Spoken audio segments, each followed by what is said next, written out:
Welcome to Sleep Audiobooks. If you would like our Better Sleep Quick Guide filled with proven techniques to improve sleep, sign up to our mailing list at sleepaudiobooks.com and we'll send the PDF as a thank you. Subscribing and leaving a comment helps this channel more than you know, so please feel free to offer suggestions for future audiobooks or to just say hi. Thank you for listening. We hope you have an excellent night's sleep. This is Sleep Audiobooks.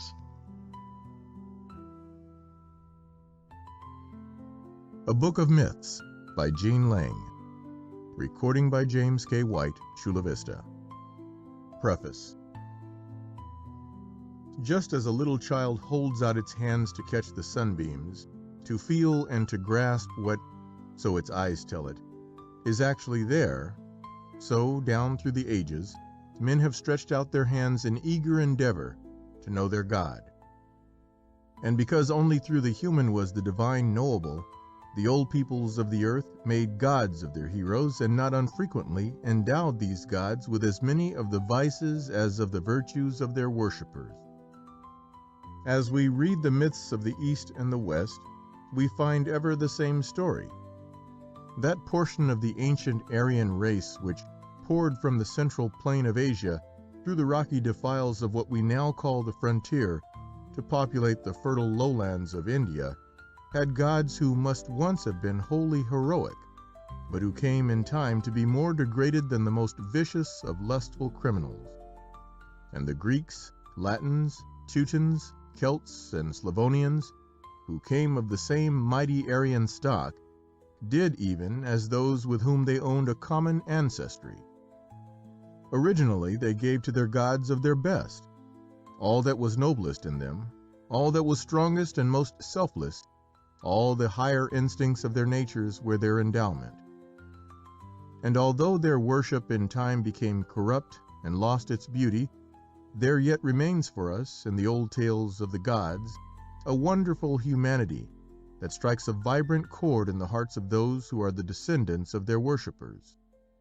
For though creeds and forms may change, human nature never changes. We are less simple than our fathers, that is all.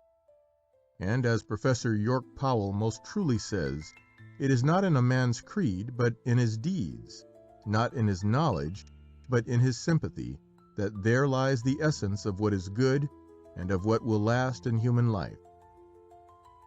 The most usual habits of mind in our own day are the theoretical and analytical habits: dissection, vivisection, analysis. Those are the processes to which all things not conclusively historical and all things spiritual are bound to pass. Thus we find the old myths classified into sun myths and dawn myths, earth myths and moon myths, fire myths and wind myths, until, as one of the most sane and vigorous thinkers of the present day has justly observed, if you take the rhyme of Mary and her little lamb and call Mary the sun and the lamb the moon, you will achieve astonishing results both in religion and astronomy when you find that the lamb followed Mary to school one day.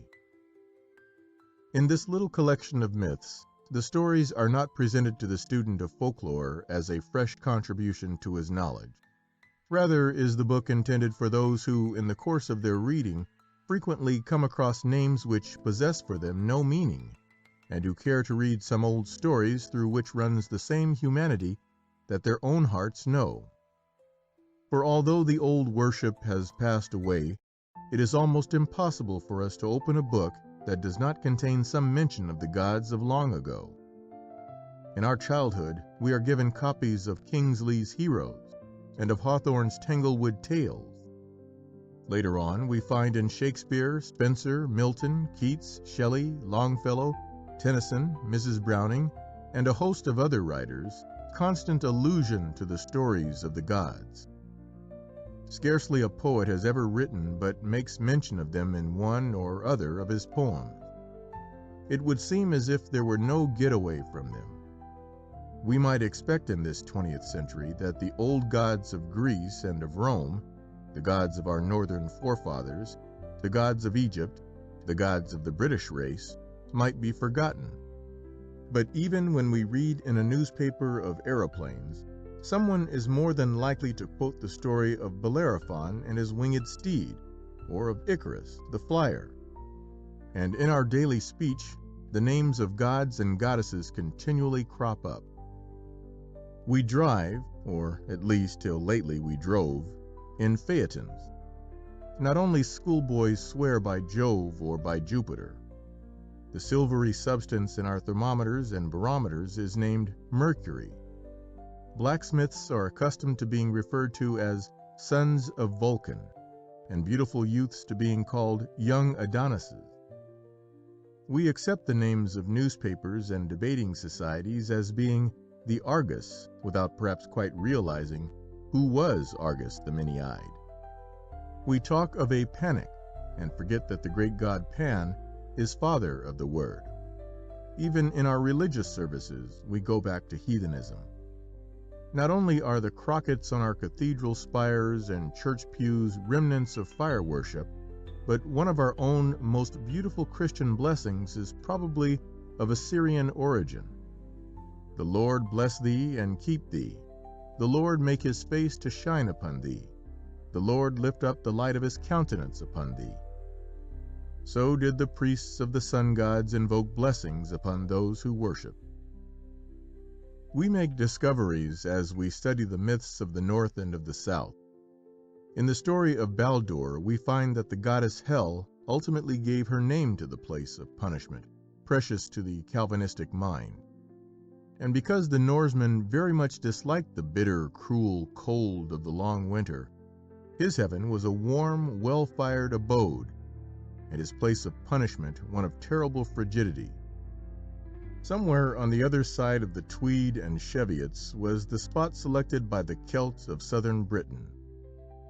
On the other hand, the eastern mind, which knew the terrors of a sun-smitten land and of a heat that was torture, had for a hell a fiery place of constantly burning flames.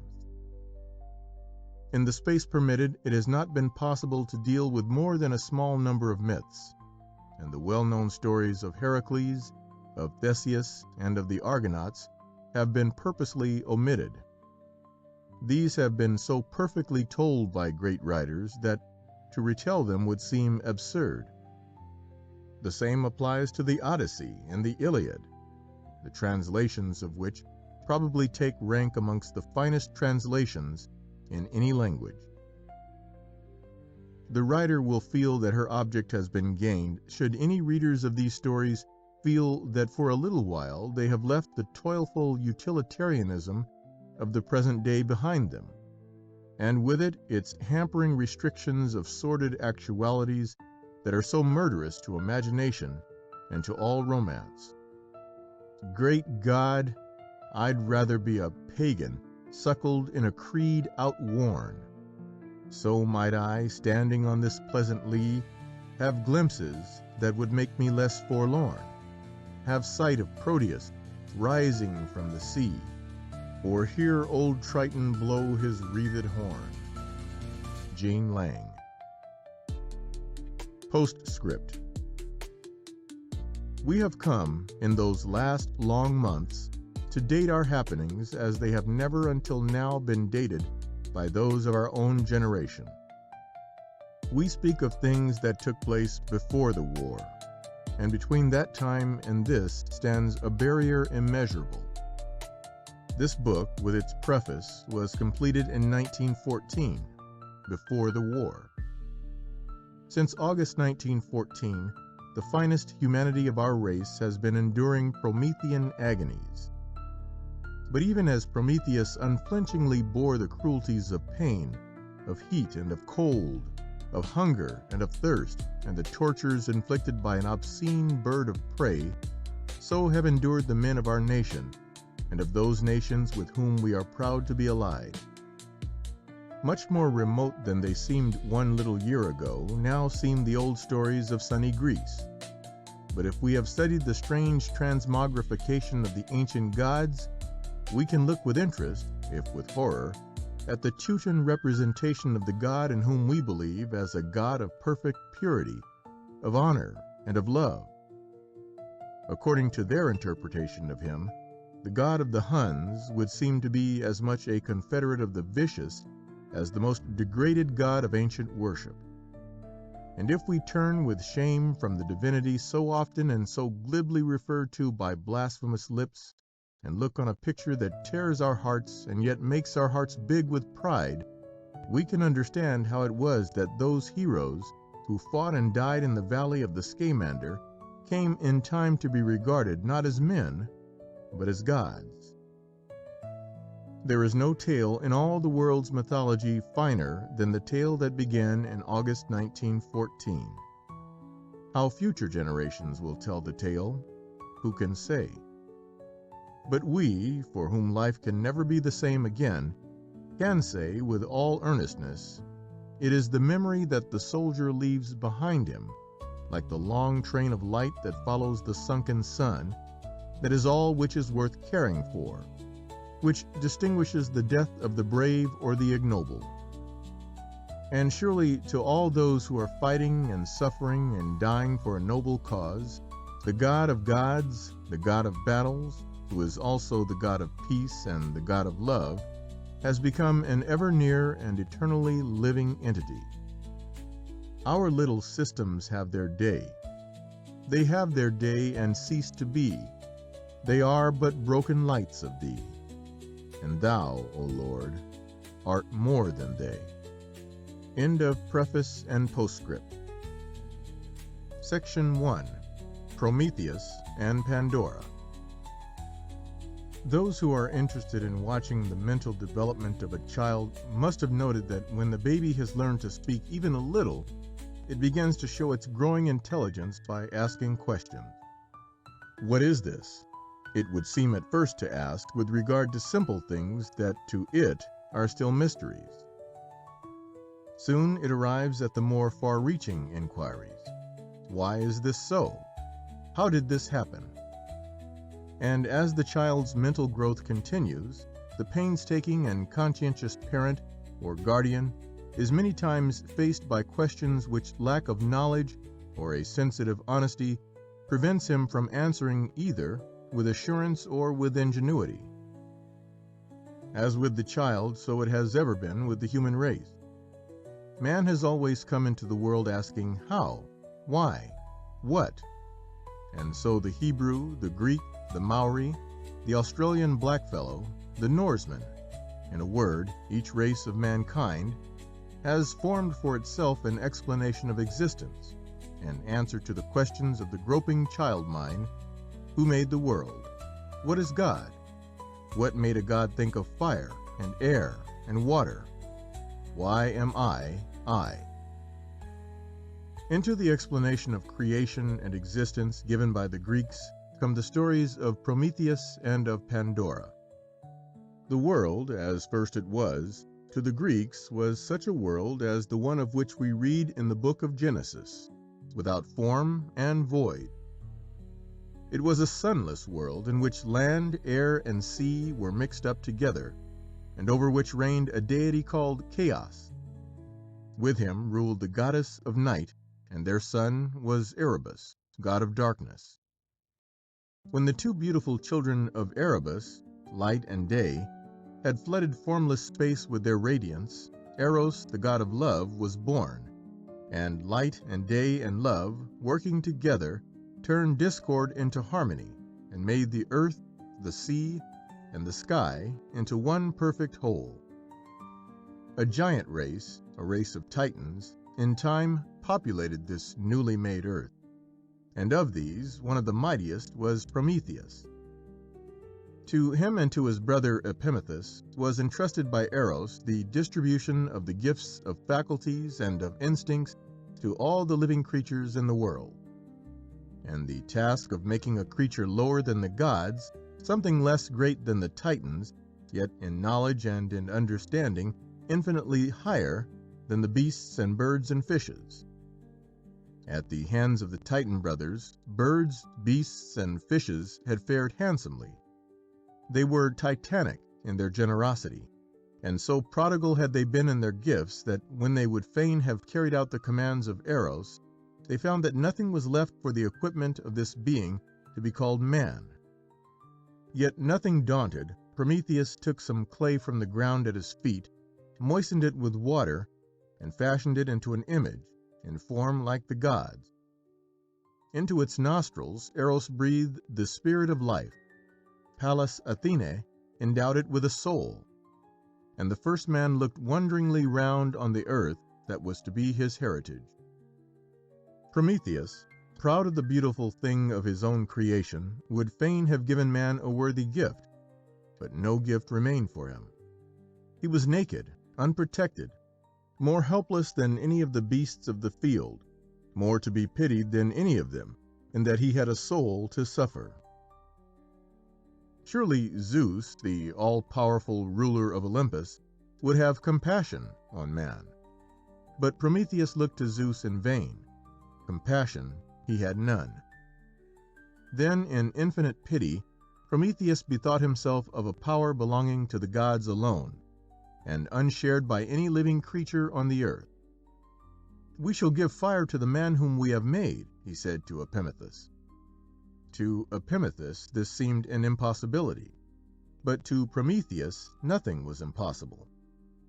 He bided his time, and, unseen by the gods, he made his way into Olympus, lighted a hollow torch with a spark from the chariot of the sun, and hastened back to earth with this royal gift to man. Assuredly, no other gift could have brought him more completely the empire that has since been his. No longer did he tremble and cower in the darkness of caves when Zeus hurled his lightnings across the sky. No more did he dread the animals that hunted him and drove him in terror before them. Armed with fire, the beasts became his vassals. With fire he forged weapons, defied the frost and cold, coined money, made implements for tillage, introduced the arts, and was able to destroy as well as to create. From his throne on Olympus, Zeus looked down on the earth and saw, with wonder, airy columns of blue-gray smoke that curled upwards to the sky. He watched more closely and realized with terrible wrath that the moving flowers of red and gold that he saw in that land that the Titans shared with men came from fire that had hitherto been the gods' own sacred power. Speedily he assembled a council of the gods to mete out to Prometheus a punishment fit for the blasphemous daring of his crime. This council decided at length to create a thing that should forevermore charm the souls and hearts of men, and yet forevermore be man's undoing. To Vulcan, god of fire, whose province Prometheus had insulted, was given the work of fashioning out of clay and water the creature by which the honor of the gods was to be avenged. The lame Vulcan, says Hesiod, poet of Greek mythology, formed out of the earth an image resembling a chaste virgin. Pallas Athene, of the blue eyes, hastened to ornament her and to robe her in a white tunic. She dressed on the crown of her head a long veil, skillfully fashioned and admirable to see. She crowned her forehead with graceful garlands of newly opened flowers, and a golden diadem that the lame Vulcan, the illustrious god, had made with his own hands to please the puissant Jove. On this crown Vulcan had chiseled the innumerable animals that the continents and the sea nourish in their bosoms, all endowed with a marvelous grace and apparently alive. When he had finally completed, instead of some useful work, this illustrious masterpiece, he brought into the assembly this virgin, proud of the ornaments with which she had been decked by the blue-eyed goddess, daughter of a powerful sire. To this beautiful creature, destined by the gods to be man's destroyer, each of them gave a gift. From Aphrodite she got beauty, from Apollo music, from Hermes the gift of a winning tongue, and when all that great company in Olympus had bestowed their gifts, they named the woman Pandora, gifted by all the gods. Thus equipped for victory, Pandora was led by Hermes to the world that was thenceforward to be her home. As a gift from the gods, she was presented to Prometheus. But Prometheus, gazing in wonder at the violet blue eyes bestowed by Aphrodite, that looked wonderingly back into his own as if they were indeed as innocent as two violets wet with the morning dew, hardened his great heart and would have none of her. As a hero, a worthy descendant of Titans, said in later years, Timeo Danaus et dona ferentes. I fear the Greeks even when they bring gifts. And Prometheus, the greatly daring, knowing that he merited the anger of the gods, saw treachery in a gift outwardly so perfect. Not only would he not accept this exquisite creature for his own, but he hastened to caution his brother also to refuse her. But well were they named Prometheus, forethought, and Epimethus, afterthought. For Epimethus it was enough to look at this peerless woman, sent from the gods, for him to love her and to believe in her utterly. She was the fairest thing on earth, worthy indeed of the deathless gods who had created her. Perfect, too, was the happiness that she brought with her to Epimethus. Before her coming, as he well knew now, the fair world had been incomplete. Since she came, the fragrant flowers had grown more sweet for him, the song of the birds more full of melody. He found new life in Pandora, and marveled how his brother could ever have fancied that she could bring to the world aught but peace and joyousness. Now when the gods had entrusted to the Titan brothers the endowment of all living things upon the earth, they had been careful to withhold everything that might bring into the world pain, sickness, anxiety, bitterness of heart, remorse, or soul-crushing sorrow. All these hurtful things were imprisoned in a coffer, which was given into the care of the trusty Epimethus. To Pandora, the world into which she came was all fresh, all new, quite full of unexpected joys and delightful surprises. It was a world of mystery, but mystery of which her great, adoring, simple Titan held the golden key. When she saw the coffer which never was opened, what then more natural than that she should ask Epimethus what it contained? But the contents were known only to the gods. Epimethus was unable to answer. Day by day, the curiosity of Pandora increased. To her, the gods had never given anything but good. Surely there must be here gifts more precious still. What if the Olympians had destined her to be the one to open the casket, and had sent her to earth in order that she might bestow on this dear world, on the men who lived on it, and on her own magnificent Titan, happiness and blessings which only the minds of gods could have conceived? Thus did there come a day when Pandora, unconscious instrument in the hands of a vengeful Olympian, in all faith and with the courage that is born of faith and of love, opened the lid of the prison house of evil. And as from coffers in the old Egyptian tombs, the live plague can still rush forth and slay, the long imprisoned evils rushed forth upon the fair earth and on the human beings who lived on it, malignant, ruthless, fierce, treacherous, and cruel, poisoning, slaying, devouring. Plague and pestilence and murder, envy and malice and revenge, and all viciousness, an ugly wolf pack indeed, was that one let loose by Pandora. Terror, doubt, misery had all rushed straightway to attack her heart, while the evils of which she had never dreamed stung mind and soul into dismay and horror, when by hastily shutting the lid of the coffer, she tried to undo the evil she had done. And lo, she found that the gods had imprisoned one good gift only in this inferno of horrors and of ugliness. In the world there had never been any need of hope. What work was there for hope to do where all was perfect, and where each creature possessed the desire of body and of heart? Therefore hope was thrust into the chest that held the evils, a star in a black night, a lily growing on a dung heap. And as Pandora, white-lipped and trembling, looked into the otherwise empty box, courage came back to her heart, and Epimethus let fall to his side the arm that would have slain the woman of his love, because there came to him, like a draught of wine to a warrior spent in battle, an imperial vision of the sons of men through all the eons to come, combating all evils of body and of soul, going on conquering and to conquer. Thus Saved by hope, the Titan and the woman faced the future, and for them the vengeance of the gods was stayed. Yet I argue not against heaven's hand or will, nor bate a jot of heart or hope, but still bear up and steer right onward. So spoke Milton, the blind Titan of the 17th century. And Shakespeare says, "True hope is swift, and flies with swallows' wings.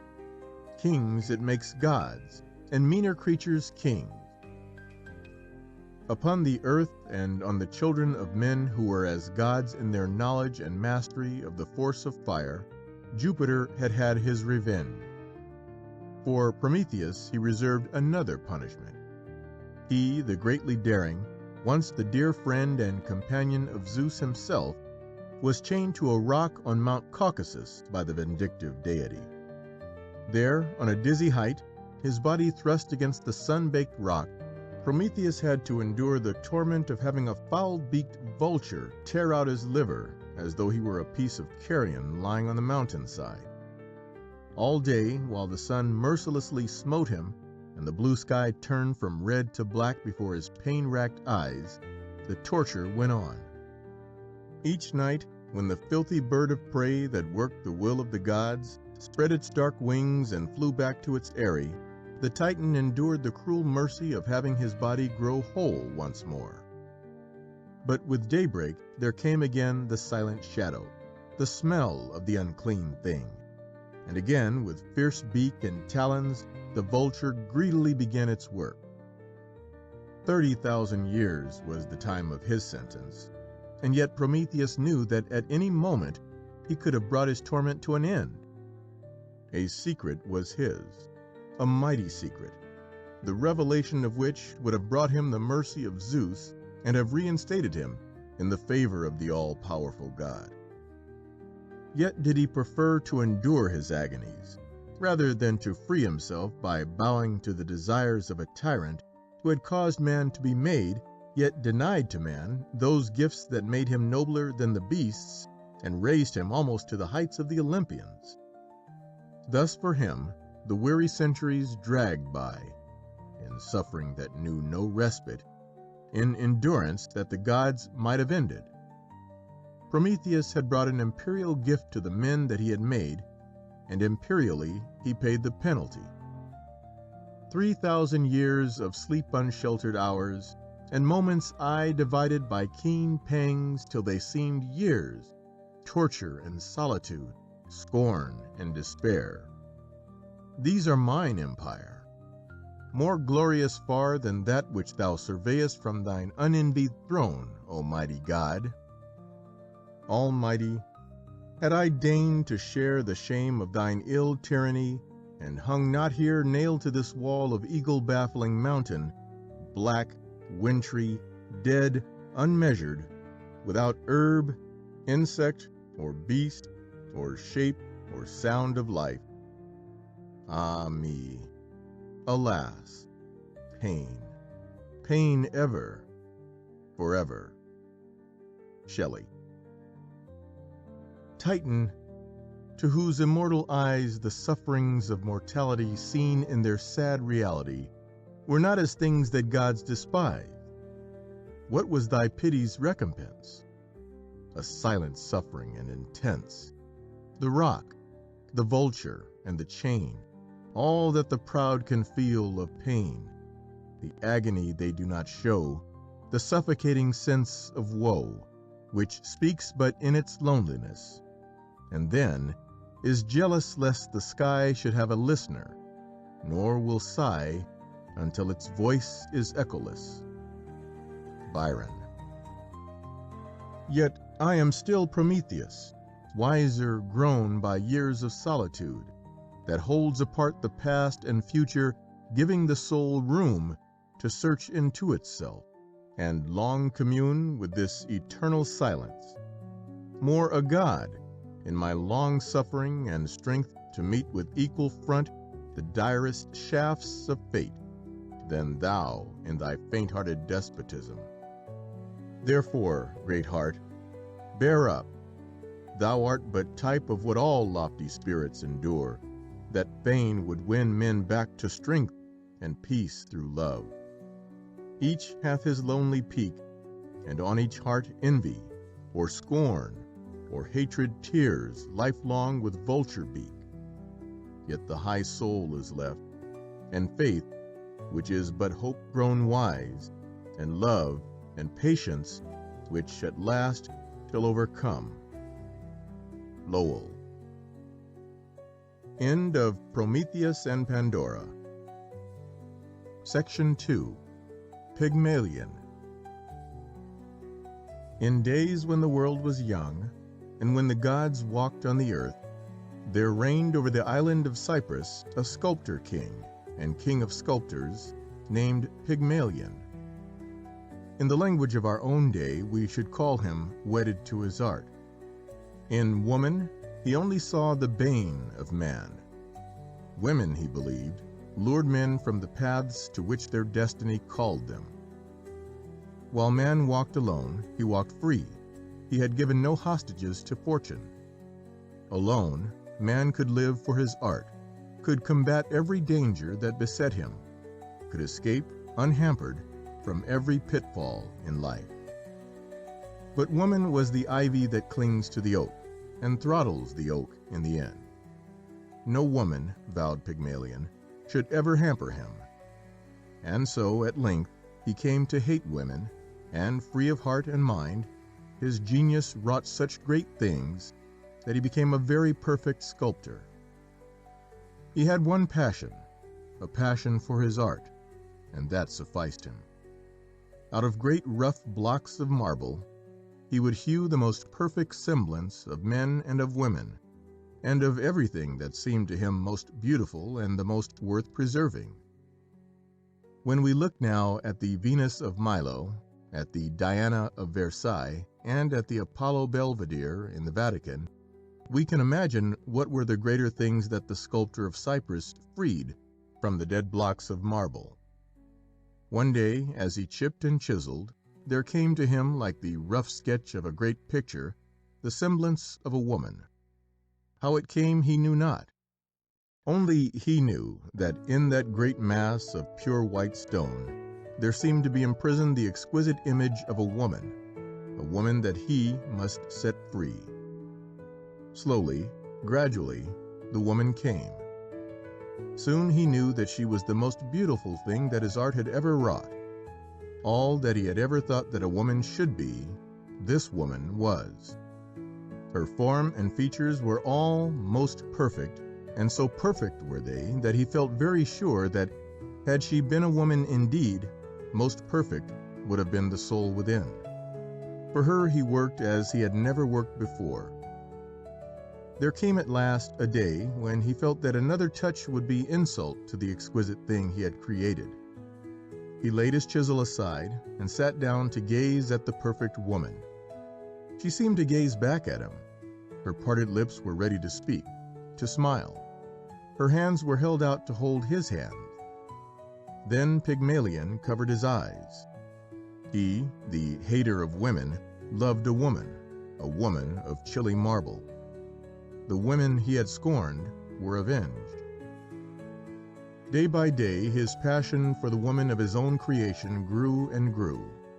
His hands no longer wielded the chisel. They grew idle. He would stand under the great pines and gaze across the sapphire blue sea, and dream strange dreams of a marble woman who walked across the waves with arms outstretched, with smiling lips, and who became a woman of warm flesh and blood when her bare feet touched the yellow sand, and the bright sun of Cyprus touched her marble hair and turned it into hair of living gold. Then he would hasten back to his studio to find the miracle still unaccomplished, and would passionately kiss the little cold hands and lay beside the little cold feet the presents he knew that young girls loved, bright shells and exquisite precious stones, gorgeous-hued birds and fragrant flowers, shining amber, and beads that sparkled and flashed with all the most lovely combinations of color that the mind of artist could devise. Yet more he did, for he spent vast sums on priceless pearls, and hung them in her ears and upon her cold white breast. And the merchants wondered who could be the one upon whom Pygmalion lavished the money from his treasury. To his divinity he gave a name Galatea, and always on still nights the myriad silver stars would seem to breathe to him Galatea. And on those days when the tempests blew across the sandy wastes of Arabia and churned up the fierce white surf on the rocks of Cyprus, the very spirit of the storm seemed to moan through the crash of waves and longing, hopeless and unutterable, Galatea, Galatea. For her he decked a couch with Tyrian purple, and on the softest of pillows he laid the beautiful head of the marble woman that he loved. So the time wore on until the festival of Aphrodite drew near. Smoke from many altars curled out to sea. The odor of incense mingled with the fragrance of the great pine trees, and garlanded victims lowed and bleated as they were led to the sacrifice. As the leader of his people, Pygmalion faithfully and perfectly performed all his part in these solemnities, and at last he was left beside the altar to pray alone. Never before had his words faltered as he laid his petitions before the gods, but on this day he spoke not as a sculptor king, but as a child who was half afraid of what he asked. "O Aphrodite," he said, "who can do all things, give me, I pray you, one like my Galatea for my wife." "Give me my Galatea," he dared not say, but Aphrodite knew well the words he would fain have uttered, and smiled to think how Pygmalion at last was on his knees. In token that his prayer was answered, 3 times she made the flames on the altar shoot up in a fiery point, and Pygmalion went home, scarcely daring to hope, not allowing his gladness to conquer his fear. The shadows of evening were falling as he went into the room that he had made sacred to Galatea. On the purple-covered couch she lay, and as he entered it, seemed as though she met his eyes with her own. Almost it seemed that she smiled at him in welcome. He quickly went up to her, and kneeling by her side, he pressed his lips on those lips of chilly marble. So many times he had done it before, and always it was as though the icy lips that could never live sent their chill right through his heart. But now it surely seemed to him that the lips were cold no longer. He felt one of the little hands, and no more did it remain heavy and cold and stiff in his touch, but lay in his own hand, soft and living and warm. He softly laid his fingers on the marble hair, and lo, it was the soft and wavy burnished golden hair of his desire. Again, reverently as he had laid his offerings that day on the altar of Venus, Pygmalion kissed her lips. And then did Galatea, with warm and rosy cheeks, widely open her eyes, like pools in a dark mountain stream on which the sun is shining, and gaze with timid gladness into his own. There are no aftertales of Pygmalion and Galatea. We only know that their lives were happy, and that to them was born a son, Paphos, from which the city sacred to Aphrodite received its name. Perhaps Aphrodite may have smiled sometimes to watch Pygmalion, once the scorner of women, the adoring servant of the woman that his own hands had first designed. End of Pygmalion. Section 3. Phaeton. The road, to drive on which unskilled were Phaeton's hands. Dante, Purgatorio. To Apollo, the sun god, and Clymene, a beautiful ocean nymph, there was born in the pleasant land of Greece a child, to whom was given the name of Phaeton, the bright and shining one. The rays of the sun seemed to live in the curls of the fearless little lad, and when at noon other children would seek the cool shade of the cypress groves, Phaeton would hold his head aloft and gaze fearlessly up at the brazen sky, from whence fierce heat beat down upon his golden head. "Behold, my father drives his chariot across the heavens," he proudly proclaimed. "In a little while I also will drive the 4 snow-white steeds." His elders heard the childish boast with a smile. But when Epaphos, half-brother to Apollo, had listened to it many times and beheld the child Phaeton grow into an arrogant lad who held himself as though he were indeed one of the immortals, anger grew in his heart. One day he turned upon Phaeton and spoke in fierce scorn. "Dost say thou art son of a god? A shameless boaster and a liar art thou. Hast ever spoken to thy divine sire? Give us some proof of thy sonship. No more child of the glorious Apollo art thou than are the vermin his children, that the sun breeds in the dust at my feet." For a moment, before the cruel taunt, the lad was stricken into silence, and then, his pride aflame, his young voice shaking with rage and with bitter shame, he cried aloud, "Thou, Epaphos, art the liar. I have but to ask my father, and thou shalt see me drive his golden chariot across the sky." To his mother he hastened, to get balm for his hurt pride, as many a time he had got it for the little bodily wounds of childhood. And with bursting heart he poured forth his story.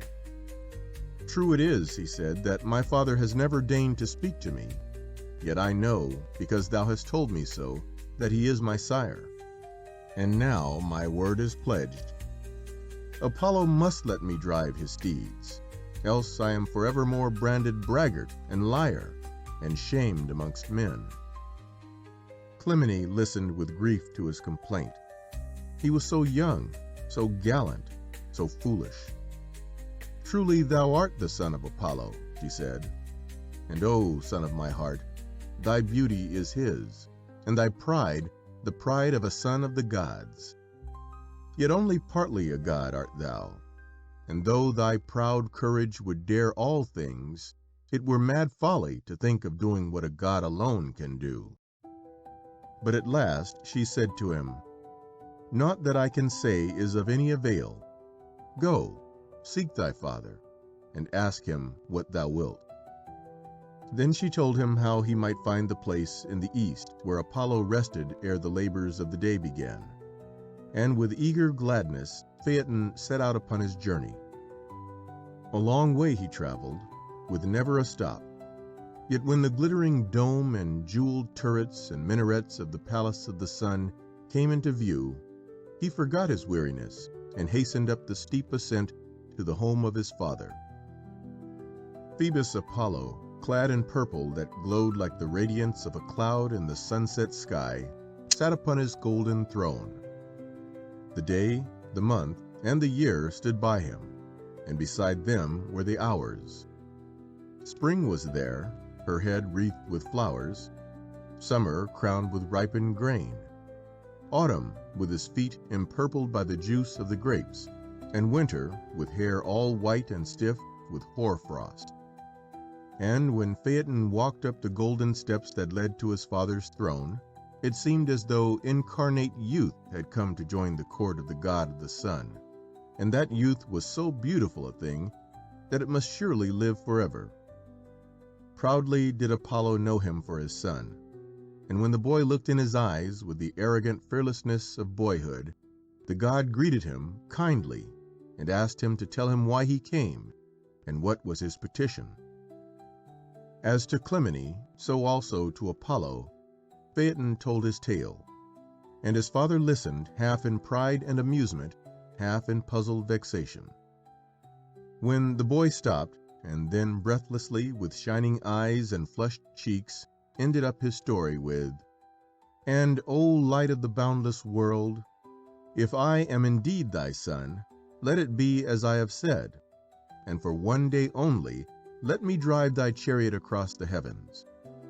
Apollo shook his head and answered very gravely, "In truth thou art my dear son," he said, "and by the dreadful Styx, the river of the dead, I swear that I will give thee any gift that thou dost name, and that will give proof that thy father is the immortal Apollo.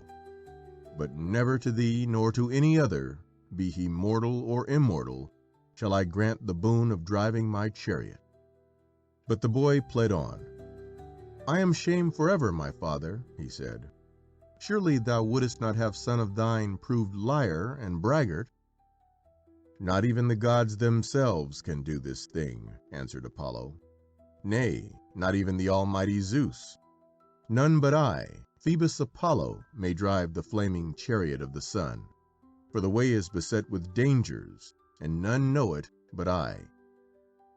"Only tell me the way, my father," cried Phaeton. "So soon I could learn." Half in sadness, Apollo smiled. "The first part of the way is uphill," he said. "So steep it is that only very slowly can my horses climb it. High in the heavens is the middle, so high that even I grow dizzy when I look down upon the earth and the sea. And the last piece of the way is a precipice that rushes so steeply downward that my hands can scarce check the mad rush of my galloping horses.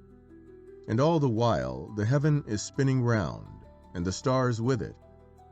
By the horns of the bull I have to drive, past the archer whose bow is taut and ready to slay, close to where the scorpion stretches out its arms, and the great crab's claws grope for a prey."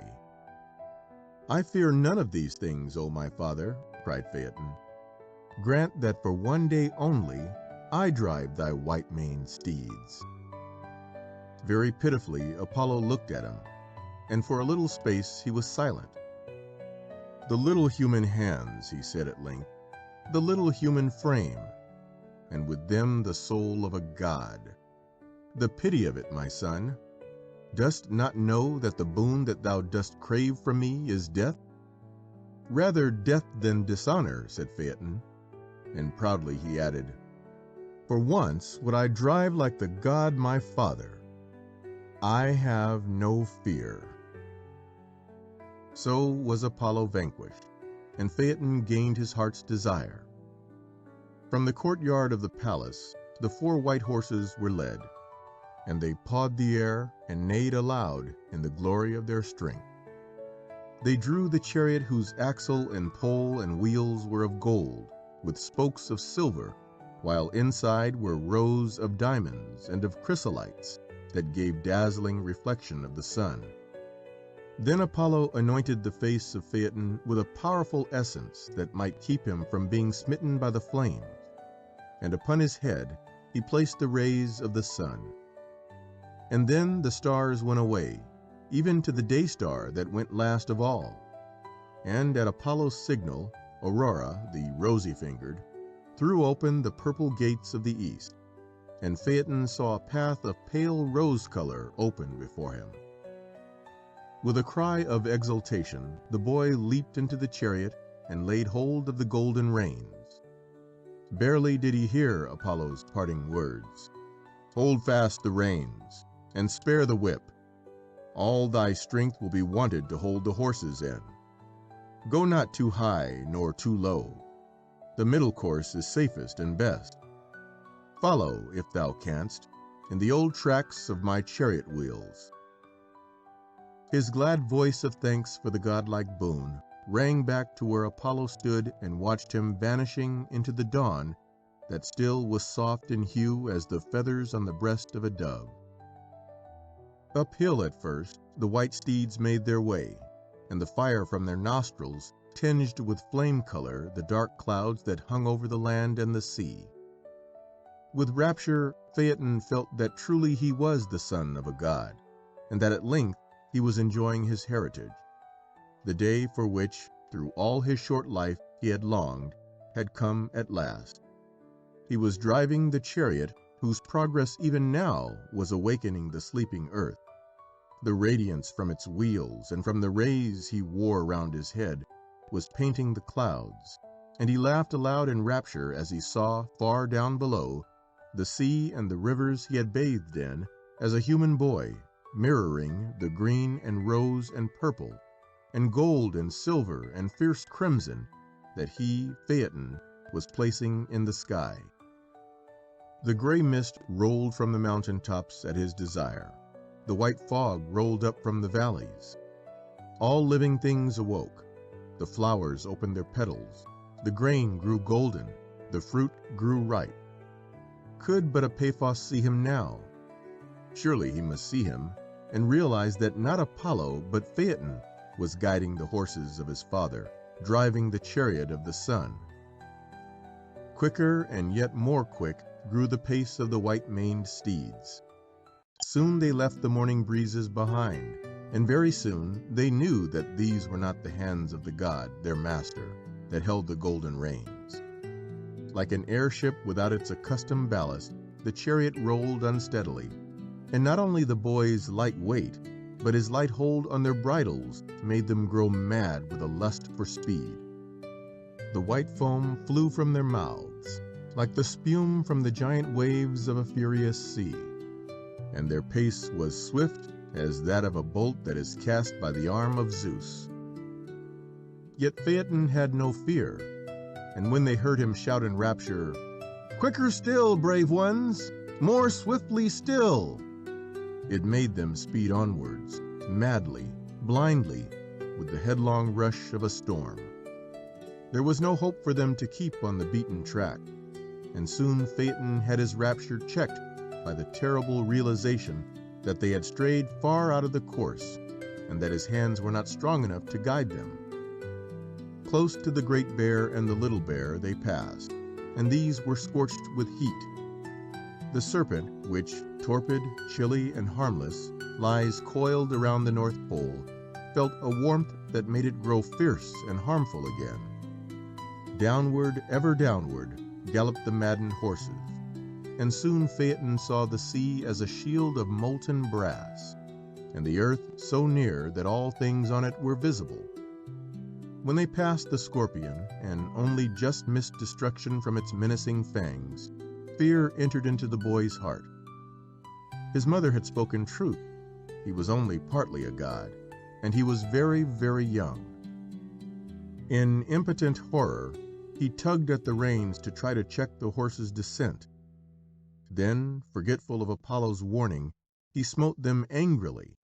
But anger met anger, and the fury of the immortal steeds had scorn for the wrath of a mortal boy. With a great toss of their mighty heads, they had torn the guiding reins from his grasp, and as he stood, giddily swaying from side to side, Phaeton knew that the boon he had craved from his father must in truth be death for him. And lo, it was a hideous death, for with eyes that were like flames that burned his brain, the boy beheld the terrible havoc that his pride had wrought. That blazing chariot of the sun made the clouds smoke, and dried up all the rivers and water springs. Fire burst from the mountain tops. Great cities were destroyed. The beauty of the earth was ravished. Woods and meadows and all green and pleasant places were laid waste. The harvests perished. The flocks and they who had herded them lay dead. Over Libya the horses took him, and the desert of Libya remains a barren wilderness to this day, while those sturdy Ethiopians who survived are black even now as a consequence of that cruel heat. The Nile changed its course in order to escape, and nymphs and nereids in terror sought for the sanctuary of some watery place that had escaped destruction.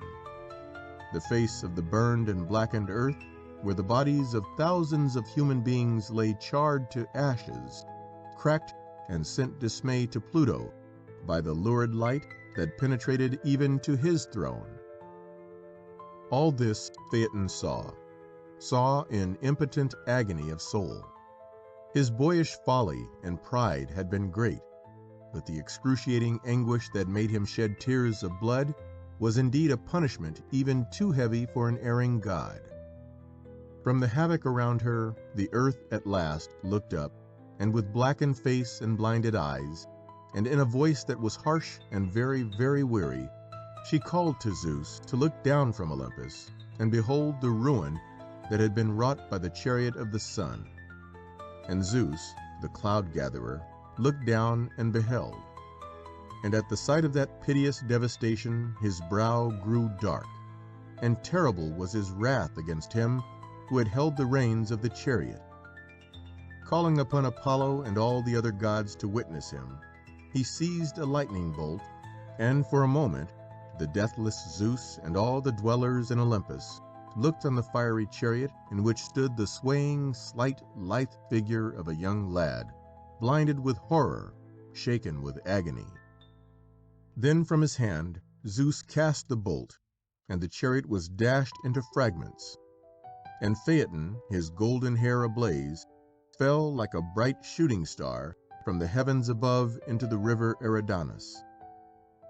The steeds returned to their master, Apollo, and in rage and grief Apollo lashed them. Angrily too, and very rebelliously did he speak of the punishment meted to his son by the ruler of the immortals. Yet in truth, the punishment was a merciful one. Phaeton was only half a god, and no human life were fit to live after the day of dire anguish that had been his.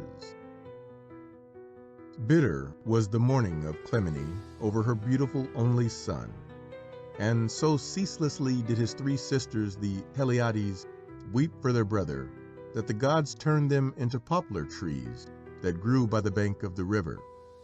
And when still they wept, their tears turned into precious amber as they fell. Yet another mourned for Phaeton, Phaeton dead ere his prime. Cycnus, king of Liguria, had dearly loved the gallant boy, and again and yet again he dived deep in the river and brought forth the charred fragments of what had once been the beautiful son of a god, and gave to them honorable burial. Yet he could not rest satisfied that he had won all that remained of his friend from the river's bed, and so he continued to haunt the stream, ever diving, ever searching, until the gods grew weary of his restless sorrow, and changed him into a swan. And still we see the swan sailing mournfully along, like a white-sailed bark that is bearing the body of a king to its rest, and ever and anon plunging deep into the water, as though the search for the boy who would fain have been a god were never to come to an end. To Phaeton, the Italian Naiades reared a tomb, and inscribed on the stone these words: "Driver of Phoebus's chariot, Phaeton, struck by Jove's thunder, rests beneath this stone. He could not rule his father's car of fire, yet was it much so nobly to aspire." Ovid. End of Phaeton. Section 4. Endymion. To the modern popular mind, perhaps none of the goddesses of Greece, not even Venus herself, has more appeal than has the huntress goddess Diana. Those who know but little of ancient statuary can still brighten to intelligent recognition of the huntress with her quiver and her little stag when they meet with them in picture gallery or in suburban garden. That unlettered sportsman in weather-worn pink, slowly riding over the fragrant dead leaves by the muddy roadside on this chill gray morning, may never have heard of Artemis, but he is quite ready to make intelligent reference to Diana, to the handsome young sportswoman whom he finds by the covert side. And Sir Walter's Diana Vernon has helped the little red public to realize that the original Diana was a goddess worthy of being sponsor to one of the finest heroines of fiction. But not to the sportsman alone, but also to the youth or maid who loves the moon, they know not why, to those whom the shadows of the trees on a woodland path at night mean a grip of the heart, while pale Diane scuds over the dark clouds that are soaring far beyond the treetops and is peeping, chaste and pale, through the branches of the firs and giant pines. There is something arresting, enthralling in the thought of the goddess Diana, who now has for hunting ground the blue firmament of heaven, where the pale Pleiades glitter like a swarm of fireflies tangled in a silver braid. Tennyson. She gleans her sylvan trophies. Down the wold she hears the sobbing of the stags that flee mixed with the music of the hunting rolled, but her delight is all in archery, and naught of ruth and pity wotteth she, more than her hounds that follow on the flight. The goddess draws a golden bow of might, and thick she rains the gentle shafts that slay. She tosses loose her locks upon the night, and through the dim wood Dian threads her way. Andrew Lang. Again and again in mythological history, we come on stories of the goddess, sometimes under her best-known name of Diana, sometimes under her older Greek name of Artemis, and now and again as Selene, the moon goddess, the Luna of the Romans. Her twin brother was Apollo, god of the sun, and with him she shared the power of unerringly wielding a bow and of sending grave plagues and pestilences, while both were patrons of music and of poetry. When the sun god's golden chariot had driven down into the west, then would his sister's noiseless-footed silver steeds be driven across the sky, while the huntress shot from her bow at will silent arrows that would slay without warning a joyous young mother with her newly born babe, or would wantonly pierce with a lifelong pain the heart of some luckless mortal. Now, one night as she passed Mount Latmos, there chanced to be a shepherd lad lying asleep beside his sleeping flock. Many times had Endymion watched the goddess from afar, half afraid of one so beautiful and yet so ruthless, but never before had Diana realized the youth's wonderful beauty. She checked her hounds when they would have swept on in their chase through the night, and stood beside Endymion. She judged him to be as perfect as her own brother Apollo, yet more perfect, perhaps, for on his upturned sleeping face was the silver glamour of her own dear moon. Fierce and burning passion could come with the sun's burning rays, but love that came in the moon's pale light was passion mixed with gramarye. She gazed for long, and when, in his sleep, Endymion smiled, she knelt beside him, and, stooping gently, kissed his lips. The touch of a moonbeam on a sleeping rose was no more gentle than was Diana's touch, yet it was sufficient to wake Endymion.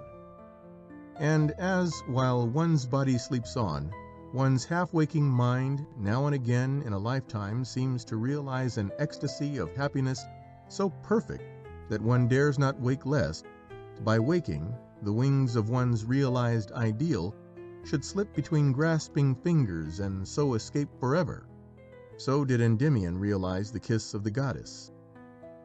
But before his sleepy eyes could be his senses' witnesses, Diana had hastened away. Endymion, springing to his feet, saw only his sleeping flock, nor did his dogs awake when he heard what seemed to him to be the baying of hounds in full cry in a forest far up the mountain. Only to his own heart did he dare to whisper what was this wonderful thing that he believed had befallen him. And although he laid himself down, hoping that once again this miracle might be granted to him, no miracle came. Nor could he sleep, so great was his longing. All the next day, through the sultry hours, while Apollo drove his chariot of burnished gold through the land, Endymion, as he watched his flocks, tried to dream his dream once more, and longed for the day to end, and the cool, dark night to return.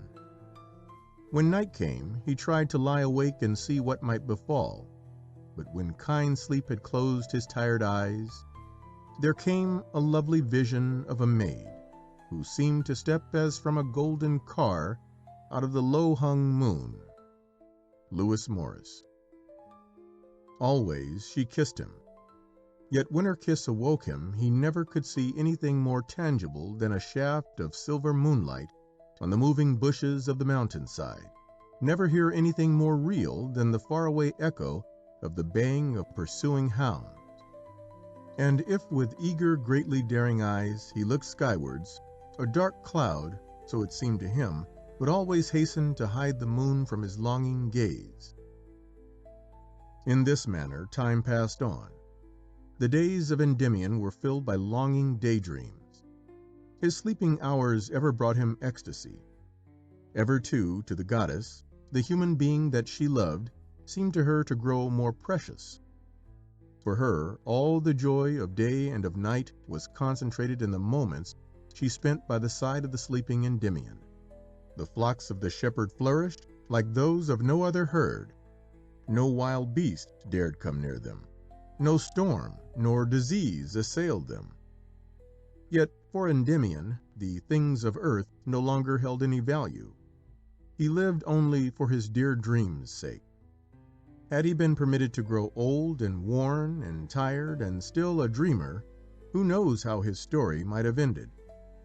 But to Diana there came the fear that with age his beauty might wane, and from her father Zeus she obtained for the one she loved the gifts of unending youth and of eternal sleep. There came a night when the dreams of Endymion had no end. That was a night when the moon made for herself broad silver paths across the sea, from far horizon to the shore where the little waves lapped and curled in a radiant, ever-moving silver fringe. Silver also were the leaves of the forest trees, and between the branches of the solemn cypresses and of the stately dark pines, Diana shot her silver arrows. No baying of hounds came then to make Endymion's flocks move uneasily in their sleep, but the silver stars seemed to sing in unison together. While still those gentle lips touched his, hands as gentle lifted up the sleeping Endymion and bore him to a secret cave in Mount Latmos. And there for evermore she came to kiss the mouth of her sleeping lover. There forever slept Endymion, happy in the perfect bliss of dreams that have no ugly awaking, of an ideal love that knows no ending. End of Endymion. Section 5. Orpheus. Orpheus with his lute made trees, and the mountain tops that freeze bow themselves when he did sing. To his music plants and flowers ever sprung, as sun and showers there had made a lasting spring. Everything that heard him play, even the billows of the sea, hung their heads and then lay by. In sweet music is such art, killing care and grief of heart, fall asleep or hearing die. Shakespeare. Are we not all lovers as Orpheus was, loving what is gone from us forever, and seeking it vainly in the solitudes and wilderness of the mind, and crying to Eurydice to come again? And are we not all foolish as Orpheus was, hoping by the agony of love and the ecstasy of will to win back Eurydice? And do we not all fail as Orpheus failed, because we forsake the way of the other world for the way of this world? Fiona Macleod. It is the custom nowadays for scientists and for other scholarly people to take hold of the old myths, to take them to pieces, and to find some deep, hidden meaning in each part of the story. So you will find that some will tell you that Orpheus is the personification of the winds which tear up trees as they course along, chanting their wild music, and that Eurydice is the morning, with its short-lived beauty. Others say that Orpheus is the mythological expression of the delight which music gives to the primitive races, while yet others accept without hesitation the idea that Orpheus is the sun that, when day is done, plunges into the black abyss of night, in the vain hope of overtaking his lost bride Eurydice, the rosy dawn. And whether they be right or wrong, it would seem that the sadness that comes to us sometimes, as the day dies and the last of the sun's rays vanish to leave the hills and valleys dark and cold, the sorrowful feeling that we cannot understand when, in country places, we hear music coming from far away, or listen to the plaintive song of the bird, are things that very specially belong to the story of Orpheus. In the country of Thrace, surrounded by all the best gifts of the gods, Orpheus was born. His father was Apollo, the god of music and of song, his mother the muse Calliope. Apollo gave his little son a lyre, and himself taught him how to play it. It was not long before all the wild things in the woods of Thrace crept out from the green trees and thick undergrowth, and from the holes and caves in the rocks, to listen to the music that the child's fingers made. The coo of the dove to his mate, the flute-clear trill of the blackbird, the song of the lark, the liquid carol of the nightingale, all ceased when the boy made music. The winds that whispered their secrets to the trees owned him for their lord, and the proudest trees of the forest bowed their heads that they might not miss one exquisite sigh that his fingers drew from the magical strings. Nor man nor beast lived in his day that he could not sway by the power of his melody. He played a lullaby, and all things slept. He played a love lilt, and the flowers sprang up in full bloom from the cold earth, and the dreaming red rosebud opened wide her velvet petal, and all the land seemed full of the loving echoes of the lilt he played. He played a war march, and afar off the sleeping tyrants of the forest sprang up wide awake and bared their angry teeth, and the untried youths of Thrace ran to beg their fathers to let them taste battle, while the scarred warriors felt on their thumbs the sharpness of their sword blades and smiled, well content. While he played, it would seem as though the very stones and rocks gained hearts. Nay, the whole heart of the universe became one great, palpitating, beautiful thing, an instrument from whose trembling strings was drawn out the music of Orpheus. He rose to great power and became a mighty prince of Thrace. Not his lute alone, but he himself played on the heart of the fair Eurydice and held it captive. It seemed as though, when they became man and wife, all happiness must be theirs.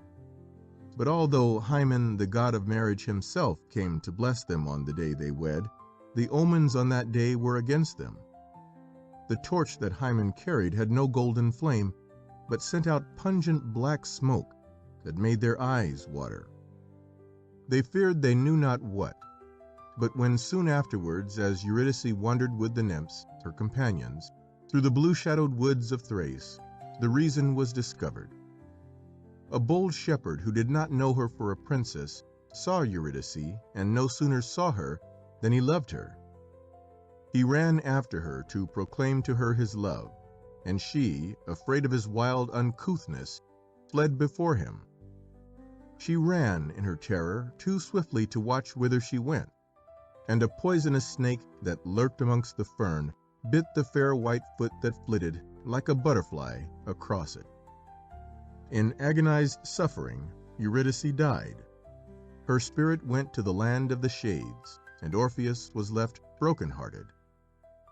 The sad winds that blow at night across the sea, the sobbing gales that tell of wreck and death, the birds that wail in the darkness for their mates, the sad, soft whisper of the aspen leaves and the leaves of the heavy-clad blue-black cypresses, all now were hushed, for greater than all, more full of bitter sorrow than any, arose the music of Orpheus, a long-drawn sob from a broken heart in the valley of the shadow of death. Grief came alike to gods and to men as they listened, but no comfort came to him from the expression of his sorrow. At length, when to bear his grief longer was impossible for him, Orpheus wandered to Olympus, and there besought Zeus to give him permission to seek his wife in the gloomy land of the shades. Zeus, moved by his anguish, granted the permission he sought, but solemnly warned him of the terrible perils of his undertaking. But the love of Orpheus was too perfect to know any fear. Thankfully, he hastened to the dark cave on the side of the promontory of Taenarus, and soon arrived at the entrance of Hades. Stark and grim was the three-headed watchdog Cerberus, which guarded the door, and with the growls and the furious roaring of a wild beast athirst for its prey, it greeted Orpheus. But Orpheus touched his lute, and the brute, amazed, sank into silence. And still he played, and the dog would gently have licked the player's feet and looked up in his face with its savage eyes full of the light that we see in the eyes of the dogs of this earth as they gaze with love at their masters. On then strode Orpheus, playing still, and the melody he drew from his lute passed before him into the realms of Pluto. Surely never were heard such strains. They told of perfect tender love, of unending longing, of pain too great to end with death. Of all the beauties of the earth they sang, of the sorrow of the world, of all the world's desire, of things past, of things to come. And ever through the song that the lute sang there came, like a thread of silver that is woven in a black velvet pall, a limpid melody. It was as though a bird sang in the murk night, and it spoke of peace and of hope and of joy that knows no ending. Into the blackest depths of Hades the sounds sped on their way, and the hands of time stood still. From his bitter task of trying to quaff the stream that ever receded from the parched and burning lips, Tantalus ceased for a moment. The ceaseless course of Ixion's wheel was stayed. The vulture's relentless beak no longer tore at the Titan's liver. Sisyphus gave up his weary task of rolling the stone and sat on the rock to listen. The Danaides rested from their labor of drawing water in a sieve. For the first time, the cheeks of the Furies were wet with tears, and the restless shades that came and went in the darkness, like dead autumn leaves driven by a winter gale, stood still to gaze and listen. Before the throne, where Pluto and his queen Proserpine were seated, sable-clad and stern, the relentless fates at their feet, Orpheus still played on. And to Proserpine then came the living remembrance of all the joys of her girlhood by the blue Aegean Sea in the fair island of Sicily. Again she knew the fragrance and the beauty of the flowers of spring. Even into Hades the scent of the violets seemed to come, and fresh in her heart was the sorrow that had been hers on the day on which the ruthless king of darkness tore her from her mother and from all that she held most dear. Silent she sat beside her frowning, stern-faced lord, but her eyes grew dim. When, with a quivering sigh, the music stopped, Orpheus fearlessly pled his cause. To let him have Eurydice, to give him back his more than life, to grant that he might lead her with him up to the light of heaven. That was his prayer. The eyes of Pluto and Proserpine did not dare to meet, yet with one accord was their answer given. Eurydice should be given back to him, but only on one condition. Not until he had reached the light of earth again was he to turn round and look upon the face for a sight of which his eyes were tired with longing. Eagerly Orpheus complied, and with a heart almost breaking with gladness, he heard the call for Eurydice and turned to retrace his way, with the light footfall of the little feet that he adored making music behind him. Too good a thing it seemed, too unbelievable a joy. She was there, quite close to him. Their days of happiness were not ended. His love had won her back, even from the land of darkness. All that he had not told her of that love while yet she was on earth, he would tell her now. All that he had failed in before, he would make perfect now. The little limping foot, how it made his soul overflow with adoring tenderness. So near she was, he might even touch her were he to stretch back his hand. And then there came to him a hideous doubt. What if Pluto had played him false? What if there followed him not Eurydice, but a mocking shade? As he climbed the steep ascent that led upwards to the light, his fear grew more cruelly real. Almost he could imagine that her footsteps had stopped, that when he reached the light, he would find himself left once more to his cruel loneliness. Too overwhelming for him was the doubt. So nearly there they were that the darkness was no longer that of night, but as that of evening, when the long shadows fall upon the land, and there seemed no reason for Orpheus to wait. Swiftly he turned and found his wife behind him, but only for a moment she stayed. Her arms were thrown open, and Orpheus would fain have grasped her in his own. But before they could touch each other, Eurydice was borne from him back into the darkness. "Farewell," she said, "farewell," and her voice was a sigh of hopeless grief. In mad desperation, Orpheus sought to follow her, but his attempt was vain. At the brink of the dark, fierce-flooded Acheron the boat, with its boatman old Charon, lay ready to ferry across to the further shore those whose future lay in the land of shades. To him ran Orpheus in clamorous anxiety to undo the evil he had wrought, but Charon angrily repulsed him. There was no place for such as Orpheus in his ferry boat. Those only who went never to return could find a passage there. For 7 long days and 7 longer nights Orpheus waited beside the river, hoping that Charon would relent.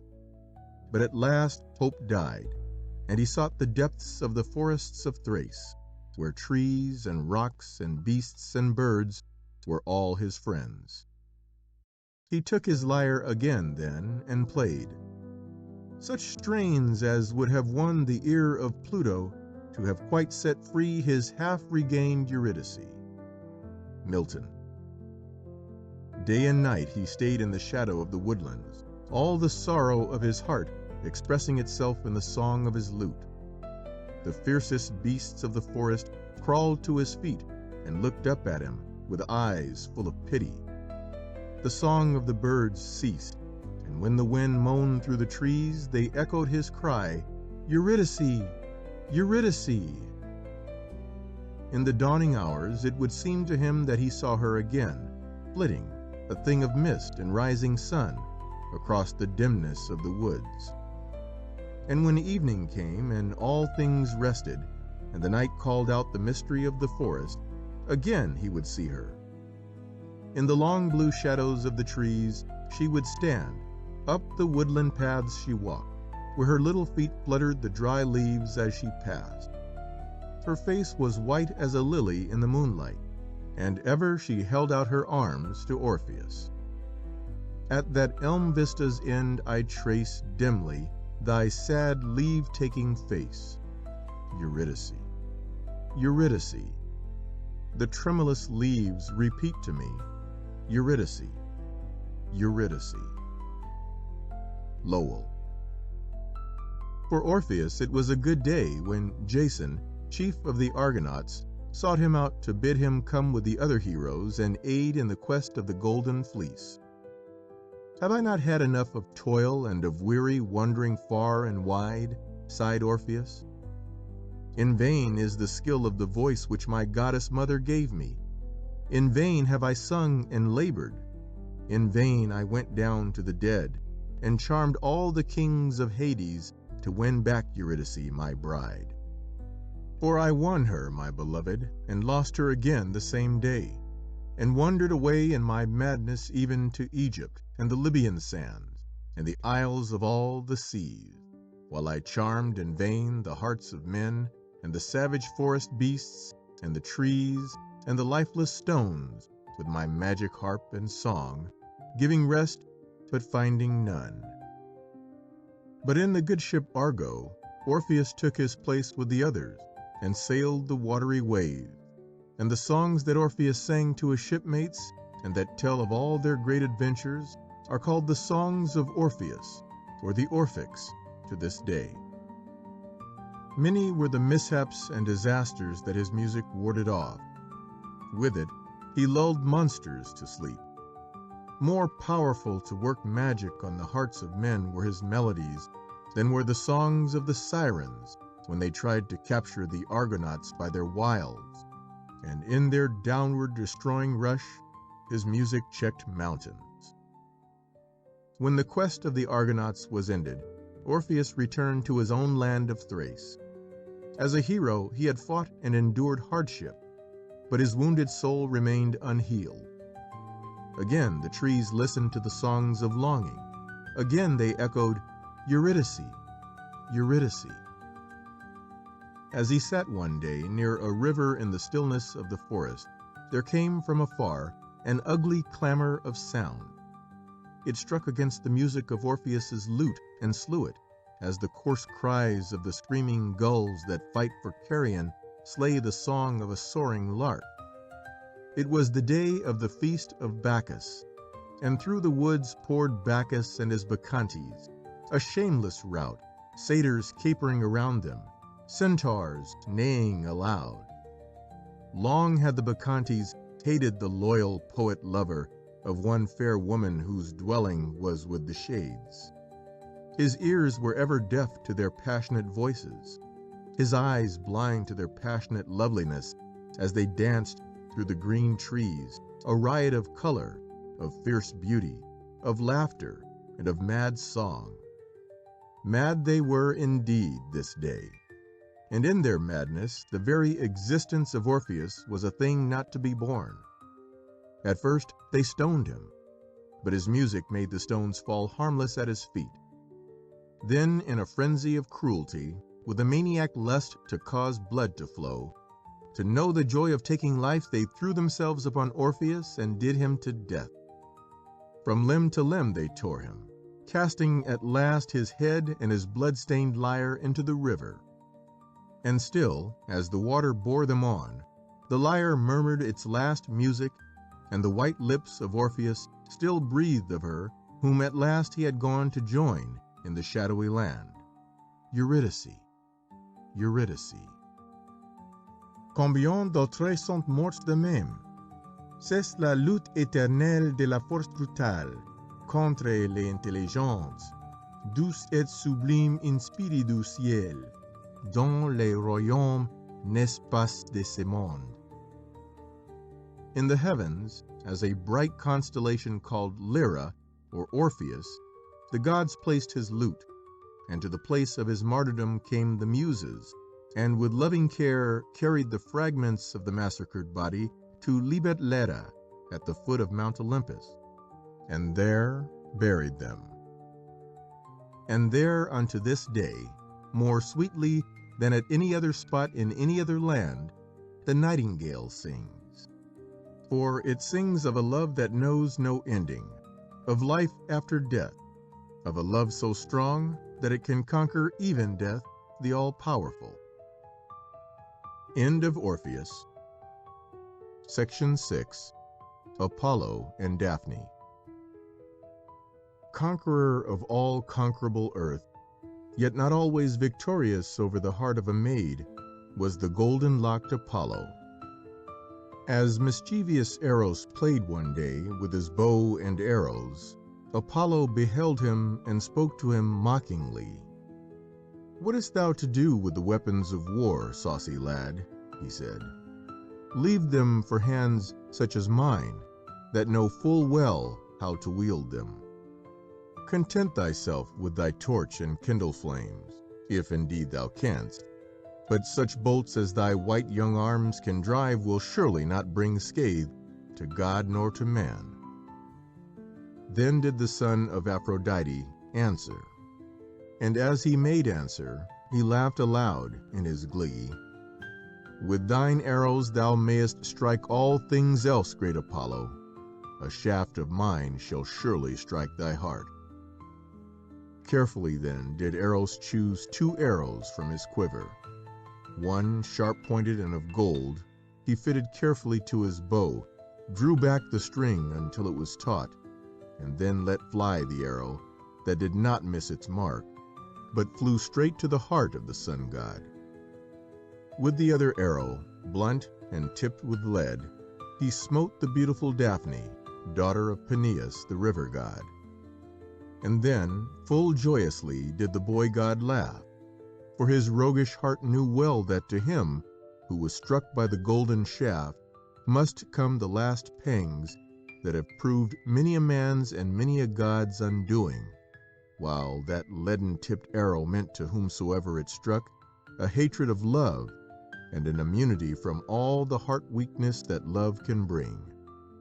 Those were the days when Apollo was young. Never before had he loved. But as the first fierce storm that assails it bends the young supple tree with its green budding leaves before its furious blast, so did the first love of Apollo bend low his adoring heart. All day as he held the golden reins of his chariot, until evening when its fiery wheels were cooled in the waters of the western seas, he thought of Daphne. All night he dreamed of her. But never did there come to Daphne a time when she loved love for love's sake.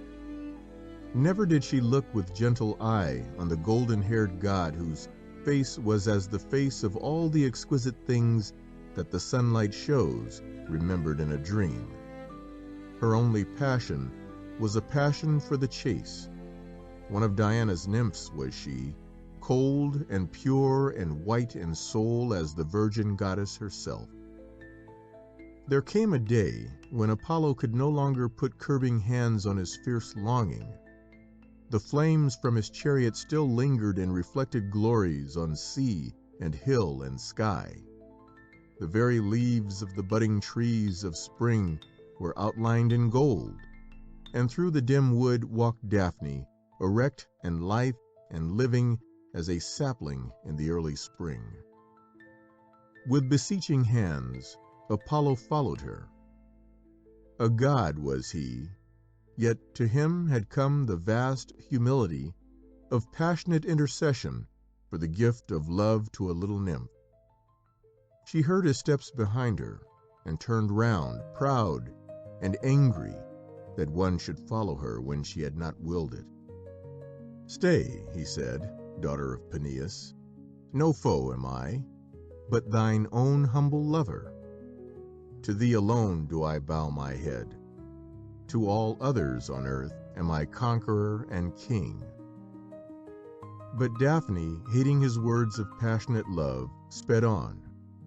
And when his passion lent wings to his feet, and she heard him gaining on her as she fled, not as a lover did Daphne look on deathless Apollo, but as a hateful foe.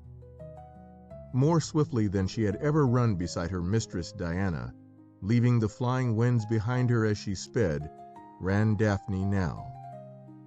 But ever did Apollo gain upon her, and almost had he grasped her when she reached the green banks of the river of which her father Peneus was god. "Help me, Peneus," she cried. "Save me, O my father, from him whose love I fear." As she spoke, the arms of Apollo seized her. Yet even as his arms met around her waist, lissome and slight as a young willow, Daphne the nymph was Daphne the nymph no longer. Her fragrant hair, her soft white arms, her tender body all changed as the sun god touched them. Her feet took root in the soft, damp earth by the river. Her arms sprouted into woody branches and green leaves. Her face vanished, and the bark of a big tree enclosed her snow-white body. Yet Apollo did not take away his embrace from her, who had been his dear first love. He knew that her cry to Peneus, her father, had been answered, yet he said, "Since thou canst not be my bride, at least thou shalt be my tree. My hair, my lyre, my quiver shall have thee always, O laurel tree of the immortals." So do we still speak of laurels won and worn by those of deathless fame, and still does the first love of Apollo crown the heads of those whose gifts have fitted them to dwell with the dwellers on Olympus. I espouse thee for my tree. Be thou the prize of honor and renown, the deathless poet and the poem crowned. Thou shalt the Roman festivals adorn, and after poets be by victors worn. Ovid, Dryden's translation. End of Apollo and Daphne. Section 7. Psyche. Those who read for the first time the story of Psyche must at once be struck by its kinship to the fairy tales of childhood. Here we have the three sisters, the two elder, jealous and spiteful, the youngest, beautiful and gentle, and quite unable to defend herself against her sister's wicked arts. Here, too, is the mysterious bridegroom, who is never seen, and who is lost to his bride because of her lack of faith. Truly, it is an old, old tale, older than all fairy tales, the story of love that is not strong enough to believe and to wait, and so to win through in the end, the story seeds of suspicion sown by one full of malice and an innocent heart, and which bring to the hapless reaper a cruel harvest. Once upon a time, so goes the tale, a king and queen had 3 beautiful daughters. The first and the second were fair indeed, but the beauty of the youngest was such that all the people of the land worshipped it as a thing sent straight from Olympus. They awaited her outside the royal palace, and when she came, they threw chaplets of roses and violets for her little feet to tread upon, and sang hymns of praise as though she were no mortal maiden, but a daughter of the deathless gods. There were many who said that the beauty of Aphrodite herself was less perfect than the beauty of Psyche. And when the goddess found that men were forsaking her altars in order to worship a mortal maiden, great was her wrath against them and against the princess who, all unwittingly, had wrought her this shameful harm. In her garden, sitting amongst the flowers and idly watching his mother's fair white doves as they preened their snowy feathers in the sun, Aphrodite found her son Eros and angrily poured forth to him the story of her shame. "Thine must be the task of avenging thy mother's honor," she said. "Thou who hast the power of making the loves of men, stab with one of thine arrows the heart of this presumptuous maiden, and shame her before all other mortals by making her love a monster from which all others shrink and which all despise." With wicked glee, Eros heard his mother's commands. His beautiful face, still the face of a mischievous boy, lit up with merriment. This was, in truth, a game after his own heart. In the garden of Aphrodite is a fountain of sweet, another of bitter water. And Eros filled 2 amber vases, one from each fountain, hung them from his quiver, and straight he rose from earth and down the wind, went glittering twixt the blue sky and the sea. In her chamber Psyche lay fast asleep, and swiftly, almost without a glance at her, Eros sprinkled some of the bitter drops upon her lips, and then with one of his sharpest arrows pricked her snowy breast. Like a child who half awakes in fear and looks up with puzzled, wondering eyes, Psyche, with a little moan, opened eyes that were bluer than the violets in spring, and gazed at Eros. He knew that he was invisible, and yet her gaze made him tremble. "They spoke truth," said the lad to himself. "Not even my mother is as fair as this princess." For a moment her eyelids quivered, and then dropped. Her long dark lashes fell on her cheeks, that were pink as the hearts of the fragile shells that the waves toss up on western beaches. Her red mouth, curved like the bow of Eros, smiled happily, and Psyche slept again. With heart that beat as it had never beaten before, Eros gazed upon her perfect loveliness. With gentle, pitying finger, he wiped away the red drop where his arrow had wounded her, and then stooped and touched her lips with his own so lightly that Psyche in her dreams thought that they had been brushed by a butterfly's wings. Yet in her sleep she moved, and Eros, starting back, pricked himself with one of his arrows.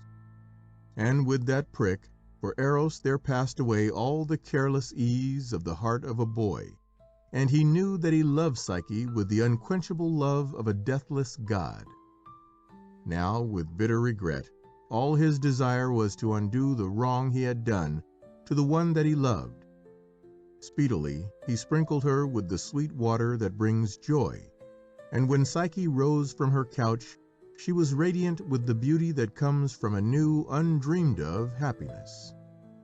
From place to place love followed her that day, and ever fairer to his eyes she grew, so that at last, when from her bower he flew, and underneath his feet the moonlit sea went shepherding his waves disorderly, he swore that of all gods and men no one should hold her in his arms but he alone, that she should dwell with him in glorious wise, like to a goddess in some paradise.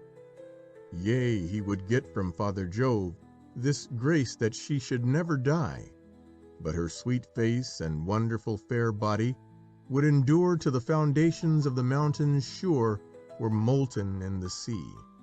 So utterly did he forget his mother's cruelty. William Morris.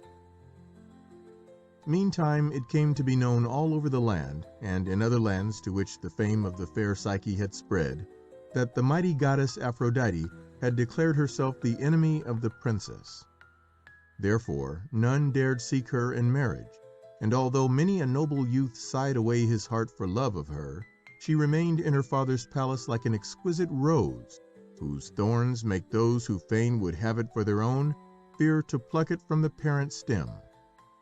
Her sisters married, and her father marveled why so strange a thing should come about, and why the most beautiful by far of his 3 daughters should remain unwed.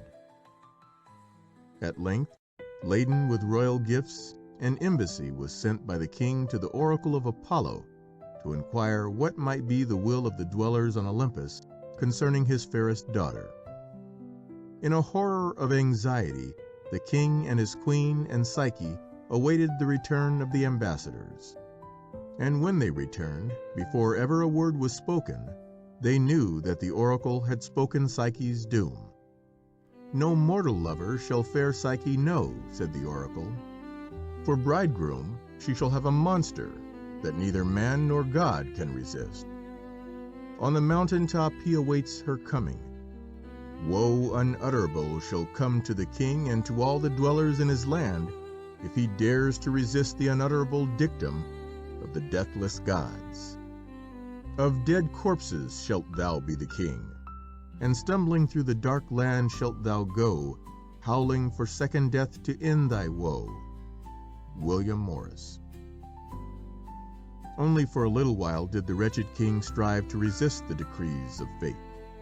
And in her own chamber, where so short a time before the little princess had known the joy of something inexpressible, something most exquisite, intangible, unknown, she sat like a flower broken by the ruthless storm, sobbing pitifully, dry-eyed, with sobs that strained her soul for the shameful, hideous fate that the gods had dealt her.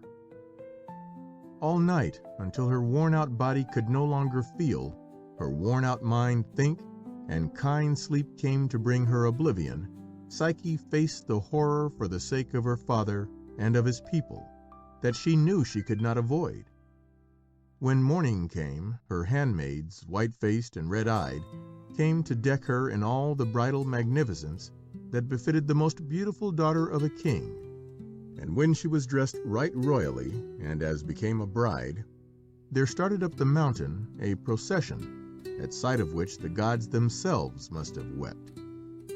With bowed heads the king and queen walked before the litter upon which lay their daughter in her marriage veil of saffron color, with rose wreath on her golden hair. White, white were the faces of the maidens who bore the torches, and yet rose red were they by the side of Psyche. Minstrels played wedding hymns as they marched onwards, and it seemed as though the souls of unhappy shades sobbed through the reeds and moaned through the strings as they played. At length they reached the rocky place where they knew they must leave the victim bride, and her father dared not meet her eyes as he turned his head to go. Yet Psyche watched the procession wending its way downhill. No more tears had she to shed, and it seemed to her that what she saw was not a wedding throng, but an assembly of broken-hearted people who went back to their homes with heavy feet after burying one that they loved. She saw no sign of the monster who was to be her bridegroom, yet at every little sound her heart grew sick with horror, and when the night wind swept through the craggy peaks, and its moans were echoed in loneliness, she fell on her face in deadly fear and lay on the cold rock in a swoon. Yet, had Psyche known it, the wind was her friend. For Eros had used Zephyrus as his trusty messenger, and sent him to the mountain top to find the bride of him whom neither man nor God could resist. Tenderly, very tenderly, he was told, must he lift her in his arms and bear her to the golden palace in that green and pleasant land where Eros had his home. So, with all the gentleness of a loving nurse to a tired little child, Zephyrus lifted Psyche and sped with her in his strong arms to the flowery meadows behind which towered the golden palace of Eros, like the sun behind a sky of green and amber and blue and rose. Deeply, in the weariness of her grief, Psyche slept, and when she awoke, it was to start up with the chill hands of the realization of terrible actualities on her heart. But when her eyes looked round to find the barren rocks, the utter forsakenness, the coming of an unnameable horror, before her she saw only fair groves with trees bedecked with fruit and blossom, fragrant meadows, flowers whose beauty made her eyes grow glad. And from the trees sang birds with song more sweet than any that Psyche had ever known, and with brilliant plumage, which they preened caressingly when they had dipped their wings in crystal sparkling fountains. There, too, stood a noble palace, golden-fronted, and with arcades of stainless marble that shone like snow in the sun. At first, all seemed like part of a dream from which she dreaded to awake. But soon there came to her the joy of knowing that all the exquisite things that made appeal to her senses were indeed realities. Almost holding her breath, she walked forward to the open golden doors. It is a trap, she thought. By this means does the monster subtly mean to lure me into his golden cage. Yet even as she thought, there seemed to be hovering round her winged words, like little golden birds with souls. And in her ears they whispered, "Fear not, doubt not. Recall the half-formed dreams that so short a time ago brought to thy heart such unutterable joy. No evil shall come to thee, only the bliss of loving and of being loved." Thus did Psyche lose her fear and enter the golden doors. And inside the palace she found that all the beautiful things of which she had ever dreamed, all the perfect things for which she had ever longed, were there to greet her. From one to another she flitted, like a hummingbird that sucks honey from one and then from another gorgeous flower. And then, when she was tired with so much wearing out of her thankful mind, she found a banquet ready spread for her, with all the dainties that her dainty soul liked best. And as she ate, music so perfect rejoiced her ears that all her soul was soothed and joyous and at peace. When she had refreshed herself, a soft couch stood before her, ready for her there to repose. And when that strange day had come to an end, Psyche knew that, monster or not, she was beloved by one who had thought for her every thought, and who desired only her desire. Night came at last, and when all was dark and still, and Psyche, wide awake, was full of forebodings and fears lest her happy dreams might only be misleading fancies, and horror incarnate might come to crown her peaceful day, Eros softly entered the palace that was his own. Even as he had gone to the palace of her father, he went now, and found Psyche lying with violet eyes that stared into the velvety darkness, seeking something that she hoped for, trembling before something that brought her dread. His voice was as the voice of spring when it breathes on the sleeping earth. He knew each note in love's music, every word in the great thing that is love's vocabulary. Love loved, and Psyche listened, and soon she knew that her lover was love himself. Thus for Psyche did a time of perfect happiness begin. All through the day she roamed in her love's dominion, and saw on every side the signs of his passion and of his tenderness. All through the night he stayed by her, and satisfied all the longing of her heart. Yet always ere daybreak Eros left her, and when she begged him to stay, he only made answer, "I am with thee only while I keep my visage hidden. And if thou once shouldest see my face, I must forsake thee." The high gods link love with faith, and he withdraws himself from the full gaze of knowledge. Lewis Morris. So did time glide past for Psyche, and ever she grew more in love with love. Always did her happiness become more complete. Yet ever and again there returned to her the remembrance of those sorrowful days when her father and mother had broken their hearts over her martyrdom, and her sisters had looked askance at her as at one whose punishment must assuredly have come from her own misdoing. Thus at length she asked Eros to grant her, for love's sake, a boon, to permit her to have her sisters come see for themselves the happiness that was hers. Most unwillingly was her request granted, for the heart of Eros told him that from their visit no good could come. Yet he was unable to deny anything to Psyche, and on the following day Zephyrus was sent to bring the two sisters to the pleasant valley where Psyche had her home. Eagerly as she awaited them, Psyche thought she might make the princely palace wherein she dwelt yet fairer than it was. And almost ere she could think, her thoughts became realities. When the two sisters came, they were bewildered with the beauty and the magnificence of it all. Beside this, their own possessions were paltry trifles indeed. Quickly, in their little hearts, black envy grew. They had always been jealous of their younger sister, and now that they found her, whom all the world believed to have been slain by a horrible monster, more beautiful than ever, decked with rare jewels, radiant in her happiness, and queen of a palace fit for the gods, their envy soon turned to hatred, and they sought how best to wreak their malice upon the joyous creature who loaded them with priceless gifts. They began to ply Psyche with questions. He who was her lord, to whom she owed all her happiness, where was he? Why did he stay away when her sisters came to be presented to him? What manner of man was he? Was he fair or dark, young or old?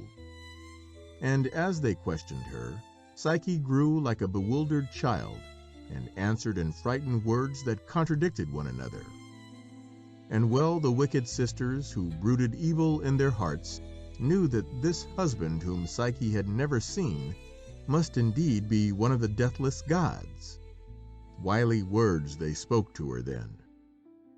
"Alas, unhappy one," they said, "dost think to escape the evil fate the gods meted out for thee? Thy husband is none other than the monster of which the oracle spake. O foolish Psyche, canst not understand that the monster fears the light? Too great horror would it mean for thee to see the loathsome thing that comes in the blackness of night and speaks to thee words of love." White-lipped and trembling, Psyche listened. Drop by drop, the poisonous words passed into her soul. She had thought him king of all living things, worthy to rule over gods as well as men. She was so sure that his body was worthy sheath for the heart she knew so well. She had pictured him beautiful as Eros, son of Aphrodite, young and fair with crisp golden locks, a husband to glory in, a lover to adore. And now she knew with shame and dread that he who had won her love between the twilight and the dawn was a thing to shame her, a monster to be shunned of men. "What then shall I do?" piteously she asked her sisters. And the women piteously and well content answered, "Provide thyself with a lamp and a knife sharp enough to slay the man or monster. And when this creature to whom, to thy undying shame, thou belongest, sleep sound, slip from thy couch, and in the rays of the lamp have courage to look upon him in all his horror. Then, when thou hast seen for thyself that what we say is truth, with thy knife swiftly slay him. Thus shalt thou free thyself from the pitiless doom meted out by the gods." Shaking with sobs, Psyche made answer, "I love him so, I love him so." And her sisters turned upon her with furious scorn and well-simulated wrath.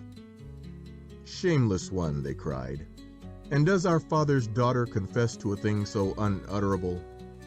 Only by slaying the monster canst thou hope to regain thy place amongst the daughters of men." They left her when evening fell, carrying with them their royal gifts. And while she awaited the coming of her lord, Psyche, provided with knife and lamp, crouched with her head in her hands, a lily broken by a cruel storm. So glad was Eros to come back to her, to find her safely there, for greatly had he feared the coming of that treacherous pair, that he did not note her silence. Nor did the dark night show him that her eyes and her sad face looked like violets in a snow wreath. He wanted only to hold her safely in his arms. And there she lay, passive and still, until sleep came to lay upon him an omnipotent hand. Then, very gently, she withdrew herself from his embrace and stole to the place where her lamp was hidden. Her limbs shook under her as she brought it to the couch where he lay asleep. Her arm trembled as she held it aloft.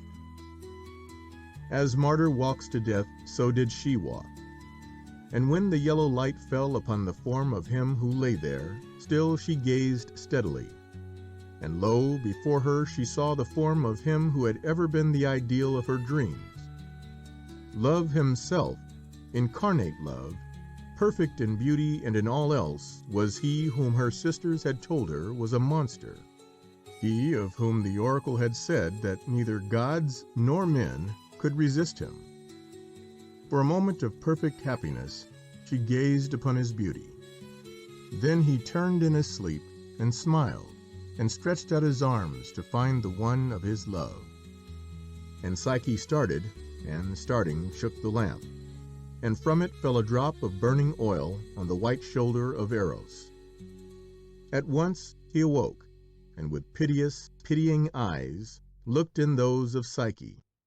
And when he spoke, his words were like daggers that pierced deep into her soul. He told her all that had been, all that might have been. Had she only had faith and patience to wait, an immortal life should have been hers. Farewell. Though I, a god, can never know how thou canst lose thy pain, yet time will go over thine head, and thou mayest mingle yet the bitter and the sweet, nor quite forget, nor quite remember, till these things shall seem the wavering memory of a lovely dream. William Morris. He left her alone then, with her despair. And as the slow hours dragged by, Psyche, as she awaited the dawn, felt that in her heart no sun could ever rise again. When day came at last, she felt she could no longer endure to stay in the palace where everything spoke to her of the infinite tenderness of a lost love. Through the night a storm had raged, and even with the day there came no calm. And Psyche, weary and chill, wandered away from the place of her happiness, onward and ever on, until she stood on the bank of a swift-flowing river. For a little she stayed her steps and listened to the sound of its wash against the rocks and tree roots as it hurried past. And to her, as she waited, came the thought that here had she found a means by which to end her woe. "I have lost my love," she moaned. "What is life to me any longer? Come to me then, O death." So then she sprang into the wan water, hoping that very swiftly it might bear her grief-worn soul down to the shades. But the river bore her up and carried her to its shallows in a fair meadow where Pan himself sat on the bank, and merrily dabbled his feet in the flowing water. and when Psyche, shamed and wet, looked at him with sad eyes, the god spoke to her gently and chid her for her folly. She was too young and much too fair to try to end her life so rudely, he said. The river gods would never be so unkind as to drive so beautiful a maiden in rough haste down to the Cocytus valley. Thou must dree thy weird like all other daughters of men, fair Psyche, he said. He or she who fain would lose their lives are ever held longest in life. Only when the gods will it shall thy days on earth be done. And Psyche, knowing that in truth the gods had spared her to endure more sorrow, looked in his face with a very piteous gaze and wandered on. As she wandered, she found that her feet had led her near the place where her two sisters dwelt. I shall tell them of the evil they have wrought, she thought. Surely they must sorrow when they know that by their cruel words they stole my faith from me and robbed me of my love and of my happiness. Gladly the two women saw the stricken form of Psyche and looked at her face all marred by grief. Well indeed had their plot succeeded. Their malice had drunk deep, yet deeper still they drank, for with scornful laughter they drove her from their palace doors. Very quickly, when she had gone, the elder sought the place where she had stood when Zephyrus bore her in safety to that palace of pleasure where Psyche dwelt with her love. Now that Psyche was no longer there, surely the god by whom she had been beloved would gladly have as her successor the beautiful woman who was now much more fair than the white-faced girl with eyes all red with weeping. And such certainty did the vengeful gods put in her heart that she held out her arms, and calling aloud, "Bear me to him in thine arms, Zephyrus. Behold, I come, my lord." She sprang from the high cliff on which she stood into space, and the ravens that night feasted on her shattered body. So also did it befall the younger sister, deluded by the Olympians to her own destruction, so that her sin might be avenged. For many a weary day and night Psyche wandered, ever seeking to find her love, ever longing to do something by which to atone for the deed that had been her undoing. From temple to temple she went, but nowhere did she come near him, until at length in Cyprus she came to the place where Aphrodite herself had her dwelling. And inasmuch as her love had made her very bold, and because she no longer feared death, nor could think of pangs more cruel than those that she already knew, Psyche sought the presence of the goddess who was her enemy, and humbly begged her to take her life away. With flaming scorn and anger, Aphrodite received her. "O thou fool," she said, "I will not let thee die. But thou shalt reap the harvest thou hast sown, and many a day that wretched lot bemoan. Thou art my slave, and not a day shall be but I will find some fitting task for thee." There began then for Psyche a time of torturing misery, of which only those could speak who have knowledge of the merciless stripes with which the goddess can scourge the hearts of her slaves. With cruel ingenuity, Aphrodite invented labors for her. In uncountable quantity and mingled in inextricable and bewildering confusion, there lay in the granary of the goddess grains of barley and of wheat, peas and millet, poppy and coriander seed. To sort out each kind and lay them in heaps was the task allotted for one day, and woe be to her did she fail. In despair, Psyche began her hopeless labor. While the sun shone through a day that was for her too short, she strove to separate the grains. But when the shadows of evening made it hard for her to distinguish one sort from another, only a few very tiny piles were the result of her weary toil. Very soon the goddess would return, and Psyche dared not think what would be the punishment meted out to her. Rapidly the darkness fell, but while the dying light still lingered in some parts of the granary, It seemed to Psyche as though little dark trickles of water began to pour from underneath the doors and through the cracks in the wall. Trembling, she watched the ceaseless motion of those long dark lines, and then, in amazement, realized that what she saw were unending processions of ants. And as though one who loved her directed their labors, the millions of busy little toilers swiftly did for Psyche what she herself had failed to do.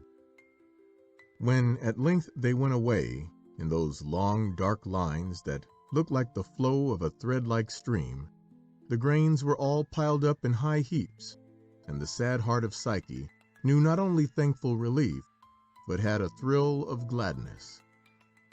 Eros sent them to me, she thought. Even yet, his love for me is not dead. And what she thought was true. Amazed and angry, Aphrodite looked at the task she had deemed impossible, well and swiftly performed. That Psyche should possess such magic skill only incensed her more, and next day she said to her new slave, "Behold, on the other side of that glittering stream my golden-fleeced sheep crop the sweet flowers of the meadow. Today must thou cross the river and bring me back by evening a sample of wool pulled from each one of their shining fleeces." Then did Psyche go down to the brink of the river, and even as her white feet splashed into the water, she heard a whisper of warning from the reeds that bowed their heads by the stream. "Beware, O Psyche," they said. "Stay on the shore and rest until the golden-fleeced sheep lie under the shade of the trees in the evening, and the murmur of the river has lulled them to sleep." But Psyche said, "Alas, I must do the bidding of the goddess.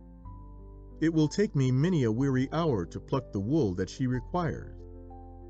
And again the reeds murmured, "Beware, for the golden-fleeced sheep with their great horns are evil creatures that lust for the lives of mortals, and will slay thee even as thy feet reach the other bank. Only when the sun goes down does their vice depart from them, and while they sleep thou canst gather of their wool from the bushes and from the trunks of the trees."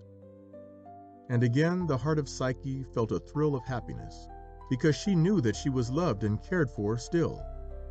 All day she rested in the wood by the river, and dreamt pleasant daydreams. And when the sun had set, she waded to the further shore and gathered the golden wool in the way that the reeds had told her. When in the evening she came to the goddess, bearing her shining load, the brow of Aphrodite grew dark. "If thou art so skilled in magic that no danger is danger to thee, yet another task shall I give thee that is worthy of thy skill," she said, and laid upon Psyche her fresh commands. Sick with dread, Psyche set out next morning to seek the black stream out of which Aphrodite had commanded her to fill a ewer. Part of its waters flowed into the Styx, part into the Cocytus, and well did Psyche know that a hideous death from the loathly creatures that protected the fountain must be the fate of those who risked so proud an attempt. Yet because she knew that she must dree her weird, as Pan had said, she plodded onward towards that dark mountain from whose side gushed the black water that she sought. And then once again there came to her a message of love. A whirring of wings she heard, and o'er her head there flew the bird of Jove, the bearer of his servant, friend of love, who, when he saw her, straightway towards her flew, and asked her why she wept, and when he knew, and who she was, he said, "Cease all thy fear, for to the black waves I thy ewer will bear, and fill it for thee. But remember me, when thou art come unto thy majesty." And yet once again the stricken heart of Psyche was gladdened, and when at nightfall she came with her ewer full of water from the dread stream, and gave it to Aphrodite, although she knew that a yet more arduous task was sure to follow, her fear had all passed away. With beautiful sullen eyes, Aphrodite received her when she brought the water. And with black brow she said, "If thou art so skilled in magic that no danger is known to thee, I shall now give thee a task all worthy of thy skill." Thereon she told her that she must seek that dark valley where no silver nor golden light ever strikes on the black waters of Cocytus and of the Styx, and where Pluto reigns in gloomy majesty over the restless shades. From Proserpine she was to crave for Aphrodite the gift of a box of magical ointment, the secret of which was known to the Queen of Darkness alone, and which was able to bring to those who used it beauty more exquisite than any that the eyes of gods or of men had as yet looked upon. "I grow weary and cave-worn," said Aphrodite, and she looked like a rose that has budded in paradise as she spoke.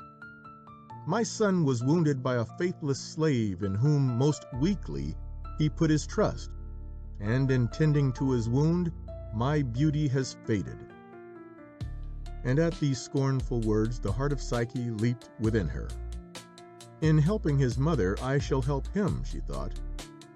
And again she thought, "I shall atone." And so, when day was come, she took her way along the weary road that leads to that dark place from whence no traveler can ever hope to return, and still with gladness in her heart. But as she went onward, cold thoughts and dreadful fears came to her. "Better were it for me to hasten my journey to the shades," she thought.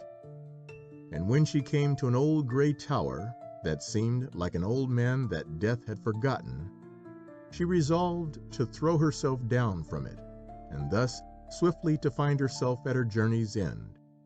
But as she stood on the top of the tower, her arms outstretched like a white butterfly that poises its wings for flight, a voice spoke in her ear. "O foolish one," it said, "why dost thou strive to stay the hope that is not dead?"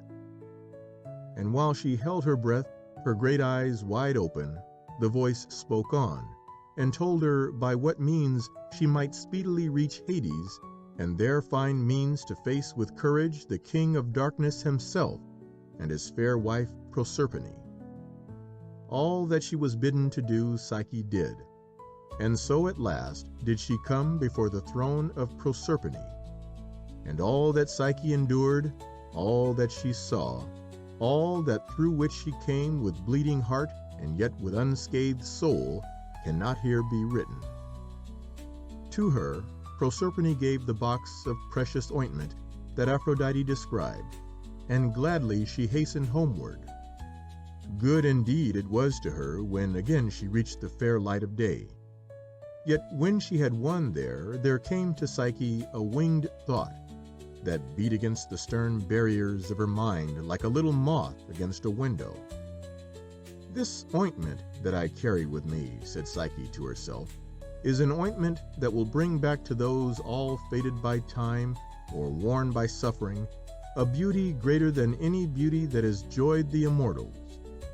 And then she thought, "For my beauty, Eros, love, loved me, and now my beauty is worn and wasted and well nigh gone.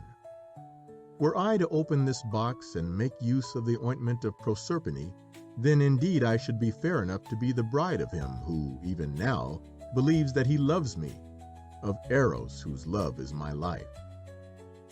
So it came to pass that she opened the fateful box, and out of it there came not beauty, but sleep, that put his gyves upon her limbs, and on her eyelids laid heavy fingers. And Psyche sank down by the wayside, the prisoner of sleep. But Eros, who had loved her ever, with a love that knew the ebb and flow of no tides, rose from his bed and went in search of her, who had braved even the horrors of Hades for his dear sake. And by the wayside he found her, fettered by sleep.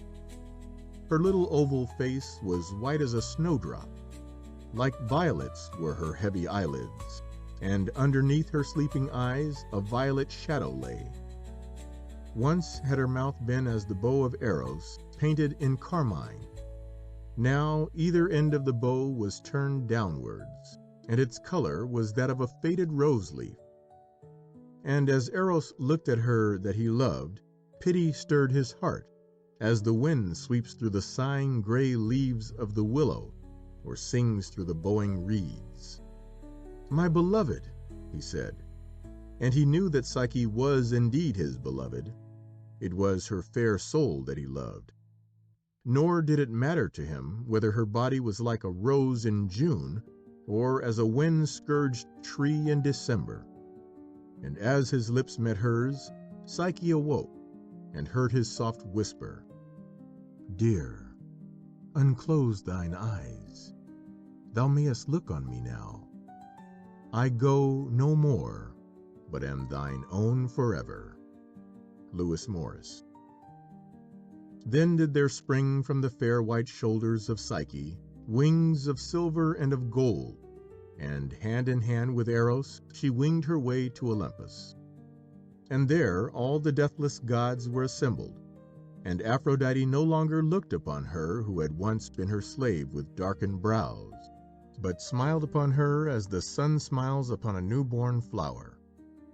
And when into the hand of Psyche there was placed a cup of gold, the voice of the great Father and King of Olympus rang out loud and clear, "Drink now, O beautiful, and have no fear, for with this draught shalt thou be born again, and live forever, free from care and pain." William Morris. In this wise did Psyche, a human soul, attain by bitter suffering to the perfect happiness of purified love. And still do we watch the butterfly, which is her emblem, bursting from its ugly tomb in the dark soil, and spreading joyous white and gold-powdered wings in the caressing sunshine, amidst the radiance and the fragrance of the summer flowers. Still, too, do we sadly watch her sister, the white moth, heedlessly rushing into pangs unutterable, thoughtlessly seeking the anguish that brings her a cruel death. End of Psyche. Section 8. The Caledonian Hunt.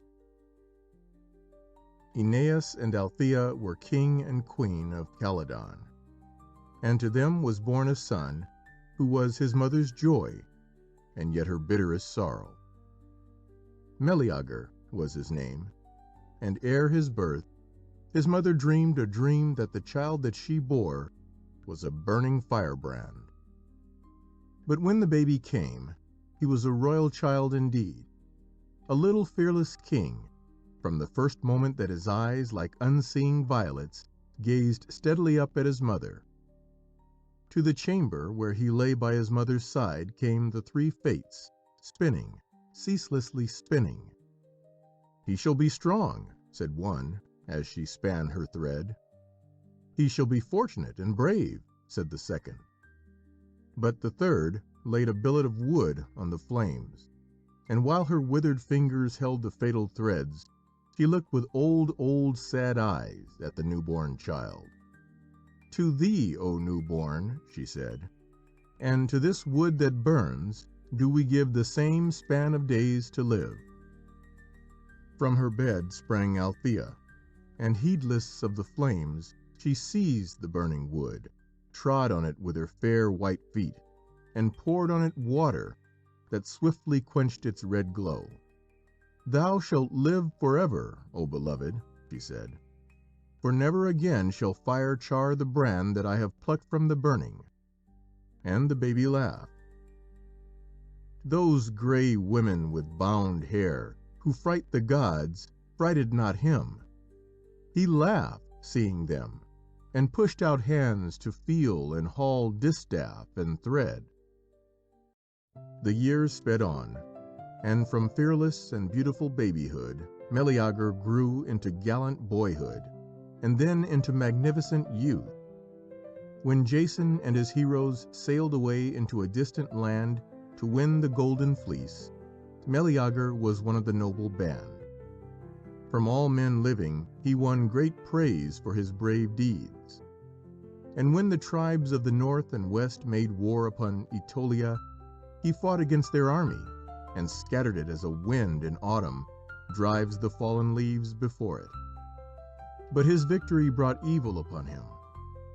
When his father Aeneas, at the end of a fruitful year, offered sacrifices to the gods, he omitted to honor the goddess Diana by sacrificing to her, and to punish his neglect, she had sent this destroying army. When Meleager was victor, her wrath against his father grew yet more hot, and she sent a wild boar, large as the bulls of Epirus, and fierce and savage, to kill and to devour, that it might ravage and lay waste the land of Calydon. The fields of corn were trampled underfoot, the vineyards laid waste, and the olive groves wrecked as by a winter hurricane. Flocks and herds were slaughtered by it, or driven hither and thither in wild panic, working havoc as they fled. Many went out to slay it, but went only to find a hideous death. Then did Meleager resolve that he would rid the land of this monster, and called on all his friends, the heroes of Greece, to come to his aid. Theseus and his friend Pirithous came, Jason, Peleus, afterwards father of Achilles, Telamon, the father of Ajax, Nestor, then but a youth, Castor and Pollux, and Toxeus and Plexippus, the brothers of Althea, the fair queen-mother. But there came none more fearless, nor more ready to fight the monster boar of Calydon, than Atalanta, the daughter of the king of Arcadia. When Atalanta was born, her father heard of her birth with anger. He desired no daughter, but only sturdy sons who might fight for him, and in the furious rage of bitter disappointment, he had the baby princess left on the Parthenian hill, that she might perish there. A she-bear heard the baby's piteous cries, and carried it off to its lair, where she suckled it along with her young. And there the little Atalanta tumbled about and played with her furry companions, and grew strong and vigorous as any other wild young creature of the forest. Some hunters came one day to raid the den and kill the foster mother, and found, amazed, a fearless, white-skinned thing with rosy cheeks and brave eyes, who fought for her life and bit them as did her fierce foster brothers, and then cried human tears of rage and sorrow when she saw the bear who had been her mother lying bloody and dead. Under the care of the hunters, Atalanta grew into a maiden, with all the beauty of a maid and all the strength and the courage of a man. She ran as swiftly as Zephyrus runs, when he rushes up from the west and drives the white clouds before him like a flock of timid fawns that a hound is pursuing. The shafts that her strong arm sped from her bow smote straight to the heart of the beast that she chased, and almost as swift as her arrow was she there to drive her spear into her quarry. When at length her father the king learned that the beautiful huntress, of whom all men spoke as of one only a little lower than Diana, was none other than his daughter, he was not slow to own her as his child. So proud was he of her beauty and grace, and of her marvelous swiftness of foot and skill in the chase, that he would fain have married her to one of the great ones of Greece. But Atalanta had consulted an oracle. "Marry not," said the oracle. "To thee marriage must bring woe." So, with untouched heart, and with the daring and the courage of a young lad, Atalanta came along with the heroes to the Calydonian hunt. She was so radiantly lovely, so young, so strong, so courageous, that straightway Meleager loved her, and all the heroes gazed at her with eyes that adored her beauty. And Diana, looking down at her, also loved the maiden whom from childhood she had held in her protection, a gallant, fearless virgin, dear to her heart. The grey mist rose from the marshes as the hunt began, and the hunters of the boar had gone but a little way when they came upon traces of the hated boar. Disemboweled beasts marked its track. Here in a flowery meadow had it wallowed. There in rich wheatland had it rooted, and the marks of its bestial tusks were on the gashed grey trunks of the trees that had once lived in the peace of a fruitful olive grove. In a marsh they found their enemy, and all the reeds quivered as it heaved its vast bulk, and hove aside the weed in which it had wallowed, and rooted with its tusks amongst the wounded water lilies before it leapt with a snort to meet and to slay the men who had come against it. A filthy thing it was, as its pink snout rose above the green ooze of the marshes, and it looked up lustingly, defying the purity of the blue skies of heaven, to bring to those who came against it a cruel, shameful death.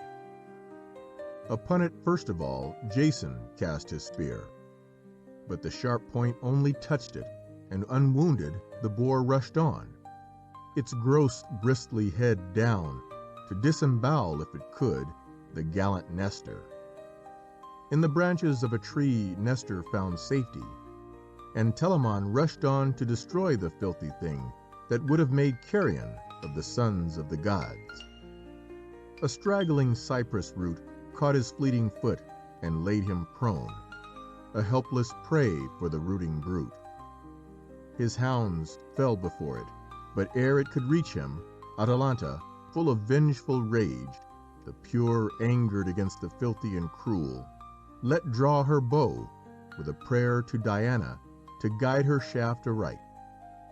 Into the boar's smoking flank sped the arrow. The sudden string rang and sprang inward, and the waterish air hissed, and the moist plumes of the songless reeds moved as a wave which the wind moves no more. But the boar heaved, half out of ooze and slime, his tense flank trembling round the barbed wound, hateful and fiery, with invasive eyes and bristling with intolerable hair, plunged, and the hounds clung, and green flowers and white reddened and broke all round them where they came. And charging with sheer tusk he drove, and smote Hylias, and sharp death caught his sudden soul, and violent sleep shed night upon his eyes. Swinburne. More than ever terrible was the monster now that it was wounded. One after the other, the hunters fell before its mad rage, and were sent to the shades by a bloody and merciless death. Before its furious charge, even the heart of a hero might have been stricken. Yet Meleager, like a mighty oak of the forest that will not sway even a little before the rush of a storm, stood full in its way and met its onslaught. Aimed on the left side, his well-handled spear grasped where the ash was knottiest hewn, and smote. And with no missile wound, the monstrous bore right in the hairiest hollow of his hide, under the last rib, sheer through bulk and bone, deep in, and deeply smitten, and to death the heavy horror, with his hanging shafts, leapt and fell furiously, and from raging lips foamed out the latest wrath of all his life. Great was the shout that rose from those who still lived when that grim hunt thus came to an end. And when, with his keen blade, Meleager struck off the head, even as the quivering throat drew its last agonized breath, louder still shouted the men of Greece. But not for himself did Meleager despoil the body of his foe. He laid the ugly thing at the feet of Atalanta.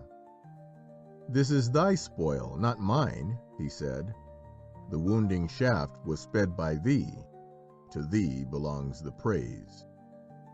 And Atalanta blushed rosily and laughed low and gladly, not only because Diana had heard her prayer and helped her slay the beast, but for happiness that Meleager was so noble in his giving. At that, the brows of the heroes grew dark, and angrily one cried, "Lo now, shall not the Arcadian shoot out lips at us, saying all we were despoiled by this one girl?" Like a spark that kindles the dry grass, their kindling anger spread, and they rushed against Atalanta, seized the trophy she had been given, and smote her as though she were but a shameless wanton, and not the noble daughter of a king. And because the heart of Meleager was given very wholly to the fair huntress, and because those whom he deemed his friends had not only dishonoured her, but had done him a very grievous wrong, a great rage seized him. Right and left he smote, and they who had been most bitter in their jealousy of Atalanta, the two brothers of his own mother, were laid low in death. Tidings of the slaying of the boar had been brought to Althea by swift messengers, and she was on her way to the temples bearing gifts to the gods for the victory of her son, when she beheld the slow-footed procession of those who bore the bodies of the dead. And when she saw the still faces of her two dear brothers, quickly was her joy turned into mourning. Terrible was her grief and anger when she learned by whose hand they were slain, and her mother's love and pride dried up in her heart like the clear water of a fountain before the scorching of a devouring fire. No sacrifices to the gods would she offer, but her dead brothers should have the greatest sacrifice that mother could make to atone for the guilt of her son. Back to the palace she went, and from its safe hiding place drew out the brand that she had rescued from the flames when Meleager, the hero, was but a babe that made his mother's heart sing for joy. She commanded a fire to be prepared, and 4 times, as its flames blazed aloft, she tried to lay the brand upon the pile. Yet 4 times she drew back, and then at last she threw into the reddest of the ashes the charred brand that for a little she held so close to her breast that it seemed as though she fondled her child. A wreath of leaves, as sign of victory, was being placed on Atalanta's beautiful head by the adoring hands of Meleager when his mother gave him his doom. Through his body there rushed a pang of mortal agony. His blood turned to fire, and the hand of death that smote him was as a hand of molten lead. In torture his gallant spirit passed away, uncomplaining, loving through his pain the maid for whose dear sake he had brought woe upon himself. As the last white ashes in the fire crumbled and fell away into nothingness, the soul of Meleager departed. Swiftly through the dark valley his mother's shade followed him, for she fell upon a sword and so perished. And Diana, looking down on the grief-stricken sisters of Meleager and on the bitter sorrow of his father, had compassion on them and turned them into birds. So ended the Caledonian hunt, and Atalanta returned to Arcadia, heavy at heart for the evil she had wrought unwittingly. And still the 3 fates span on, and the winds caught up the cold wood ashes and blew them across the ravaged land that Meleager had saved and that quickly grew fertile again. End of The Caledonian Hunt. Section 9. Atalanta. Atalanta, daughter of the king of Arcadia, returned sad at heart to her own land. Only as comrades, as those against whose skill in the chase she was wont to pit her own skill, had she looked upon men. But Meleager, the hero who loved her and her fair honour more than life itself, and whose love had made him haste in all his gallant strength and youthful beauty to the land of the shades, was one to touch her as never before had she been touched. Her father, proud of her triumph in Caledon, again besought her to marry one of her many noble suitors. "If indeed they love me as thou sayest," said Atalanta to her father, "then must they be ready to face for my sake even the loss of dear life itself. I shall be the prize of him who outruns me in a foot race. But he who tries and fails must pay to death his penalty." Thereafter, for many days, a strange sight was to be seen in Arcadia. For one after another, the suitors came to race with the maiden whose face had bewitched them, though truly the race was no more fair to him who ran than would be a race with death. No mortal man was as fleet as Atalanta, who had first raced with the wild things of the mountains and the forests, and who had dared at last to race with the winds and leave even them behind. To her it was all a glorious game. Her conquest was always sure, and if the youths who entered in the contest cared to risk their lives, why should they blame her? So each day they started, throbbing hope and fierce determination to win her in the heart of him who ran, fading hope and despairing anger as he saw her skimming ahead of him like a gay-hued butterfly that a tired child pursues in vain.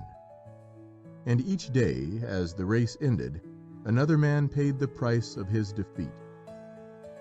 Daily, amongst those who looked on, stood her cousin Milanion. He would fain have hated Atalanta for her ruthlessness and her joyousness as he saw his friends die for her sake. Yet daily her beauty, her purity, and her gallant unconsciousness took a firmer hold upon his heart. To himself he vowed that he would win Atalanta, but not without help from the gods was this possible. Therefore he sought Aphrodite herself and asked her aid.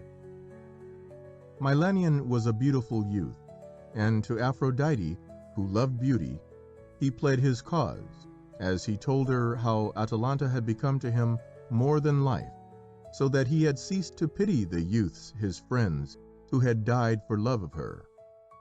The goddess smiled upon him with gentle sympathy.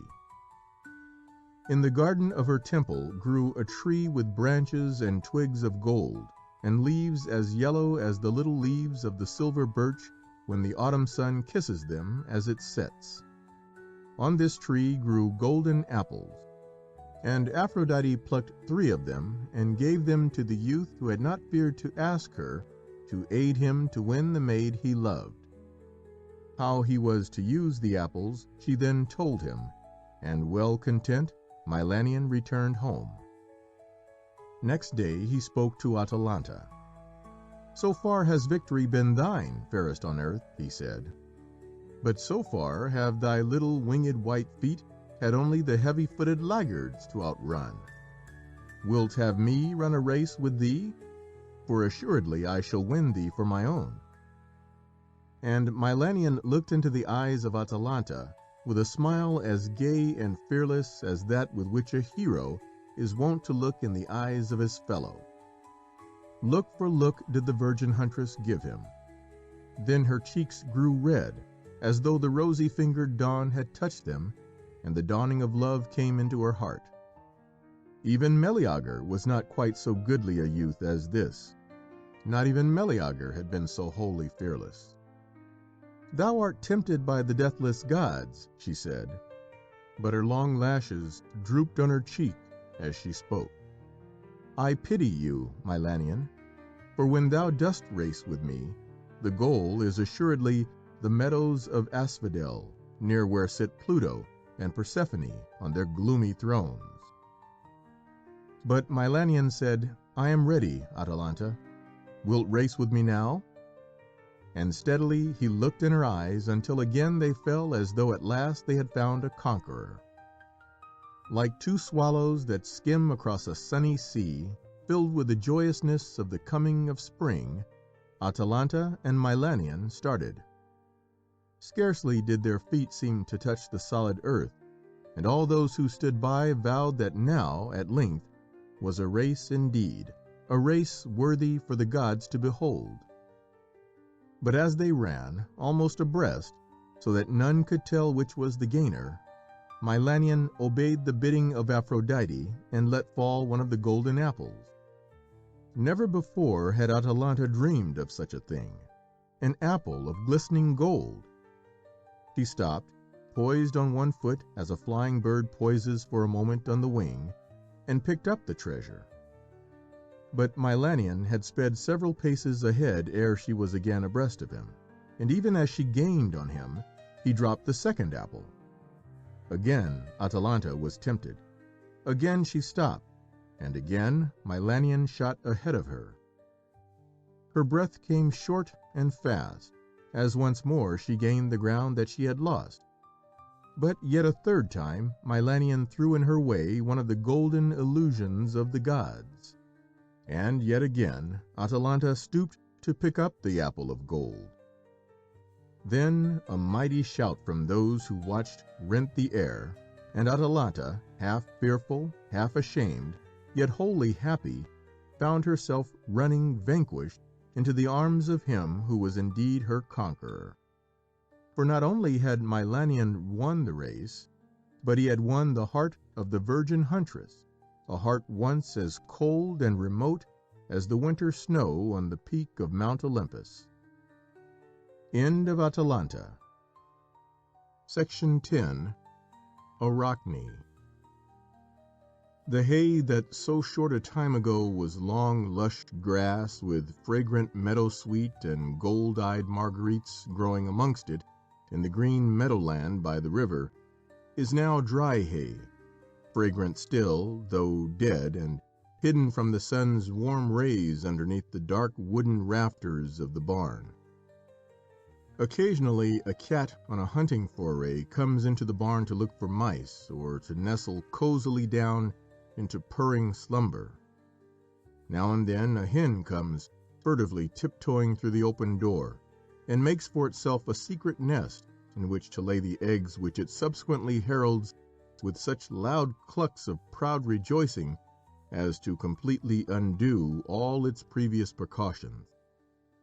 Sometimes children come in, pursuing cat or hen, or merely to tumble each other over amongst the soft hay which they leave in chaotic confusion, and when they have gone away, a little more of the sky can be seen through the little window in the roof, and through the wooden bars of the window lower down. Yet whatever other living creatures may come or go by those windows of the barn, and high up on its dark rafters, there is always a living creature working, ceaselessly working. When through the skylight the sun god drives a golden sunbeam, and a long shaft of dancing dust atoms passes from the window to what was once a part of the early summer's glory, the work of the unresting toiler is also to be seen.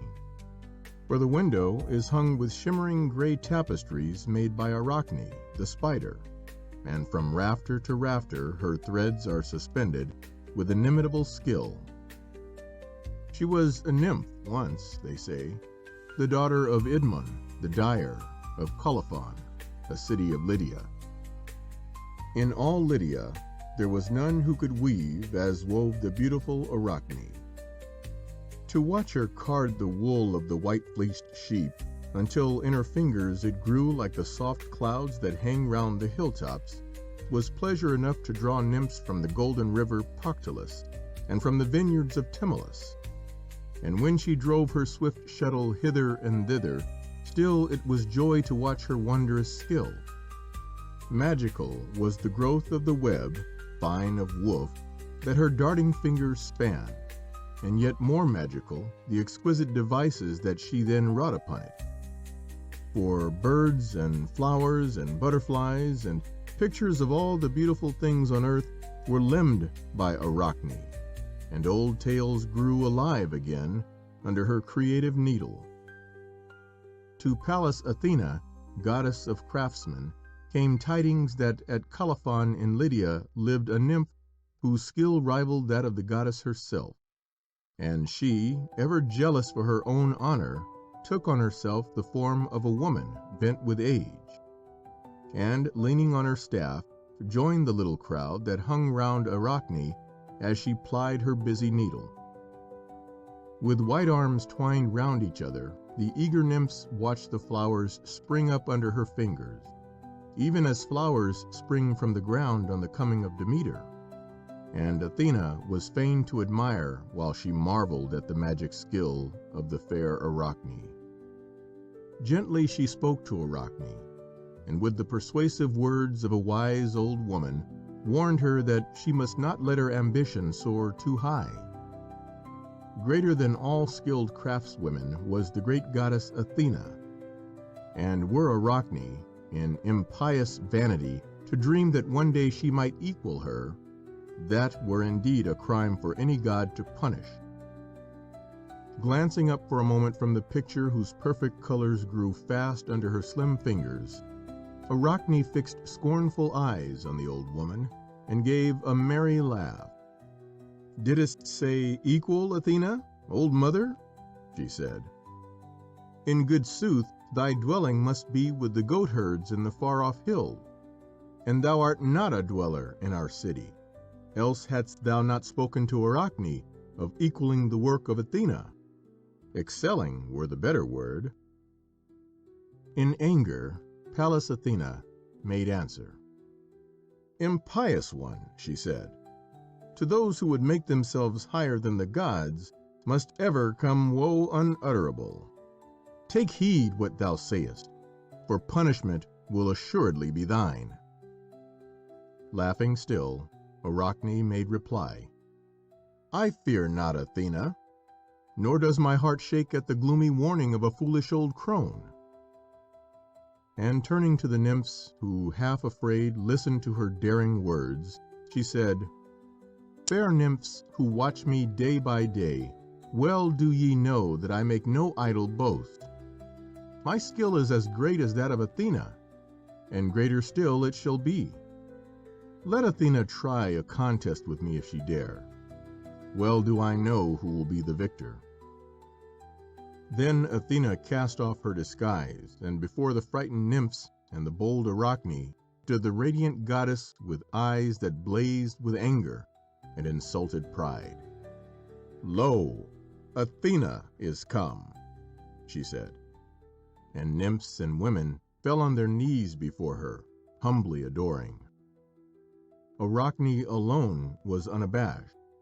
Her cheeks showed how fast her heart was beating.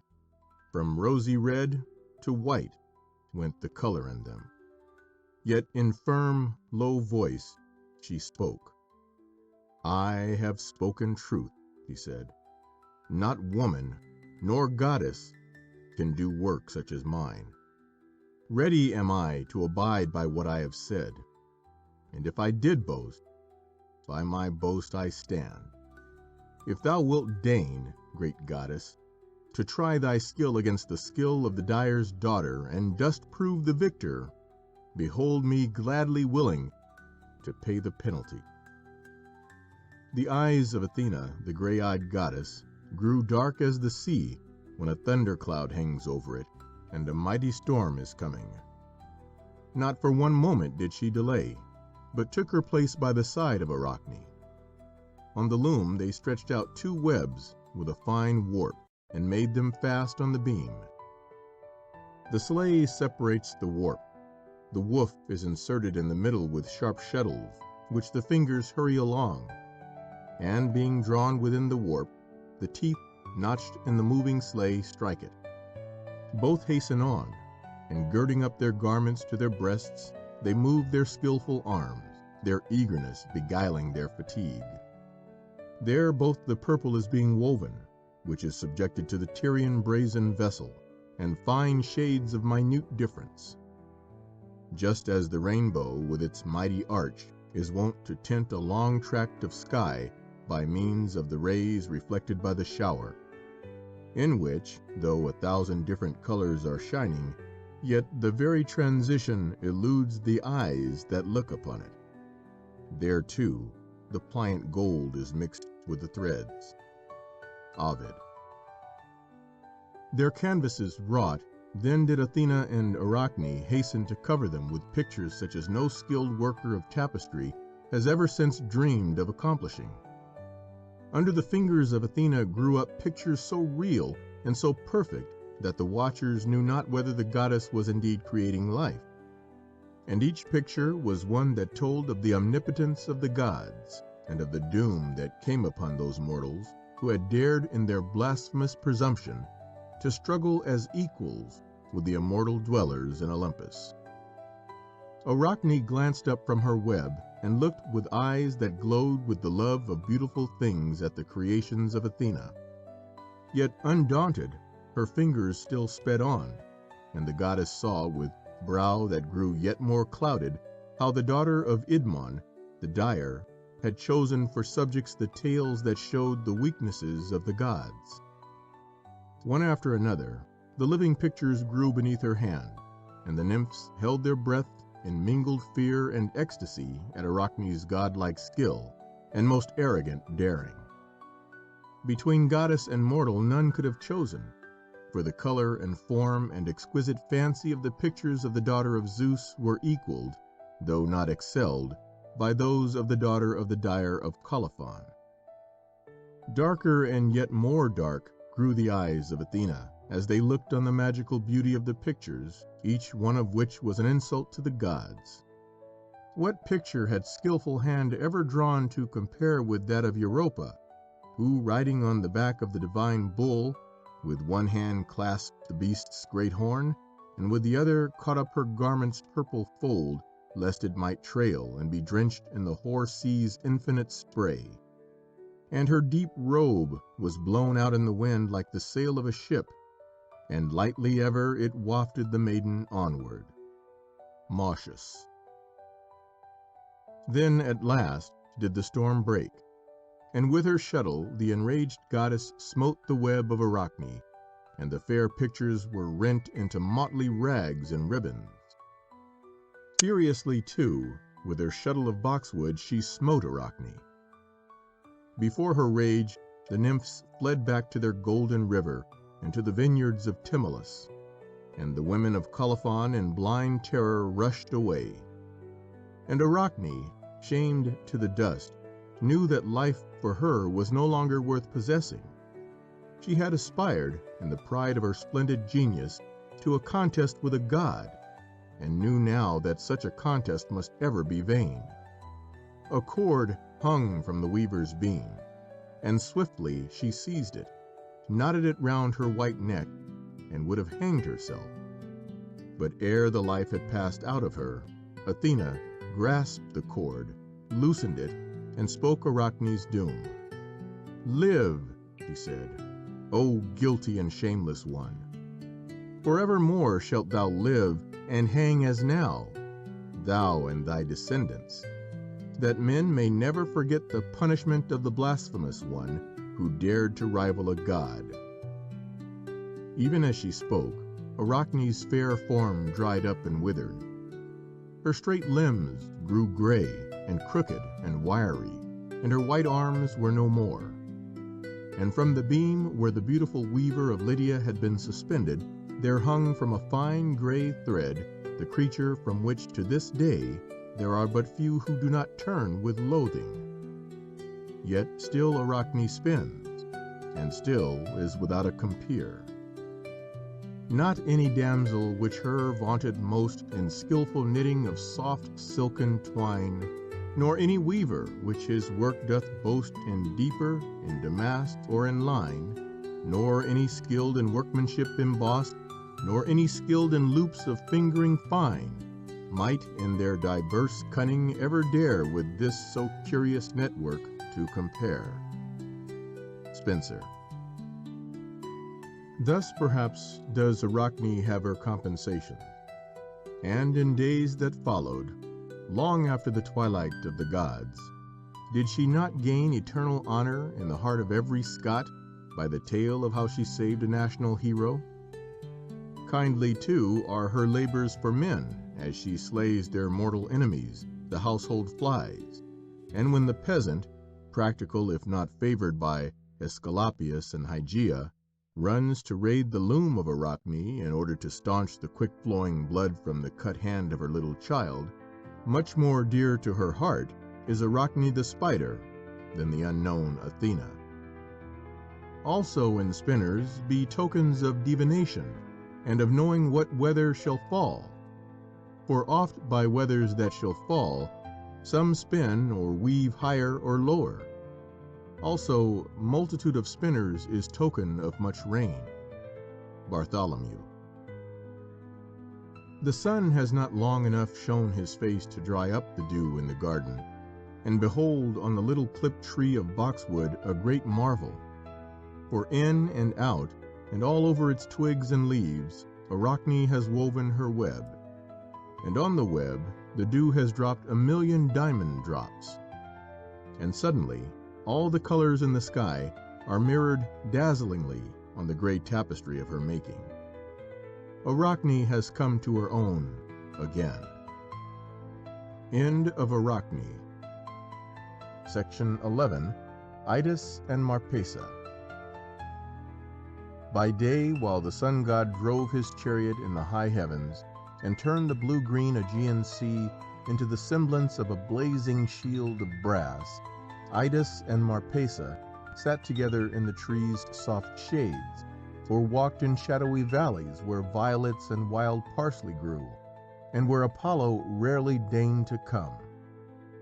At eventide, when in royal splendor of purple and crimson and gold, Apollo sought his rest in the western sky, Idas and Marpessa wandered by the seashore watching the little wavelets softly kissing the pebbles on the beach, or climbed to the mountainside from whence they could see the first glimpse of Diana's silver crescent and the twinkling lights of the Pleiades breaking through the blue canopy of the sky. While Apollo sought in heaven and on earth the best means to gratify his imperial whims, Idas, for whom all joys had come to mean but one, sought ever to be by the side of Marpessa. Shadowy valley, murmuring sea, lonely mountainside, or garden where grew the purple amaranth, and where roses of pink and amber yellow and deepest crimson dropped their radiant petals on the snowy marble paths, all were the same to Idas. Paradise for him were Marpessa by his side, without her, dreary desert. More beautiful than any flower that grew in the garden was Marpessa. No music that Apollo's lute could make was as sweet in the ears of Idas as her dear voice. Its music was ever new to him, a melody to make his heart more quickly throb. New, too, ever was her beauty. For him it was always the first time that they met, always the same fresh ravishment to look in her eyes. And when to Idas came the knowledge that Marpessa gave him love for love, he had indeed won happiness so great as to draw upon him the envy of the gods. The course of true love never did run smooth, and like many and many another father since his day, Evenos, the father of Marpessa, was bitterly opposed to a match where the bridegroom was rich only in youth, in health, and in love. His beautiful daughter naturally seemed to him worthy of something much more high. Thus it was an unhappy day for Marpessa when, as she sat alone by the fountain which dripped slowly down on the marble basin, and dreamed of her lover, Idas, Apollo himself, led by caprice, noiselessly walked through the rose bushes, whose warm petals dropped at his feet as he passed, and beheld a maiden more fair than the fairest flower that grew. The hum of bees, the drip, drip of the fountain, these lulled her mind and heart and soothed her daydreams. And Marpessa's red lips, curved like the bow of Eros, smiled as she thought of Idas, the man she loved. Silently Apollo watched her. This queen of all the roses was not fit to be the bride of mortal man. Marpessa must be his. To Evenos, Apollo quickly imparted his desire. He was not used to having his imperial wishes denied, nor was Evenos anxious to do so. Here indeed was a match for his daughter, no insignificant mortal, but the radiant sun god himself, and to Marpessa he told what Apollo wished, and Marpessa shyly looked at her reflection in the pool of the fountain and wondered if she were indeed beautiful enough to win the love of a god. "Am I in truth so wondrous fair?" she asked her father. "Fair enough to mate with Apollo himself," proudly answered Evenos. And joyously Marpessa replied, "Ah, then am I happy indeed. I would be beautiful for my Idas' sake." An angry man was her father. There was to be no more pleasant dallying with Idas in the shadowy wood or by the seashore. In the rose garden Apollo took his place and charmed Marpessa's ears with his music, while her eyes could not but be charmed by his beauty. The god had no doubts or fears.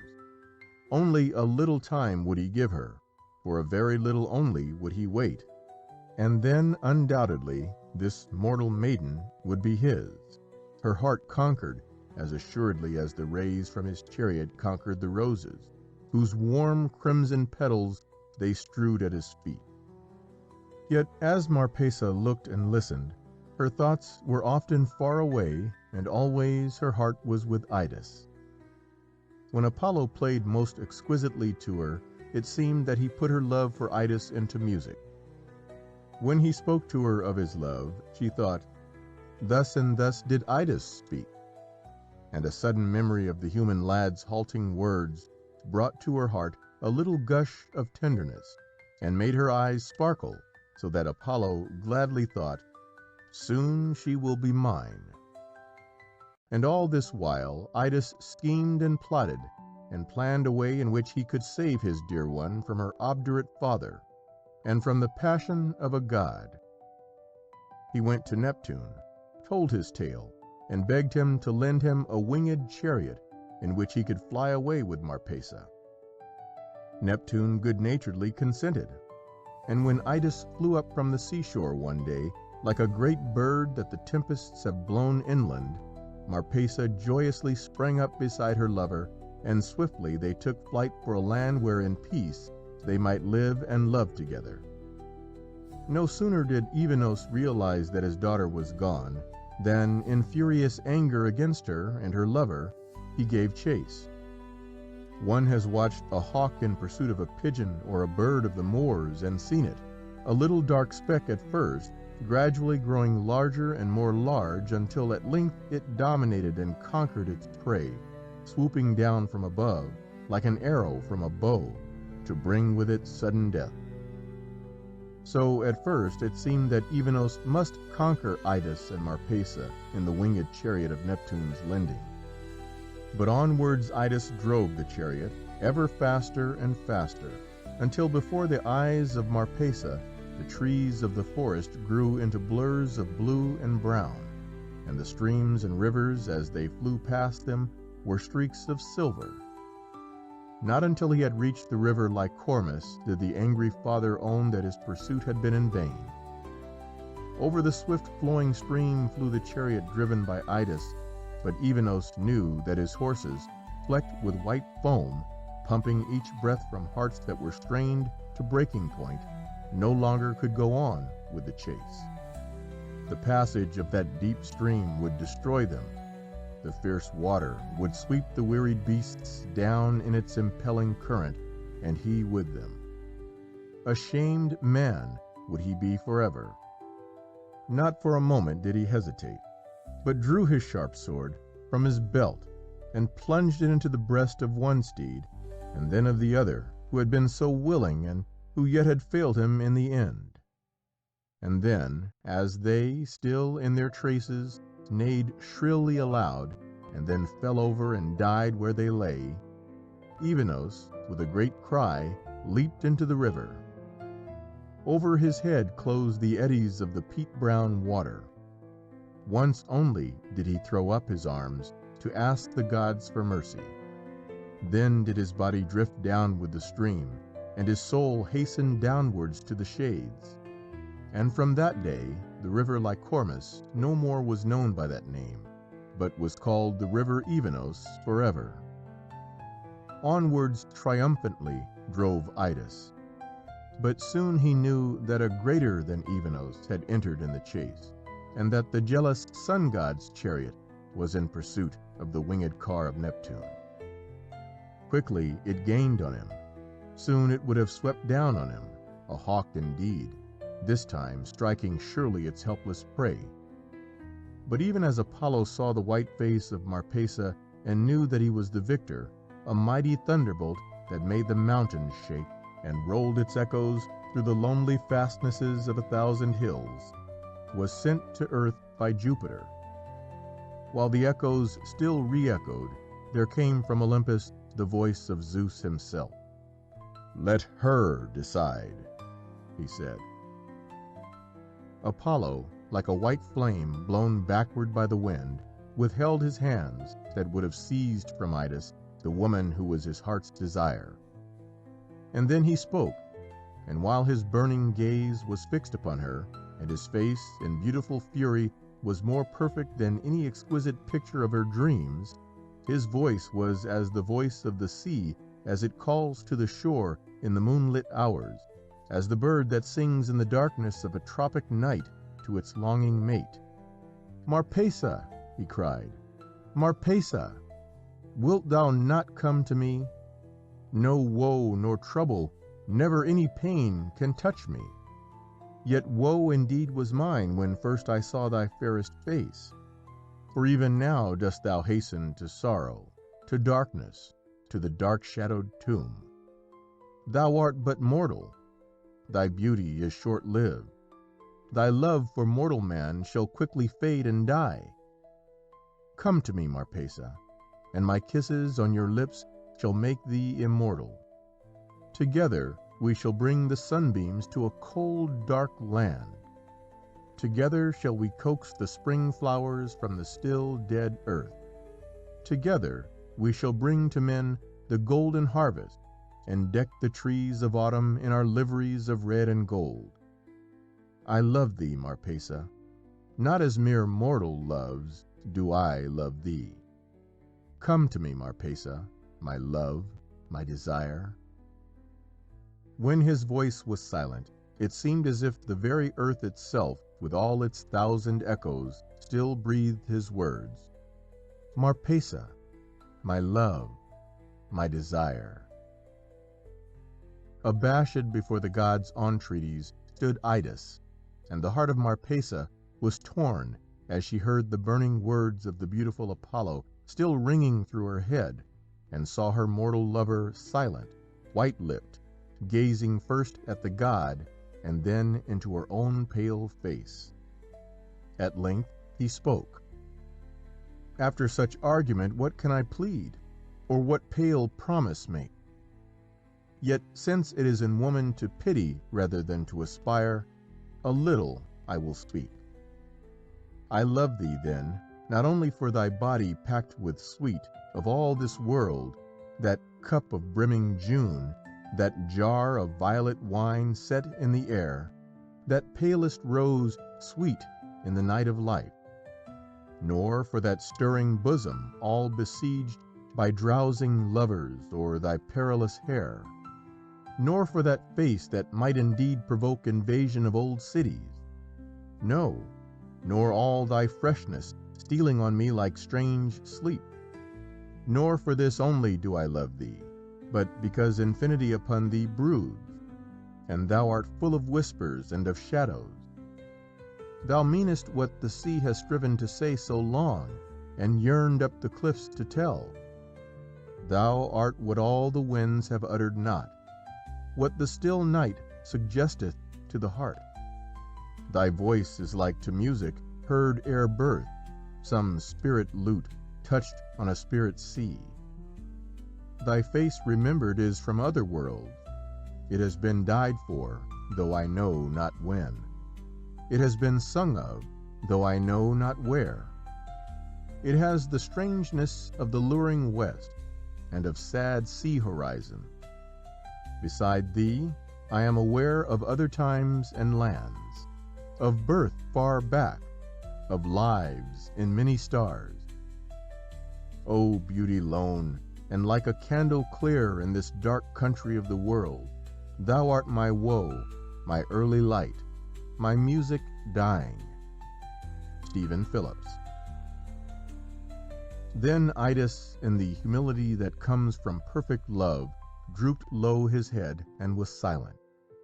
In silence for a minute stood the three, a god, a man, and a woman. And from on high the watching stars looked down and marveled, and Diana stayed for a moment the course of her silver car to watch, as she thought, the triumph of her own invincible brother. From man to god passed the eyes of Marpessa, and back from god to man, and the stars forgot to twinkle, and Diana's silver-maned horses pawed the blue floor of the sky, impatient at the firm hand of the mistress on the reins that checked their eager course. Marpessa spoke at last in low words that seemed to come remembered from other worlds. For all the joys he offered her, she thanked Apollo. What grander fate for mortal woman than to rule the sunbeams, to bring bliss to the earth and to the sons of men? What more could mortal woman crave than the gift of immortality shared with one whose power ruled the vast universe, and who still had stooped to lay the red roses of his passionate love at her little human feet? And yet, in that sorrow-free existence that he promised, might there not still be something a-wanting to one who had once known tears? Yet I, being human sorrow miss. Then were he indeed to give her the gift of immortal life, what value were life to one whose beauty had withered as the leaves in autumn, whose heart was tired and dead? What uglier fate than this, to endure an endless existence in which no life was yoked to one whose youth was immortal, whose beauty was everlasting? Then did she turn to Idas, who stood as one who awaits the judgment of the judge in whose hands lies the power of meting out life or death. Thus she spoke: "But if I live with Idas, then we two on the low earth shall prosper hand in hand in odors of the open field, and live in peaceful noises of the farm, and watch the pastoral fields burned by the setting sun. And he shall give me passionate children, not some radiant god that will despise me quite, but clambering limbs and little hearts that err. So shall we live. And though the first sweet sting of love be past, the sweet that almost venom is, though youth with tender and extravagant delight, the first and secret kiss by twilight hedge, the insane farewell repeated o'er and o'er pass off, there shall succeed a faithful peace, beautiful friendship tried by sun and wind, durable from the daily dust of life." The sun god frowned as her words fell from her lips. Even now, as she looked at him, he held out his arms.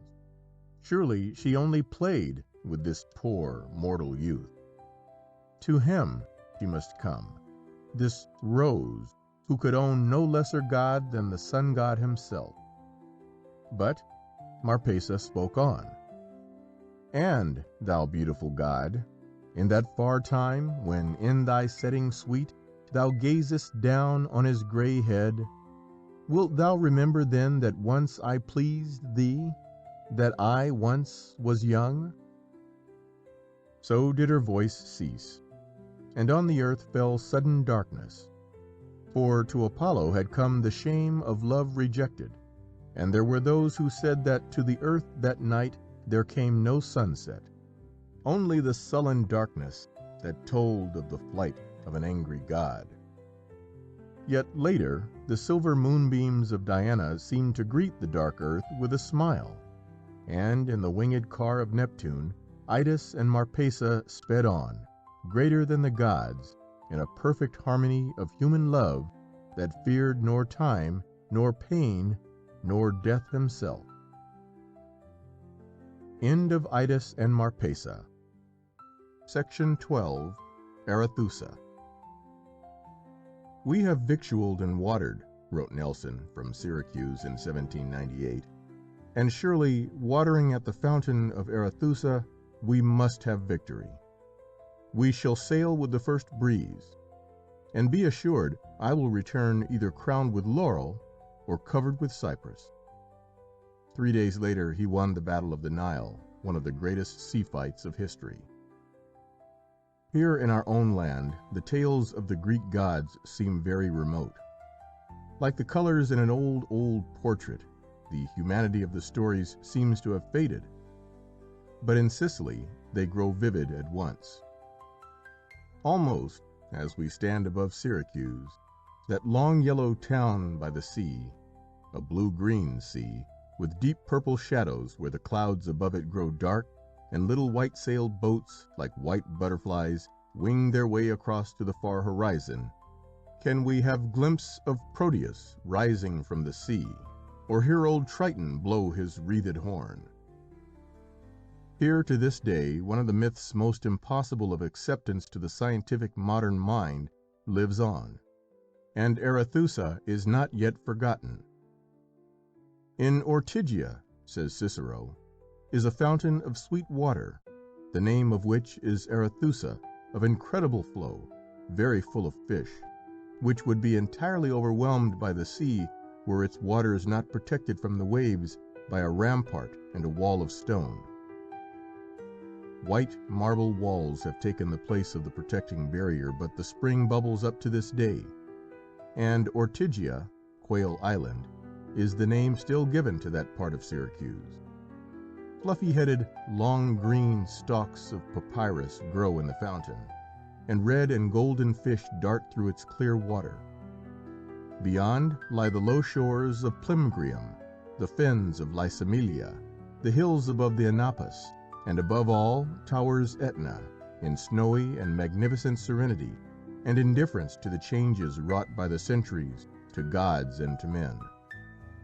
Yet here the present is completely overshadowed by the past, and even the story of Arethusa knocks loudly at the well-barricaded doors of 20th century incredulity. The beautiful Arethusa was a nymph in Diana's train, and many a time in the chase did she thread her way through the dim woodland, as a stream flows down through the forest from the mountains to the sea. But to her, at last, there came a day when she was no longer the huntress, but the hunted. The flaming wheels of the chariot of Apollo had made the whole land scintillate with heat, and the nymph sought the kind shelter of a wood where she might bathe in the exquisite coolness of the river that still was chilled by the snows of the mountain. On the branch of a tree that bent over the stream, she hung her garments and joyously stepped into the limpid water. A ray of the sun glanced through the leaves above her and made the soft sand in the river's bed gleam like gold, and the beautiful limbs of the nymph seem as though carved from pure white marble by the hand of Pygmalion himself.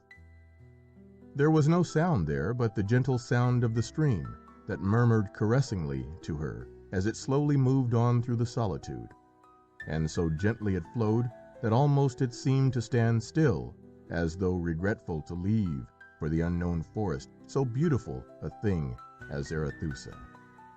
The earth seemed to love her, and heaven smiled above her. But suddenly the stillness of the stream was ruffled. Waves, like the newly born brothers of the billows of the sea, swept both downstream and upstream upon her, and the river no longer murmured gently, but spoke to her in a voice that thrilled with passionate longing. Alpheus, god of the river, had beheld her, and, beholding her, had loved her once and forever.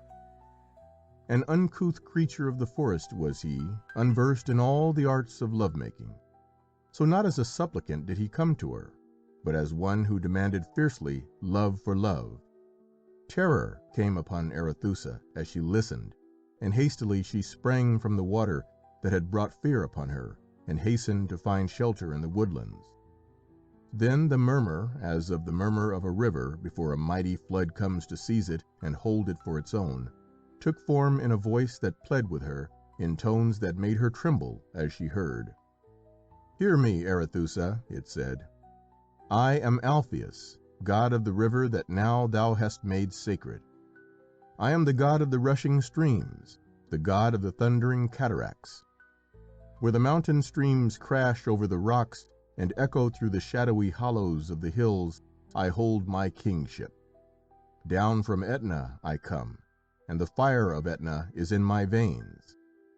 I love thee, I love but thee, and thou shalt be mine, and I thine forever." Then Arethusa, in blind panic, fled before the god who loved her.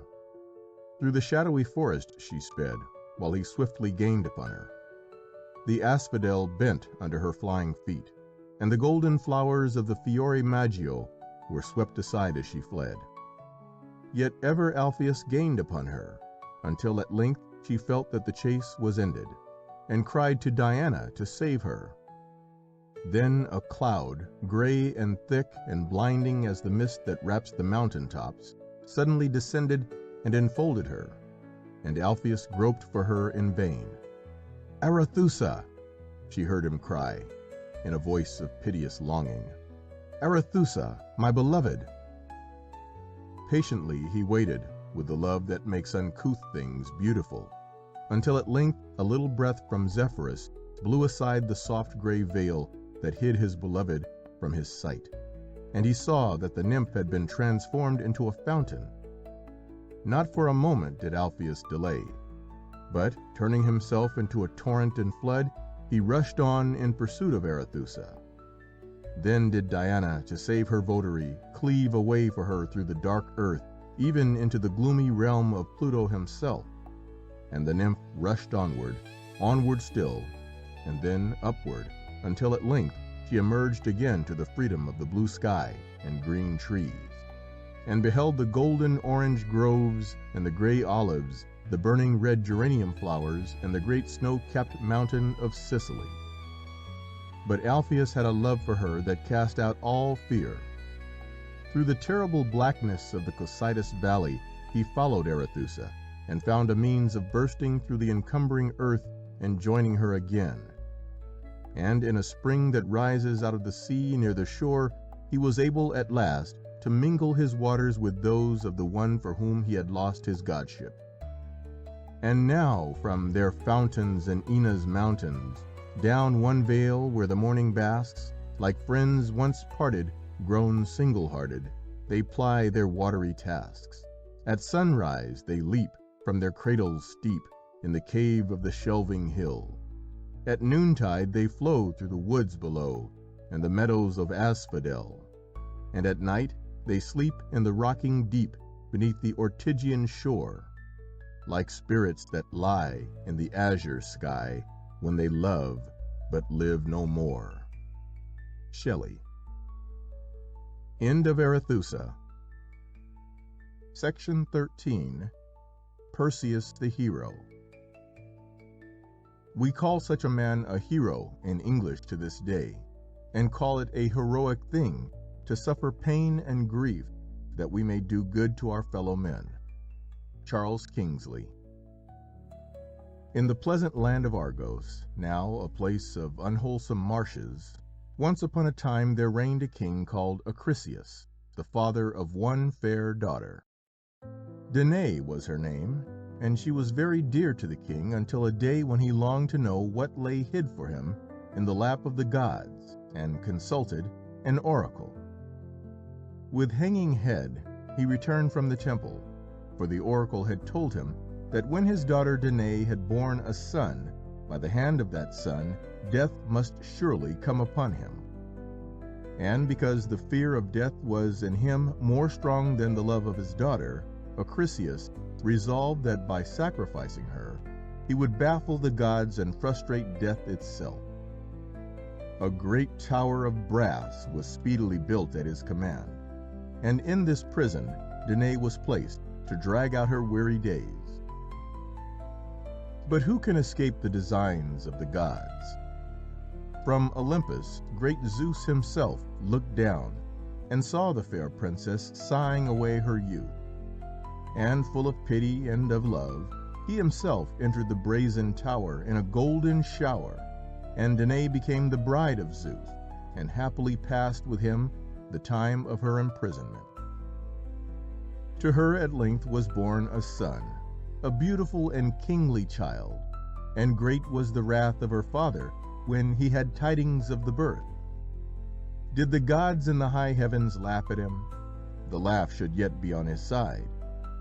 Down to the seashore he hurried Danae and her newly born babe, the little Perseus, put them in a great chest, and set them adrift to be a plaything for winds and waves, and a prey for the cruel and hungry sea. When in the cunningly wrought chest the raging blast and the stirred billow and terror fell upon her, with tearful cheeks she cast her arm around Perseus and spake, "Alas, my child, what sorrow is mine! But thou slumberest in baby wise, sleeping in this woeful ark. Midst the darkness of the brazen rivet thou shinest, and in the swart gloom sent forth. Thou heedest not the deep foam of the passing wave above thy locks, nor the voice of the blast as thou liest in thy purple covering, a sweet face.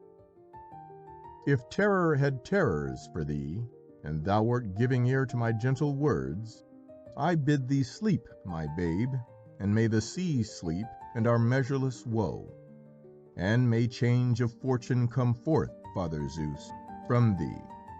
For I make my prayer in boldness, and beyond right, forgive me." Simonides of Chaos. For days and nights the mother and child were tossed on the billows, but yet no harm came near them. And one morning the chest grounded on the rocky beach of Seriphos, an island in the Aegean Sea. Here a fisherman came on this strange flotsam and jetsam of the waves, and took the mother and child to Polydectes, the king, and the years that followed were peaceful years for Danae and for Perseus. But as Perseus grew up, growing each day more goodly to look upon, more fearless, more ready to gaze with serene courage into the eyes of gods and of men, an evil thing befell his mother. She was but a girl when he was born, and as the years passed, she grew ever more fair. And the crafty eyes of old Polydectes the king ever watched her more eagerly, always more hotly desired her for his wife. But Danae, the beloved of Zeus himself, had no wish to wed the old king of the Cyclades, and proudly she scorned his suit. Behind her, as she knew well, was the stout arm of her son Perseus, and while Perseus was there, the king could do her no harm. But Perseus, unwitting of the danger his mother daily had to face, sailed the seas unfearingly, and felt that peace and safety surrounded him on every side. At Samos one day, while his ship was lading, Perseus lay down under the shade of a great tree, and soon his eyelids grew heavy with sleep, and there came to him, like butterflies that flit over the flowers in a sunlit garden, pleasant, light-winged dreams. But yet another dream followed close on the merry heels of those that went before. And before Perseus there stood one whose grey eyes were as the fathomless sea on the dawn of a summer day. Her long robes were blue as the hyacinths in spring, and the spear that she held in her hand was of a polished brightness, as the dart with which the gods smite the heart of a man, with joy inexpressible, with sorrow that is scarcely to be borne. To Perseus she spoke winged words. "I am Pallas Athena," she said, "and to me the souls of men are known. Those whose fat hearts are as those of the beasts that perish do I know. They live at ease. No bitter sorrow is theirs, nor any fierce joy that lifts their feet free from the cumbering clay. But dear to my heart are the souls of those whose tears are tears of blood, whose joy is as the joy of the immortals. Pain is theirs, and sorrow. Disappointment is theirs, and grief. Yet their love is as the love of those who dwell on Olympus. Patient they are, and long-suffering, and ever they hope, ever do they trust. Ever they fight, fearless and unashamed. And when the sum of their days on earth is accomplished, wings of whose existence they have never had knowledge bear them upwards, out of the mist and din and strife of life, to the life that has no ending. Then she laid her hand on the hand of Perseus. "Perseus," she said, "art thou of those whose dull souls forever dwell in pleasant ease, or wouldest thou be as one of the immortals?" And in his dream Perseus answered without hesitation, "Rather let me die a youth, living my life to the full, fighting ever, suffering ever," he said, "than live at ease like a beast that feeds on flowery pastures and knows no fiery gladness, no heart-bleeding pain." Then Pallas Athena, laughing for joy because she loved so well a hero's soul, showed him a picture that made even his brave heart sick for dread, and told him a terrible story. In the dim, cold Far West, she said, there lived 3 sisters. One of them, Medusa, had been one of her priestesses, golden-haired and most beautiful. But when Athena found that she was as wicked as she was lovely, swiftly had she meted out a punishment. Every lock of her golden hair had been changed into a venomous snake. Her eyes, that had once been the cradles of love, were turned into love's stony tombs. Her rosy cheeks were now of death's own livid hue. Her smile, which drew the hearts of lovers from their bosoms, had become a hideous thing. A grinning mask looked on the world, and to the world her gaping mouth and protruding tongue meant a horror before which the world stood terrified, dumb. There are some sadnesses too terrible for human hearts to bear. So it came to pass that in the dark cavern in which she dwelt, and in the shadowy woods around it, all living things that had met the awful gaze of her hopeless eyes were turned into stone. Then Pallas Athena showed Perseus, mirrored in a brazen shield, the face of one of the tragic things of the world. And as Perseus looked, his soul grew chill within him. But when Athena in low voice asked him, "Perseus, wilt even end the sorrow of this piteous sinful one?" he answered, "Even that will I do, the gods helping me." And Pallas Athena, smiling again in glad content, left him to dream. And Perseus awoke in sudden fear, and found that in truth he had but dreamed, yet held his dream as a holy thing in the secret treasure house of his heart. Back to Seriphos he sailed, and found that his mother walked in fear of Polydectes the king. She told her son, a strong man now, though young in years, the story of his cruel persecution. Perseus saw red blood, and gladly would he have driven his keen blade far home in the heart of Polydectes. But his vengeance was to be a great vengeance, and the vengeance was delayed. The king gave a feast, and on that day everyone in the land brought offerings of their best and most costly to do him honor. Perseus alone came empty-handed, and as he stood in the king's court as though he were a beggar, the other youths mocked at him, of whom they had ever been jealous. "Thou sayest that thy father is one of the gods," they said. "Where is thy godlike gift, O Perseus?" And Polydectes, glad to humble the lad who was keeper of his mother's honor, echoed their foolish taunt. "Where is the gift of the gods that the noble son of the gods has brought me?" he asked. And his fat cheeks and loose mouth quivered with ugly merriment. Then Perseus, his head thrown back, gazed in the bold eyes of Polydectes. Son of Zeus he was indeed, as he looked with royal scorn at those whom he despised. "A godlike gift thou shalt have, in truth, O king," he said, and his voice rang out as a trumpet call before the battle. "The gift of the gods shall be thine. The gods helping me, thou shalt have the head of Medusa." A laugh, half-born, died in the throats of Polydectes and of those who listened, and Perseus strode out of the palace aglow in his heart, for he knew that Pallas Athena had lit the fire that burned in him now. and that though he should shed the last drop of his life's blood to win what he sought, right would triumph, and wrong must be worsted. Still quivering with anger, Perseus went down to the blue sea that gently whispered its secrets to the shore on which he stood. If Pallas Athena would but come, he thought, if only my dreams might come true. For, like many a boy before and since, Perseus had dreamed of gallant, fearless deeds. Like many a boy before and since, he had been the hero of a great adventure. So he prayed, "Come to me, I pray you, Pallas Athena. Come, and let me dream true." His prayer was answered. Into the sky there came a little silver cloud that grew, and ever it grew nearer. And then, as in his dream, Pallas Athena came to him and smiled on him as the sun smiles on the water in spring. Nor was she alone. Beside her stood Hermes of the winged shoes, and Perseus knelt before the two in worship.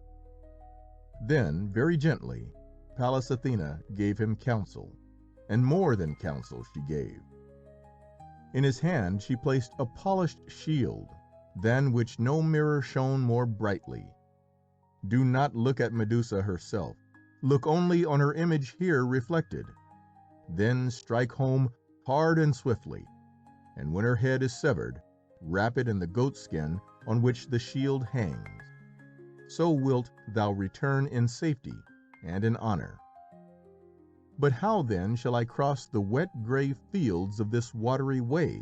Asked Perseus. Would that I were a white-winged bird that skims across the waves. And with the smile of a loving comrade, Hermes laid his hand on the shoulder of Perseus. My winged shoes shall be thine, he said, and the white-winged sea-birds shalt thou leave far, far behind. Yet another gift is thine, said Athena. Gird on, as gift from the gods, this sword that is immortal. For a moment Perseus lingered. May I not bid farewell to my mother? He asked. May I not offer burnt offerings to thee and to Hermes and to my father Zeus himself? But Athena said nay. At his mother's weeping his heart might relent, and the offering that the Olympians desired was the head of Medusa. Then, like a fearless young golden eagle, Perseus spread out his arms, and the winged shoes carried him across the seas to the cold northern lands whither Athena had directed him. Each day his shoes took him a 7 days' journey, and ever the air through which he passed grew more chill, till at length he reached the land of everlasting snow, where the black ice never knows the conquering warmth of spring, and where the white surf of the moaning waves freezes solid even as it touches the shore. It was a dark, grim place to which he came, and in a gloomy cavern by the sea lived the Graea, the 3 grey sisters that Athena had told him he must seek. Old and grey and horrible they were, with but one tooth amongst them, and but one eye. From hand to hand they passed the eye, and muttered and shivered in the blackness and the cold.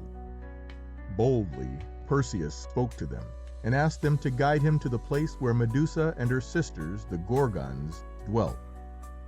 No others know where they dwell, he said.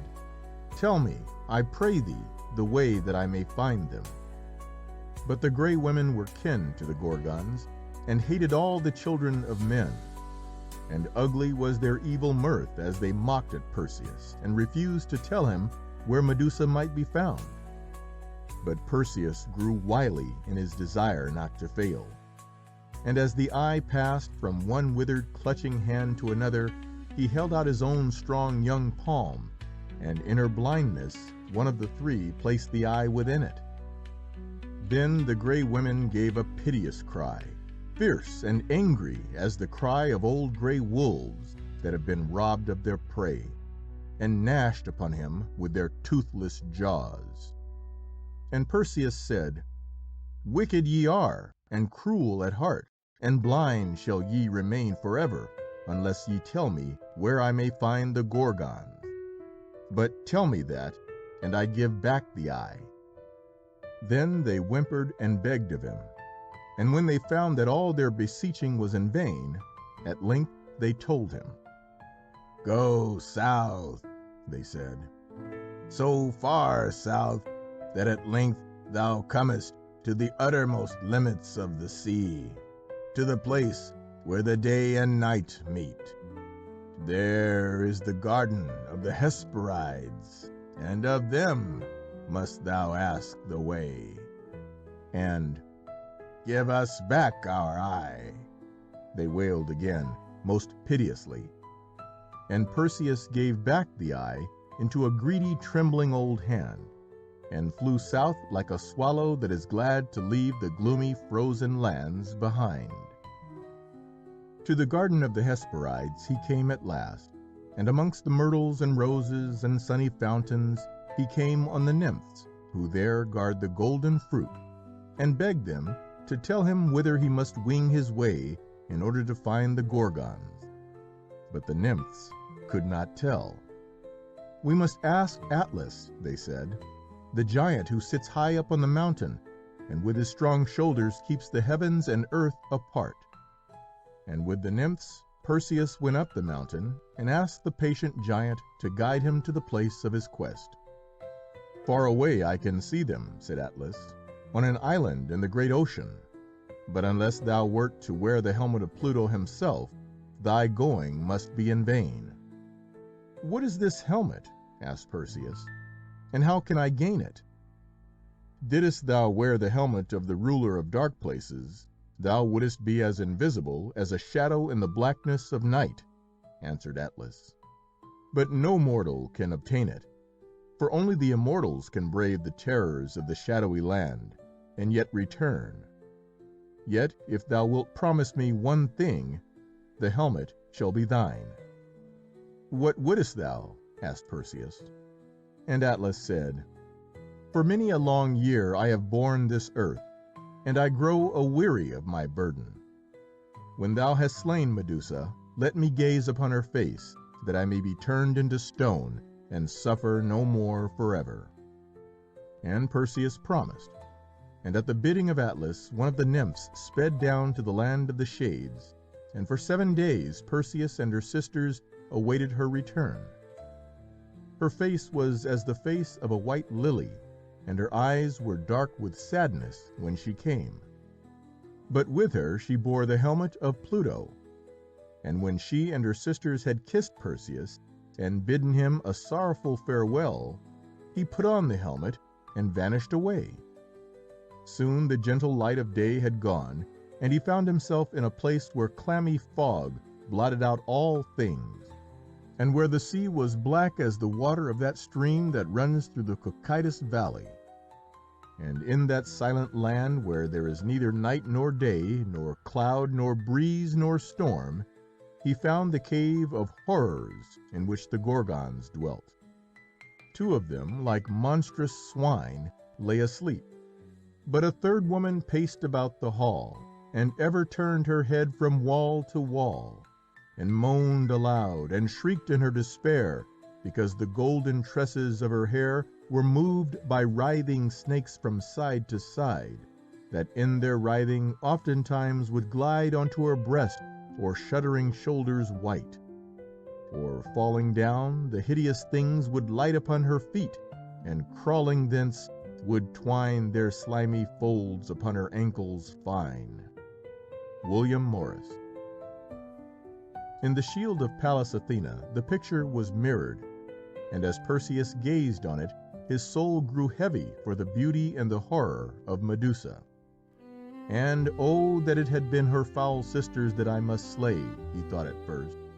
But then, to slay her will be kind indeed, he said. Her beauty has become corruption, and all the joy of life for her has passed into the agony of remembrance, the torture of unending remorse. And when he saw her brazen claws that still were greedy and lustful to strike and to slay, his face grew stern, and he paused no longer, but with his sword he smote her neck with all his might and main. And to the rocky floor the body of Medusa fell with brazen clang, but her head he wrapped in the goat's skin, while he turned his eyes away. Aloft then he sprang, and flew swifter than an arrow from the bow of Diana. With hideous outcry the two other Gorgons found the body of Medusa, and like foul vultures that hunt a little songbird, they flew in pursuit of Perseus. For many a league they kept up the chase, and their howling was grim to hear. Across the seas they flew, and over the yellow sand of the Libyan desert, and as Perseus flew before them, some blood drops fell from the severed head of Medusa, and from them bred the vipers that are found in the desert to this day. But bravely did the winged shoes of Hermes bear Perseus on, and by nightfall the Gorgon sisters had passed from sight, and Perseus found himself once more in the garden of the Hesperides. Ere he sought the nymphs, he knelt by the sea to cleanse from his hands Medusa's blood, and still does the seaweed that we find on sea beaches after a storm bear the crimson stain. And when Perseus had received glad welcome from the fair dwellers in the garden of the Hesperides, he sought Atlas, that to him he might fulfill his promise. And eagerly Atlas beheld him, for he was aweary of his long toil. So Perseus uncovered the face of Medusa, and held it up for the Titan to gaze upon. And when Atlas looked upon her, whose beauty had once been pure and living as that of a flower in spring, and saw only anguish and cruelty, foul wickedness and hideous despair, his heart grew like stone within him. To stone, too, turned his great patient faith, and into stone grew his vast limbs and strong crouching back. So did Atlas the Titan become Atlas the mountain, and still his head, white-crowned with snow, and his great shoulder far up in misty clouds, would seem to hold apart the earth and the sky. Then Perseus again took flight, and in his flight he passed over many lands, and suffered weariness and want, and sometimes felt his faith growing low. Yet ever he sped on, hoping ever, enduring ever. In Egypt he had rest, and was fed and honored by the people of the land, who were fain to keep him to be one of their gods. And in a place called Chemis they built a statue of him when he had gone, and for many hundreds of years it stood there. And the Egyptians said that ever and again Perseus returned, and that when he came, the Nile rose high, and the season was fruitful, because he had blessed their land. Far down below him, as he flew one day, he saw something white on a purple rock in the sea.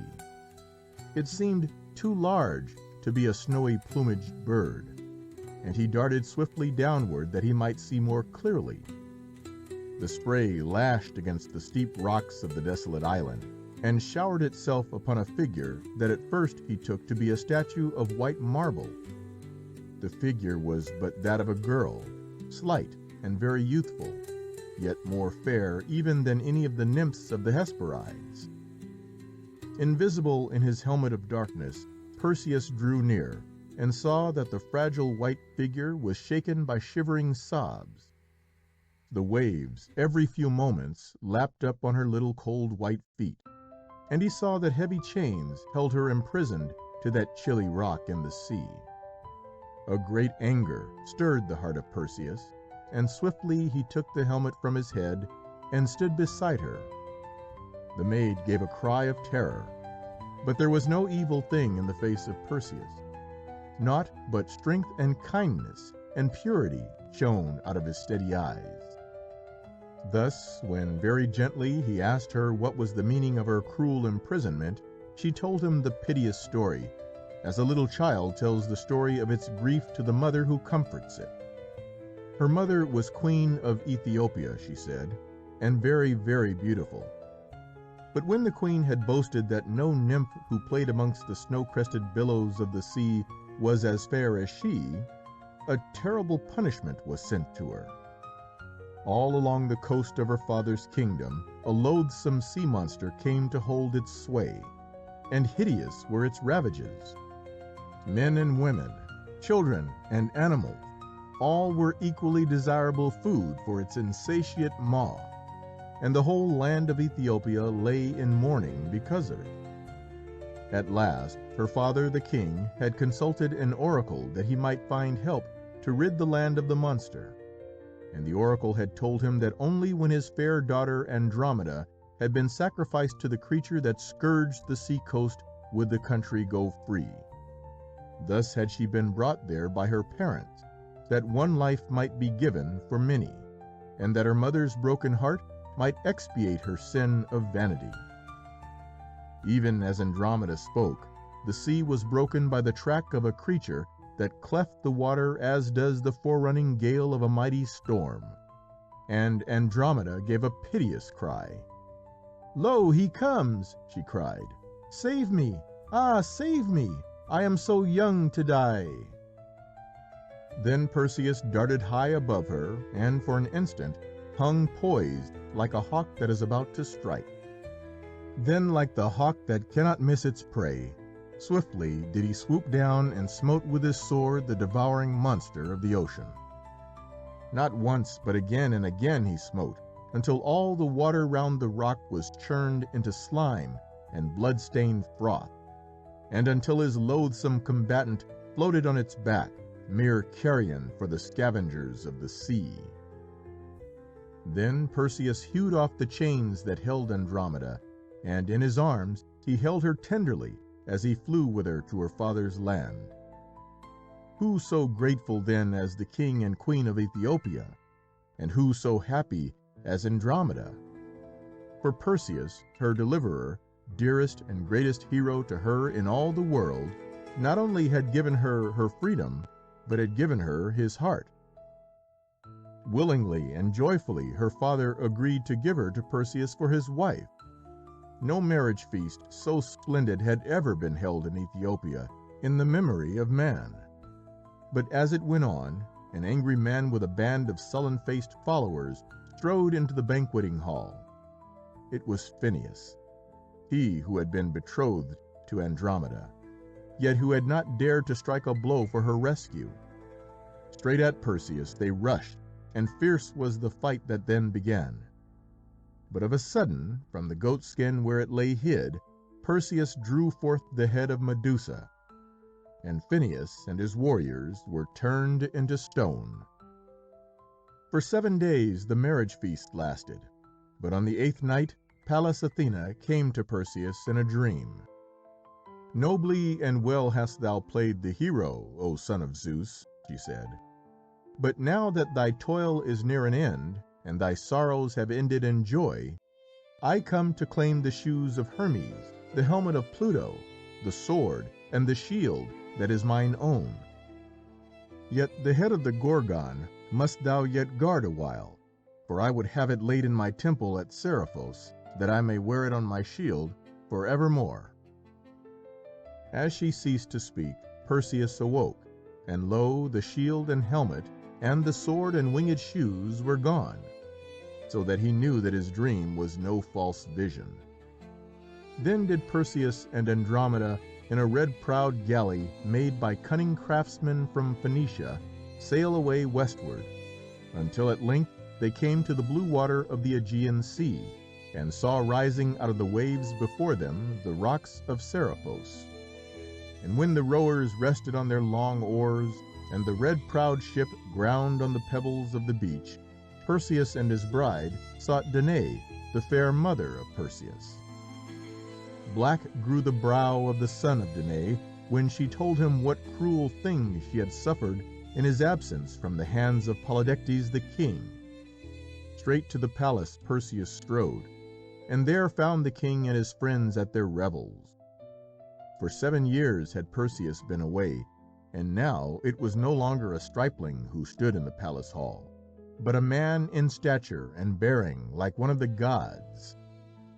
Polydectes alone knew him, and from his wine he looked up with mocking gaze. "So, thou hast returned, O nameless son of a deathless god," he said. "Thou didst boast, but methinks thy boast was an empty one." But even as he spoke, the jeering smile froze on his face, and the faces of those who sat with him stiffened in horror. "O king," Perseus said, "I swore that the gods helping me, thou shouldest have the head of Medusa. The gods have helped me. Behold the Gorgon's head." Wild horror in their eyes, Polydectes and his friends gazed on the unspeakable thing. And as they gazed, they turned into stone, a ring of gray stones that still sit on a hillside of Seriphos. With his wife and his mother, Perseus then sailed away, for he had a great longing to take Danae back to the land of her birth, and to see if her father, Acrisius, still lived, and might not now repent of his cruelty to her and to his grandson.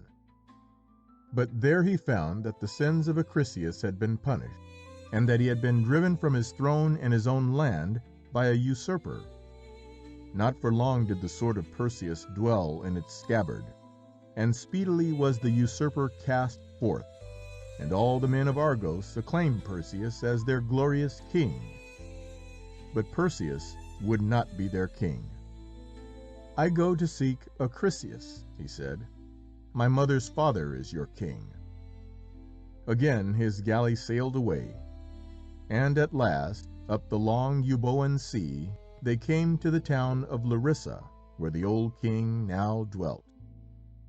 A feast and sports were going on when they got there, and beside the king of the land sat Acrisius, an aged man, yet a kingly one indeed. And Perseus thought, "If I, a stranger, take part in the sports and carry away prizes from the men of Larissa, surely the heart of Acrisius must soften towards me." Thus did he take off his helmet and cuirass, and stood unclothed beside the youths of Larissa.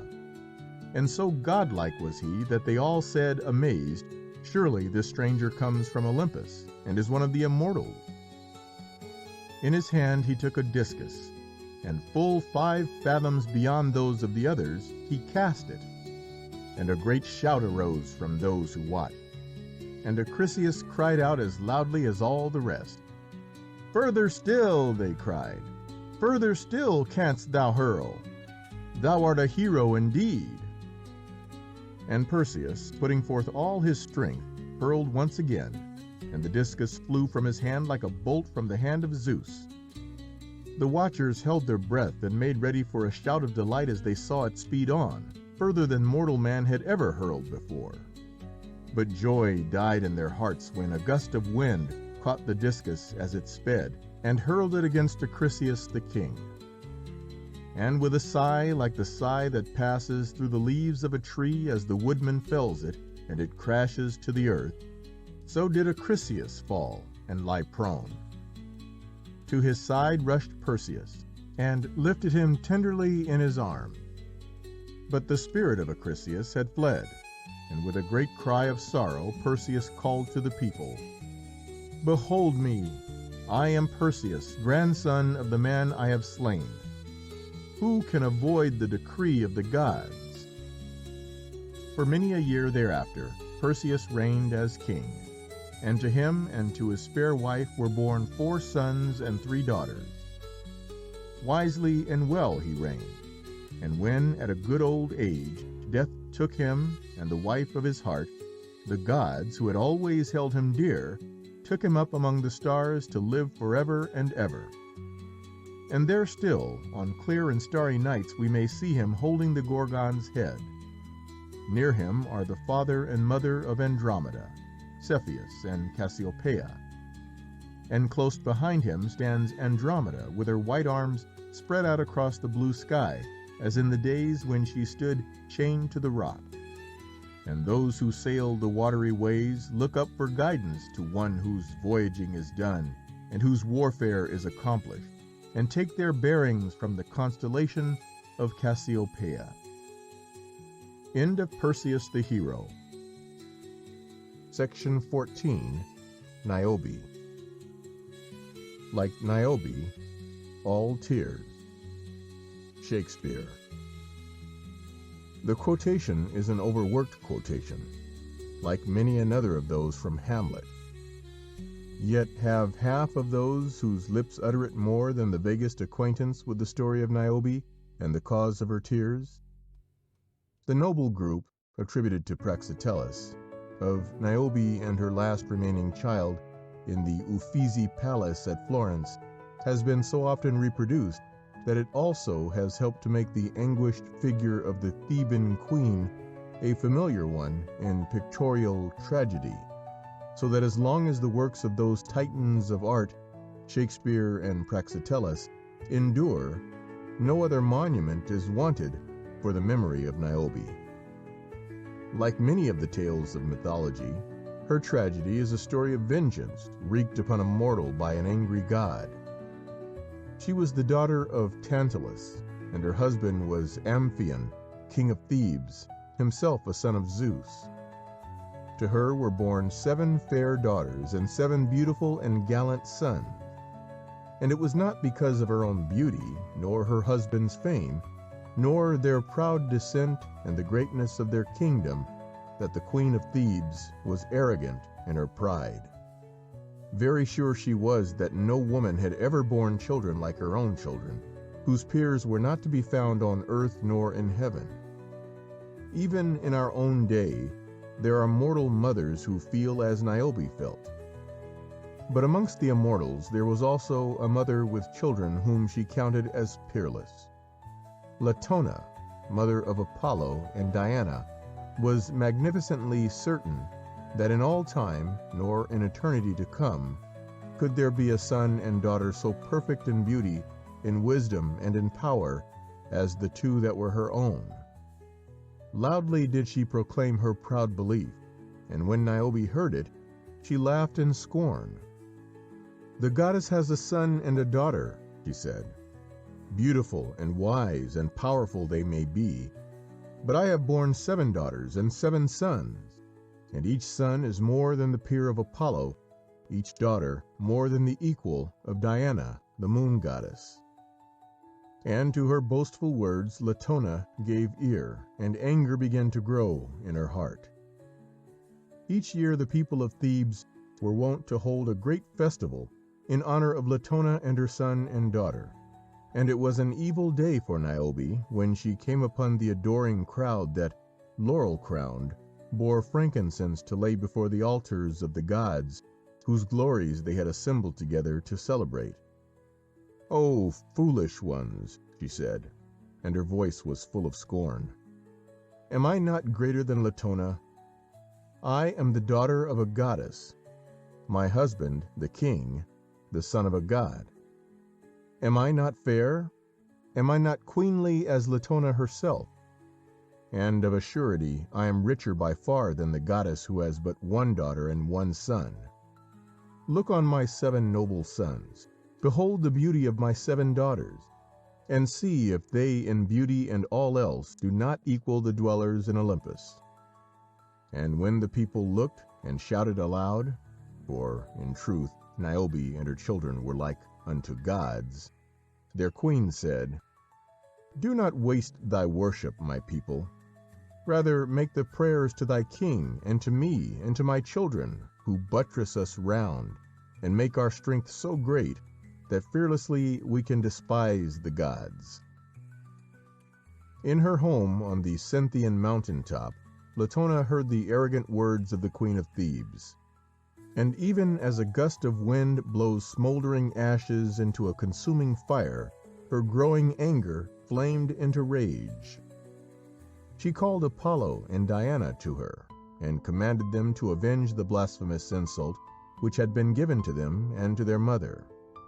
And the twin gods listened with burning hearts. "Truly shalt thou be avenged," cried Apollo. "The shameless one shall learn that not unscathed goes she who profanes the honor of the mother of the deathless gods." And with their silver bows in their hands, Apollo, the smiter from afar, and Diana, the virgin huntress, hasted to Thebes. There they found all the noble youths of the kingdom pursuing their sports. Some rode, some were having chariot races, and excelling in all things were the 7 sons of Niobe. Apollo lost no time. A shaft from his quiver flew, as flies a bolt from the hand of Zeus, and the firstborn of Niobe fell, like a young pine broken by the wind, on the floor of his winning chariot. His brother, who followed him, went on the heels of his comrade swiftly down to the shades. Two of the other sons of Niobe were wrestling together, their great muscles moving under the skin of white satin that covered their perfect bodies, and as they gripped each other, yet another shaft was driven from the bow of Apollo, and both lads fell, joined by one arrow, on the earth, and there breathed their lives away. Their elder brother ran to their aid, and to him too came death, swift and sure. The two youngest, even as they cried for mercy to an unknown god, were hurried after them by the unerring arrows of Apollo. The cries of those who watched this terrible slaying were not long in bringing Niobe to the place where her sons lay dead. Yet even then her pride was unconquered, and she defied the gods and Latona, to whose jealousy she ascribed the fate of her 7 spears. "Not yet hast thou conquered Latona," she cried. "My 7 sons lie dead, yet to me still remain the 7 perfect lovelinesses that I have borne. Try to match them, if thou canst, with the beauty of thy 2. Still am I richer than thou, O cruel and envious mother of 1 daughter and 1 son." But even as she spoke, Diana had drawn her bow, and as the scythe of a mower quickly cuts down one after the other the tall white blossoms in the meadow, so did her arrows slay the daughters of Niobe. When one only remained, the pride of Niobe was broken. With her arms around the little slender frame of her golden-haired youngest born, she looked up to heaven and cried upon all the gods for mercy. "She is so little," she wailed, "so young, so dear. Ah, spare me one," she said, "only one out of so many." But the gods laughed. Like a harsh note of music sounded the twang of Diana's bow. Pierced by a silver arrow, the little girl lay dead. The dignity of Latona was avenged. Overwhelmed by despair, King Amphion killed himself, and Niobe was left alone to gaze on the ruin around her. For 9 days she sat, a Greek Rachel, weeping for her children and refusing to be comforted, because they were not. On the 10th day, the sight was too much even for the superhuman hearts of the gods to endure. They turned the bodies into stone, and themselves buried them. And when they looked on the face of Niobe, and saw on it a bleeding anguish that no human hand could stay, nor the word of any god comfort, the gods were merciful. Her grief was immortalized, for Niobe, at their will, became a stone, and was carried by a wailing tempest to the summit of Mount Sipylus in Lydia, where a spring of Argos bore her name.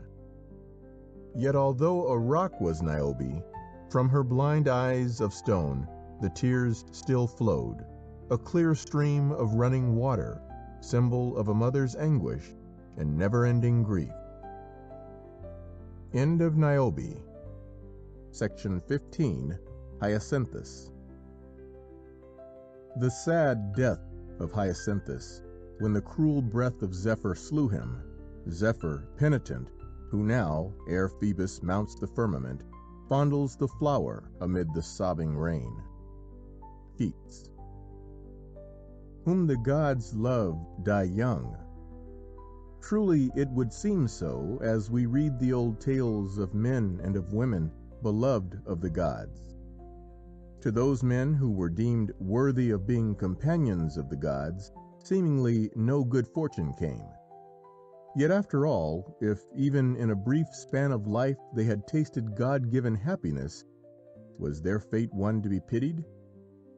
Rather, let us keep our tears for those who, in a colorless gray world, have seen the dull days go past laden with trifling duties, unnecessary cares, and ever-narrowing ideals, and have reached old age and the grave, no narrower than their lives, without ever having known a fullness of happiness such as the Olympians knew, or ever having dared to reach upwards and to hold fellowship with the immortals.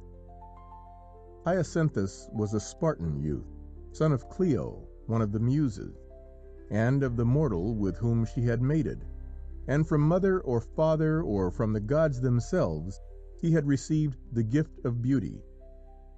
It chanced one day that as Apollo drove his chariot on its all-conquering round, he saw the boy. Hyacinthus was as fair to look upon as the fairest of women, yet he was not only full of grace, but was muscular and strong as a straight young pine on Mount Olympus that fears not the blind rage of the north wind, nor the angry tempests of the south. When Apollo had spoken with him, he found that the face of Hyacinthus did not belie the heart within him, and gladly the god felt that at last he had found the perfect companion, the ever courageous and joyous young mate, whose mood was always ready to meet his own. Did Apollo desire to hunt? With merry shout Hyacinthus called the hounds. Did the great god deign to fish? Hyacinthus was ready to fetch the nets, and to throw himself whole-souled into the great affair of chasing and of landing the silvery fishes. When Apollo wished to climb the mountains, to heights so lonely that not even the moving of an eagle's wing broke the everlasting stillness, Hyacinthus, his strong limbs too perfect for the chisel of any sculptor worthily to reproduce, was ready and eager for the climb. And when on the mountain top Apollo gazed in silence over illimitable space, and watched the silver car of his sister Diana rising slowly into the deep blue of the sky, silvering land and water as she passed, it was never Hyacinthus who was the first to speak, with words to break the spell of nature's perfect beauty shared in perfect companionship.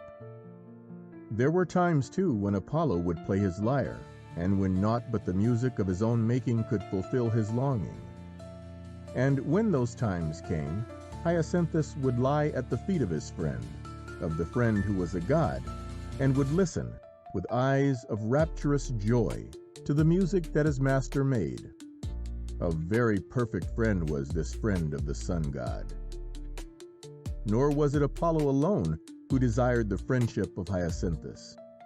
Zephyrus, god of the south wind, had known him before Apollo crossed his path, and had eagerly desired him for a friend.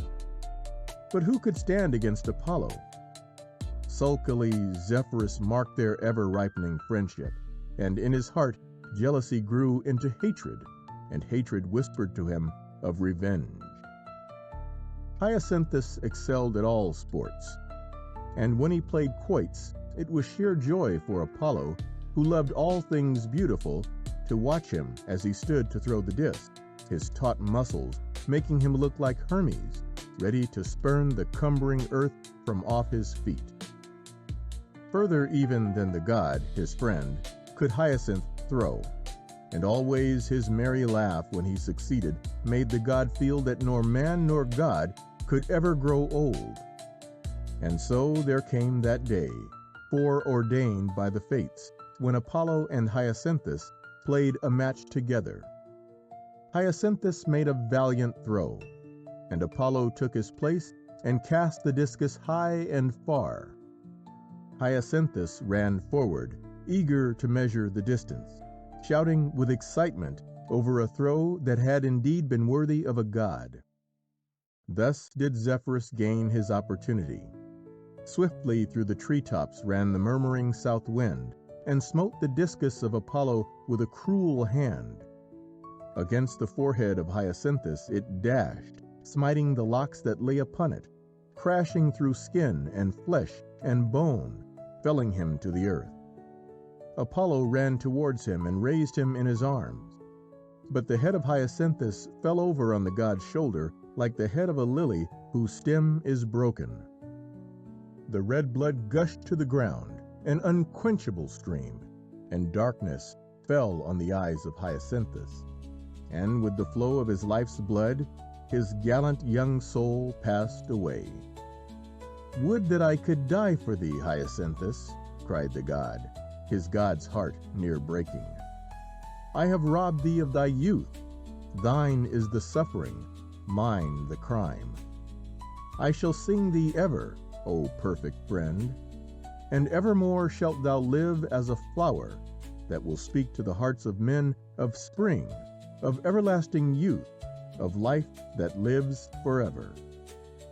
As he spoke, there sprang from the blood drops at his feet a cluster of flowers, blue as the sky in spring, yet hanging their heads as if in sorrow. And still, when winter is ended, and the song of birds tell us of the promise of spring, if we go to the woods we find traces of the vow of the sun god. The trees are budding in buds of rosy hue. The willow branches are decked with silvery catkins powdered with gold. The larches, like slender dryads, wear a feathery garb of tender green. And under the trees of the woods the primroses look up like fallen stars. Along the woodland path we go, treading on fragrant pine needles and on the beech leaves of last year that have not yet lost their radiant amber. And at a turn of the way, the sun god suddenly shines through the great dark branches of the giants of the forest, and before us lies a patch of exquisite blue, as though a god had robbed the sky and torn from it a precious fragment that seems alive and moving between the sun and the shadow. And as we look, the sun caresses it, and the south wind gently moves the little bell-shaped flowers of the wild hyacinth as it softly sweeps across them. So does Hyacinthus live on. So do Apollo and Zephyrus still love and mourn their friend. End of Hyacinthus. Section 16. King Midas of the Golden Touch. In the plays of Shakespeare, we have three distinct divisions, three separate volumes. One deals with tragedy, another with comedy, a third with history. And a mistake made by the young in their aspect of life is that they do the same thing and keep tragedy and comedy severely apart, relegating them to separate volumes that, so they think, have nothing to do with each other. But those who have passed many milestones on the road know that history is the only right label for the book of life's many parts, and that the actors in the great play are, in truth, tragic comedians. This is the story of Midas, one of the chief tragic comedians of mythology. Once upon a time, the kingdom of Phrygia lacked a king, and in much perplexity the people sought help from an oracle. The answer was very definite. The first man who enters your city riding in a car shall be your king. That day there came slowly jogging into the city in their heavy wooden-wheeled wain the peasant Gordius and his wife and son, whose destination was the marketplace, and whose business was to sell the produce of their little farm and vineyard, fowls, a goat or two, and a couple of skins full of strong purple-red wine.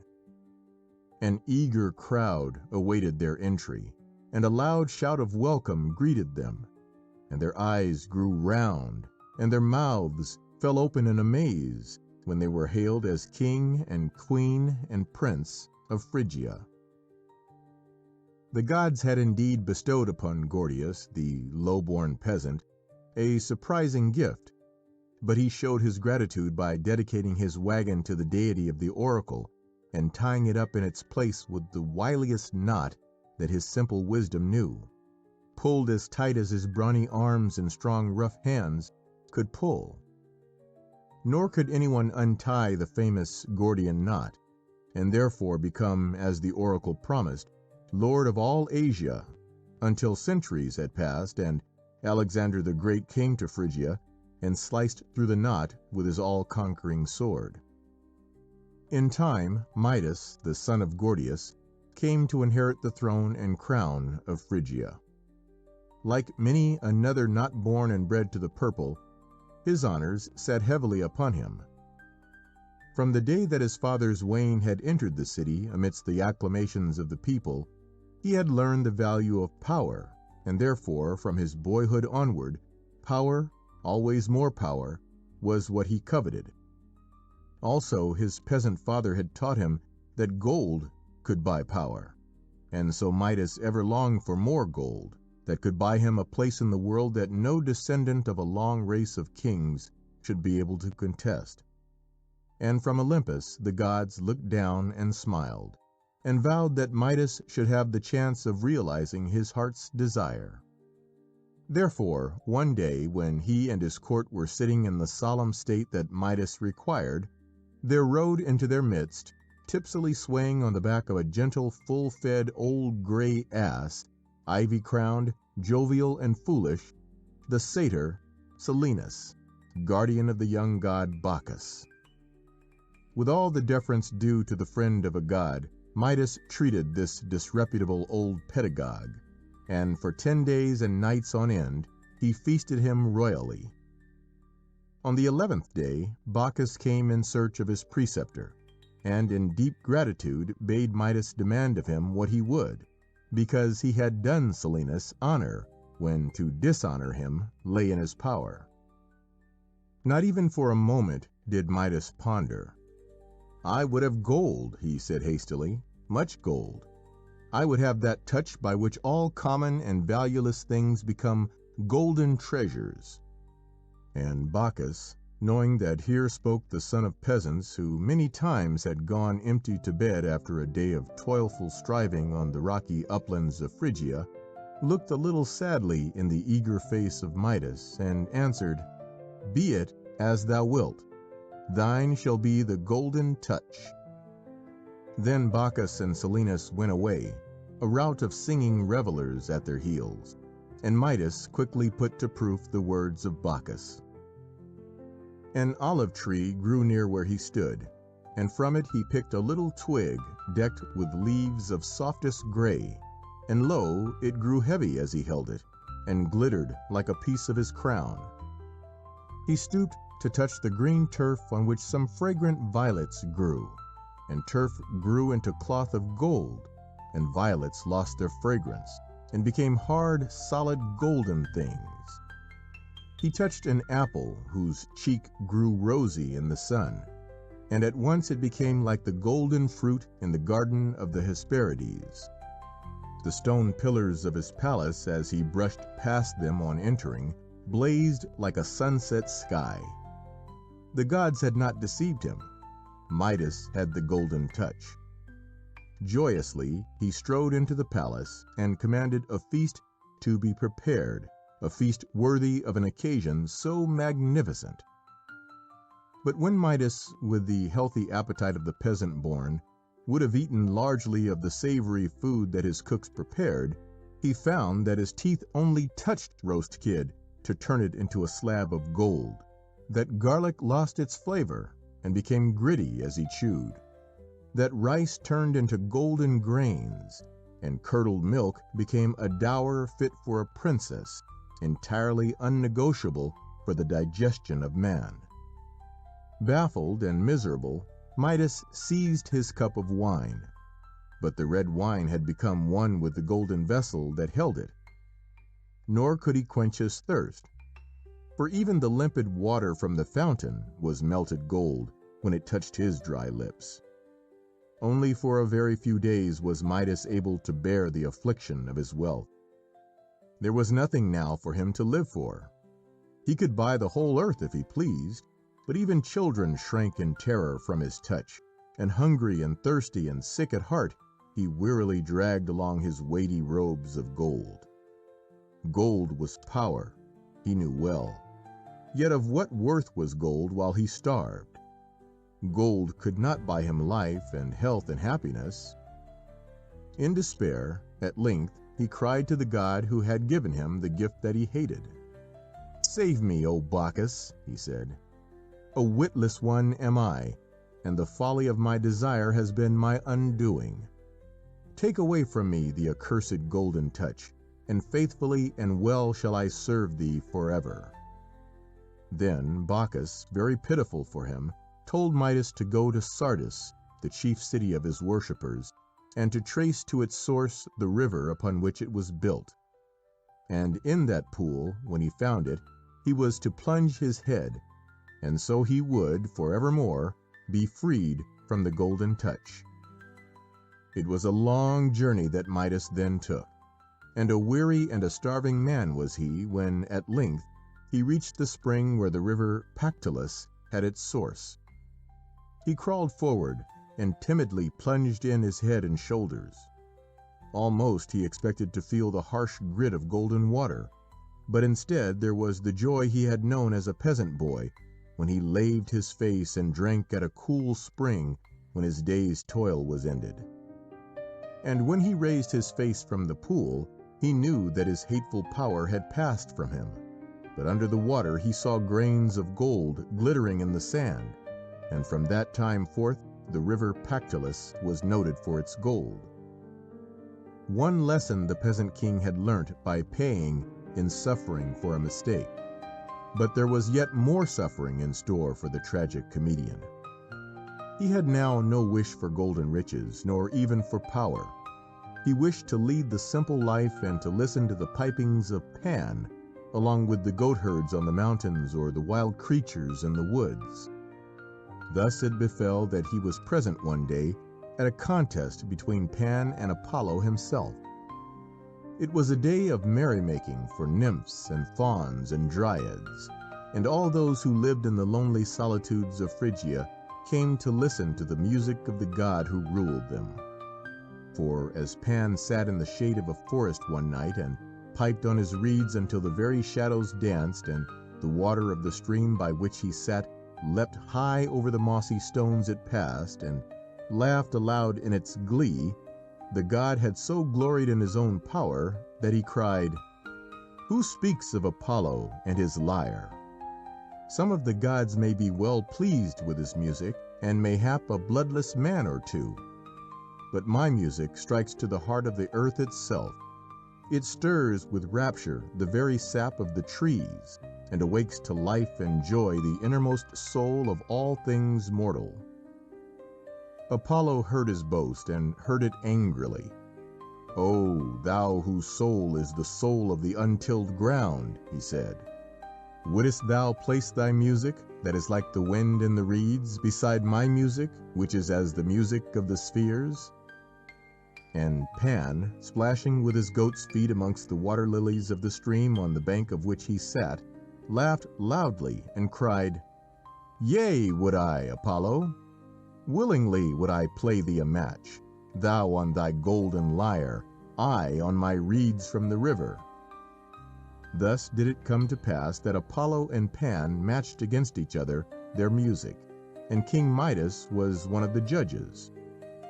First of all, Pan took his fragile reeds, and as he played, the leaves on the trees shivered, and the sleeping lilies raised their heads, and the birds ceased their song to listen, and then flew straight to their mates, and all the beauty of the world grew more beautiful, and all its terror grew yet more grim, and still Pan piped on and laughed to see the nymphs and the fauns first dance in joyousness, and then tremble in fear, and the buds to blossom, and the stags to bellow in their lordship of the hills. When he ceased, it was as though a tensely drawn string had broken, and all the earth lay breathless and mute.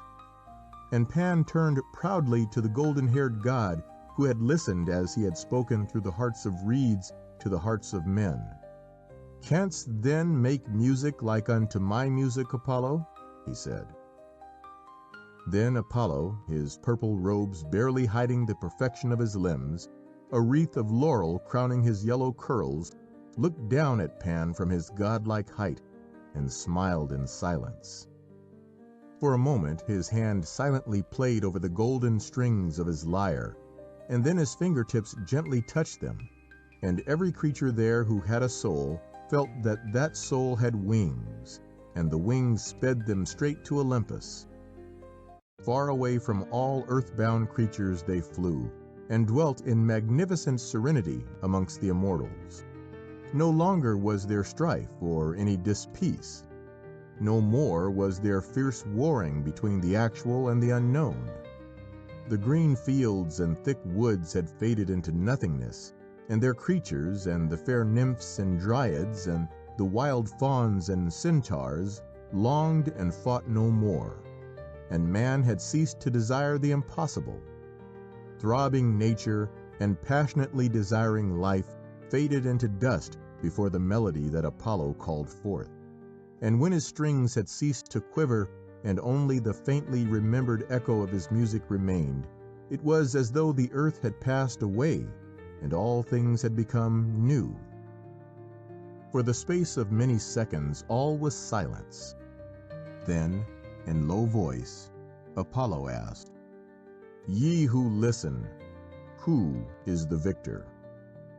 And earth and sea and sky and all the creatures of earth and sky and of the deep replied as one, "The victory is thine, divine Apollo." Yet was there one dissentient voice. Midas, sorely puzzled, utterly ununderstanding, was relieved when the music of Apollo ceased. "If only Pan would play again," he murmured to himself. "I wish to live, and Pan's music gives me life. I love the woolly vine buds, and the fragrant pine leaves, and the scent of the violets in the spring. The smell of the fresh plowed earth is dear to me, the breath of the kine that have grazed in the meadows of wild parsley and of asphodel. I want to drink red wine, and to eat and love and fight and work, and be joyous and sad, fierce and strong, and very weary, and to sleep the dead sleep of men who live only as weak mortals do." Therefore he raised his voice and called very loud, "Pan's music is sweeter and truer and greater than the music of Apollo. Pan is the victor, and I, King Midas, give him the victor's crown." With scorn ineffable, the sun god turned upon Midas, his peasant's face transfigured by his proud decision. For a little he gazed at him in silence, and his look might have turned a sunbeam to an icicle. Then he spoke. "The ears of an ass have heard my music," he said. "Henceforth shall Midas have ass's ears." And when Midas, in terror, clapped his hands to his crisp black hair, he found growing far beyond it the long pointed ears of an ass. Perhaps what hurt him most as he fled away was the shout of merriment that came from Pan, and fauns and nymphs and satyrs echoed that shout most joyously. Willingly would he have hidden in the woods, but there he found no hiding place. The trees and shrubs and flowering things seemed to shake in cruel mockery. Back to his court he went and sent for the court hairdresser, that he might bribe him to devise a covering for these long, peaked, hairy symbols of his folly. Gladly the hairdresser accepted many and many oboli, many and many golden gifts, and all Phrygia wondered, while it copied, the strange headdress of the king. But although much gold had bought his silence, the court barber was unquiet of heart. All day and all through the night he was tormented by his weighty secret, and then, at length, silence was to him a torture too great to be borne. He sought a lonely place, there dug a deep hole, and, kneeling by it, softly whispered to the damp earth, "King Midas has ass's ears." Greatly relieved, he hastened home, and was well content until, on the spot where his secret lay buried, rushes grew up. And when the winds blew through them, the rushes whispered for all those who passed by to hear, "King Midas has ass's ears. King Midas has ass's ears." Those who listen very carefully to what the green rushes in marshy places whisper as the wind passes through them may hear the same thing to this day.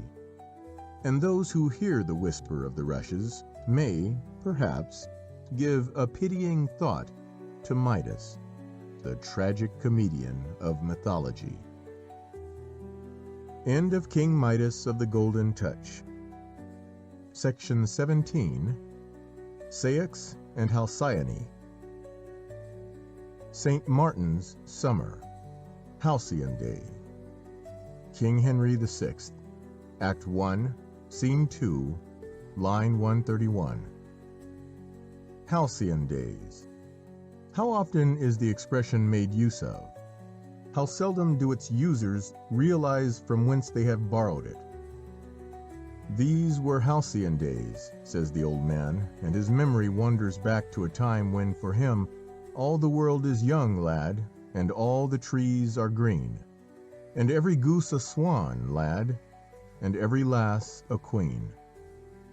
Yet the story of Halcyone is one best to be understood by the heavy-hearted woman who wanders along the bleak sea beach and strains her weary eyes for the brown sail of the fishing boat that will never more return. Over the kingdom of Thessaly, in the days of long ago, there reigned a king whose name was Ceyx, son of Hesperus, the day-star, and almost as radiant in grace and beauty as was his father. His wife was the fair Halcyone, daughter of Aeolus, ruler of the winds. And most perfectly did this king and queen love one another. Their happiness was unmarred until there came a day when Ceyx had to mourn for the loss of a brother. Following close on the heels of this disaster came direful prodigies which led Ceyx to fear that in some way he must have incurred the hostility of the gods. To him there was no way in which to discover wherein lay his fault, and to make atonement for it, but by going to consult the oracle of Apollo at Claros in Ionia. When he told Halcyone what he must do, she knew well that she must not try to turn him from his solemn purpose. Yet there hung over her heart a black shadow of fear and of evil foreboding that no loving words of assurance could drive away. Most piteously she begged him to take her with him, but the king knew too well the dangers of the treacherous Aegean Sea to risk on it the life of the woman that he loved so well. "I promise," he said, "by the rays of my father the day-star, that, if fate permits, I will return before the moon shall have twice rounded her orb." Down by the shore the sailors of King Ceyx awaited his coming, and when with passionately tender love he and Halcyone had taken farewell of each other, the rowers sat down on the benches and dipped their long oars into the water. With rhythmic swing they drove the great ship over the grey sea, while Ceyx stood on deck and gazed back at his wife until his eyes could no longer distinguish her from the rocks on the shore, nor could she any longer see the white sails of the ship as it crested the restless waves. Heavier still was her heart when she turned away from the shore, and yet more heavy it grew as the day wore on and dark night descended. For the air was full of the clamorous wailings of the fierce winds, whose joy it is to lash the waves into rage and to strew with dead men and broken timber the angry surf-beaten shore. "My king," she sighed to herself, "my king, my own." And through the weary hours she prayed to the gods to bring him safely back to her, and many times she offered fragrant incense to Juno, protectress of women, that she might have pity on a woman whose husband and true lover was out in the storm, a plaything for ruthless winds and waves. A helpless plaything was the king of Thessaly. Long ere the dim evening light had made of the shore of his own land a faint grey line, the white-maned horses of Poseidon, king of the seas, began to rear their heads, and as night fell, a black curtain blotting out every landmark and all home-like things, the east wind rushed across the Aegean Sea, smiting the seahorses into madness, seizing the sails with cruel grasp, and casting them in tatters before it, snapping the mast as though it were but a dry reed by the river. Before so mighty a tempest, no oars could be of any avail, and for a little time only the winds and waves gamboled like a half-sated wolf-pack over their helpless prey. With hungry roar the great weight of black water stove in the deck and swept the sailors out of the ship to choke them in its icy depths. And ever it would lift the wounded thing high up on its foaming white crests, as though to toss it to the dark sky, and ever again would suck it down into the blackness, while the shrieking winds drove it onward with howling taunts and mocking laughter. While life stayed in him, Ceyx thought only of Halcyone. He had no fear, only the fear of the grief his death must bring to her who loved him as he loved her, his peerless queen, his Halcyone. His prayers to the gods were prayers for her. For himself he asked one thing only, that the waves might bear his body to her sight, so that her gentle hands might lay him in his tomb. With shout of triumph that they had slain a king, winds and waves seized him even as he prayed, and the day star that was hidden behind the black pall of the sky knew that his son, a brave king and faithful lover, had gone down to the shades. When Dawn, the rosy-fingered, had come to Thessaly, Halcyone, white-faced and tired-eyed, anxiously watched the sea that was still tossing in half-savage mood. Eagerly she gazed at the place where last the white sail had been seen. Was it not possible that Ceyx, having weathered the gale, might for the present have foregone his voyage to Ionia, and was returning to her to bring peace to her heart? But the sea beach was strewn with wrack, and the winds still blew bits of tattered surf along the shore. And for her there was only the heavy labor of waiting and of watching for the ship that never came.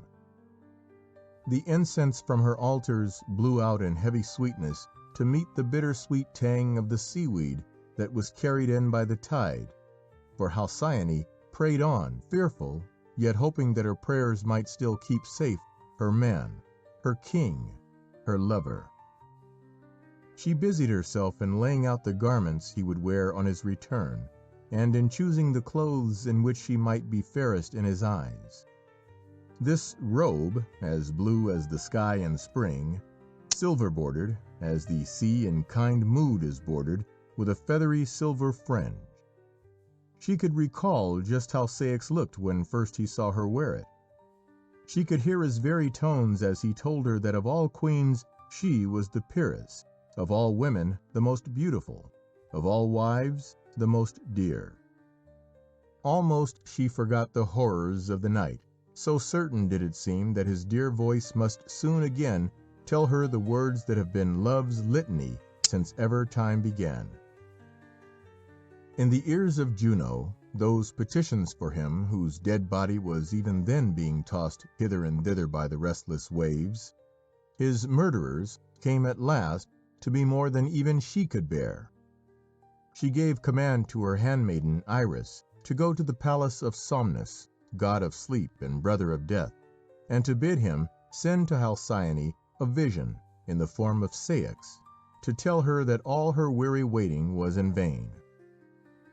In a valley among the black Cimmerian mountains, the death god Somnus had his abode.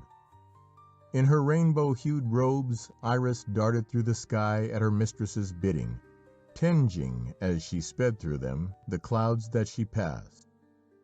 It was a silent valley that she reached at last. Here the sun never came, nor was there ever any sound to break the silence.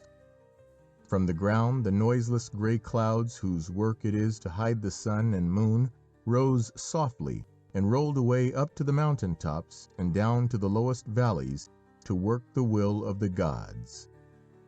All around the cave lurked the long dark shadows that bring fear to the heart of children, and that at nightfall hasten the steps of the timid wayfarer. No noise was there, but from far down the valley there came a murmur so faint and so infinitely soothing that it was less a sound than of a lullaby remembered in dreams. For past the valley of sleep flow the waters of Lethe, the river of forgetfulness. Close up to the door of the cave where dwelt the twin brothers Sleep and Death, blood-red poppies grew, and at the door itself stood shadowy forms, their fingers on their lips, enjoining silence on all those who would enter in, amaranth-crowned and softly waving sheaves of poppies that bring dreams from which there is no awakening. There was there no gate with hinges to creak or bars to clang, and into the stilly darkness Iris walked unhindered. From outer cave to inner cave she went, and each cave she left behind was less dark than the one that she entered. In the innermost room of all, on an ebony couch draped with sable curtains, the god of sleep lay drowsing. His garments were black, strewn with golden stars. A wreath of half-opened poppies crowned his sleepy head, and he leaned on the strong shoulder of Morpheus, his favorite son. All round his bed hovered pleasant dreams, gently stooping over him to whisper their messages, like a field of wheat swayed by the breeze, or willows that bow their silver heads and murmur to each other the secrets that no one ever knows. Brushing the idle dreams aside, as a ray of sunshine brushes away the gray wisps of mist that hang to the hillside, Iris walked up to the couch where Somnus lay. The light from her rainbow-hued robe lit up the darkness of the cave.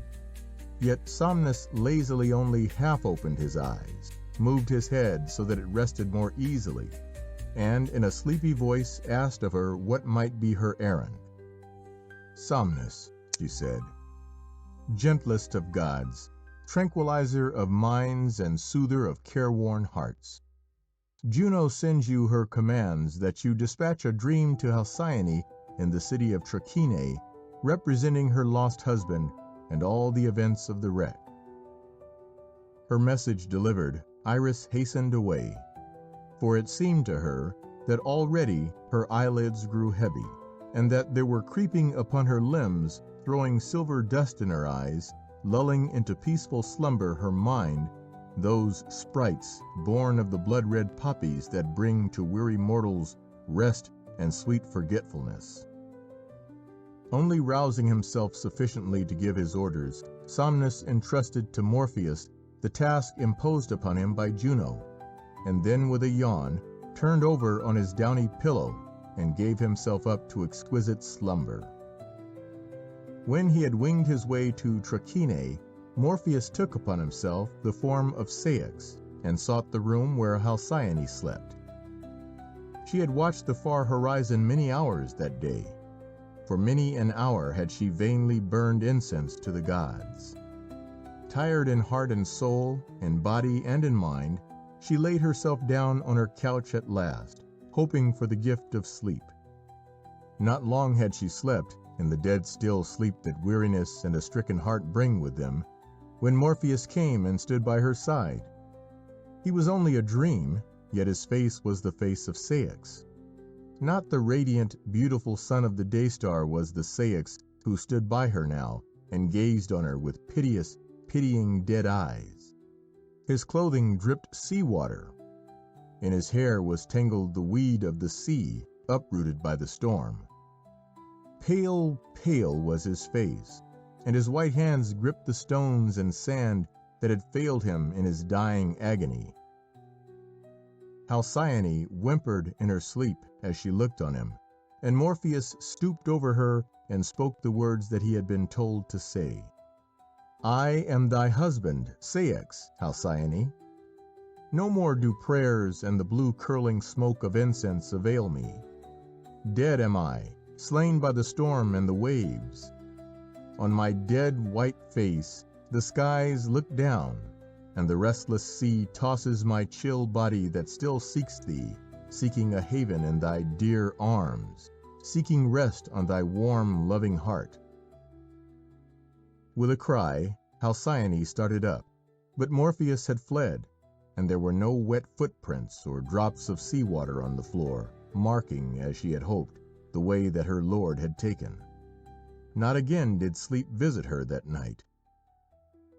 A gray, cold morning dawned and found her on the seashore.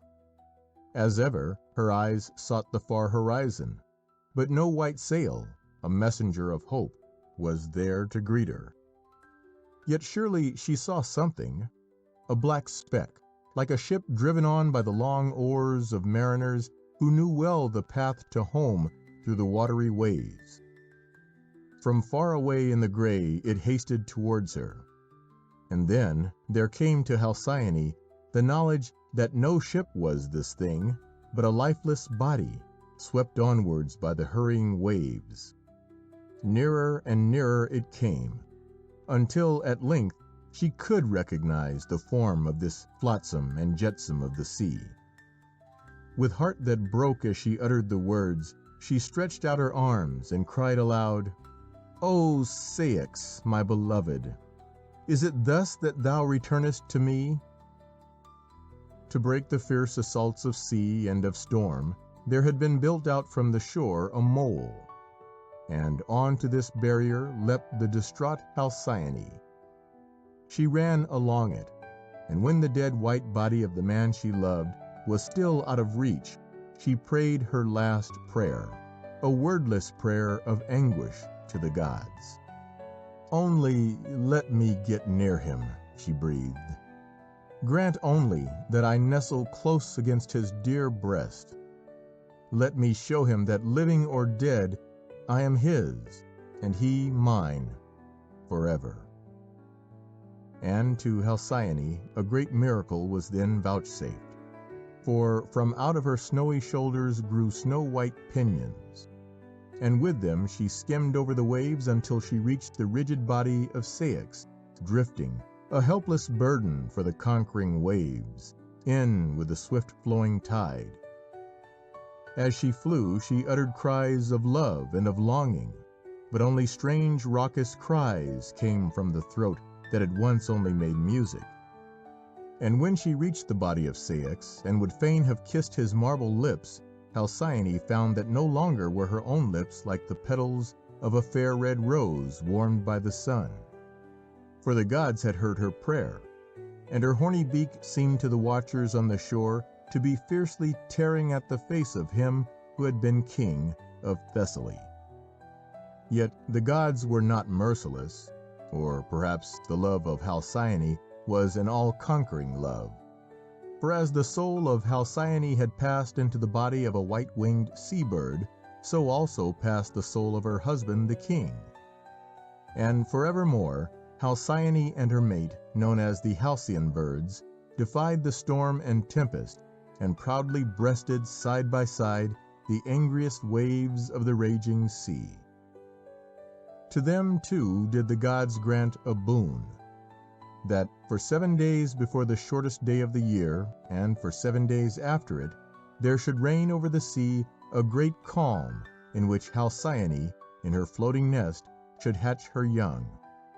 And to those days of calm and sunshine, the name of the Halcyon days was given.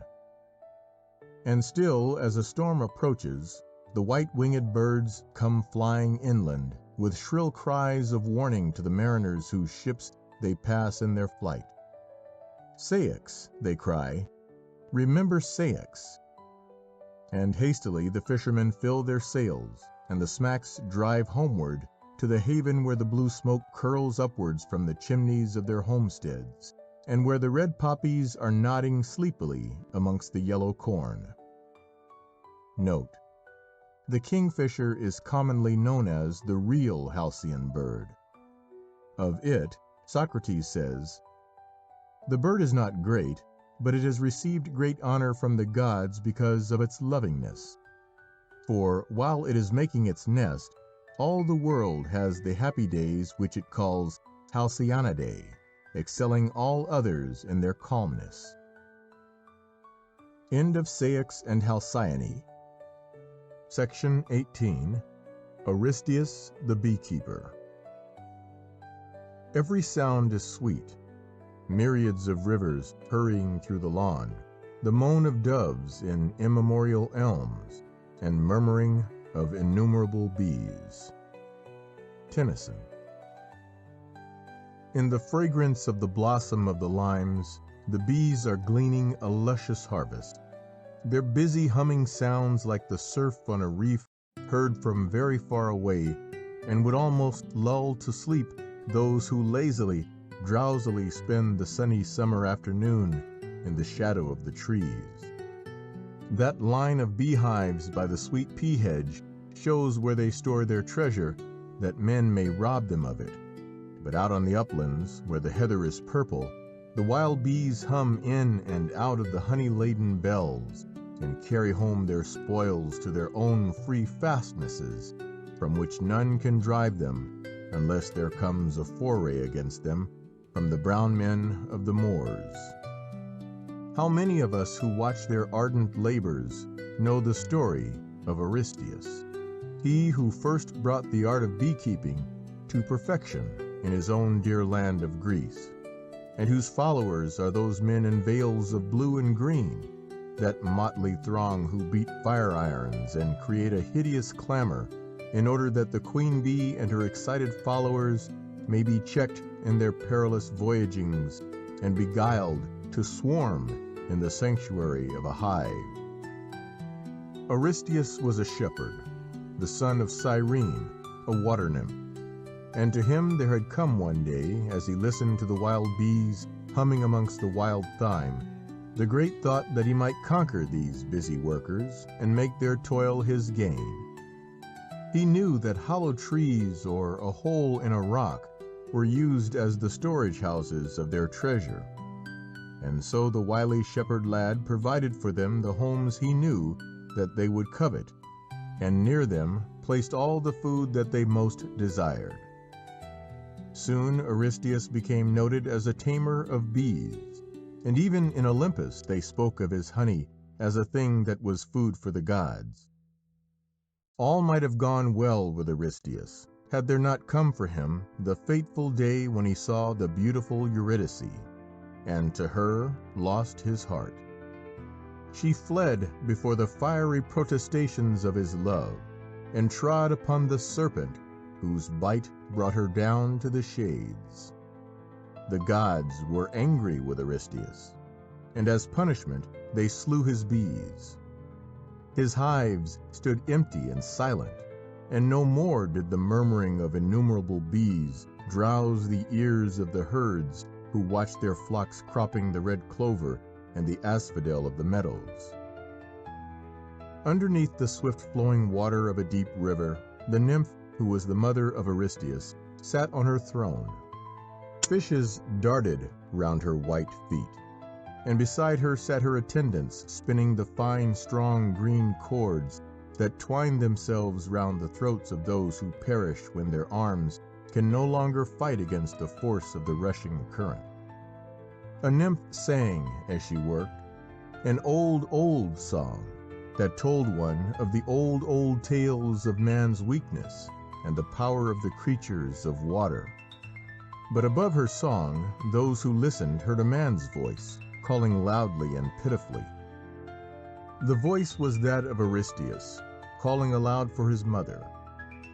Then his mother gave command, and the waters of the river rolled asunder, and let Aristeus pass down far below to where the fountains of the great rivers lie. A mighty roar of many waters dinned in his ears, as the rivers started on the race that was to bring them all at last to their restless haven, the ocean. To Cyrene he came at length, and to her told his sorrowful tale.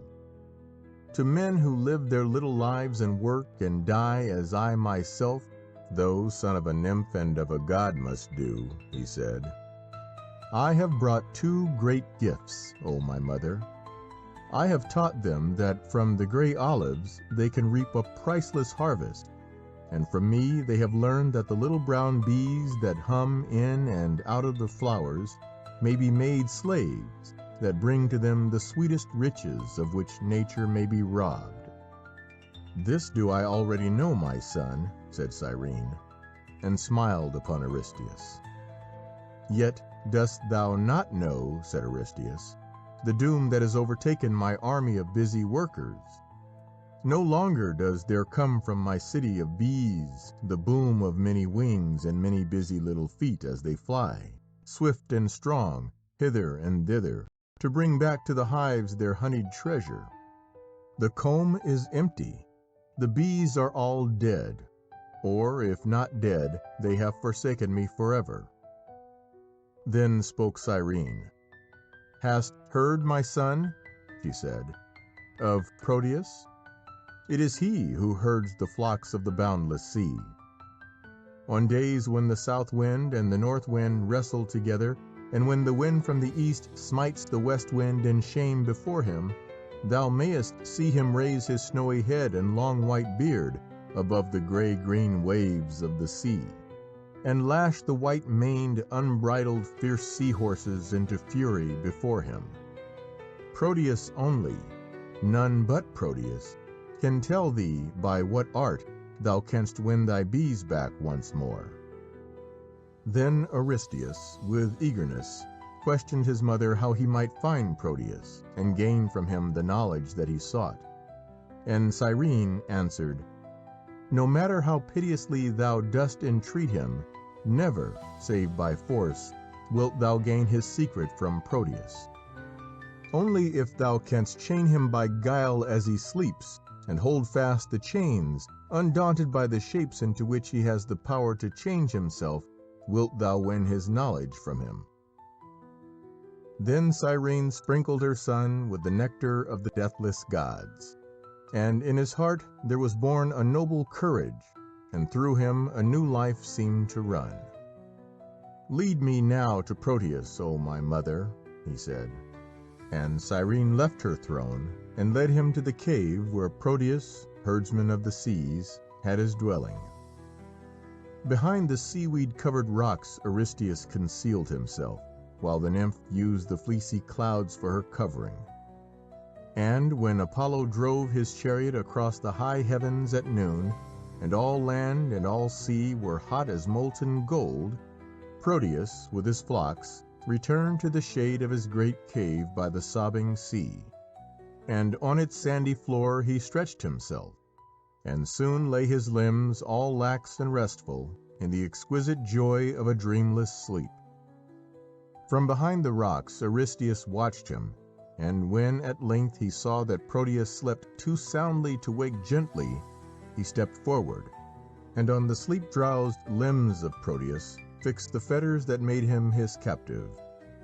Then, in joy and pride at having been the undoing of the shepherd of the seas, Aristeus shouted aloud. And Proteus, awaking, swiftly turned himself into a wild boar with white tusks that lusted to thrust themselves into the thighs of Aristeus. But Aristeus, unflinching, kept his firm hold of the chain. Next did he become a tiger, tawny and velvet black, and fierce to devour. And still Aristeus held the chain, and never let his eye fall before the glare of the beast that sought to devour him. A scaly dragon came next, breathing out flames, and yet Aristeus held him. Then came a lion, its yellow pelt scented with the lust of killing. And while Aristeus yet strove against him, there came to terrify his listening ears the sound of fire that lapped up and thirstily devoured all things that would stand against it. And ere the crackle of the flames and their great sigh of fierce desire had ceased, there came in his ears the sound of many waters, the booming rush of an angry river in furious flood, the irresistible command of the almighty waves of the sea.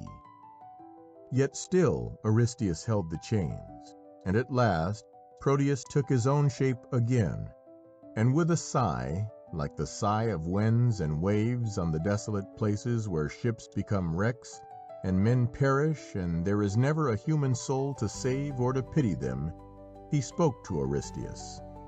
"Puny one," he said, "and puny are thy wishes. Because thou didst by thy foolish wooing send the beautiful Eurydice swiftly down to the shades, and break the heart of Orpheus, whose music is the music of the immortals, the bees that thou hast treasured have left their hives empty and silent. So little are the bees, so great, O Aristeus, the bliss or woe of Orpheus and Eurydice. Yet because by guile thou hast won the power to gain from me the knowledge that thou dost seek, hearken to me now, Aristeus. 4 bulls must thou find, 4 cows of equal beauty. Then must thou build in a leafy grove 4 altars, and to Orpheus and Eurydice pay such funeral honors as may allay their resentment. At the end of 9 days, when thou hast fulfilled thy pious task, return and see what the gods have sent thee. This will I do most faithfully, O Proteus, said Aristeus, and gravely loosened the chains and returned to where his mother awaited him, and thence traveled to his own sunny land of Greece. Most faithfully, as he had said, did Aristeus perform his vow. And when on the 9th day he returned to the grove of sacrifice, a sound greeted him, which made his heart stop, and then go on beating and throbbing, as the heart of a man who has striven valiantly in a great fight, and to whom the battle is assured. For from the carcass of one of the animals offered for sacrifice, and whose clean white bones now gleamed in the rays of the sun that forced its way through the thick shade of the grove of grey olives, there came the murmuring of innumerable bees. Out of the eater came forth meat, out of the strong came forth sweetness. And Aristeus, a Samson of the old Greek days, rejoiced exceedingly, knowing that his thoughtless sin was pardoned, and that forevermore to him belonged the pride of giving to all men the power of taming bees, the glory of mastering the little brown creatures that pillage from the fragrant, bright-hued flowers their most precious treasure. End of Aristeus the Beekeeper. Section 19. Proserpine. Sacred goddess, Mother Earth, thou from whose immortal bosom gods and men and beasts have birth, leaf and blade and bud and blossom, breathe thine influence most divine on thine own child Proserpine.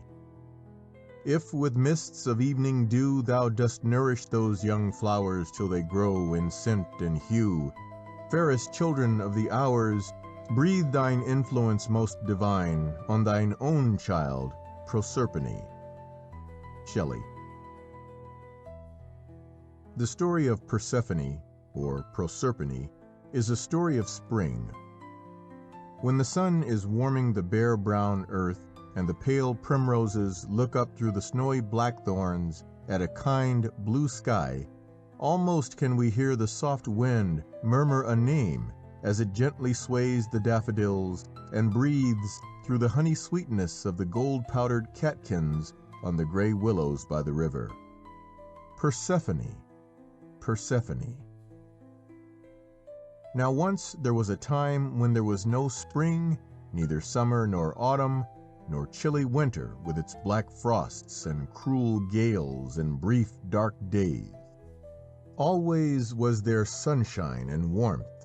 Ever were there flowers and corn and fruit, and nowhere did the flowers grow with more dazzling colors and more fragrant perfume than in the fair garden of Sicily.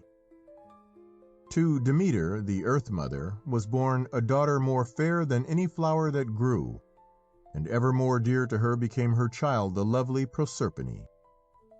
By the blue sea, in the Sicilian meadows, Proserpine and the fair nymphs who were her companions spent their happy days. Too short were the days for all their joy, and Demeter made the earth yet fairer than it was, that she might bring more gladness to her daughter Proserpine. Each day the blossoms that the nymphs twined into garlands grew more perfect in form and in hue, but from the anemones of royal purple and crimson and the riotous red of geraniums, Proserpine turned one morning with a cry of gladness, for there stood before her, beside a little stream, on one erect slim stem, a wonderful narcissus with 100 blossoms. Her eager hand was stretched out to pluck it, when a sudden black cloud overshadowed the land, and the nymphs, with shrieks of fear, fled swiftly away. And as the cloud descended, there was heard a terrible sound, as of the rushing of many waters, or the roll of the heavy wheels of the chariot of one who comes to slay. Then was the earth cleft open, and from it there arose the 4 coal-black horses of Pluto, neighing aloud in their eagerness, while the dark-browed god urged them on, standing erect in his car of gold. The coal-black horses rise, they rise, O mother, mother. Lo, she cries, Persephone, Persephone. O light, light, light, she cries, farewell. The coal-black horses wait for me. O shade of shades, where I must dwell, Demeter, mother, far from thee. In cold, strong arms, Pluto seized her, in that mighty grasp that will not be denied. And Proserpine wept childish tears as she shivered at his icy touch, and sobbed because she had dropped the flowers she had picked, and had never picked the flower she most desired. While still she saw the fair light of day, the little oddly shaped rocky hills, the vineyards and olive groves and flowery meadows of Sicily, she did not lose hope. Surely the king of terrors could not steal one so young, so happy and so fair. She had only tasted the joy of living, and fain she would drink deeper in the coming years. Her mother must surely save her, her mother who had never yet failed her, her mother and the gods. But ruthless as the mower whose scythe cuts down the seeded grass and the half-opened flower, and lays them in swaths on the meadow, Pluto drove on. His iron-colored reins were loose on the black manes of his horses, and he urged them forward by name till the froth flew from their mouths like the foam that the furious surf of the sea drives before it in a storm. Across the bay and along the bank of the river Anapus they galloped, until at the river-head they came to the pool of Cyane.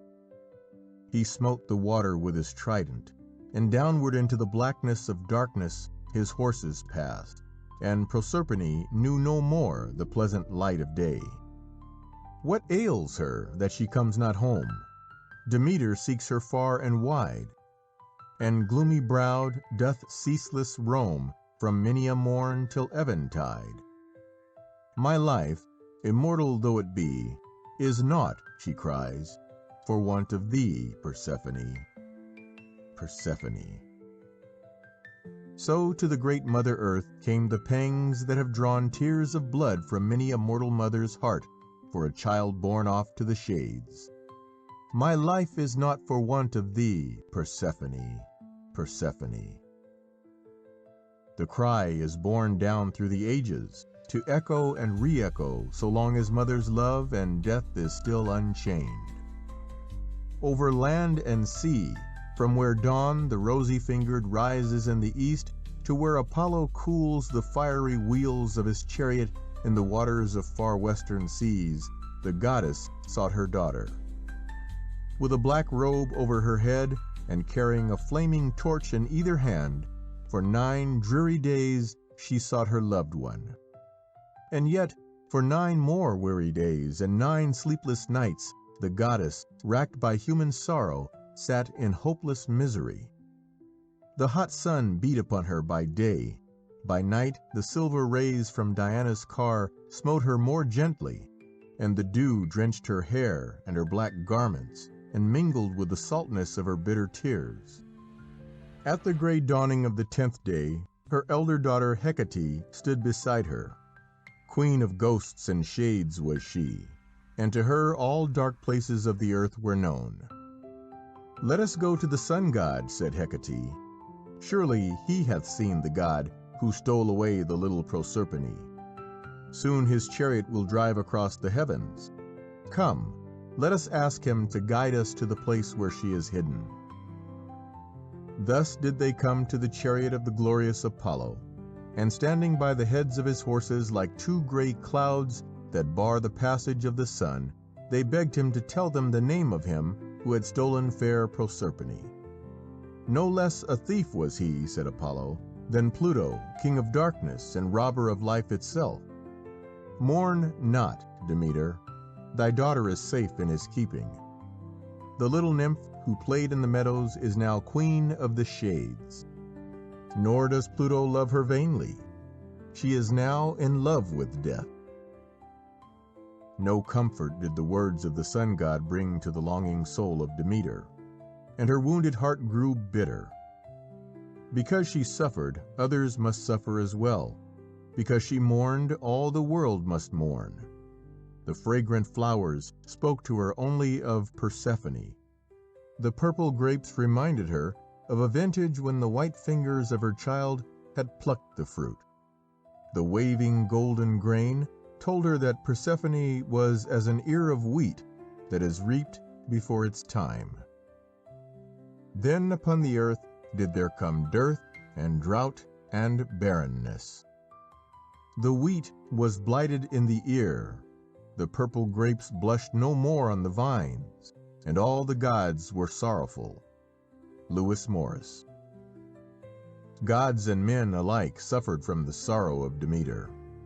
To her, in pity for the barren earth, Zeus sent an embassy, but in vain it came. Merciless was the great Earth Mother, who had been robbed of what she held most dear. "Give me back my child," she said. "Gladly I watch the sufferings of men, for no sorrow is as my sorrow. Give me back my child, and the earth shall grow fertile once more." Unwillingly, Zeus granted the request of Demeter. "She shall come back," he said at last, "and with thee dwell on earth forever. Yet only on one condition do I grant thy fond request. Persephone must eat no food through all the time of her sojourn in the realm of Pluto, else must thy beseeching be all in vain." Then did Demeter gladly leave Olympus and hasten down to the darkness of the shadowy land, that once again she might hold in her strong mother's arms her who had once been her little clinging child. But in the dark kingdom of Pluto a strange thing had happened. No longer had the pale-faced god, with dark locks and eyes like the sunless pools of a mountain stream, any terrors for Proserpine. He was strong and cruel had she thought him, yet now she knew that the touch of his strong, cold hands was a touch of infinite tenderness. When, knowing the fiat of the ruler of Olympus, Pluto gave to his stolen bride a pomegranate, red in heart as the heart of a man, she had taken it from his hand, and, because he willed it, had eaten of the sweet seeds. Then, in truth, it was too late for Demeter to save her child. She had eaten of love's seed, and changed into another. He takes the cleft pomegranate seeds. "Love, eat with me this parting day." Then bids them fetch the coal-black steeds. "Demeter's daughter, wouldest away? The gates of Hades set her free. She will return full soon," saith he, my wife Persephone." Ingelo. Dark, dark was the kingdom of Pluto. Its rivers never mirrored a sunbeam, and ever moaned low as an earthly river moans before a coming flood. And the feet that trod the gloomy Cocytus valley were the feet of those who never again would tread on the soft grass and flowers of an earthly meadow. Yet when Demeter had braved all the shadows of Hades, only in part was her end accomplished. In part only was Proserpine now her child, for while half her heart was in the sunshine, rejoicing in the beauties of earth, the other half was with the god who had taken her down to the land of darkness, and there had won her for his own. Back to the flowery island of Sicily her mother brought her, and the peach trees and the almonds blossomed snowily as she passed. The olives decked themselves with their soft gray leaves, the corn sprang up, green and lush and strong.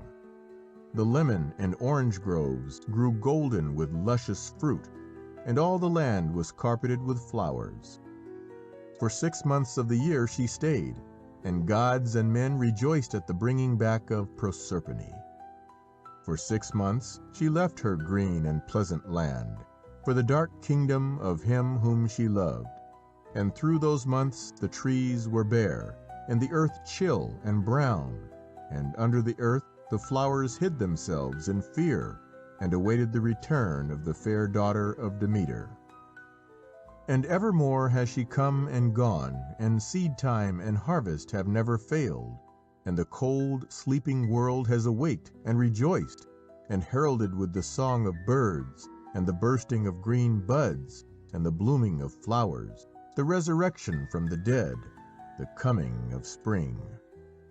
Time calls, and change commands both men and gods, and speeds us on we know not whither.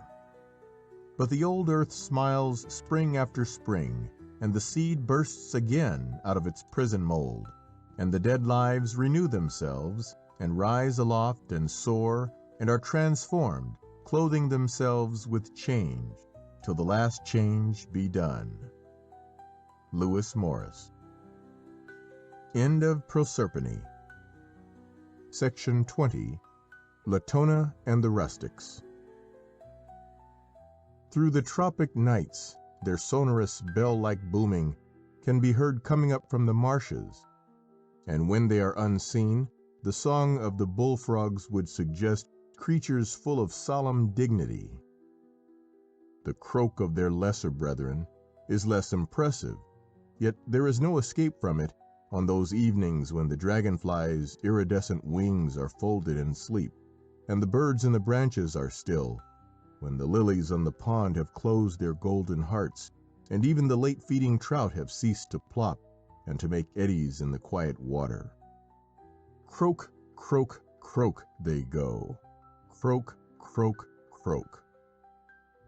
It is unceasing, unending.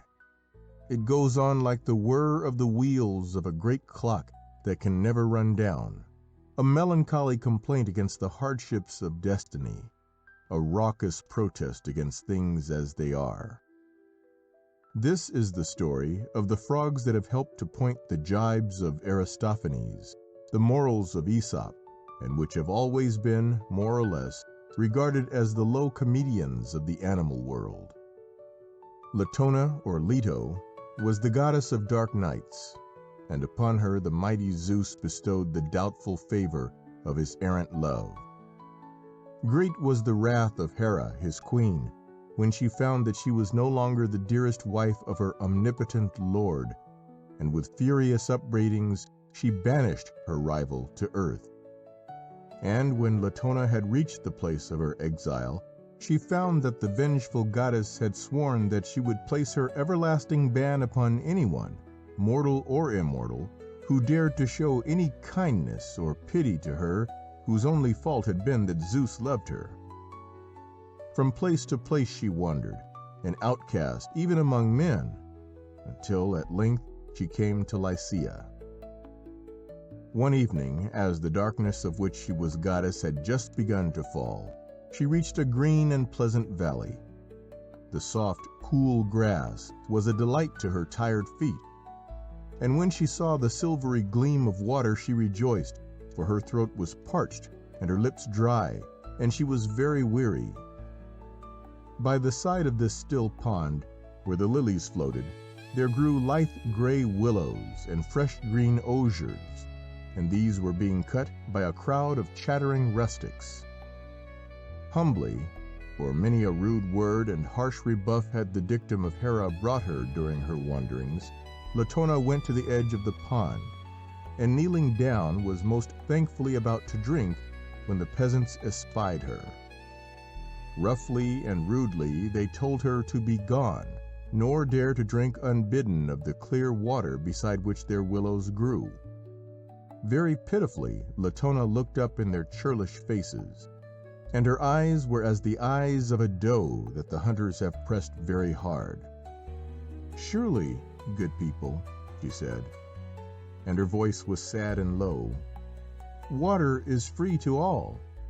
Very far have I traveled, and I am aweary almost to death. Only grant that I dip my lips in the water for one deep draught. Of thy pity, grant me this boon, for I perish of thirst." Harsh and coarse were the mocking voices that made answer. Coarser still were the jests that they made. Then one, bolder than his fellows, spurned her kneeling figure with his foot, while another brushed before her, and, stepping into the pond, defiled its clarity by churning up the mud that lay below with his great splay feet. Loudly the peasants laughed at this merry jest, and they quickly followed his lead, as brainless sheep will follow the one that scrambles through a gap. Soon they were all joyously stamping and dancing in what had so lately been a pellucid pool. The water lilies and blue forget-me-nots were trodden down. The fish that had their homes under the mossy stones in terror fled away.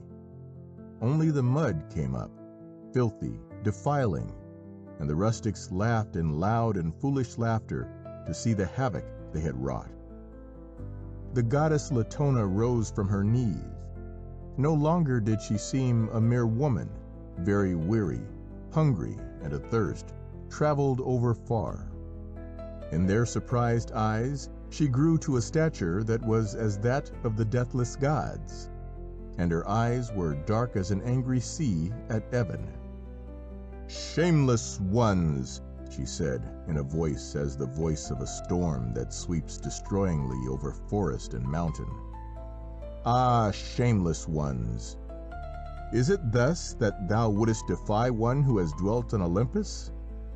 Behold, from henceforth shalt thou have thy dwelling in the mud of the green-scummed pools, thy homes in the water that thy flat feet have defiled." As she spoke, a change, strange and terrible, passed over the forms of the trampling peasants. Their stature shrank. They grew squat and fat. Their hands and feet were webbed, and their grinning mouths became great, sad, gaping openings by which to swallow worms and flies. Green and yellow and brown were their skins, and when they would fain have cried aloud for mercy, from their throats there would come only the croak, croak, croak that we know so well. And when that night the goddess of darkness was wrapped in peace in the black silver star-bespangled robe that none could take from her, there arose from the pond over which the gray willows hung, weeping, the clamor of a great lamentation. Yet no piteous words were there, only the incessant harsh complaint of the frogs that we hear in the marshes. From that time the world went well with Latona. Down to the seashore she came, and when she held out her arms in longing appeal to the Aegean islands that lay like purple flowers strewn far apart on a soft carpet of limpid blue, Zeus heard her prayer. He asked Poseidon to send a dolphin to carry the woman he loved to the floating island of Delos, and when she had been borne there in safety, he chained the island with chains of adamant to the golden sanded floor of the sea. And on this sanctuary there were born to Latona twin children, thereafter to be amongst the most famed of the deathless gods, the god and goddess Apollo and Diana. Those hinds that were transformed to frogs railed at Latona's twin-born progeny, which after held the sun and moon in fee. Milton.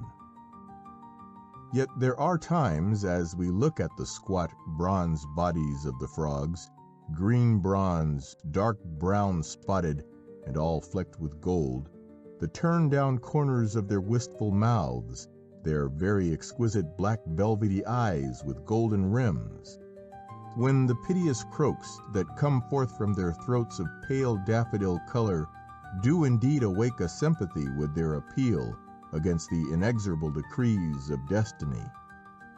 We did not know, we did not understand. Pity us, ah, pity us.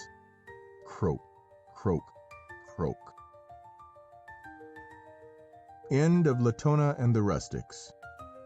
Section 21. Echo and Narcissus. In the solitudes of the hills we find her, and yet we may come on her unawares in the din of a noisy city. She will answer us where the waves are lashing themselves against the rugged cliffs of our own British coast. Or we may find her where the great yellow pillars of fallen temples lie, hot in the sun, close to the vivid blue water of the African Sea. At nightfall, on the lonely northern moors, she mimics the cry of a wailing bird that calls for its mate. But it is she who prolongs the roll of the great organ in a vast cathedral. She who repeats the rattle and crack and boom of the guns, no matter in what land the war may be raging. In the desolate Australian bush, she makes the crash of the falling limb of a dead gum tree go on, and tortures the human being who is lost, hopelessly lost, and facing a cruel death by repeating his despairing calls for help. Through the night, in old country houses, she sports at will and gives new life to sad old tales of the restless dead who restlessly walk. But she echoes the children's voices as they play by the seashore or pick primroses in the woods in spring. And when they greet her with laughter, she laughs in merry response. They may fear her when the sun has gone down, and when they are left all alone they begin to dread her mockery. Yet the nymph who sought for love and failed to gain what she sought must surely find some comfort on those bright days of summer and of spring, when she gives the little children happiness and they give her their love. When all the world was young, and nymphs and fauns and dryads dwelt in the forests, there was no nymph more lovely and more gay than she whose name was Echo. Diana would smile on her for her fleetness of foot when she followed her in the chase. And those whom she met in the leafy pathways of the dim green woods would pass on smiling at the remembrance of her merry chatter and her tricksy humor. It was an evil day for Echo when she crossed the path of Hera, queen of the gods. The jealous goddess sought her errant husband, who was amusing himself with some nymphs, and Echo, full of mischievous glee, kept her in talk until the nymphs had fled to safety. Hera was furious indeed when she found out that a frolicsome nymph had dared to play on her such a trick, and ruthlessly she spoke fair of Echo's doom. "Henceforth," she said, "the tongue with which thou hast cheated me shall be in bonds. No longer wilt thou have the power to speak in greeting. To the tongues of others shall thy tongue be slave, and from this day until time shall cease, thou shalt speak only to repeat the last words that have fallen on thine ears." A maimed nymph indeed was Echo then, yet whole in all that matters most, in that her merry heart was still her own. But only for a little while did this endure.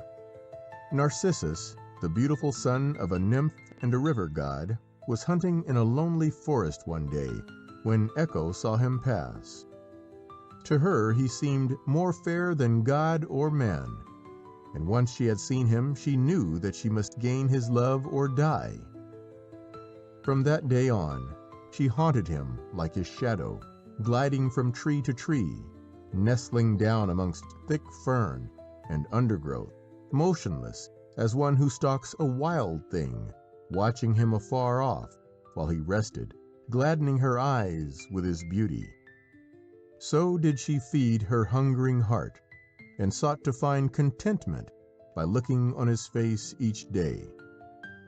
To her at length came a perfect moment when Narcissus was separated from his companions in the chase, and, stopping suddenly where the evening sun checkered the pathway of the forest with black and gold, heard the nymph's soft footfall on the rustling leaves. "Who's here?" he called. "Here," answered Echo. Narcissus, peering amongst the trees' long shadows and seeing no one, called, "Come," and "Come," called the glad voice of Echo, while the nymph, with fast-beating heart, felt that her day of happiness had come indeed. "Why do you shun me?" then called Narcissus. "Why do you shun me?" Echo repeated. "Let us join one another," said the lad, and the simple words seemed turned into song when Echo said them over. "Let us join one another," she said. And not Eos herself, as with rosy fingers she turns aside the dark clouds of night, could be fairer than was the nymph as she pushed aside the leaves of the trackless wood and ran forward with white arms outstretched to him who was lord of her life. With cold eyes and colder heart, the one she loved beheld her. "Away!" he cried, shrinking back as if from something that he hated. "Away! I would rather die than that you should have me." "Have me?" cried Echo pitifully, but she pled in vain. Narcissus had no love to give her, and his scorn filled her with shame.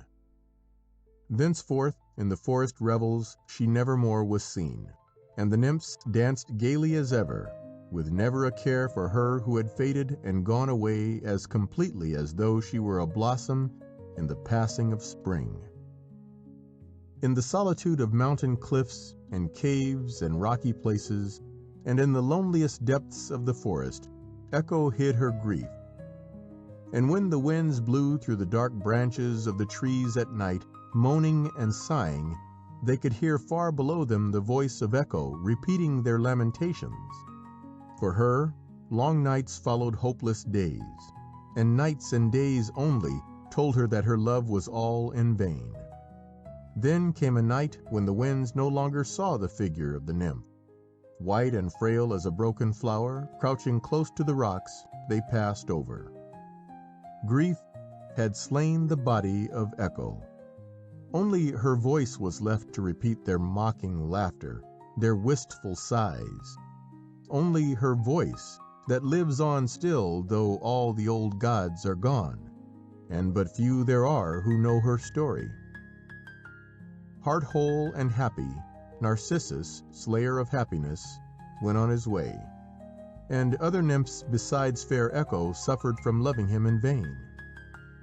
One nymph, less gentle than Echo, poured the tale of her love that was scorned into the sympathetic ears of the goddess of love, and implored her to punish Narcissus. Hot and tired from the chase, Narcissus sought one day a lonely pool in the woods, there to rest and to quench his thirst.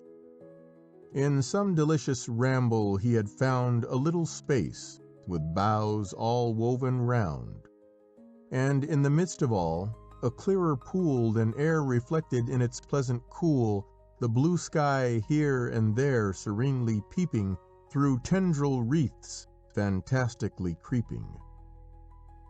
As he stooped down to drink, a face looked at his through the crystal clear water, and a pair of beautiful eyes met his own. His surprise and joy at the sight of what he felt sure must be the most beautiful creature on earth was evidently shared by the nymph of the pool, who gazed fearlessly up at him. Round her head she had a nimbus of curls than which that of Adonis, nay, of the sun god himself, was not more perfect, while her eyes were like the brown pools of water in a rippling mountain stream, flecked with sunshine, yet with depths untold. When Narcissus smiled at her in rapture, her red lips also parted in a smile. He stretched out his arms towards her, and her arms were stretched to him. Almost trembling in his delight, he slowly stooped to kiss her. Nearer she drew to him, nearer still, but when his mouth would have given itself to that other mouth that was formed like the bow of Eros, a thing to slay hearts, only the chilly water of the pool touched his lips, and the thing of his delight vanished away. In passionate disappointment, Narcissus waited for her to return, and as soon as the water of the pool grew still, once more he saw her exquisite face gazing wistfully up into his. Passionately he pled with the beautiful creature, spoke of his love, besought her to have pity on him. But although the face in the pool reflected his every look of adoration and of longing, time and again he vainly tried to clasp in his arms what was but the mirrored likeness of himself. In full measure had the avenging goddess meted out to Narcissus the restless longing of unsatisfied love. By day and by night he haunted the forest pool, and ere long the face that looked back at his was pale as a lily in the dawn. When the moonbeams came straying down through the branches and all the night was still, they found him kneeling by the pool, and the white face that the water mirrored had the eyes of one of the things of the woods to which a huntsman has given a mortal wound. Mortally wounded he truly was, slain like many another since his day, by a hopeless love for what was in truth but an image, and that an image of his own creation. Even when his shade passed across the dark Stygian river, it stooped over the side of the boat that it might try to catch a glimpse of the beloved one in the inky waters. Echo and the other nymphs were avenged, yet when they looked on the beautiful dead Narcissus, they were filled with sorrow. And when they filled the air with their lamentations, most piteously did the voice of Echo repeat each mournful cry. Even the gods were pitiful, and when the nymphs would have burned the body on a funeral pyre which their own fair hands had built for him, they sought it in vain. For the Olympians had turned Narcissus into a white flower, the flower that still bears his name and keeps his memory sweet. A lonely flower he spied, a meek and forlorn flower, with naught of pride, drooping its beauty o'er the watery clearness, to woo its own sad image into nearness. Deaf to light Zephyrus it would not move, but still would seem to droop, to pine, to love. Keats. End of Echo and Narcissus. Section 22. Icarus. 14 years only have passed since our 20th century began. In those 14 years, how many a father's and mother's heart has bled for the death of gallant sons, greatly promising, greatly daring, who have sought to rule the skies. With wings not well enough tried, they have soared dauntlessly aloft, only to add more names to the tragic list of those whose lives have been sacrificed in order that the groping hands of science may become sure, so that in time the sons of men may sail through the heavens as fearlessly as their fathers sailed through the seas. High overhead we watch the monoplane, the great swooping thing, like a monster black-winged bird, and our minds travel back to the story of Icarus, who died so many years ago that there are those who say that his story is but a foolish fable, an idle myth. Daedalus, grandson of a king of Athens, was the greatest artificer of his day. Not only as an architect was he great, but as a sculptor he had the creative power not only to make men and women and animals that looked alive, but to cause them to move and to be, to all appearances, endowed with life. To him the artificers who followed him owed the invention of the axe, the wedge, the wimble, and the carpenter's level, and his restless mind was ever busy with new inventions. To his nephew Talus, or Perdrix, he taught all that he himself knew of all the mechanical arts. Soon it seemed that the nephew, though he might not excel his uncle, equaled Daedalus in his inventive power. As he walked by the seashore, the lad picked up the spine of a fish, and having pondered its possibilities, he took it home, imitated it in iron, and so invented the saw. A still greater invention followed this. While those who had always thought that there could be none greater than Daedalus were still acclaiming the lad, there came to him the idea of putting two pieces of iron together, connecting them at one end with a rivet, and sharpening both ends, and a pair of compasses was made. Louder still were the acclamations of the people. Surely greater than Daedalus was here. Too much was this for the artist's jealous spirit. One day they stood together on the top of the Acropolis, and Daedalus, murder that comes from jealousy in his heart, threw his nephew down. Down, down he fell, knowing well that he was going to meet a cruel death. But Pallas Athena, protectress of all clever craftsmen, came to his rescue. By her, Perdrix was turned into the bird that still bears his name, and Daedalus beheld Perdrix, the partridge, rapidly winging his way to the far-off fields. Since then, no partridge has ever built or roosted in a high place, but is nestled in the hedge roots and amongst the standing corn, and as we mark it, we can see that its flight is always low. For his crime, Daedalus was banished from Athens, and in the court of Minos, king of Crete, he found a refuge. He put all his mighty powers at the service of Minos, and for him designed an intricate labyrinth, which, like the river Meander, had neither beginning nor ending, but ever returned on itself in hopeless intricacy. Soon he stood high in the favor of the king, but ever greedy for power, he incurred by one of his daring inventions the wrath of Minos. The angry monarch threw him into prison, and imprisoned along with him his son, Icarus. But prison bars and locks did not exist that were strong enough to baffle this master craftsman, and from the tower in which they were shut, Daedalus and his son were not long in making their escape. To escape from Crete was a less easy matter. There were many places in that wild island where it was easy for the father and son to hide, but the subjects of Minos were mostly mariners, and Daedalus knew well that all along the shore they kept watch lest he should make him a boat, hoist on it one of the sails of which he was part inventor, and speed away to safety like a seabird driven before the gale. Then did there come to Daedalus, the pioneer of inventions, the great idea that by his skill he might make a way for himself and his son through another element than water. And he laughed aloud in his hiding place amongst the cypresses on the hillside at the thought of how he would baffle the simple sailormen who watched each creek and beach down on the shore. Mockingly, too, did he think of King Minos, who had dared to pit his power against the wits and skill of Daedalus, the mighty craftsman. Many a Cretan bird was sacrificed before the task which the inventor had set himself was accomplished.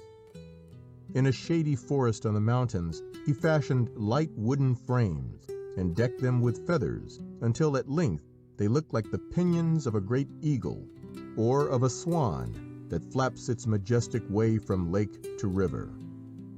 Each feather was bound on with wax, and the mechanism of the wings was so perfect a reproduction of that of the wings from which the feathers had been plucked that on the first day that he fastened them to his back and spread them out, Daedalus found that he could fly even as the bird flew. 2 pairs he made. Having tested one pair, a second pair was made for Icarus, and circling round him like a mother bird that teaches her nestlings how to fly, Daedalus, his heart big with the pride of invention, showed Icarus how he might best soar upwards to the sun, or dive down to the blue sea far below, and how he might conquer the winds and the air currents of the sky, and make them his servants. That was a joyous day for father and son, for the father had never before drunk deeper of the intoxicating wine of the gods, success, and for the lad it was all pure joy. Never before had he known freedom and power so utterly glorious. As a little child he had watched the birds fly far away over the blue hills to where the sun was setting, and had longed for wings that he might follow them in their flight. At times in his dreams he had known the power, and in his dreaming fancy had risen from the cumbering earth and soared high above the trees and fields on strong pinions that bore him away to the fair land of heart's desire, to the islands of the blessed. But when sleep left him, and the dreams silently slipped out before the coming of the light of day, and the boy sprang from his couch and eagerly spread his arms as in his dreams he had done, he could no longer fly. Disappointment and unsatisfied longing ever came with his waking hours. Now all that had come to an end, and Daedalus was glad and proud as well to watch his son's joy and his fearless daring. One word of counsel only did he give him. "Beware, dear son of my heart," he said, "lest in thy new-found power thou seekest to soar even to the gates of Olympus. For as surely as the scorching rays from the burnished wheels of the chariot of Apollo smite thy wings, the wax that binds on thy feathers will melt, and then will come upon thee and on me woe unutterable." In his dreams that night Icarus flew, and when he awoke, fearing to find only the haunting remembrance of a dream, he found his father standing by the side of his bed of soft leaves under the shadowy cypresses, ready to bind on his willing shoulders the great pinions that he had made. Gentle Dawn the rosy-fingered was slowly making her way up from the east when Daedalus and Icarus began their flight. Slowly they went at first, and the goatherds who tended their flocks on the slopes of Mount Ida looked up in fear when they saw the dark shadows of their wings and marked the monster birds making their way out to sea.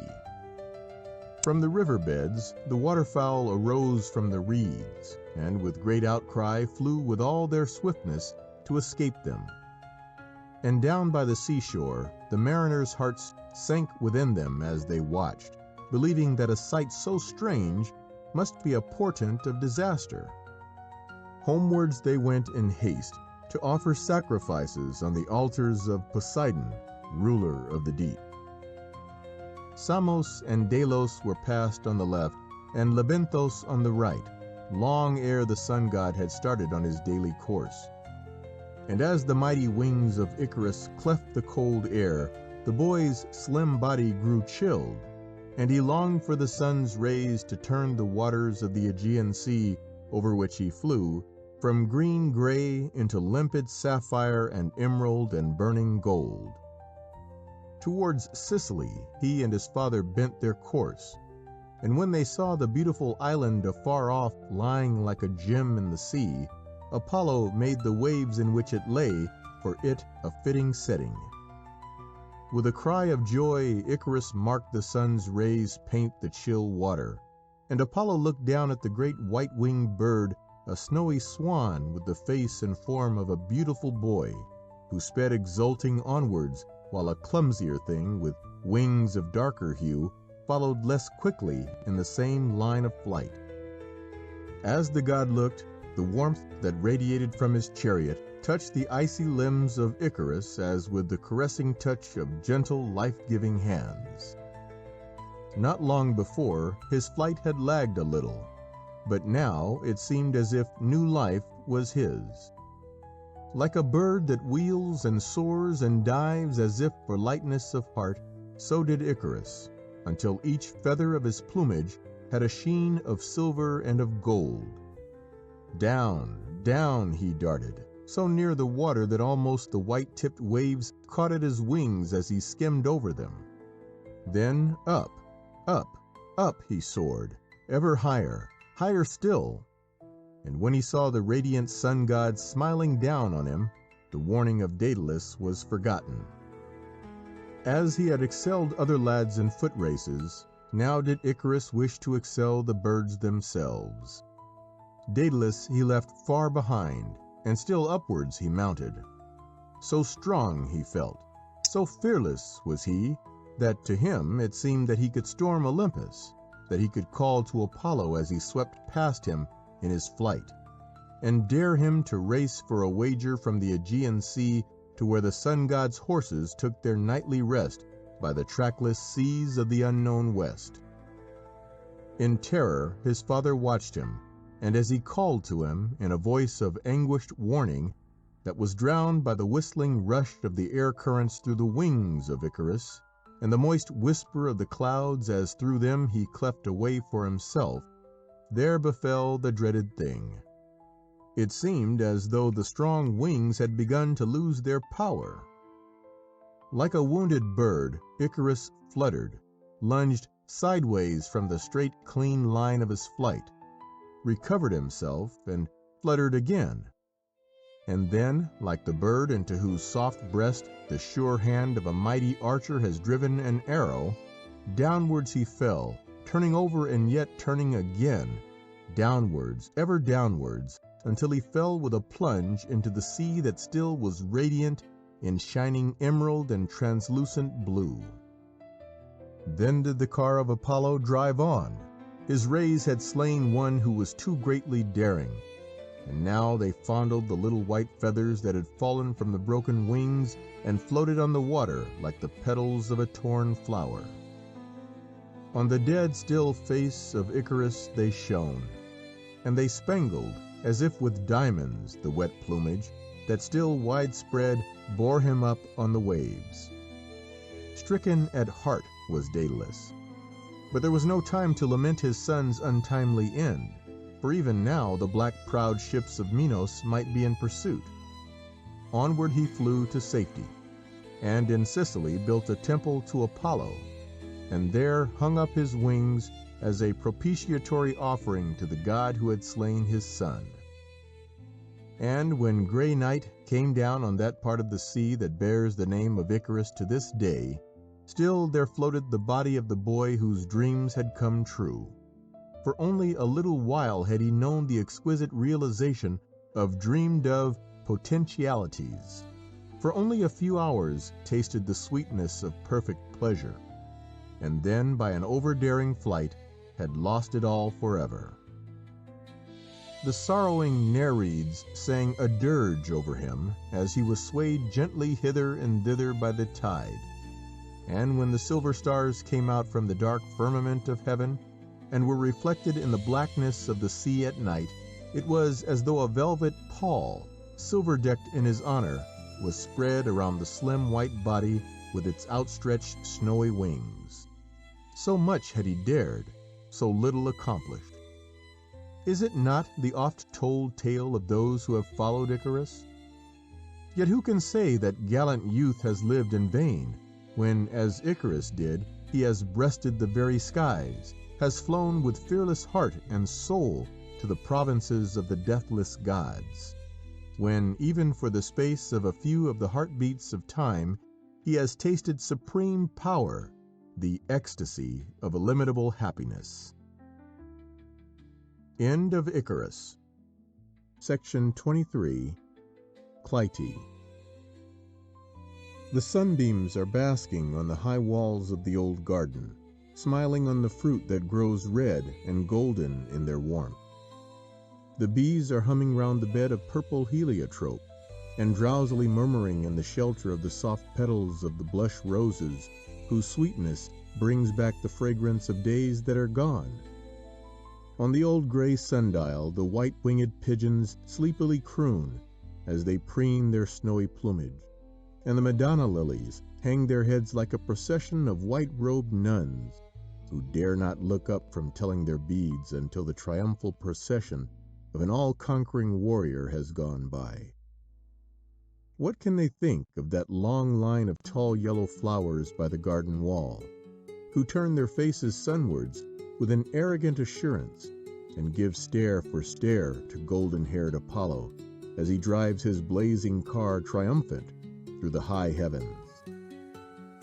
Sunflowers is the name by which we know those flamboyant blossoms, which somehow fail so wholly to suggest the story of Clytie, the nymph whose destruction came from a faithful, unrequited love. She was a water nymph, a timid, gentle being who frequented lonely streams and bathed where the blue dragonflies dart across the white water lilies in pellucid lakes.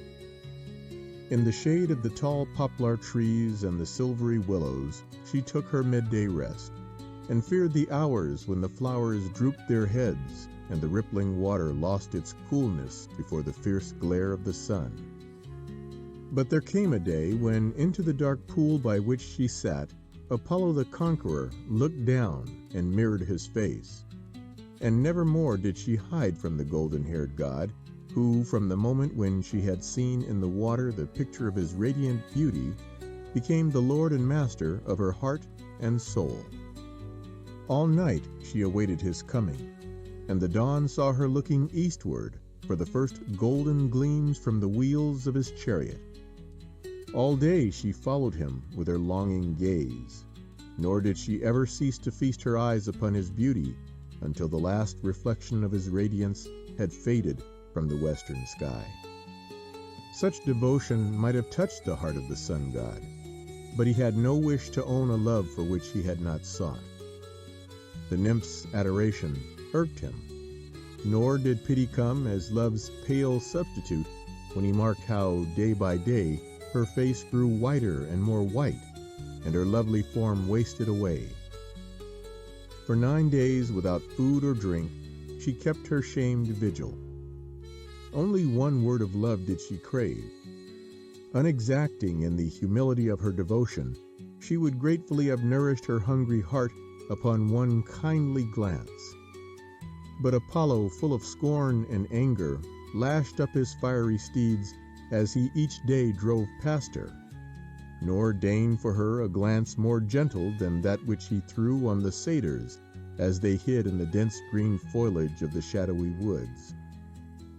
Half mocking, Diana said, "In truth, the fair nymph who throws her heart's treasures at the feet of my golden-locked brother, that he may trample on them, is coming to look like a faded flower." And as she spoke, the hearts of the other immortal dwellers in Olympus were stirred with pity. "A flower she shall be," they said, "and for all time shall she live in life that is renewed each year when the earth stirs with the quickening of spring. The long summer days shall she spend forever in fearless worship of the god of her love." And as they willed, the nymph passed out of her human form and took the form of a flower, and evermore, the emblem of constancy, does she gaze with fearless ardor on the face of her love. The heart that has truly loved never forgets, but as truly loves on to the close. As the sunflower turns on her god when he sets, the same look that she turned when he rose. Some there are who say that not into the bold-faced sunflower did her metamorphosis take place, but into that purple heliotrope that gives an exquisite offering of fragrance to the sun god when his warm rays touch it. And in the old walled garden, while the bees drowsily hum, and the white pigeons croon, and the dashing sunflower gives Apollo gaze for gaze, and the scent of the mignonette mingles with that of clove pinks and blush roses. The fragrance of the heliotrope is, above all, worthy incense to be offered upon his altar by the devout lover of a god. End of Clytie. Section 24. The Cranes of Ibycus. For murder, though it have no tongue, will speak with most miraculous organ. Shakespeare.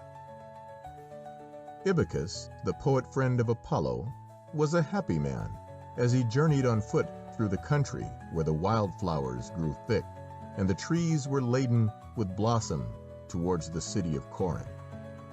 His tuneful voice sang snatches of song of his own making, and ever and again he would try how his words and music sounded on his lyre. He was light of heart, because ever had he thought of good and not evil, and had always sung only of great and noble deeds, and of those things that helped his fellow men. And now he went to Corinth for the great chariot races, and for the great contest of musicians, where every true poet and musician in Greece was sure to be found. It was the time of the return to earth of Adonis and of Proserpine, and as he was reverently about to enter the sacred grove of Poseidon, where the trees grew thick, and saw crowning the height before him the glittering towers of Corinth, he heard overhead the harsh cries of some other returned exiles. Ibycus smiled as he looked up and beheld the great flock of grey birds, with their long legs and strong outstretched wings, come back from their winter sojourn on the golden sands of Egypt to dance and beck and bow to each other by the marshes of his homeland. "Welcome back, little brothers," he cried. "May you and I both meet with naught but kindness from the people of this land." And when the cranes again harshly cried, as if in answer to his greeting, the poet walked gaily on, further into the shadow of that dark wood out of which he was never to pass as living man. Joyous and fearing no evil, he had been struck and cast to the ground by cruel and murderous hands ere ever he knew that two robbers were hidden in a narrow pass where the brushwood grew thick. With all his strength he fought, but his arms were those of a musician and not of a warrior, and very soon he was overpowered by those who assailed him. He cried in vain to gods and to men for help, and in his final agony he heard once more the harsh voices of the migratory birds and the rush of their speeding wings. From the ground where he bled to death, he looked up to them.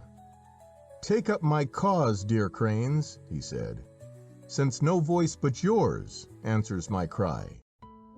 And the cranes screamed hoarsely and mournfully, as if in farewell, as they flapped their way towards Corinth and left the poet lying dead.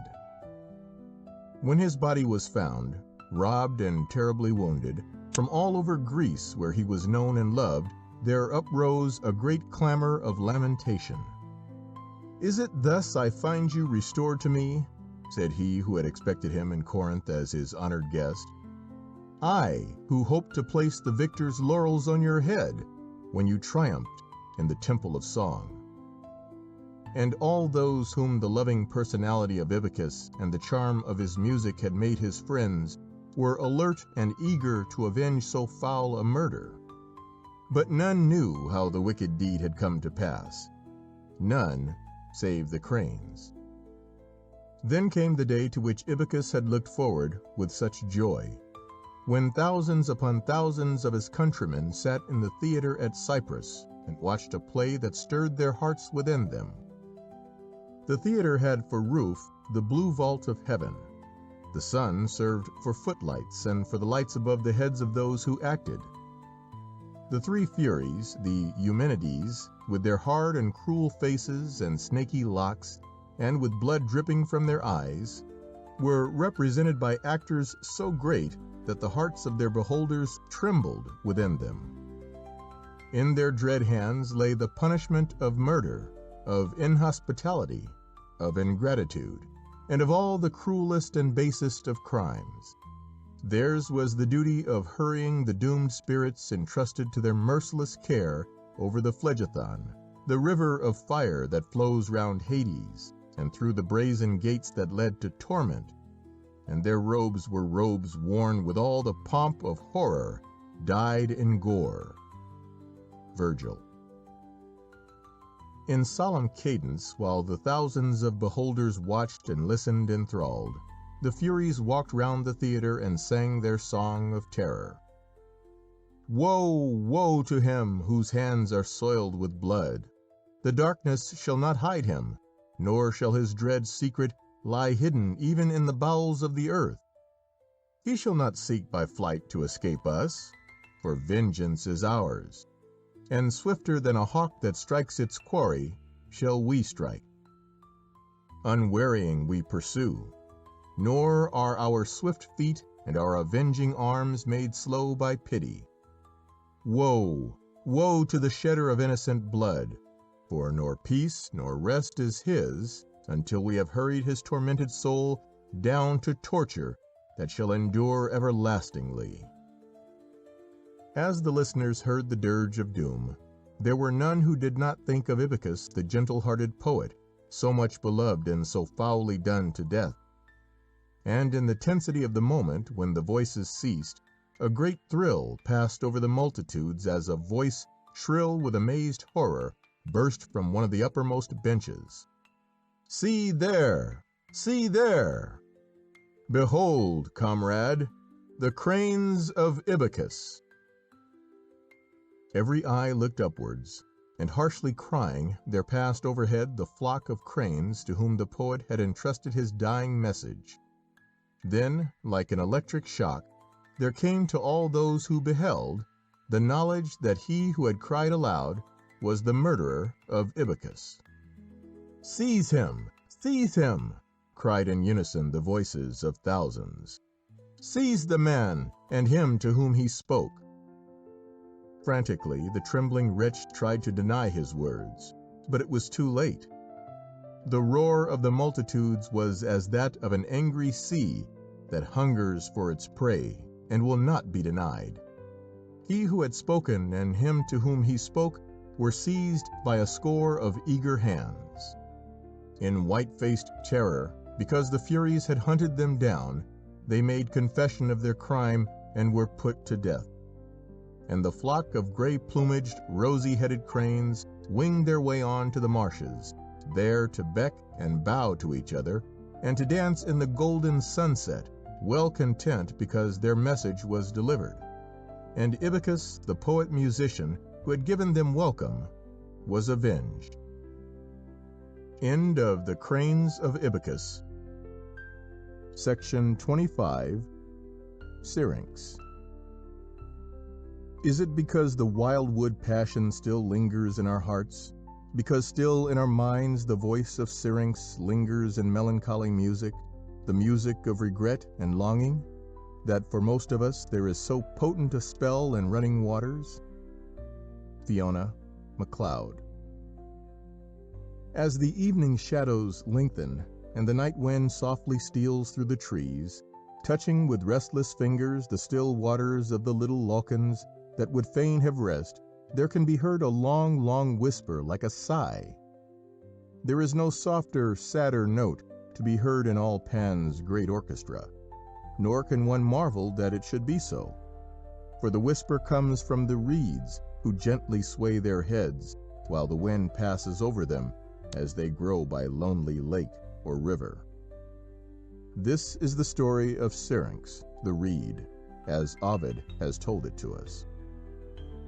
In Arcadia there dwelt a nymph whose name was Syrinx.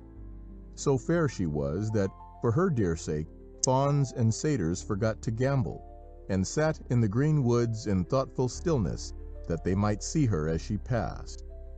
But for none of them had Syrinx a word of kindness. She had no wish for love. But as for love, truly I know him not. I have passionately turned my lips therefrom, and from that fate the careless gods allot. Lady Margaret Sackville. To one only of the gods did she give her loyal allegiance. She worshipped Diana, and with her followed the chase. As she lightly sped through the forest, she might have been Diana herself. And there were those who said they would not know nymph from goddess, but that the goddess carried a silver bow, while that of Syrinx was made of horn. Fearless and without a care or sorrow, Syrinx passed her happy days. Not for all the gold of Midas would she have changed places with those lovelorn nymphs who sighed their hearts out for love of a god or of a man. Heart-whole, fancy-free, gay and happy and lithe and strong as a young boy whose joy it is to run and to excel in the chase, was Syrinx, whose white arms against the greenwood trees dazzled the eyes of the watching fawns when she drew back her bow to speed an arrow at the stag she had hunted since early dawn. Each morning that she awoke was the morning of a day of joy. Each night that she lay down to rest, it was to sleep as a child who smiles in his sleep at the remembrance of a perfect day. But to Syrinx, who knew no fear, fear came at last. She was returning one evening from the shadowy hills, untired by the chase that had lasted for many an hour, when face to face she met with one whom hitherto she had only seen from afar. Of him the other nymphs spoke often. Who was so great as Pan? Pan who ruled the woods. None could stand against Pan. Those who defied him must ever come under his power in the end. He was fear, he was youth, he was joy, he was love. He was beast. He was power. He was man. He was God. He was life itself. So did they talk, and Syrinx listened with a smile. Not Pan himself could bring fear to her. Yet when he met her in the silent loneliness of a great forest, and stood in her path and gazed on her with eyes of joyous amazement that one so fair should be in his kingdom without his having had knowledge of it, Syrinx felt something come to her heart that never before had assailed it. Pan's head was crowned with sharp pine leaves. His face was young and beautiful, and yet older than the mountains and the seas. Sadness and joy were in his eyes at the same time, and at the same moment there looked out from them unutterable tenderness and merciless cruelty. For only a little space of time did he stand and hold her eyes with his own, and then in low caressing voice he spoke, and his words were like the song of a bird to his mate, like the call of the earth to the sun in spring, like the lap of the waves when they tell the rocks of their eternal longing. Of love he spoke, of love that demanded love, and of the nymph's most perfect beauty. Yet as he spoke, the unknown thing came and smote with icy hands the heart of Syrinx. "Ah, I have fear! I have fear!" she cried, and more cruel grew the cruelty in the eyes of Pan. But his words were still the words of passionate tenderness. Like a bird that trembles, helpless before the serpent that would slay it, so did Syrinx the huntress stand, and her face in the shade of the forest was like a white lily in the night. But when the god would have drawn her close to him and kissed her red lips, fear leaped to terror, and terror winged her feet. Never in the chase with Diana had she run as now she ran, but like a rushing storm did Pan pursue her. And when he laughed, she knew that what the nymphs had said was true. He was power, he was fear, he was beast, he was life itself. The darkness of the forest swiftly grew more dark. The climbing trails of ivy and the fragrant creeping plants caught her flying feet and made her stumble. Branches and twigs grew alive and snatched at her and balked her as she passed. Trees blocked her path.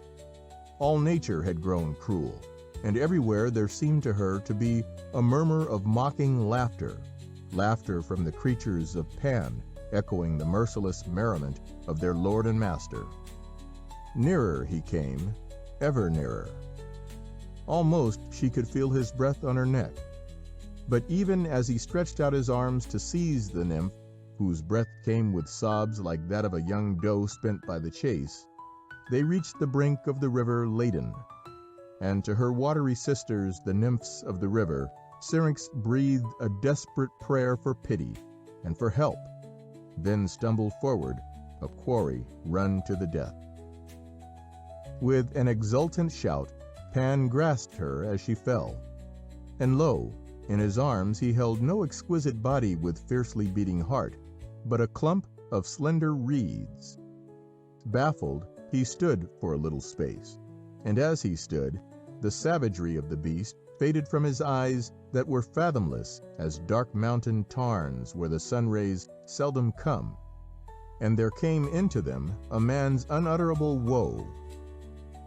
At the reeds by the river he gazed, and sighed a great sigh, the sigh that comes from the heart of a god who thinks of the pain of the world. Like a gentle zephyr, the sigh breathed through the reeds, and from the reeds there came a sound as of the sobbing sorrow of the world's desire. Then Pan drew his sharp knife, and with it he cut 7 of the reeds that grew by the murmuring river. "Thus shalt thou still be mine, my Syrinx," he said.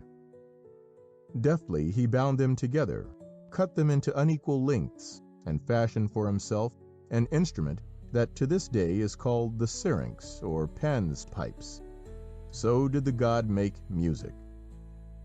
And all that night he sat by the swift-flowing river, and the music from his pipe of reeds was so sweet and yet so passing sad that it seemed as though the very heart of the earth itself was telling of its sadness. Thus Syrinx still lives, still dies, a note of music by its own breath slain, blown tenderly from the frail heart of a reed. And as the evening light comes down on silent places, and the trembling shadows fall on the water, we can hear her mournful whisper through the swaying reeds, brown and silvery golden, that grow by lonely lochen and lake and river. End of Syrinx. Section 26. The Death of Adonis. The fairest youth that ever maiden's dream conceived. Lewis Morris. The ideally beautiful woman, a subject throughout the centuries for all the greatest powers of sculptors' and painters' art, is Venus or Aphrodite, goddess of beauty and of love. And he who shares with her an unending supremacy of perfection of form is not one of the gods, her equals, but a mortal lad, who was the son of a king. As Aphrodite sported one day with Eros, the little god of love, by accident she wounded herself with one of his arrows. And straightway there came into her heart a strange longing and an ache, such as the mortal victims of the bow of Eros knew well. While still the ache remained, she heard in a forest of cypress the baying of hounds and the shouts of those who urged them on in the chase. For her the chase possessed no charms, and she stood aside while the quarry burst through the branches and thick undergrowth of the wood, and the hounds followed in hot pursuit. But she drew her breath sharply, and her eyes opened wide in amazed gladness when she looked on the perfect beauty of the fleet-footed hunter, who was only a little less swift than the shining spear that sped from his hand with the sureness of a bolt from the hand of Zeus. And she knew that this must be none other than Adonis, son of the king of Paphos, of whose matchless beauty she had heard not only the dwellers on earth, but the Olympians themselves speak in wonder. While gods and men were ready to pay homage to his marvelous loveliness, to Adonis himself it counted for nothing. But in the vigor of his perfect frame he rejoiced, in his fleetness of foot, in the power of that arm that Michelangelo has modeled, in the quickness and sureness of his aim, for the boy was a mighty hunter with a passion for the chase. Aphrodite felt that her heart was no longer her own, and knew that the wound that the arrow of Eros had dealt would never heal until she knew that Adonis loved her. No longer was she to be found by the Cytherean shores, or in those places once held by her most dear, and the other gods smiled when they beheld her vying with Diana in the chase, and following Adonis as he pursued the roe, the wolf, and the wild boar through the dark forest and up the mountainside. The pride of the goddess of love must often have hung its head, for her love was a thing that Adonis could not understand. He held her something better than his dog, a little dearer than his horse, and wondered at her whim to follow his hounds through brake and marsh and lonely forest. His reckless courage was her pride and her torture. Because he was to her so infinitely dear, his path seemed ever bestrewn with dangers.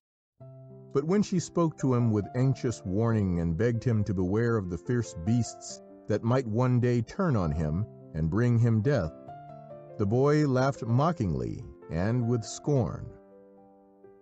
There came at last a day when she asked him what he did on the morrow, and Adonis told her with sparkling eyes that had no heed for her beauty that he had word of a wild boar, larger, older, more fierce than any he had ever slain, and which, before the chariot of Diana next passed over the land of Cyprus, would be lying dead with a spear wound through it. With terrible foreboding, Aphrodite tried to dissuade him from his venture. "Oh, be advised! Thou knowest not what it is, with javelin's point a churlish swine to gore, whose tushes never sheathed he wetteth still, like to a mortal butcher bent to kill.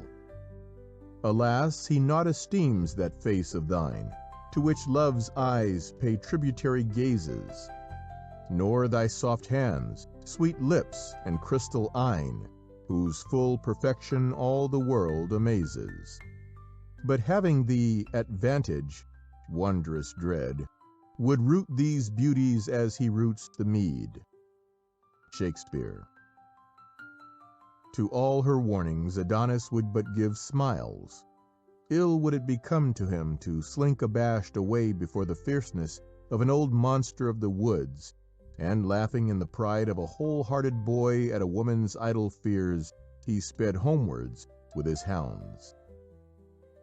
With the gnawing dread of a mortal woman in her soul, Aphrodite spent the next hours. Early she sought the forest that she might again plead with Adonis, and maybe persuade him for love of her to give up the perilous chase, because she loved him so.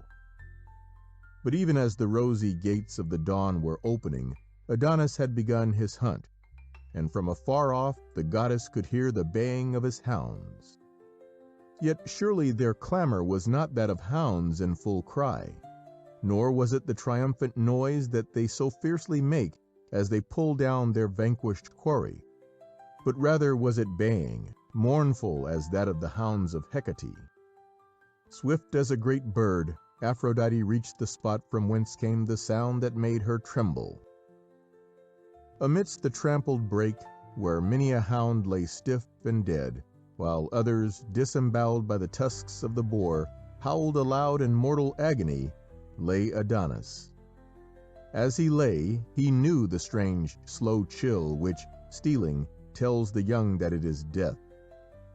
And as, in extremis, he thought of past things, manhood came to Adonis, and he knew something of the meaning of the love of Aphrodite, a love stronger than life, than time, than death itself.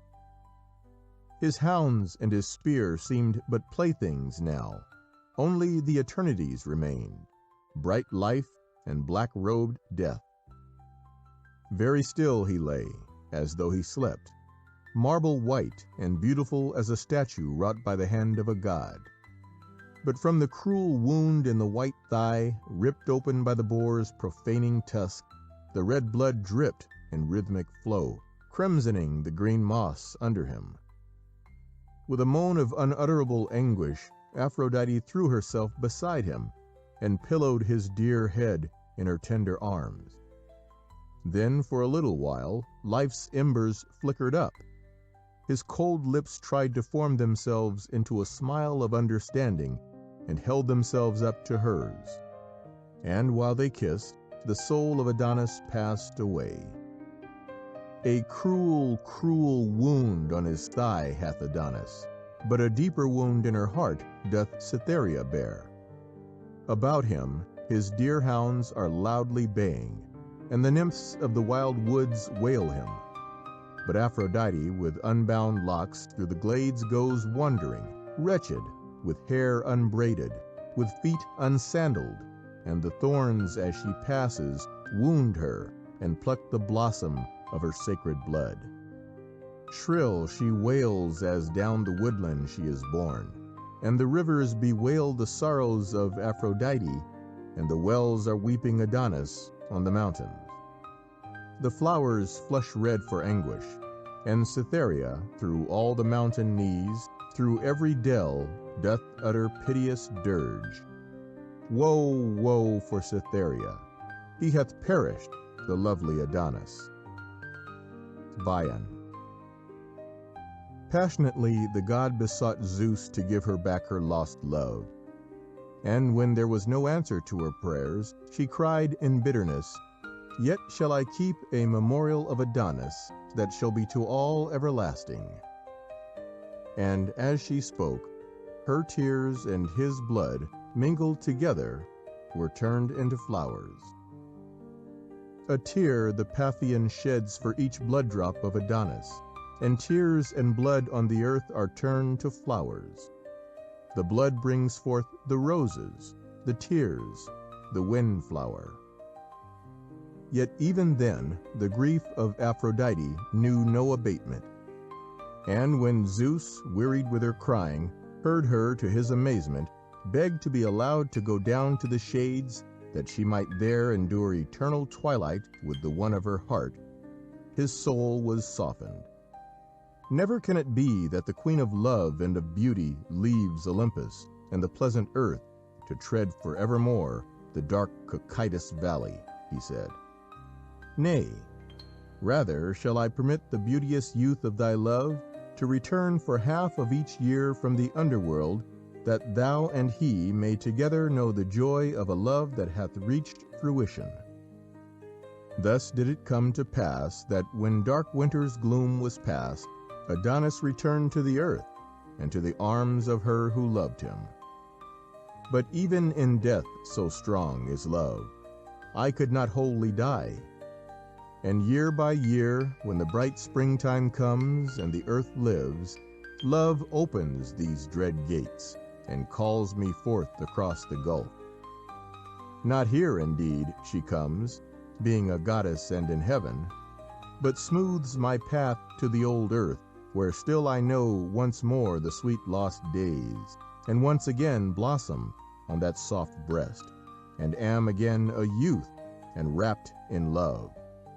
And yet not all as careless as of yore, but seem to know the early spring of passion, tamed by time and suffering, to a calmer, fuller flow, less fitful, but more strong. Lewis Morris. And when the time of the singing of birds has come, and the flowers have thrown off their white snow pall, and the brown earth grows radiant in its adornments of green blade and of fragrant blossom, we know that Adonis has returned from his exile, and trace his footprints by the fragile flower that is his very own, the white flower with the golden heart, that trembles in the wind as once the white hands of a grief-stricken goddess shook for sorrow. The flower of death is the name that the Chinese give to the windflower, the wood anemone. Yet surely the flower that was born of tears and of blood tells us of a life that is beyond the grave, of a love which is unending. The cruel tusk of a rough, remorseless winter still yearly slays the lovely Adonis and drives him down to the shades. Yet we know that spring, with its sursum corda, will return as long as the earth shall endure, even as the sun must rise each day, so long as time shall last, to make le ciel tout en fleur semble une immense rose, quon Adonis céleste attient de son sang. De Heredia. End of The Death of Adonis. Section 27. Pan. What was he doing, the great god Pan, down in the reeds by the river? Spreading ruin and scattering ban, splashing and paddling with hoofs of a goat, and breaking the golden lilies afloat with the dragonfly on the river. He tore out a reed, the great god Pan, from the deep cool bed of the river. The limpid water turbidly ran, and the broken lilies a-dying lay, and the dragonfly had fled away ere he brought it out of the river. This is the way, laughed the great god Pan, laughed while he sat by the river, the only way, since gods began to make sweet music, they could succeed. Then, dropping his mouth to a hole in the reed, he blew in power by the river. Sweet, sweet, sweet, O Pan, piercing sweet by the river. Blinding sweet, O great god Pan. The sun on the hill forgot to die, and the lilies revived, and the dragonfly came back to dream on the river. Yet half a beast is the great god Pan, to laugh as he sits by the river, making a poet out of a man. The true gods sigh for the cost and pain, for the reed which grows never more again, as a reed with the reeds in the river. E. B. Browning. Were we to take the whole of that immense construction of fable that was once the religion of Greece, and treat it as a vast play in which there were many thousands of actors, we should find that one of these actors appeared again and again, in one scene, then in another, in connection with one character, then with another, unexpectedly slipping out from the shadows of the trees from the first act even to the last. We should see Pan, so young and yet so old, so heedlessly gay, yet so infinitely sad. If, rather, we were to regard the mythology of Greece as a colossal and wonderful piece of music, where the thunders of Jupiter and the harsh hoofbeats of the fierce black steeds of Pluto, the king whose coming none can stay, made way for the limpid melodies of Orpheus and the rustling whisper of the footfall of nymphs and of fauns on the leaves, through it all we should have an ever-recurring motif, the clear, magical fluting of the pipes of Pan. We have the stories of Pan and of Echo, of Pan and of Midas, of Pan and Syrinx, of Pan and Selene, of Pan and Pitys, of Pan and Pomona. Pan it was who taught Apollo how to make music. It was Pan who spoke what he deemed to be comfort to the distraught Psyche, Pan who gave Diana her hounds. The other gods had their own special parts in the great play, that at one time would have Olympus for stage, at another the earth. Pan was nature incarnate. He was the earth itself. Many are the stories of his genealogy, but the one that is given in one of the Homeric hymns is that Hermes, the swift-footed young god, wedded Dryope, the beautiful daughter of a shepherd in Arcadia, and to them was born, under the greenwood tree, the infant Pan. When Dryope first looked on her child, she was smitten with horror and fled away from him. The deserted baby roared lustily, and when his father, Hermes, examined him, he found a rosy-cheeked thing with pricked ears and tiny horns that grew amongst his thick curls, and with the dappled furry chest of a fawn, while instead of dimpled baby legs, he had the strong, hairy hind legs of a goat. He was a fearless creature, and merry withal. And when Hermes had wrapped him up in a hare-skin, he sped to Olympus and showed his fellow gods the son that had been born to him and the beautiful nymph of the forest. Baby though he was, Pan made the Olympians laugh. He had only made a woman, his own mother, cry. All others rejoiced at the new creature that had come to increase their merriment. And Bacchus, who loved him most of all, and felt that here was a babe after his own heart, bestowed on him the name by which he was forever known, Pan, meaning all. Thus Pan grew up, the earthly equal of the Olympians. And as he grew, he took to himself the lordship of woods and of solitary places. He was king of huntsmen and of fishermen, lord of flocks and herds, and of all the wild creatures of the forest. All living, soulless things owned him their master. Even the wild bees claimed him as their overlord. He was ever merry, and when a riot of music and of laughter slew the stillness of the shadowy woods, it was Pan who led the dancing throng of white-limbed nymphs and gambling satyrs, for whom he made melody from the pipes for whose creation a maid had perished. Round his horns and thick curls he presently came to wear a crown of sharp pine leaves, remembrance of another fair nymph whose destruction he had brought about.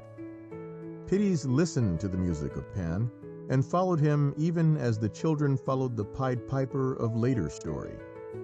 And ever his playing lured her further on, and into more dangerous and desolate places, until at length she stood on the edge of a high cliff, whose pitiless front rushed sheer down to cruel rocks far below. There Pan's music ceased, and Pitys knew all the joy and the sorrow of the world as the god held out his arms to embrace her. But neither Pan nor Pitys had remembrance of Boreas, the merciless north wind, whose love the nymph had flouted. Ere Pan could touch her, a blast, fierce and strong as death, had seized the nymph's fragile body, and as a wind of March tears from the tree the first white blossom that has dared to brave the ruthless gales, and casts it, torn and dying, to the earth. So did Boreas grip the slender Pitys and dash her life out on the rocks far down below. From her body sprang the pine tree, slender, erect, clinging for dear life to the sides of precipices, and by the prickly wreath he always wore, Pan showed that he held her in fond remembrance. Joy and youth and force and spring was Pan to all the creatures whose overlord he was. Pan meant the richness of the sap in the trees, the lushness of grass, and of the green stems of the blue hyacinths and the golden daffodils, the throbbing of growth in the woodland and in the meadows, the trilling of birds that seek for their mates and find them, the coo of the doves on their nests of young, the arrogant virility of bulls and of stags, whose lowing and belling wake the silence of the hills, the lightness of heart that made the nymphs dance and sing, the fawns leap high and shout aloud for very joy of living. All of these things was Pan to those of his own kingdom. Yet to the human men and women who had also listened to his playing, Pan did not mean only joyousness. He was to them a force that many times became a terror because of its sheer irresistibleness. While the sun shone and the herdsmen could see the nodding white cotton grass, the asphodel, and the golden kingcups that hid the black death traps of the pitiless marshes, they had no fear of Pan. Nor in the daytime, when in the woods the sunbeams played amongst the trees, and the birds sang of spring and of love, and the syrinx sent an echo from far away that made the little silver birches give a whispering laugh of gladness, and the pines cease to sigh, did man or maid have any fear. Yet when darkness fell on the land, terror would come with it, and deep in their hearts they would know that the terror was Pan. Blindly, madly, they would flee from something that they could not see, something they could barely hear, and many times rush to their own destruction. And there would be no sweet sound of music then, only mocking laughter. Panic was the name given to this fear, the name by which it is still known. And to this day, panic yet comes, and not only by night, but only in very lonely places. There are those who have known it, and for shame have scarce dared to own it. In highland glens, in the loneliness of an island in the western sea, in a green valley amongst the solemn, kindly, round-backed hills of the Scottish border, in the remoteness of the Australian bush. They have no reasons to give, or their reasons are far-fetched. Only to them, as to Mowgli, fear came, and the fear seemed to them to come from a malignant something from which they must make all haste to flee, did they value safety of mind and of body. Was it for this reason that the Roman legionaries on the Great Wall so often reared altars in that lonely land of moor and mountain, where so many of them fought and died? To Pan and to the sylvan deities? For surely Pan was there, where the curlew cried and the pewit mourned, and sometimes the waiting soldiers must almost have imagined his mocking laughter born in the winds that swept across the bleak hills of their exiled solitude. He who was surely one of the bravest of mankind, one who always, in his own words, clung to his paddle, writes of such a fear when he escaped death by drowning from the Wise in flood. The devouring element in the universe had leaped out against me in this green valley quickened by a running stream. The bells were all very pretty in their way, but I had heard some of the hollow notes of Pan's music. Would the wicked river drag me down by the heels? Indeed, and look so beautiful all the time? Nature's good humor was only skin deep after all. And of the reeds he writes, Pan once played upon their forefathers, and so, by the hands of his river, he still plays upon these later generations, down all the valley of the Wise, and plays the same air, both sweet and shrill, to tell us of the beauty and the terror of the world. The beauty and the terror of the world. Was not this what Pan stood for to the Greeks of long ago? The gladness of living, the terror of living, the exquisite joy and the infinite pain, that has been the possession of Pan. For we have not yet found a more fitting title since ever time began. And because Pan is as he is, from him has evolved a higher pantheism. We have done away with his goat's feet and his horns, although these were handed on from him to Satan when Christianity broke down the altars of paganism. Nature, which is the time vesture of God and reveals him to the wise, hides him from the foolish, writes Carlyle. Pan is nature, and nature is not the ugly thing that the Calvinists would once have had us believe it to be. Nature is capable of being made the garment of God. In beings, floods; in actions, storm. I walk and work, above, beneath, work and weave in endless motion, birth and death and infinite ocean, a seizing and giving the fire of living. 'Tis thus at the roaring loom of time I ply, and weave for God the garment thou seest him by. So speaks the Erdgeist in Goethe's Faust, and yet another of the greatest poets writes, "The sun, the moon, the stars, the seas, the hills and the plains, are not these, O soul, the vision of him who reigns? And the ear of man cannot hear, and the eye of man cannot see.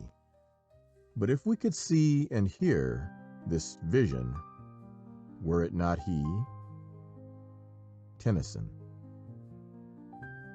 Carlyle says that the whole universe is the garment of God, and he who lives very close to nature must, at least once in a lifetime, come in the solitude of the lonely mountain tops upon that bush that burns and is not yet consumed, and out of the midst of which speaks the voice of the eternal. The immortal soul, the human body, united yet ever in conflict, that is Pan. The sighing and longing for things that must endure everlastingly, the riotous enjoyment of the beauty of life, the perfect appreciation of the things that are. Life is so real, so strong, so full of joyousness and of beauty. And on the other side of a dark stream, cold, menacing, cruel, stands death. Yet life and death make up the sum of existence. And until we, who live our paltry little lives here on earth in the hope of a beyond, can realize what is the true air that is played on those pipes of Pan, there is no hope for us of even a vague comprehension of the illimitable immortality.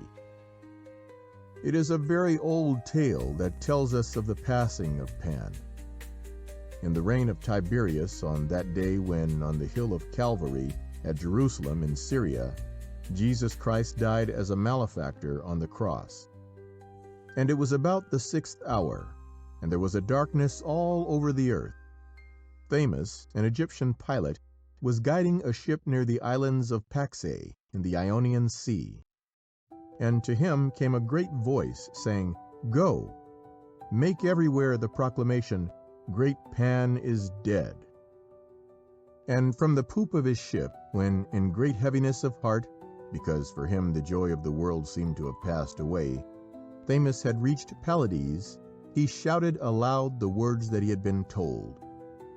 Then from all the earth there arose a sound of great lamentation, and the sea and the trees, the hills and all the creatures of Pan sighed in sobbing unison an echo of the pilot's words, "Pan is dead, Pan is dead." The lonely mountains o'er, and the resounding shore, a voice of weeping heard, and loud lament.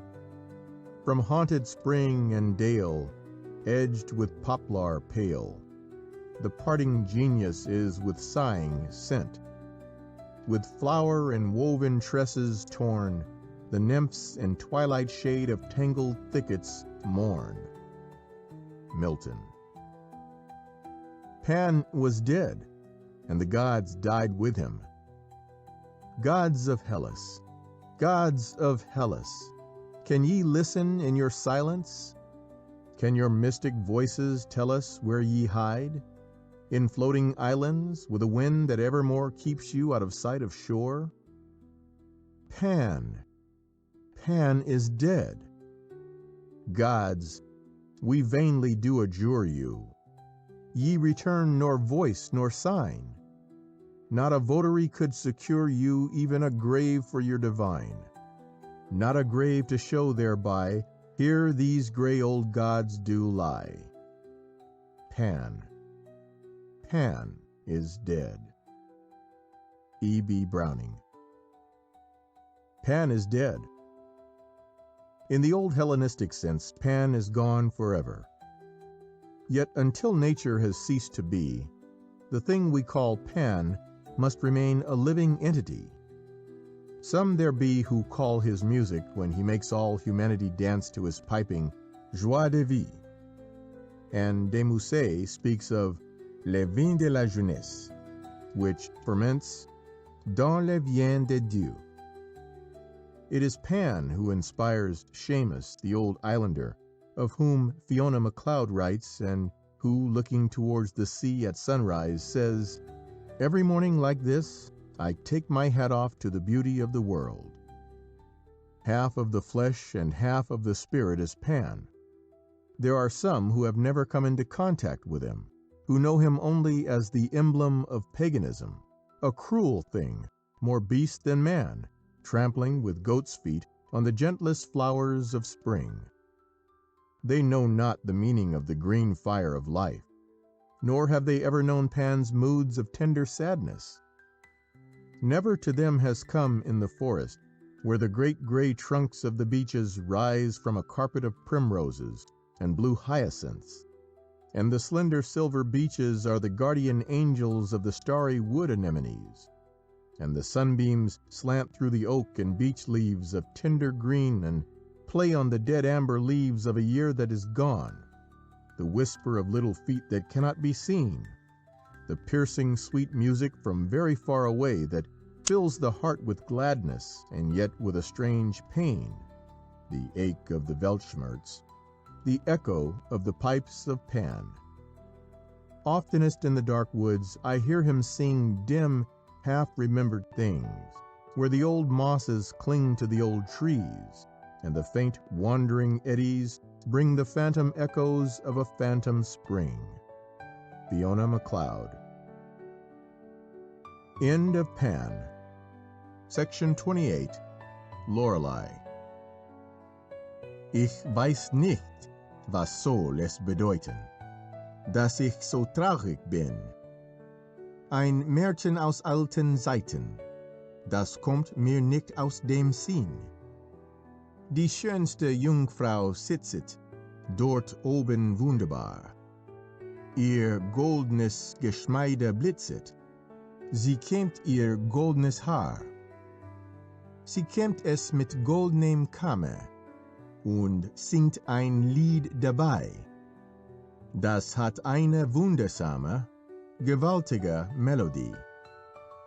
Heine. In every land, north and south, east and west, from sea to sea, myth and legend hand down to us as cruel and malignant creatures who ceaselessly seek to slay man's body and to destroy his soul, the half-human children of the restless sea and of the fiercely running streams. In Scotland and in Australia, in every part of Europe, we have tales of horrible formless things which frequent lonely rivers and lochs and marshes, and to meet which must mean death. And equal in malignity with them, and infinitely more dangerous, are the beautiful beings who would seem to claim descent from Lilith, the soulless wife of Adam. Such were the sirens who would have compassed the destruction of Odysseus. Such are the mermaids to wed with one of whom must bring unutterable woe upon any of the sons of men. In lonely, far-off places by the sea, there still are tales of exquisite melodies heard in the gloaming, or at night, when the moon makes a silver pathway across the water. Still are there stories of women whose home is in the depths of the ocean, and who come to charm away men's souls by their beauty and by their pitiful longing for human love. Those who have looked on the yellow-green waters of the Seine, or who have seen the more turbid, more powerful Thames sweeping her serious, majestic way down towards the open ocean at Westminster or at London Bridge, can perhaps realize something of that inwardness of things that made the people of the past, and that makes the mentally uncontrolled people of the present feel a fateful power calling upon them to listen to the insistence of the exacting waters, and to surrender their lives and their souls forever to a thing that called and which would brook no denial. In the morgue, or in a mortuary by the riverside, their poor bodies have lain when the rivers have worked their will with them, and suicide, death by drowning, or by misadventure, have been the verdicts given. We live in a too practical, too utterly commonsensical age to conceive a poor woman with nothing on earth left to live for, being lured down to the shades by a creature of the water, or a man who longs for death seeing a beautiful daughter of a river god beckoning to him to come where he will find peace everlasting. Yet ever we war with the sea. All of us know her seductive charm, but all of us fear her. The boundary line between our fear of the fierce, remorseless, ever-seeking, cruel waves that lap up life swiftly as a thirsty beast laps water, and the old belief in cruel sea creatures that sought constantly for the human things that were to be their prey, is a very narrow one. And once we have seen the sea in a rage, flinging herself in terrible anger against the poor, frail toy that the hands of men have made, and that was intended to rule and to resist her, foaming and frothing over the decks of the thing that carries human lives, we can understand much of the old pagan belief. If one has watched a river in spate, red as with blood, rushing triumphantly over all resistance, smashing down the trees that balk it, sweeping away each poor, helpless thing, brute or human, that it encounters, dealing out ruin and death and proceeding superbly on to carry its trophies of disaster to the bosom of the ocean mother, very easy is it to see from whence came those old tales of cruelty, of irresistible strength, of desire. Many are the tales of sea maidens who have stolen men's lives from them and sent their bodies to move up and down amidst the wrack, like broken toys with which a child has grown tired of playing and cast away in weariness. In an 8th century chronicle concerning St. Fechin, we read of evil powers whose rage is seen in that watery fury and their hellish hate and turbulence in the beating of the sea against the rocks. The bitter gifts of our Lord Poseidon is the name given to them by one of the earliest poets of Greece, and a poet of our own time, poet of the sea, of running water, and of lonely places. Quotes from the saying of a fisherman of the Isle of Ulva, words that show why simple minds have so many times materialized the restless, devouring element into the form of a woman who is very beautiful, but whose tender mercies are very cruel. She is like a woman of the old tales whose beauty is dreadful, said Seamus the islander, and who breaks your heart at last whether she smiles or frowns. But she doesn't care about that, or whether you are hurt or not. It's because she has no heart, being all a wild water. Treacherous, beautiful, remorseless. That is how men regard the sea and the rushing rivers of whom the sirens and mermaids of old tradition have come to stand as symbols. Treacherous and pitiless, yet with a fascination that can draw even the moon and the stars to her breast. Once I sat upon a promontory and heard a mermaid on a dolphin's back, uttering such dulcet and harmonious breath that the rude sea grew civil at her song, and certain stars shot madly from their spheres to hear the sea maid's music. Shakespeare. Very many are the stories of the women of the sea and of the rivers, but that one, who must forever hold her own because Heine has immortalized her in song, is the river maiden of the Rhine, the Lorelei. Near St. Goar, there rises out of the waters of the Rhine a perpendicular rock, some 400 feet high. Many a boatman in bygone days there met his death, and the echo which it possesses is still a mournful one. Those who know the great river, under which lies hid the treasure of the Nibelungs, with its gleaming towns by the riverside, and the green vineyards combed along the hills, and who have felt the romance of the rugged crags crowned by ruined castles that stand like fantastic and very ancient sentries to guard its channel, can well understand how easy of belief was the legend of the Lorelei. Down the green waters came the boatman's frail craft, ever drawing nearer to the perilous rock. All his care and all his skill were required to avert a very visible danger. But high above him, from the rock round which the swirling eddies splashed and foamed, there came a voice. Her voice was like the voice the stars had when they sang together. And when the boatman looked up at the sound of such sweet music, he beheld a maiden more fair than any he had ever dreamed of. On the rock she sat, combing her long golden hair with a comb of red gold. Her limbs were white as foam, and her eyes green like the emerald green of the rushing river. And her red lips smiled on him, and her arms were held out to him in welcome, and the sound of her song thrilled through the heart of him who listened, and her eyes drew his soul to her arms. Forgotten was all peril. The rushing stream seized the little boat and did with it as it willed. And while the boatman still gazed upwards, intoxicated by her matchless beauty and the magic of her voice, his boat was swept against the rock. And with the jar and crash, knowledge came back to him, and he heard, with broken heart, the mocking laughter of the Lorelei, as he was dragged down as if by 1,000 icy hands, and with a choking sigh surrendered his life to the pitiless river. To one man only was it granted to see the siren so near that he could hold her little cold white hands and feel the wondrous golden hair sweep across his eyes. This was a young fisherman who met her by the river and listened to the entrancing songs that she sang for him alone. Each evening she would tell him where to cast his nets on the morrow, and he prospered greatly and was a marvel to all others who fished in the waters of the Rhine.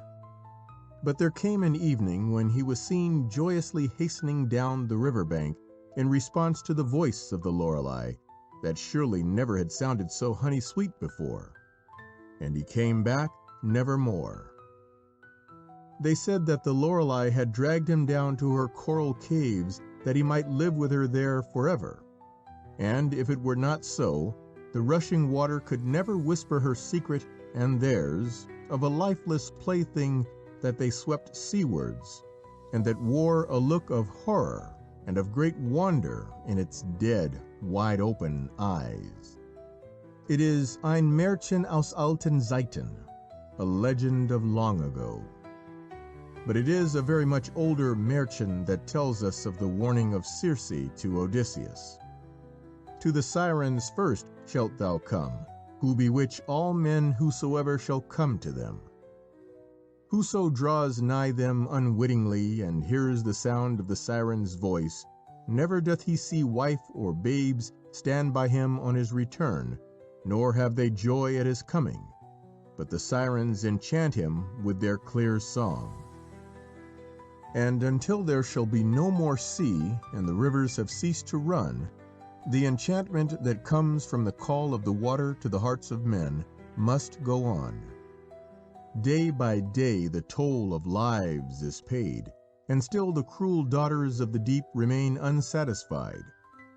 We can hear their hungry whimper from the rushing river through the night, and the waves of the sea that thunders along the coast would seem to voice the insistence of their desire. And we who listen to their ceaseless, restless moan can say with Heine, Ich weiß nicht, was soll es bedeuten, dass ich so traurig bin. For the sadness of heart, the melancholy that their music brings us, is a mystery which none on this earth may ever unravel. End of Lorelei. Section 29. Freya, Queen of the Northern Gods. Friday's bairn is loving and giving, says the old rhyme that sets forth the special qualities of the children born on each day of the week. And to the superstitious who regard Friday as a day of evil omen, it seems strange that Friday's bairn should be so blessed. But they forget that before Christianity swept paganism before it and taught those who worshiped the northern gods the story of that first black Good Friday, the tragedy in which all humanity was involved, Friday was the day of Freya, the beloved, gentle protectress and most generous giver of all joys, delights, and pleasures. From her, in medieval times, the high-born women who acted as dispensers to their lords first took the title Frauwa, Frau.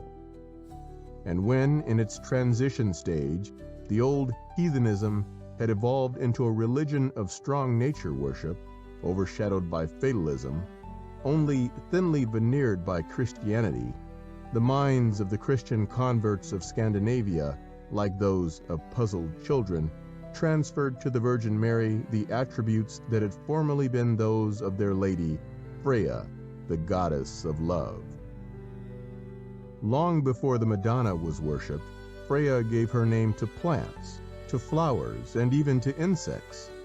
And the child who says to the beautiful little insect that he finds on a leaf, "Ladybird, ladybird, fly away home," is commemorating the name of the lady Freya, to whom his ancestors offered their prayers. In her home in the Hall of Mists, Freya, or Frigga, wife of Odin the Allfather, sat with her golden distaff spinning the clouds. Orion's belt was known as Frigga's spindle by the Norsemen and the men on the earth, as they watched the great cumulus masses of snowy white, golden or silver-edged, the fleecy cloudlets of gray, soft as the feathers on the breast of a dove, or the angry banks of black and purple, portending a storm, had constant proof of the diligence of their goddess. She was the protectress of those who sailed the seas, and the care of children as they came into the world was also hers. Hers, too, was the happy task of bringing together after death lovers whom death had parted, and to her belonged the glorious task of going down to the fields of battle where the slain lay strewn like leaves in autumn, and leading to Valhalla the half of the warriors who, as heroes, had died. Her vision enabled her to look over all the earth, and she could see into the future, but she held her knowledge as a profound secret that none could prevail upon her to betray. Of me the gods are sprung, and all that is to come I know, but lock in my own breast and have to none revealed. Matthew Arnold. Thus she came to be pictured crowned with heron plumes, the symbol of silence, the silence of the lonely marshes where the heron stands in mutest contemplation, a tall, very stately, very queenly, wholly beautiful woman with a bunch of keys at her girdle, symbol of her protection of the northern housewife, sometimes clad in snow-white robes, sometimes in robes of somber black. And because her care was for the anxious, weary housewife, for the mother and her newborn babe, for the storm-tossed mariner fighting the billows of a hungry sea, For those whose true and pure love had suffered the crucifixion of death, and for the glorious dead on the field of battle, it is very easy to see Freya as her worshippers saw her, an ideal of perfect womanhood. But the gods of the Norsemen were never wholly gods. Always they, like the gods of Greece, endeared themselves to humanity by possessing some little or big human weakness. And Freya is none the less lovable to the descendants of her worshippers because she possessed the so-called feminine weakness of love of dress. Jewels, too, she loved, and knowing the wondrous skill of the dwarfs in fashioning exquisite ornaments, she broke off a piece of gold from the statue of Odin, her husband, and gave it to them to make into a necklace, the marvelous jeweled necklace Brisingamen, that in time to come was possessed by Beowulf. It was so exquisite a thing that it made her beauty twice more perfect, and Odin loved her doubly much because of it. But when he discovered that his statue had been tampered with, his wrath was very great, and furiously he summoned the dwarfs, they who dealt always with fine metal, and demanded of them which of them had done him this grievous wrong. But the dwarfs loved Freya, and from them he got no answer. Then he placed the statue above the temple gate, and labored with guile to devise runes that might give it the power of speech, so that it might shout aloud the name of the impious robber as the robber went by. Freya, no longer an omnipotent goddess, but a frightened wife, trembled before his wrath, and begged the dwarfs to help her. And when one of them, the most hideous of all, promised that he would prevent the statue from speaking if Freya would but deign to smile upon him, the queen of the gods, who had no dread of ugly things, and whose heart was full of love and of pity, smiled her gentle smile on the piteous little creature who had never known looks of anything but horror and disgust from any of the deathless gods. It was for him a wondrous moment, and the payment was worth death itself. That night a deep sleep fell on the guards of Odin's statue, and while they slept, the statue was pulled down from its pedestal and smashed into pieces. The dwarf had fulfilled his part of the bargain. When Odin next morning discovered the sacrilege, great was his anger, and when no inquiry could find for him the criminal, he quitted Asgard in furious wrath. For 7 months he stayed away, and in that time the ice giants invaded his realm, and all the land was covered with a pall of snow, viciously pinched by black frosts, chilled by clinging, deadening, impenetrable mists.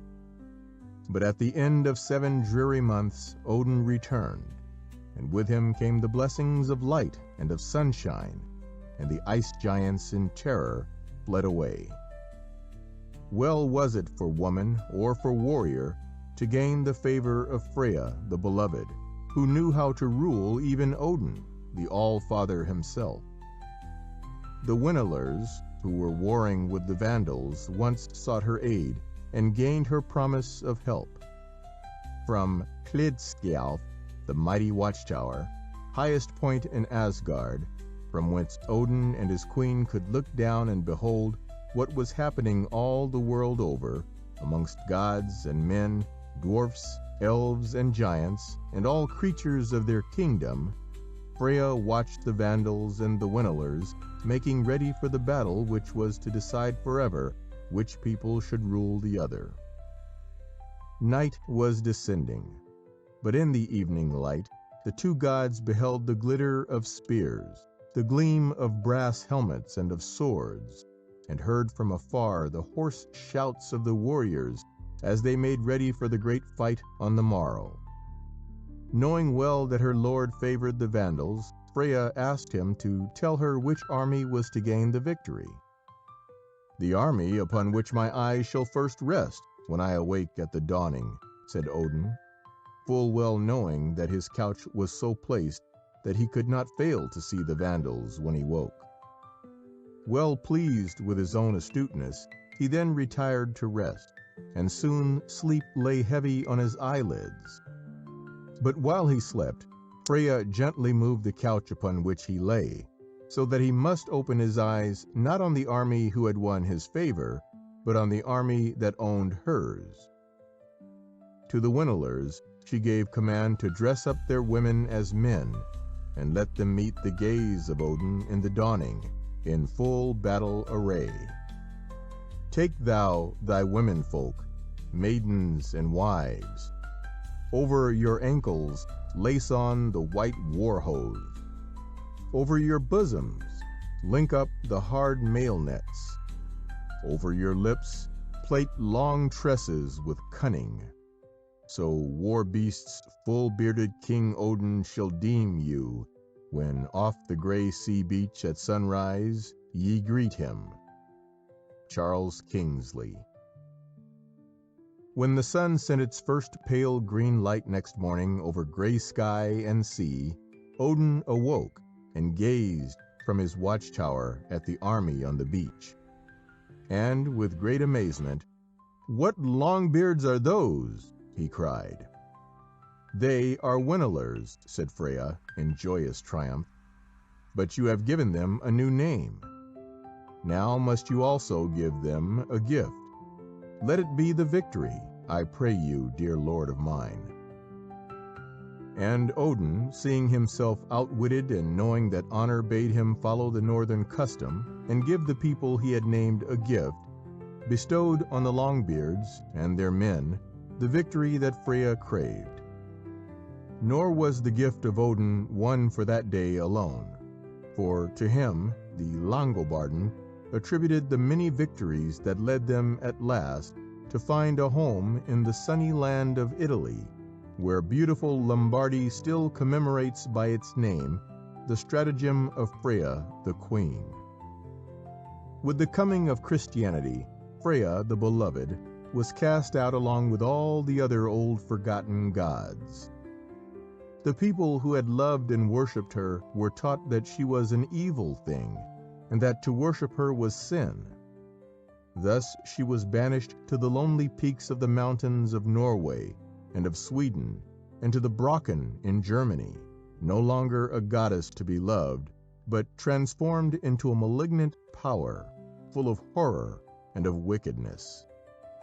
On Walpurgis night she led the witches' revels on the Brocken, and the cats who were said to draw her car while still she was regarded as a beneficent protectress of the weak and needy, ceased to be the gentle creatures of Freya the Good, and came under the ban of religion as the satanic companions of witches by habit and repute. One gentle thing only was her memory allowed to keep. When, not as an omnipotent goddess, but as a heartbroken mother, she wept the death of her dearly loved son Baldur the Beautiful, the tears that she shed were turned, as they fell, into pure gold that is found in the beds of lonely mountain streams. And we who claim descent from the peoples who worshipped her, Saxon and Norman and Dane are we, can surely cleanse her memory from all the ugly impurities of superstition, and remember only the pure gold of the fact that our warrior ancestors did not only pray to a fierce and mighty god of battles, but to a woman who was loving and giving, the little child's deification of the mother whom it loves and who holds it very dear. End of Freya, Queen of the Northern Gods. Section 30. The Death of Baldur. I heard a voice that cried, "Baldur the Beautiful is dead, is dead," and through the misty air passed like the mournful cry of sunward sailing cranes. Longfellow. Among the gods of Greece we find gods and goddesses who do unworthy deeds. but none to act the permanent part of villain of the play. In the mythology of the Norsemen, we have a god who is wholly treacherous and evil, ever the villain of the piece, cunning, malicious, vindictive, and cruel, the god Loki. And as his foil and his victim, we have Baldur, best of all gods, most beautiful, most greatly beloved. Baldur was the Galahad of the court of Odin the king, his father. My strength is of the strength of 10, because my heart is pure. No impure thing was to be found in his dwelling. None could impugn his courage, yet ever he counseled peace, ever was gentle and infinitely wise, and his beauty was as the beauty of the whitest of all the flowers of the Northland, called after him Baldursbrá. The god of the Norsemen was essentially a god of battles, and we are told by great authorities that Baldur was originally a hero who fought on the earth and who in time came to be deified. Even if it be so, it is good to think that a race of warriors could worship one whose chief qualities were wisdom, purity, and love. In perfect happiness, loving and beloved Baldur lived in Asgard with his wife Nanna, until a night when his sleep was assailed by horrible dreams of evil omen.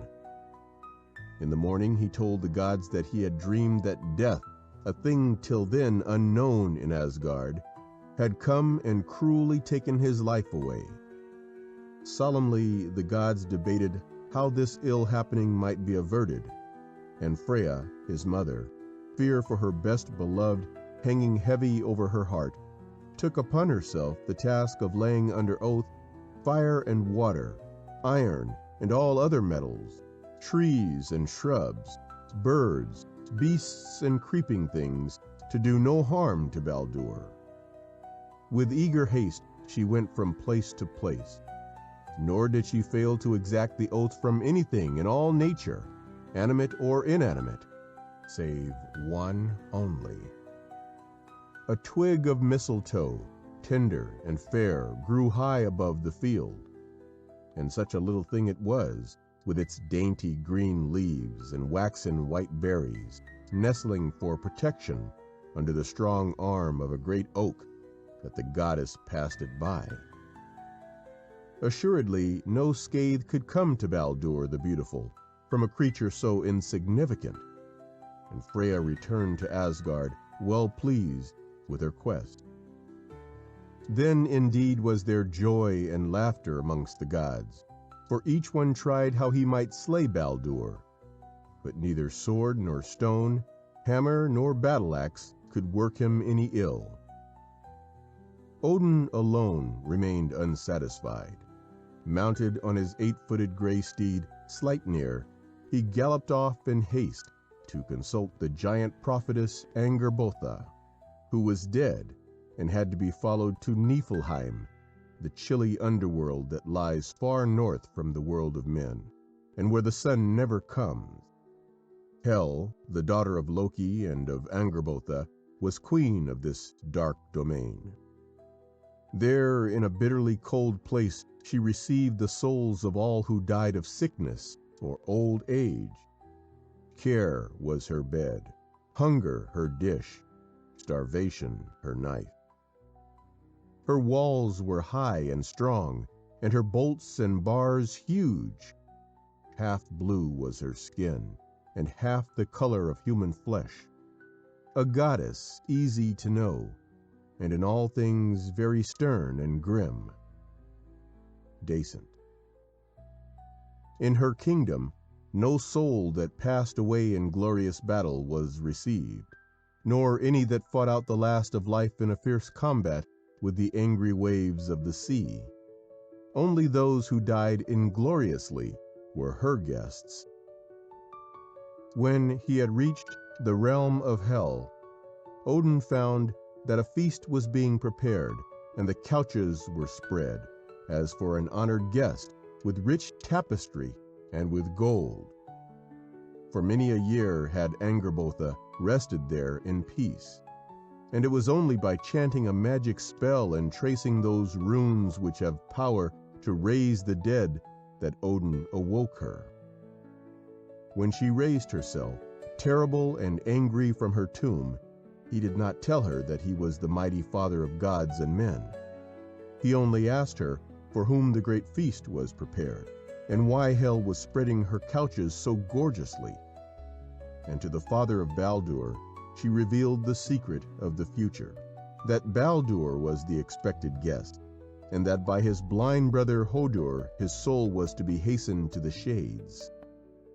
Who then would avenge him? Asked the father, great wrath in his heart. And the prophetess replied that his death should be avenged by Vali, his youngest brother, who should not wash his hands nor comb his hair until he had brought the slayer of Baldur to the funeral pyre.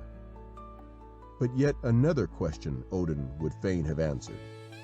Who, he asked, would refuse to weep at Baldur's death? Theriat, the prophetess, knowing that her questioner could be none other than Odin, for to no mortal man could be known so much of the future, refused forevermore to speak, and returned to the silence of her tomb. And Odin was forced to mount his steed and to return to his own land of warmth and pleasure. On his return he found that all was well with Baldur. Thus he tried to still his anxious heart and to forget the feast in the chill regions of Niflheim, spread for the son who was to him the dearest, and to laugh with those who tried in vain to bring scathe to Baldur.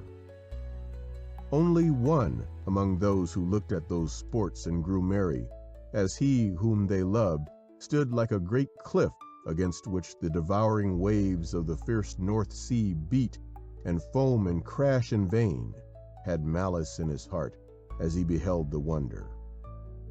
In the evil heart of Loki there came a desire to overthrow the god who was beloved by all gods and by all men. He hated him because he was pure, and the mind of Loki was as a stream into which all the filth of the world is discharged. He hated him because Baldur was truth and loyalty, and he, Loki, was treachery and dishonor. He hated him because to Loki there came never a thought that was not full of meanness and greed and cruelty and vice, and Baldur was indeed one sans peur et sans reproche. Thus Loki, taking upon himself the form of a woman, went to Fensalir, the palace, all silver and gold, where dwelt Freya, the mother of Baldur.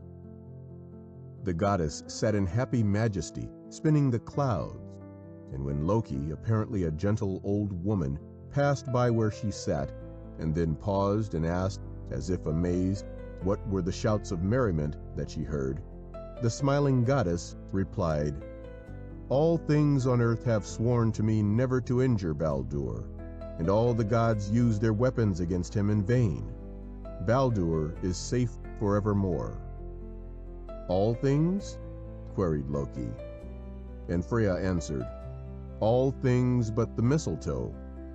No harm can come to him from a thing so weak that it only lives by the lives of others." Then the vicious heart of Loki grew joyous.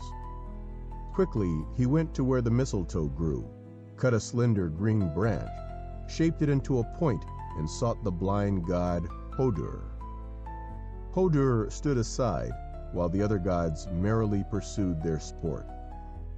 "Why dost thou not take aim at Baldur with a weapon that fails, and so join in the laughter?"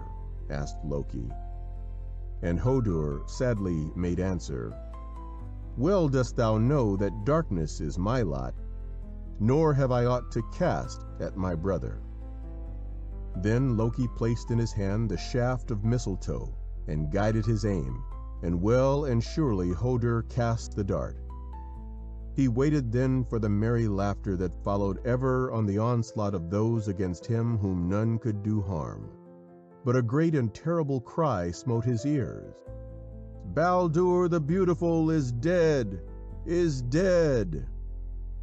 On the ground, lay Baldur, a white flower cut down by the scythe of the mower.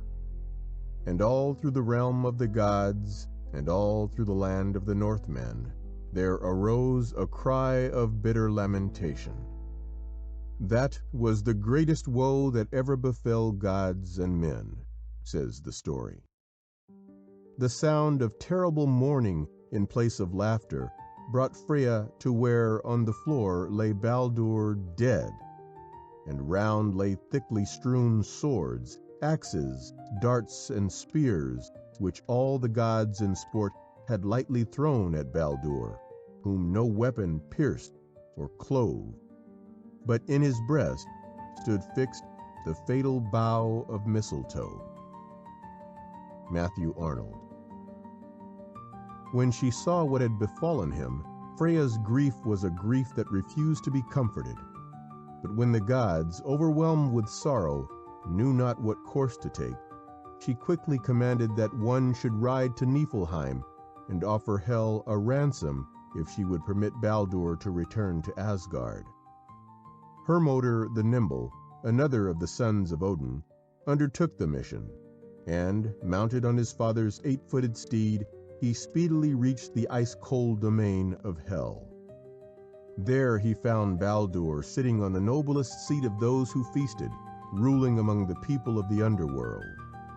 With burning words, Hermodr pled with Hel that she would permit Baldur to return to the world of gods and the world of men, by both of whom he was so dearly beloved. Said Hel, "Come then. If Baldur was so dear beloved, and this is true, and such a loss is heaven's, hear how to heaven may Baldur be restored. Show me through all the world the signs of grief. Fails but one thing to grieve, here Baldur stops. Let all that lives and moves upon the earth weep him, and all that is without life weep. Let gods, men, brutes beweep him, plants and stones, so shall I know the loss was dear indeed, and bend my heart and give him back to heaven." Matthew Arnold. Gladly Hermodr made answer, "All things shall weep for Baldur." Swiftly he made his perilous return journey, and at once, when the gods heard what Hel had said, messengers were dispatched all over the earth to beg all things, living and dead, to weep for Baldur. And so dear to all nature was the beautiful god, that the messengers everywhere left behind them a track of the tears that they caused to be shed. Meantime, in Asgard, preparations were made for Baldur's pyre. The longest of the pines in the forest were cut down by the gods and piled up in a mighty pyre on the deck of his great ship Ringhorn, the largest in the world. 70 ells and 4 extended on the grass the vessel's keel. High above it, gilt and splendid, rose the figurehead, ferocious, with its crest of steel. Longfellow. Down to the seashore they bore the body, and laid it on the pyre with rich gifts all round it, and the pine trunks of the northern forests that formed the pyre they covered with gorgeous tapestries and fragrant flowers. And when they had laid him there with all love and gentleness, and his fair young wife Nanna looked on his beautiful still face, sorrow smote her heart so that it was broken, and she fell down dead. Tenderly they laid her beside him, and by him too they laid the bodies of his horse and his hounds, which they slew to bear their master company in the land whither his soul had fled. And around the pyre they twined thorns, the emblem of sleep. Yet even then they looked for his speedy return, radiant and glad to come home to a sunlit land of happiness. And when the messengers who were to have brought tidings of his freedom were seen drawing near, eagerly they crowded to hear the glad words, "All creatures weep, and Baldur shall return." But with them they brought not hope, but despair. All things living and dead had wept save one only. A giantess who sat in a dark cave had laughed them to scorn. With devilish merriment she mocked. Neither in life nor yet in death gave he me gladness. Let hell keep her prey. Then all knew that yet a second time had Baldur been betrayed, and that the giantess was none other than Loki. And Loki, realizing the fierce wrath of Odin and of the other gods, fled before them, yet could not escape his doom. And grief unspeakable was that of gods and of men, when they knew that in the chill realm of the inglorious dead, Baldur must remain until the twilight of the gods had come, until old things had passed away, and all things had become new. Not only the gods, but the giants of the storm and frost and the frost elves came to behold the last of him whom they loved. Then the pyre was set alight, and the great vessel was launched and glided out to sea with its sails of flame. They launched the burning ship. It floated far away over the misty sea, till, like the sun, it seemed, sinking beneath the waves, Baldur returned no more. Yet, ere he parted from his dead son, Odin stooped over him and whispered a word in his ear. And there are those who say that as the gods in infinite sorrow stood on the beach staring out to sea, darkness fell, and only a fiery track on the waves showed whither he had gone, whose passing had robbed Asgard and the earth of their most beautiful thing. Heavy as the weight of chill death's remorseless hand would have been their hearts, but for the knowledge of that word. They knew that with the death of Baldur, the twilight of the gods had begun, and that by much strife and infinite suffering down through the ages, the work of their purification and hallowing must be wrought. But when all were fit to receive him, and peace and happiness reigned again on earth and in heaven, Baldur would come back. For the word was resurrection. So perished the old gods, but out of the sea of time rises a new land of song, fairer than the old. Longfellow. Heartily know, when half gods go, the gods arrive. Emerson. End of The Death of Baldur. Section 31. Beowulf. He was of mankind, in might the strongest. Longfellow's translation. Whether those who read it be scholars who would argue about the origin and date of the poem, ingenious theorists who would fain use all the fragmentary tales and rhymes of the nursery as parts of a vast jigsaw puzzle of nature myths, or merely simple folk who read a tale for a tale's sake, every reader of the poem of Beowulf must own that it is one of the finest stories ever written. It is the most ancient heroic poem in the Germanic language, and was brought to Britain by the winged hats who sailed across the grey North Sea to conquer and to help to weld that great amalgam of peoples into what is now the British race. But once it had arrived in England, the legend was put into a dress that the British-born could more readily appreciate. In all probability, the scene of the story was a corner of that island of Zealand upon which Copenhagen now stands. But he who wrote down the poem for his countrymen, and who wrote it in the pure literary Anglo-Saxon of Wessex, painted the scenery from the places that he and his readers knew best. And if you should walk along the breezy, magnificent, rugged Yorkshire coast for 12 miles, from Whitby northward to the top of Bolby Cliff, you would find it quite easy to believe that it was there amongst the high sea cliffs that Beowulf and his hearth-sharers once lived, and there on the highest nests of our eastern coast, under a great barrow, that Beowulf was buried. Beowulfsby. Bolby seems a quite easy transition. but the people of our island race have undoubtedly a gift for seizing the imports of other lands and hallmarking them as their own, and in all probability the Beowulf of the heroic poem was one who lived and died in the land of Scandinavia.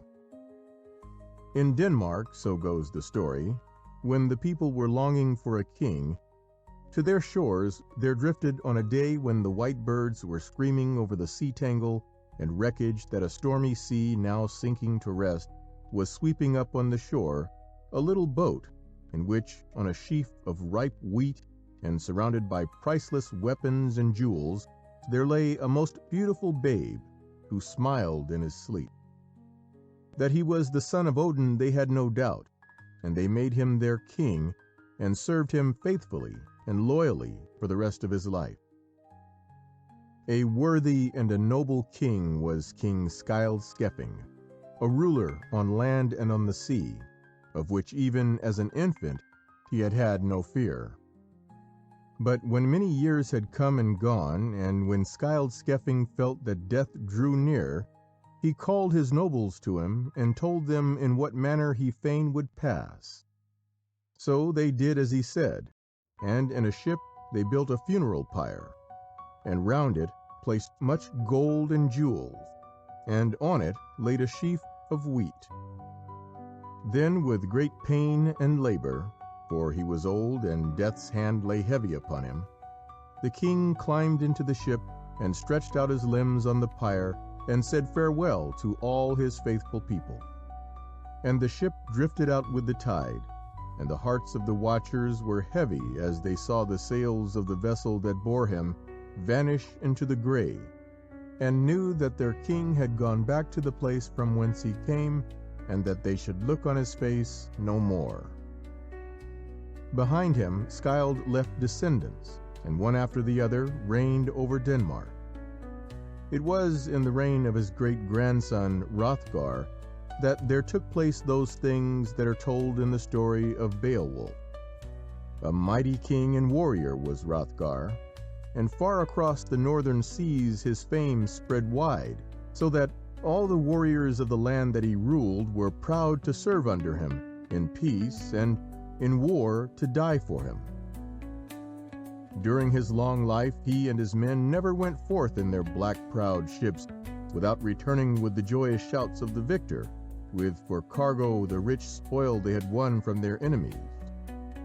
As he grew old, Hrothgar determined to raise for himself a mighty monument to the magnificence of his reign, and so there was builded for him a vast hall with majestic towers and lofty pinnacles, the finest banqueting hall that his skilled artificers could dream of.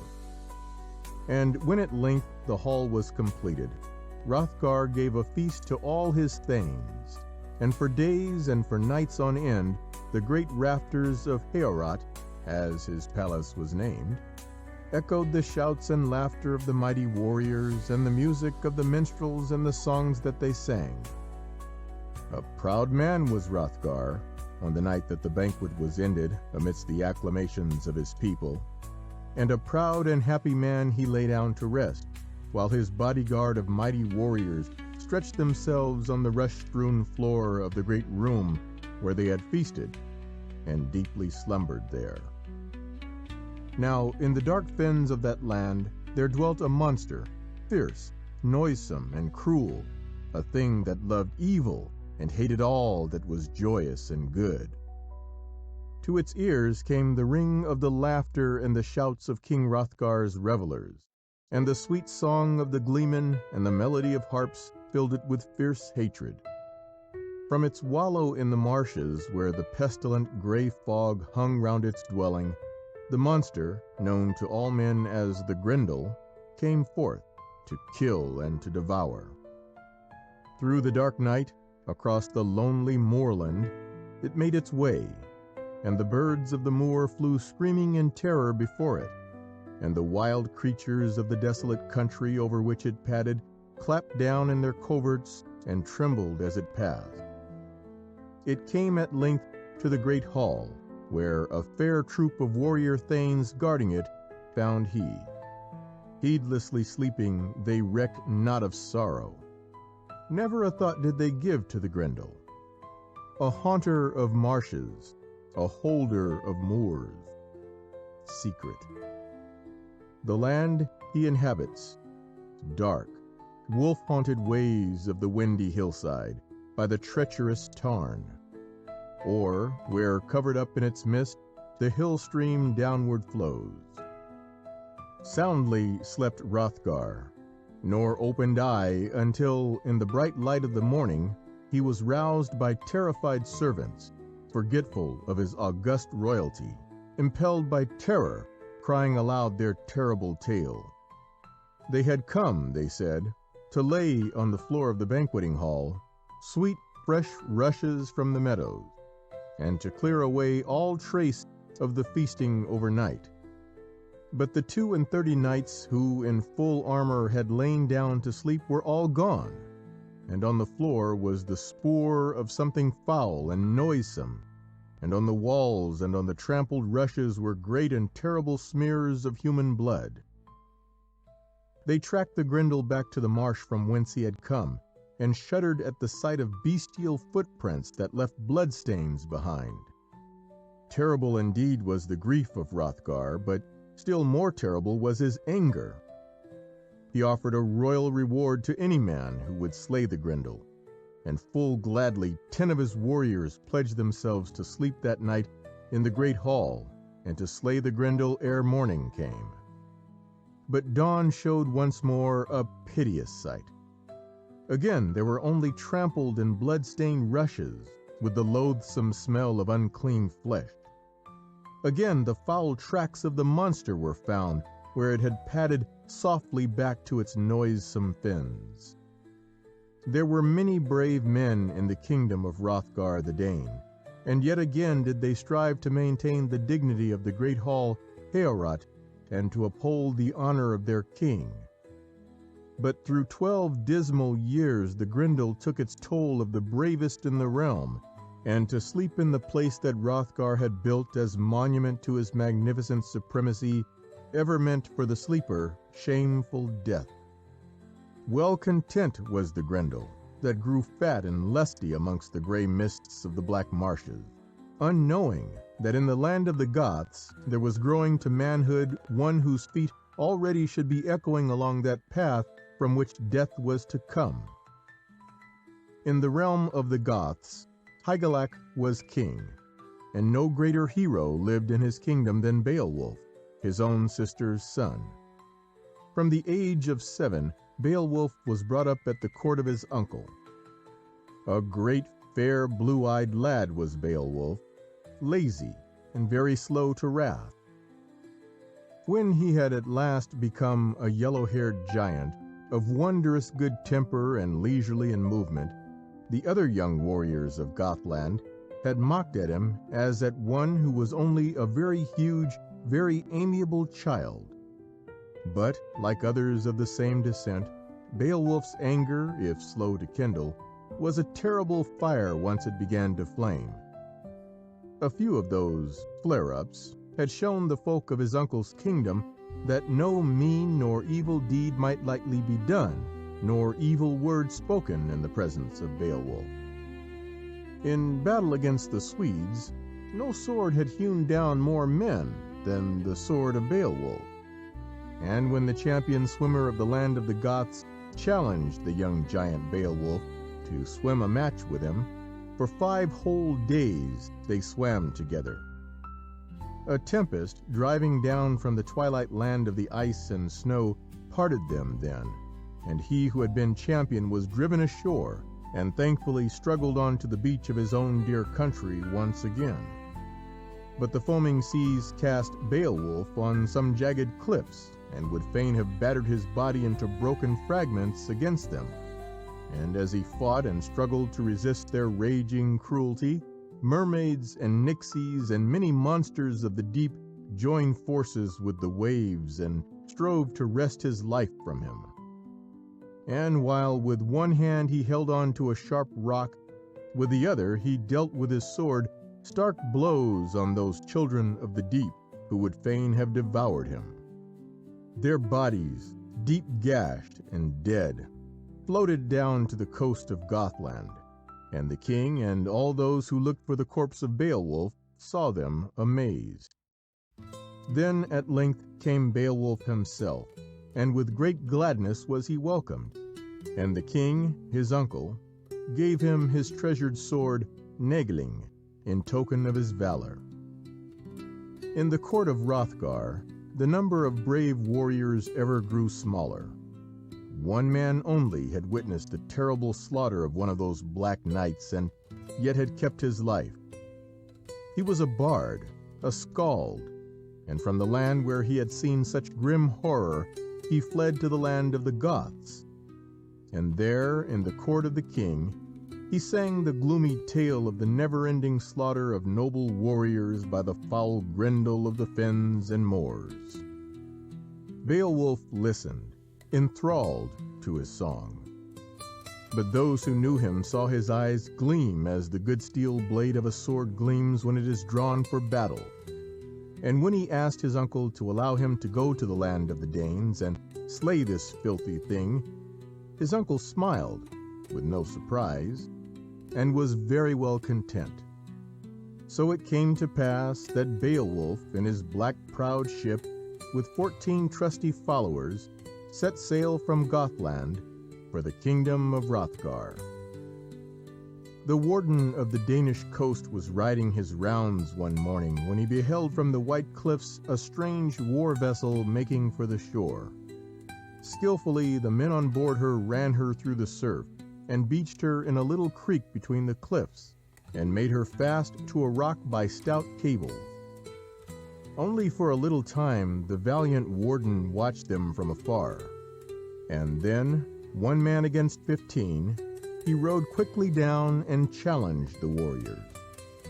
"What are ye warlike men, wielding bright weapons, wearing grey corslets and boar-adorned helmets, who o'er the water paths come with your foaming keel, ploughing the ocean's surge? I was appointed warden of Denmark's shores. Watch hold I by the wave, that on this Danish coast no deadly enemy leading troops over sea should land to injure. None have here landed yet more frankly coming than this fair company, and yet ye answer not the password of warriors and customs of kinsmen. Ne'er have mine eyes beheld a mightier warrior, an earl more lordly than is he the chief of you. He is no common man. If looks belie him not, he is a hero bold, worthily weaponed. Anon must I know of your kindred and country, lest ye of spies should go free on our Danish soil. Now ye men from afar sailing the surging sea have heard my earnest thought. Best is a quick reply, that I may swiftly know whence ye have hither come." Then Beowulf, with fearless eyes, gazed in the face of the warden, and told him simply and unboastfully who he was, from whence he came, and what was his errand. He had come as the nation's deliverer, to slay the thing that cometh in dark of night, sateth his secret hate, worketh through fearsome awe, slaughter and shame. With joy the warden heard his noble words. "My men shall beach your ship," he said, "and make her fast with a barrier of oars against the greedy tide. Come with me to the king." It was a gallant band that strode into Heorot, where sat the old king, gloom overshadowing his soul. And fit leader for a band of heroes was Beowulf, a giant figure in ring mail, spear and shield gleaming in his hand, and by his side the mighty sword Negling. To Hrothgar, as to the warden, Beowulf told the reason of his coming, and hope began again to live in the heart of the king. That night the warriors from the land of the Goths were feasted in the great banqueting hall, where for 12 unhappy years voices had never rung out so bravely and so merrily. The queen herself poured out the mead with which the king and the men from Gothland pledged each other. and with her own hand she passed the goblet to each one. When, last of all, it came to the guest of honor, Beowulf took the cup of mead from the fair queen and solemnly pledged himself to save the land from the evil thing that devoured it like a pestilence, or to die in his endeavor. Needs must I now perform knightly deeds in this hall, or here must meet my doom in darksome night. When darkness fell, the feast came to an end, and all left the hall save Beowulf and his 14 followers. In their armor, with swords girt on their sides, the 14 heroes lay down to rest. But Beowulf laid aside all his arms, and gave his sword to a thane to bear away. For, said he, I have heard that foul miscreant's dark and stubborn flesh recks not the force of arms. Hand to hand, Beowulf will grapple with the mighty foe. From his fastnesses in the fens, the Grendel had heard the shouts of revelry, and as the Goths closed their eyes to sleep, knowing they might open them again only to grapple with hideous death, yet unafraid because of their sure belief that what is to be goes ever as it must, the monster roused himself. Through the dank, chill, clinging mists he came, and his breath made the poisonous miasma of the marshes more deadly as he padded over the shivering reeds and trembling rushes, across the bleak moorland and the high cliffs where the fresh tang of the grey sea was defiled by the hideous stench of a foul beast of prey. There was fresh food for him tonight, he knew, some blood more potent than any that for 12 years had come his bestial way. And he hastened on with greedy eagerness, nightmare incarnate. He found the great door of the banqueting hall bolted and barred, but one angry wrench set at naught the little precautionary measures of mere men. The dawn was breaking dim and grey and very chill when Beowulf heard the stealthy tread without, and the quick following crash of the bolts and bars that gave so readily. He made no movement, but only waited. In an instant, the dawn was blotted out by a vast black shadow, and swifter than any great bear could strike, a scaly hand had struck one of the friends of Beowulf. In an instant, the man was torn from limb to limb, and in a wild disgust and hatred, Beowulf heard the lapping of blood, the scrunching of bones and chewing of warm flesh as the monster ravenously devoured him. Again the loathsome hand was stretched out to seize and to devour. But in the darkness, 2 hands, like hands of iron, gripped the outstretched arm, and the Grendel knew that he had met his match at last. The warriors of Beowulf awoke to find a struggle going on, such as their eyes never before beheld, for it was a fight to the death between man and monster. Vainly they tried to aid their leader, but their weapons only glanced harmlessly off the Grendel's scaly hide. Up and down the hall the combatants wrestled until the walls shook and the great building itself rocked to its foundations. Ever and again it seemed as though no human power could prevail against teeth and claws and demonic fury, and as tables and benches crashed to the ground and broke under the tramping feet of the Grendel, it appeared an impossible thing that Beowulf should overcome. Yet ever tighter and more tight grew the iron grip of Beowulf. His fingers seemed turned to iron. His hatred and loathing made his grasp crash through scales into flesh and crush the marrow out of the bone it found there. And when, at length, the Grendel could no more, and with a terrible cry wrenched himself free and fled wailing back to the fenland, still in his grasp Beowulf held the limb.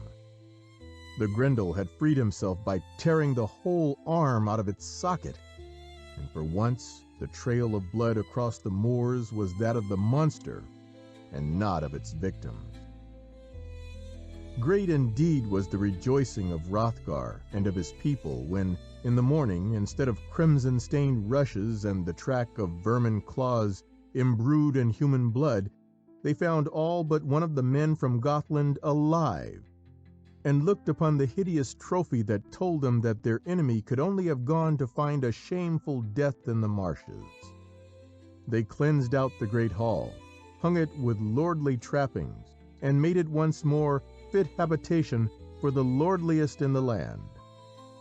That night a feast was held in it, such as had never before been held all through the magnificent reign of Hrothgar.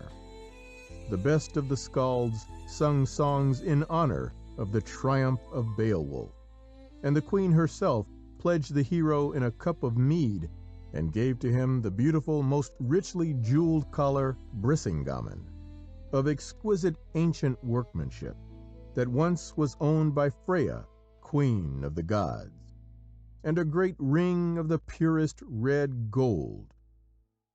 To Beowulf, too, the king gave a banner all broidered in gold, a sword of the finest, with helmet and corslet, and 8 fleet steeds. And on the back of the one that he deemed the best, Hrothgar had placed his own saddle, cunningly wrought and decked with golden ornaments. To each of the warriors of Beowulf there were also given rich gifts.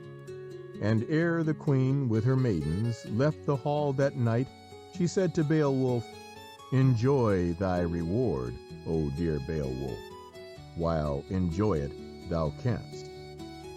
Live noble and blessed, keep well thy great fame, and to my dear sons in time to come, should ever they be in need, be a kind protector." With happy hearts and very weary bodies, Beowulf and his men left the hall when the feast was ended, and they slept through the night in another lodging, as those sleep who have faced death through a very long night, and to whom joy has come in the morning. But the Danish knights, careless in the knowledge that the Grendel must even now be in his dying agonies, and that once more Heorot was for them a safe and noble sleeping place, lay themselves down to sleep in the hall, their shields at their heads, and fastened high up on the roof above them the hideous trophy of Beowulf.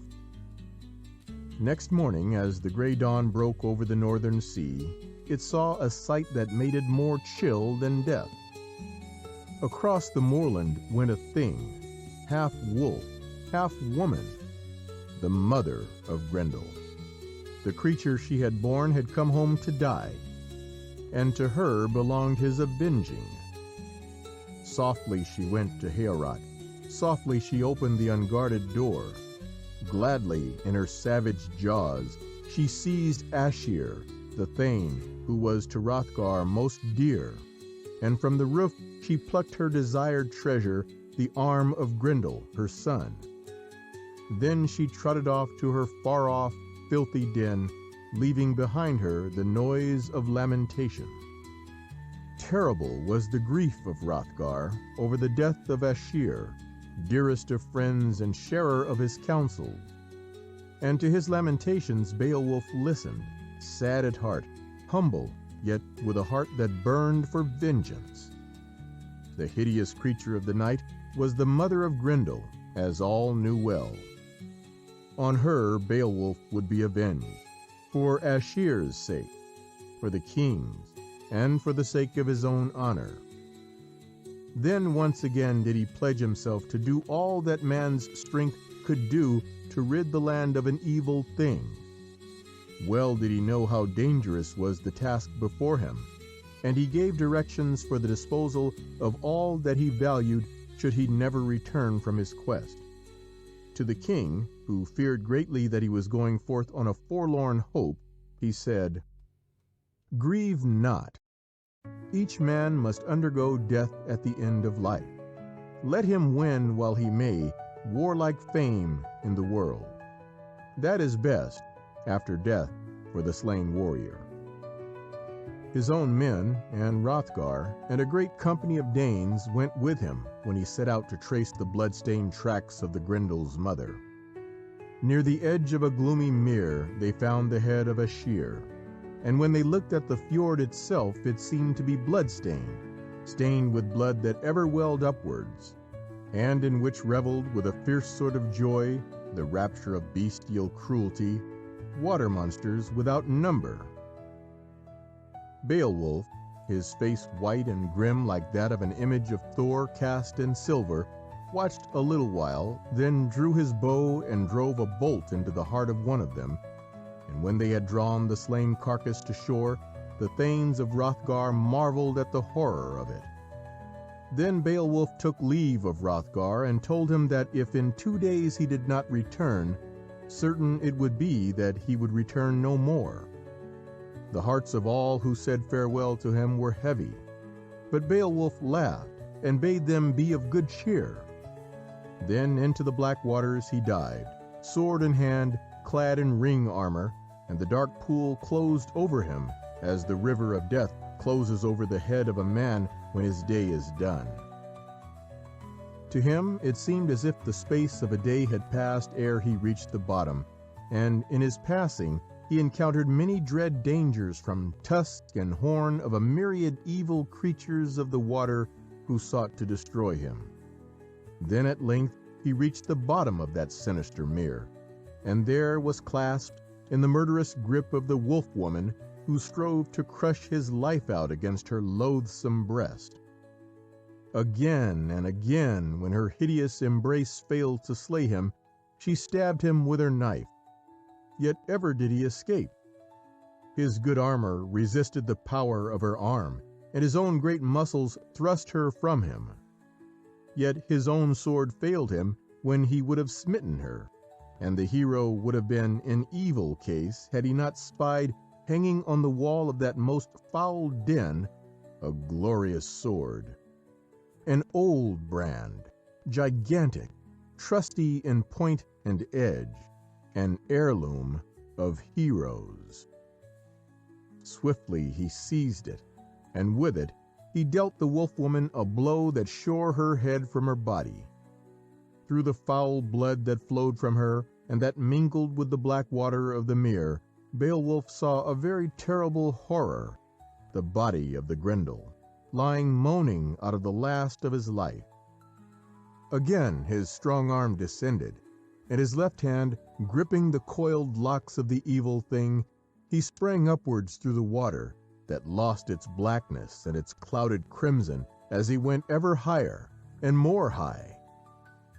In his hand he still bore the sword that had saved him, but the poisonous blood of the dying monsters had made the water of such fiery heat that the blade melted as he rose, and only the hilt, with strange runes engraved upon it, remained in his hand. Where he left them, his followers and the Danes who went with them remained, watching, waiting, ever growing more hopeless as night turned into day and day faded into night, and they saw the black waters of the lonely fen bubbling up, terrible and blood-stained. But when the waters cleared, hope returned to their hearts, and when at length Beowulf uprose from the water of the mere, and they saw that in his hand he bore the head of the Grendel, there was no lonely scaur, nor cliff, nor rock of the land of the Danes that did not echo the glad cry of Beowulf, Beowulf!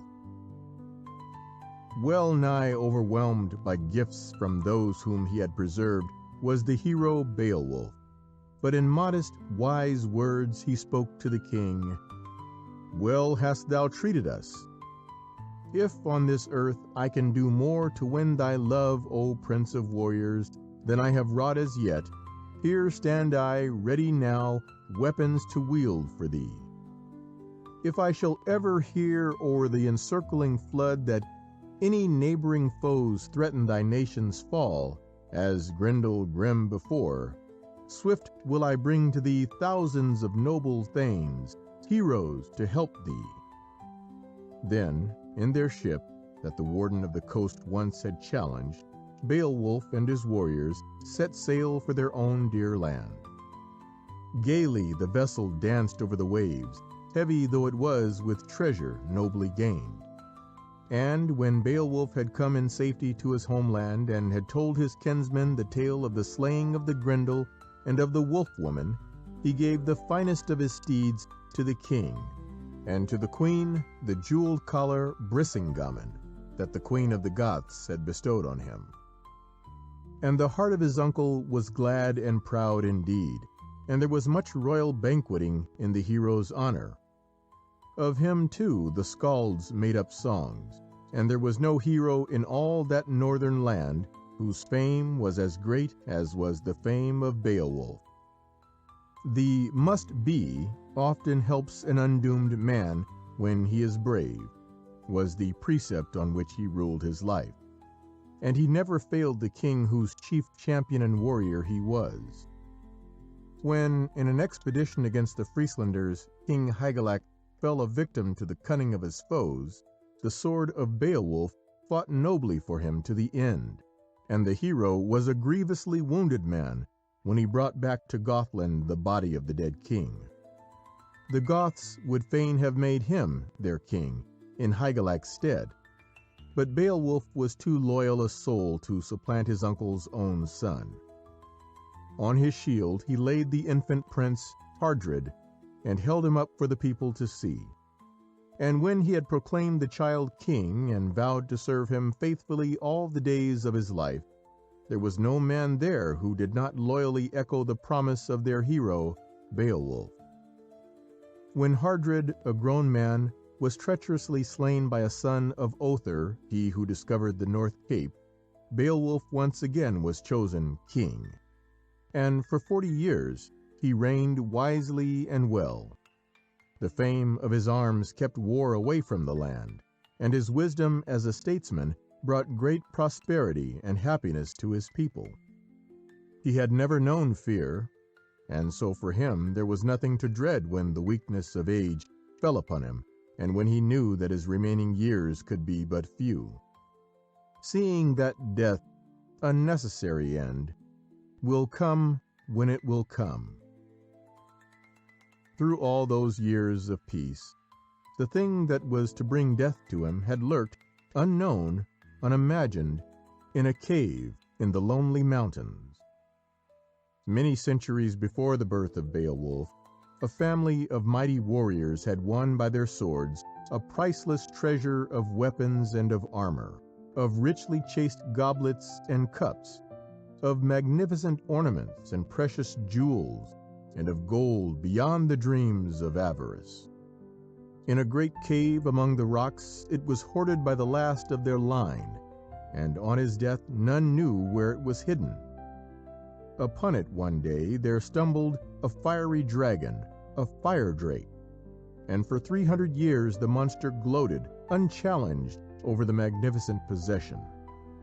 But at the end of that time, a bondsman who fled before his master's vengeance and sought sanctuary in the mountains came on an opening in the rocks, and, creeping in, found the fire drake asleep upon a mass of red gold and of sparkling gems that dazzled his eyes even in the darkness. For a moment he stood, trembling. Then, sure of his master's forgiveness, if he brought him as gift a golden cup all studded with jewels, he seized one and fled with it ere the monster could awake. With its awakening, terror fell upon the land. Hither and thither it flew, searching for him who had robbed it, and as it flew, it sent flames on the earth and left behind it a black trail of ruin and of death. When news of its destroyings came to the ears of the father of his people, Beowulf knew that to him belonged the task of saving the land for them and for all those to come after them. But he was an old man, and strength had gone from him. Nor was he able now to wrestle with the fire drake as once he had wrestled with the Grendel and the wolf woman, but had to trust to his arms. He had an iron shield made to withstand the fire drake's flaming breath, and with a band of 11 picked followers, and taking the bondsman as guide, Beowulf went out to fight his last fight. As they drew near the place, he bade his followers stay where they were, "For I alone," he said, "will win the gold and save my people, or death shall take me." From the entrance to the cave there poured forth a sickening cloud of steam and smoke, suffocating and blinding, and so hot that he could not go forward. But with a loud voice the old warrior shouted an arrogant challenge of defiance to his enemy, and the fire drake rushed forth from its lair, roaring with the roar of an unquenchable fire whose fury will destroy a city.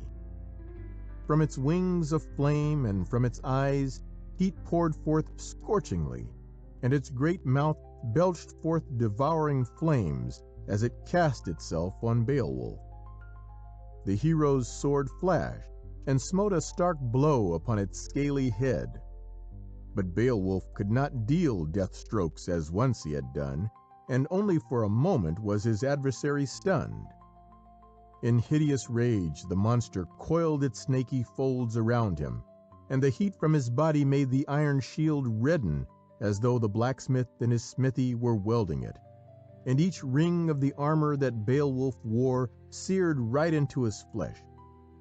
His breast swelled with the agony, and his great heart must have come near bursting for pain and for sorrow, for he saw that panic had come on his followers and that they were fleeing, leaving him to his fate. Yet not all of them were faithless. Wiglaf, young and daring, a dear kinsman of Beowulf, from whom he had received many a kindness, calling shame on the dastards who fled, rushed forward, sword in hand, and with no protection but that of his shield of linden wood. Like a leaf scorched in a furnace, the shield curled up, but new strength came to Beowulf with the knowledge that Wiglaf had not failed him in his need. Together the two heroes made a gallant stand, although blood flowed in a swift red stream from a wound that the monster had made in Beowulf's neck with its venomous fangs and ran down his corslet. A stroke which left the fire drake unharmed shivered the sword that had seen many fights, but Wiglaf smote a shrewd blow ere his lord could be destroyed, and Beowulf swiftly drew his broadknife.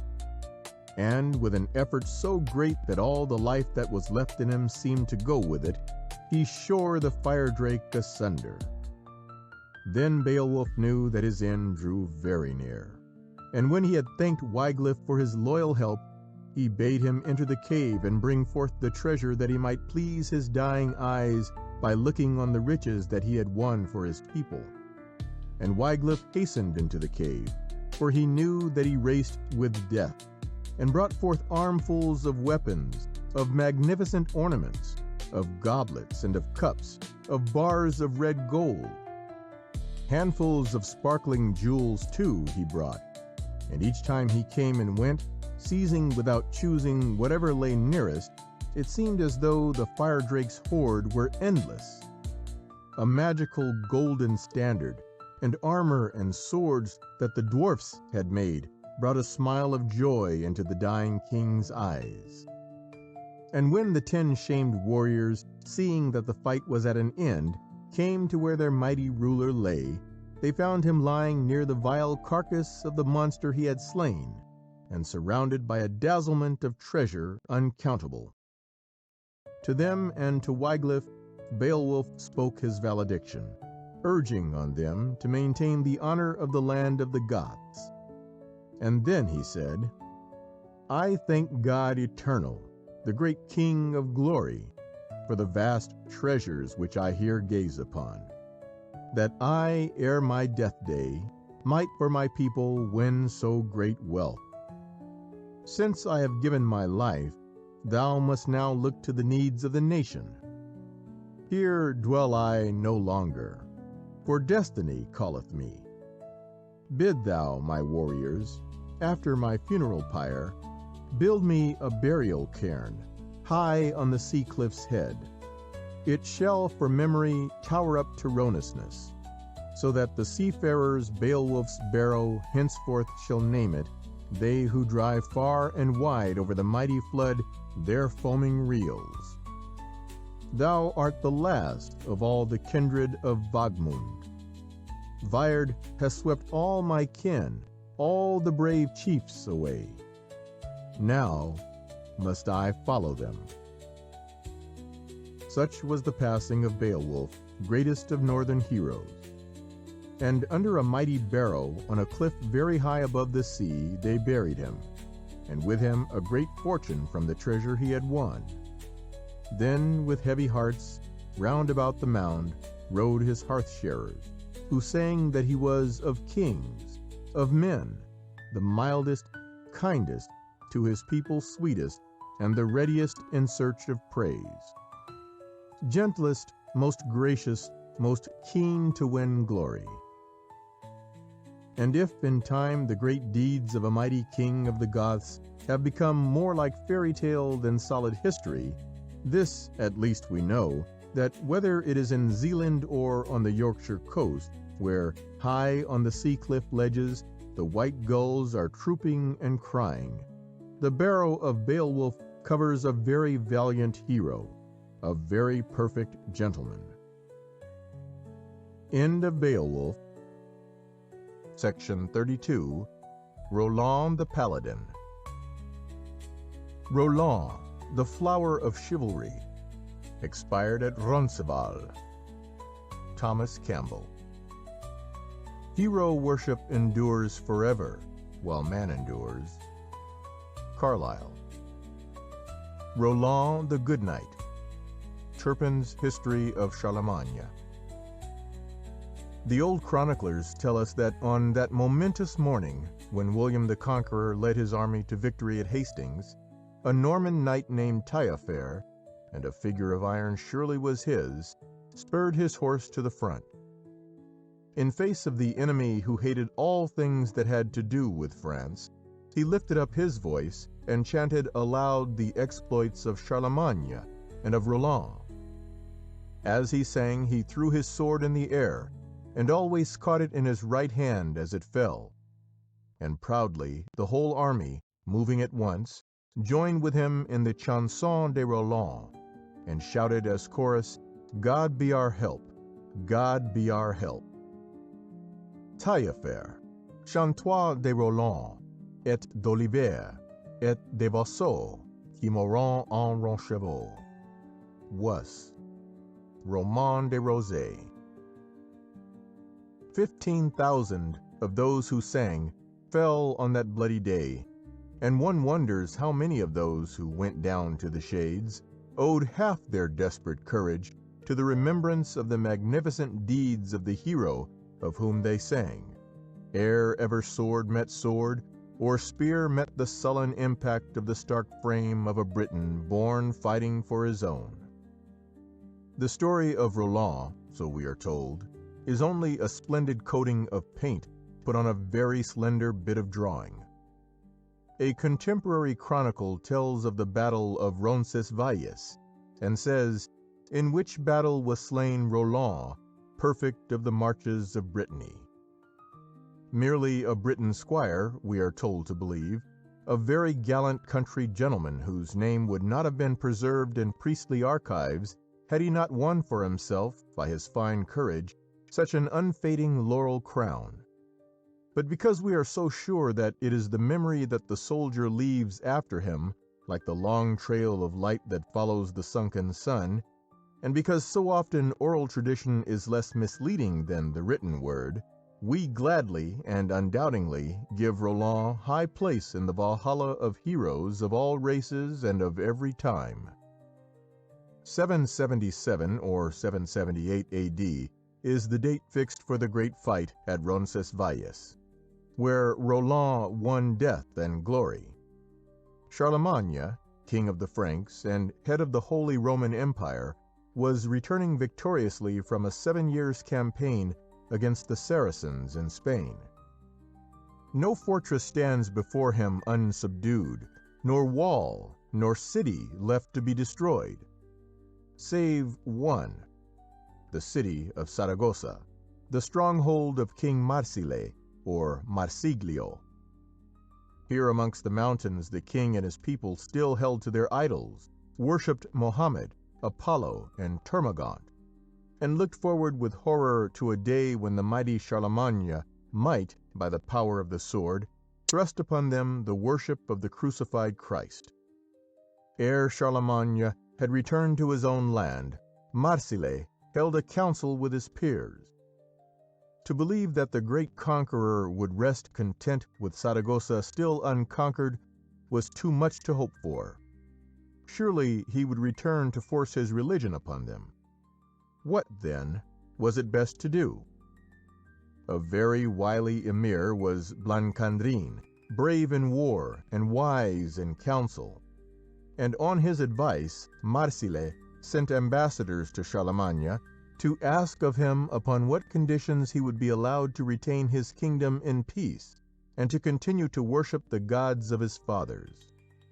Mounted on white mules with silver saddles, and with reins of gold and bearing olive branches in their hands, Blancandrin and the 10 messengers sent by Marsile arrived at Córdoba, where Charlemagne rested with his army. 15,000 tried veterans were with him there, and his douze-pères, his 12 peers, who were to him what the Knights of the Round Table were to King Arthur of Britain. He held his court in an orchard, and under a great pine tree from which the wild honeysuckle hung like a fragrant canopy, the mighty king and emperor sat on a throne of gold. The messengers of Marsile saw a man of much more than ordinary stature, and with the commanding presence of one who might indeed conquer kingdoms. But his sword was laid aside, and he watched contentedly the contests between the older of his knights who played chess under the shade of the fruit trees, and the fencing bouts of the younger warriors. Very dear to him were all his douze-pères, yet dearest of all was his own nephew Roland. In him he saw his own youth again, his own imperiousness, his reckless gallantry, his utter fearlessness, all those qualities which endeared him to the hearts of other men. Roland was his sister's son, and it was an evil day for the fair Bertha when she told her brother that, in spite of his anger and scorn, she had disobeyed his commands and had wed the man she loved, Milon, a poor young knight. No longer would Charlemagne recognize her as sister, and in obscurity and poverty Roland was born. He was still a very tiny lad when his father, in attempting to ford a flooded river, was swept downstream and drowned, and Bertha had no one left to fend for her and for her child. Soon they had no food left, and the little Roland watched with amazed eyes his famished mother growing so weak that she could not rise from the bed where she lay, nor answer him when he pulled her by the hand and tried to make her come with him to seek his father and to find something to eat. And when he saw that it was hopeless, the child knew that he must take his father's place and get food for the mother who lay so pale and so very still. Into a great hall where Charlemagne and his lords were banqueting Roland strayed. Here was food in plenty. Savory smelling, delicious to his little empty stomach, were the daintily cooked meats which the emperor and his court ate from off their silver platters. Only one plateful of food such as this must of a surety make his dear mother strong and well once more. Not for a moment did Roland hesitate. Even as a tiny sparrow darts into a lion's cage and picks up a scrap almost out of the monarch's hungry jaws, so acted Roland. A plateful of food stood beside the king. At this, Roland sprang, seized it with both hands, and joyfully ran off with his prey. When the serving men would have caught him, Charlemagne, laughing, bade them desist. "A hungry one, this," he said, "and very bold." So the meal went on, and when Roland had fed his mother with some pieces of the rich food, and had seen her gradually revive, yet another thought came to his baby mind. "My father gave her wine," he thought. "They were drinking wine in that great hall. It will make her white cheeks red again." Thus he ran back as fast as his legs could carry him, and Charlemagne smiled yet more when he saw the beautiful child who knew no fear return to the place where he had thieved. Right up to the king's chair he came, solemnly measured with his eye the cups of wine that the great company quaffed, saw that the cup of Charlemagne was the most beautiful and the fullest of the purple-red wine, stretched out a daring little hand, grasped the cup, and prepared to go off again like a marauding, bright-eyed bird. Then the king seized in his own hand the hand that held the cup. "No, no, bold thief," he said. "I cannot have my golden cup stolen from me, be it done by ever so sturdy a robber. Tell me, who sent thee out to steal?" And Roland, an erect, gallant little figure, his hand still in the iron grip of the king, fearlessly and proudly gazed back into the eyes of Charlemagne. "No one sent me," he said. "My mother lay very cold and still and would not speak, and she had said my father would come back no more, so there was none but me to seek her food. Give me the wine, I say, for she is so cold and so very, very white." And the child struggled to free his hand that still held the cup. "Who art thou, then?" asked Charlemagne. "My name is Roland. Let me go, I pray thee." And again he tried to drag himself free. And Charlemagne mockingly said, "Roland, I fear thy father and mother have taught thee to be a clever thief."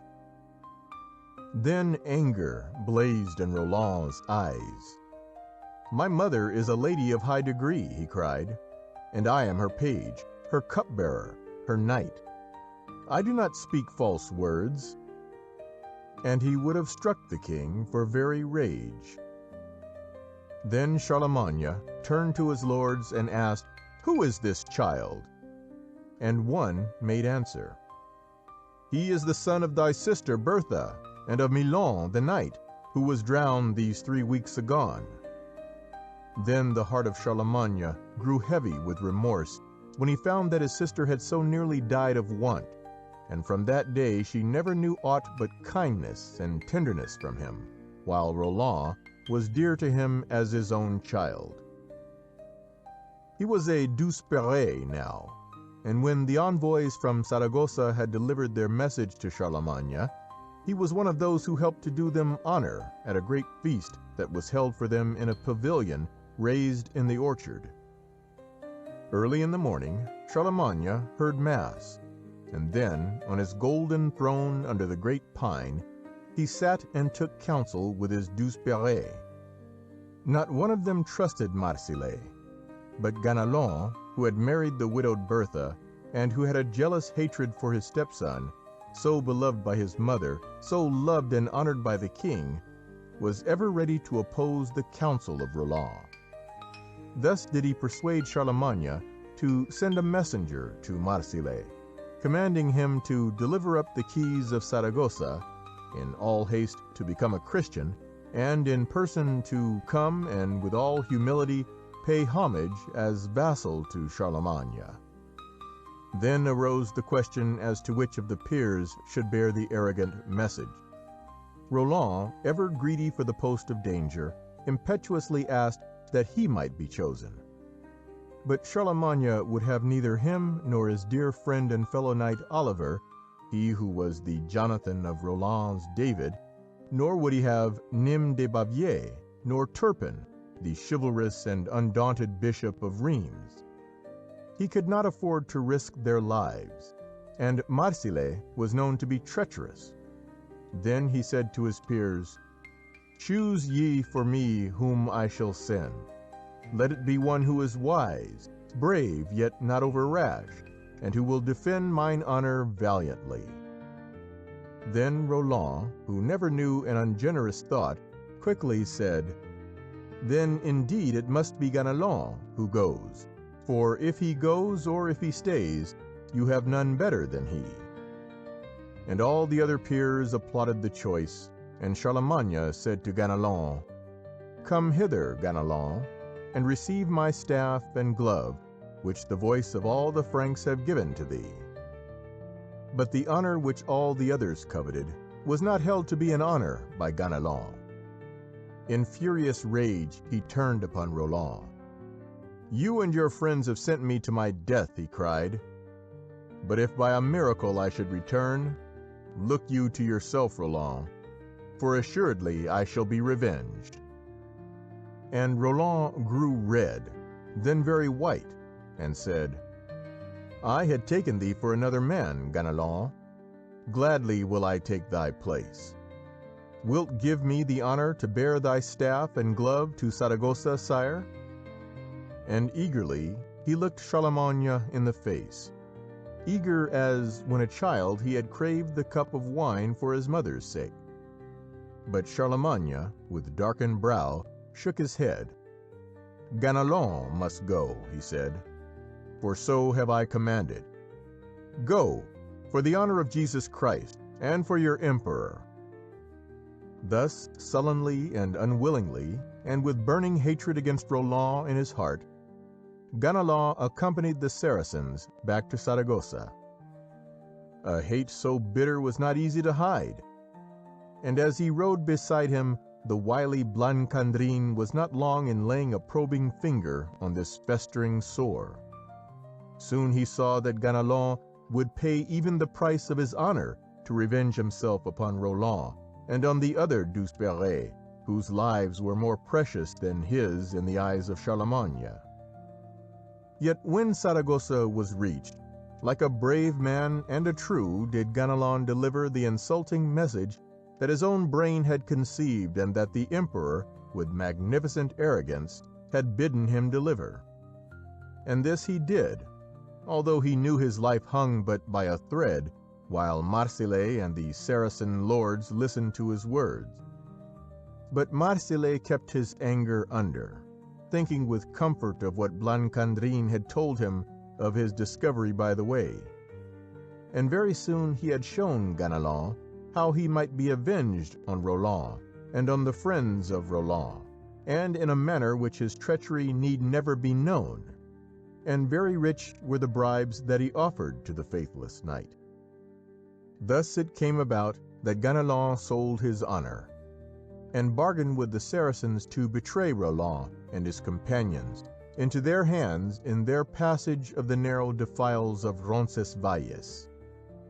For more than 50 pieces of silver Marsile purchased the soul of Ganelon, and when this Judas of the Douzeperes returned in safety to Cordova, bringing with him princely gifts for Charlemagne, the keys of Saragossa, and the promise that in 16 days Marsile would repair to France to do homage and to embrace the Christian faith, the emperor was happy indeed. All had fallen out as he desired. Ganelon, who had gone forth in wrath, had returned calm and gallant, and had carried himself throughout his difficult embassy as a wise statesman and a brave and loyal soldier. "Thou hast done well, Ganelon," said the king. "I give thanks to my God and to thee. Thou shalt be well rewarded." The order then was speedily given for a return to France, and for 10 miles the great army marched before they halted and encamped for the night. But when Charlemagne slept, instead of dreams of peace, he had 2 dreams which disturbed him greatly. In the first, Ganelon roughly seized the imperial spear of tough ash wood, and it broke into splinters in his hand. In the next, Charlemagne saw himself attacked by a leopard and a bear, which tore off his right arm, and as a greyhound darted to his aid, he awoke, and rose from his couch heavy at heart because of those dreams of evil omen. In the morning he held a council, and reminded his knights of the dangers of the lonely pass of Roncesvalles. It was a small oval plain, shut in all round, save on the south, where the river found its outlet by precipitous mountain ridges densely covered with beech woods. Mountains ran sheer up to the sky above it. Precipices rushed sheer down below, and the path that crossed the crest of the Pyrenees and led to it was so narrow that it must be traversed in single file.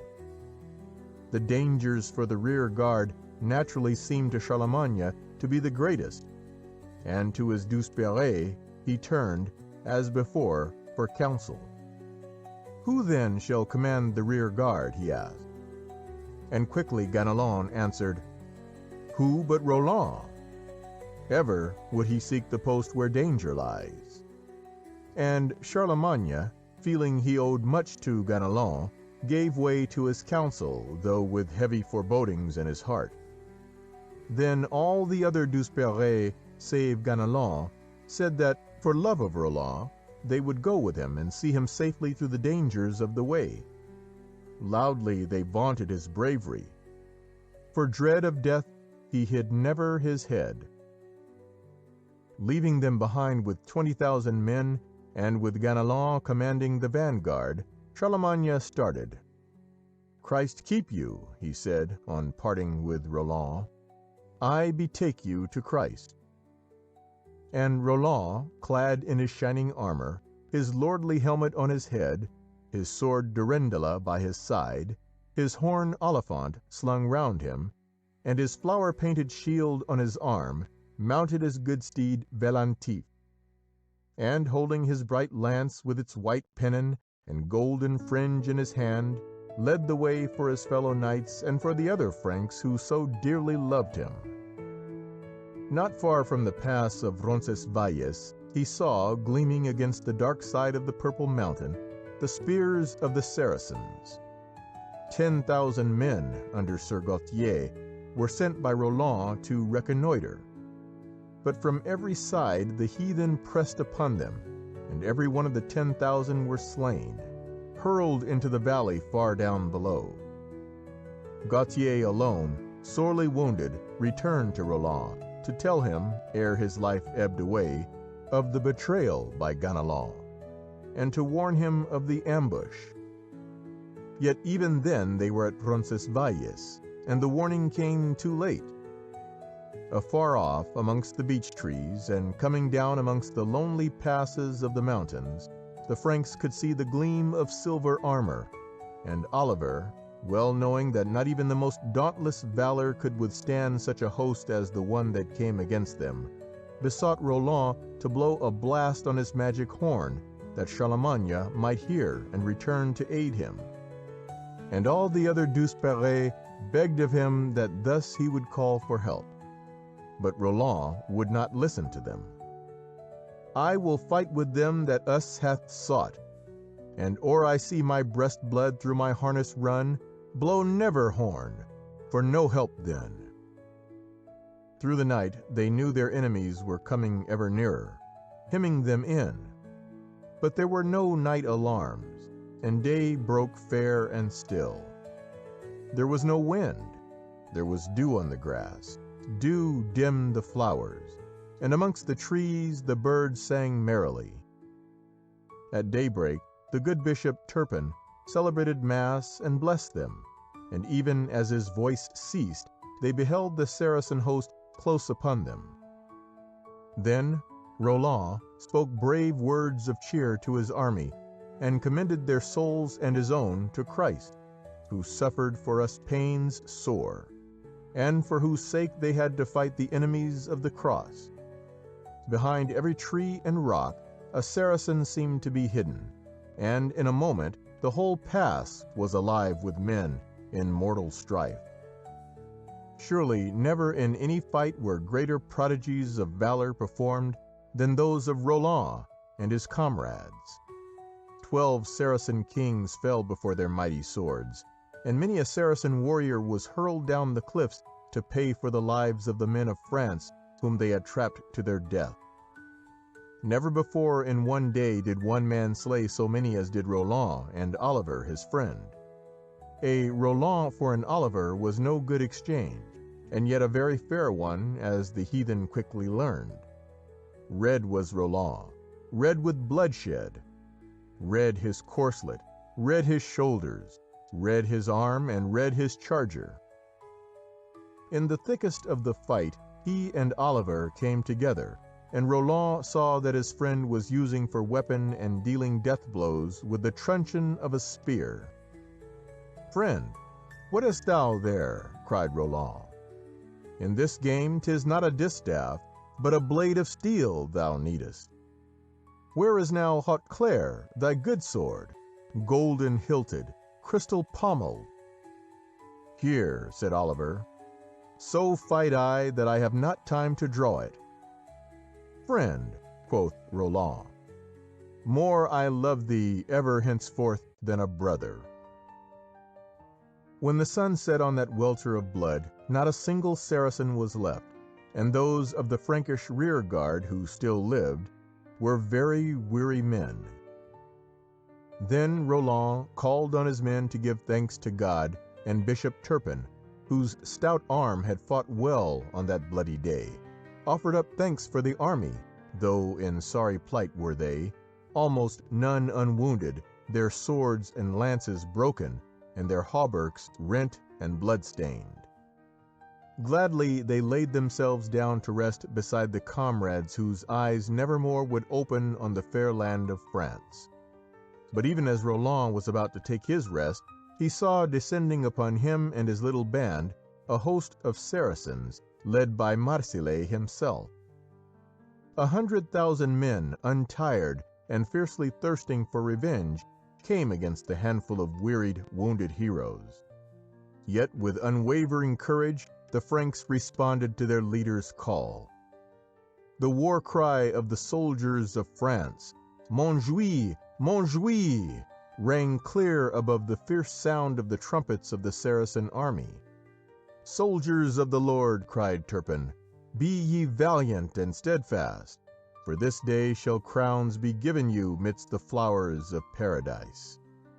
In the name of God our Saviour, be ye not dismayed nor frighted, lest of you be shameful legends chanted by the tongues of minstrels. Rather, let us die victorious, since this eve shall see us lifeless. Heaven has no room for cowards. Knights who nobly fight, and vainly, ye shall sit among the holy in the blessed fields of heaven. On, then, friends of God, to glory!" Marsile fell, the first victim to a blow from the sword of Roland, and even more fiercely than the one that had preceded it, waged this terrible fight. And now it seemed as though the powers of good and of evil also took part in the fray. For a storm swept down from the mountains, thick darkness fell, and the rumble of thunder and the rush of heavy rain dulled the shouts of those who fought and the clash and clang of their weapons. When a blood-red cloud came up, its lurid light showed the trampled ground strewn with dead and dying. At that piteous sight, Roland proposed to send a messenger to Charlemagne to ask him for aid, but it was then too late. When only 60 Franks remained, the pride of Roland gave way to pity for the men whom he had led to death, and he took the magic horn Oliphant in his hand, that he might blow on it a blast that would bring Charlemagne, his mighty army behind him, to wipe out the Saracen host that had done him such evil. But Oliver bitterly protested. Earlier in the day, when he had willed it, Roland had refused to call for help. Now the day was done. The twilight of death, death the inevitable, was closing in upon them. Why then call now for Charlemagne, when nor he nor any other could help them? But Turpin, with all his force, backed the wish of Roland. "The blast of thy horn cannot bring back the dead to life," he said. "Yet if our emperor return, he can save our corpses and weep over them, and bear them reverently to la belle France. And there shall they lie in sanctuary, and not in a Paynim land, where the wild beasts devour them, and croaking wretches with foul beaks tear our flesh and leave our bones dishonored." "That is well said," quoth Roland and Oliver. Then did Roland blow 3 mighty blasts upon his horn, and so great was the third that a blood vessel burst, and the red drops trickled from his mouth. For days on end, Charlemagne had been alarmed at the delay of his rear guard, but ever the false Ganelon had reassured him. "Why shouldest thou fear, sire?" he asked. "Roland has surely gone after some wild boar or deer, so fond is he of the chase."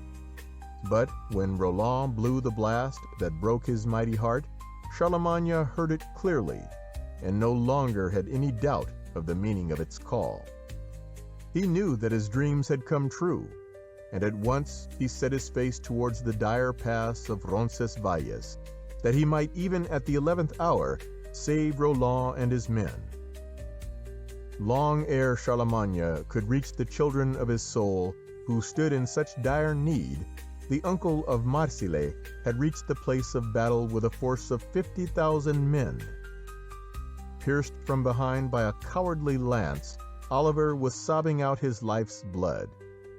Yet ever he cried, "Mon Jouy, mon Jouy!"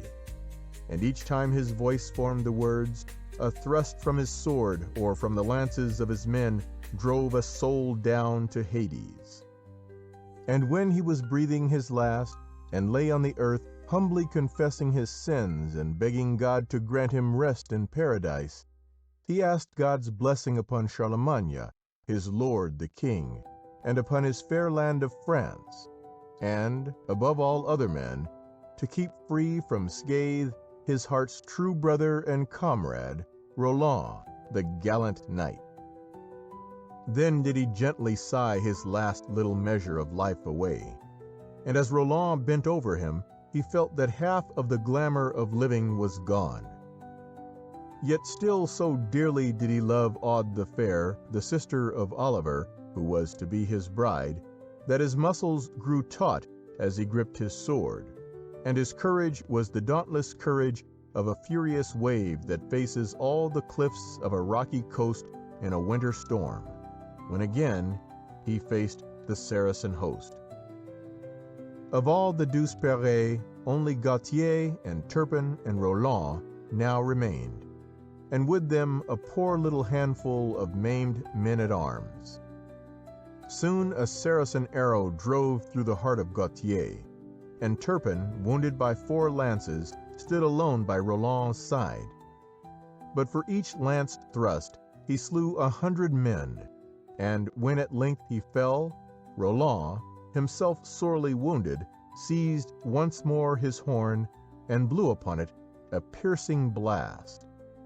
A blast of that dread horn, on Fontarabian echoes borne, that to King Charles did come, when Roland brave and Olivier and every paladin and peer on Roncesvalles died.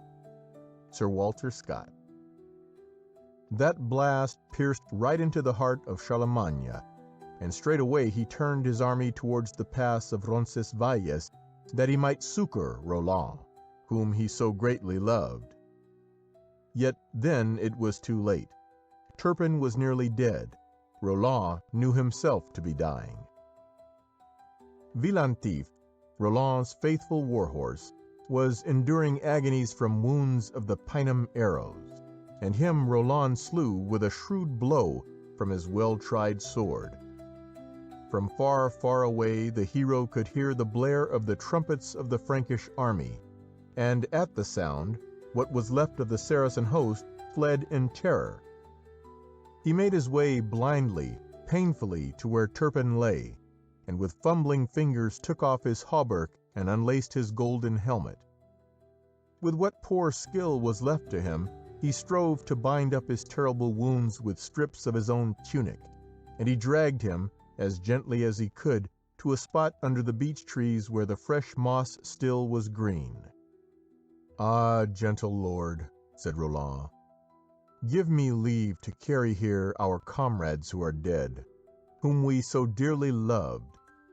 They must not lie unblessed, but I will bring their corpses here, and thou shalt bless them and me ere thou die."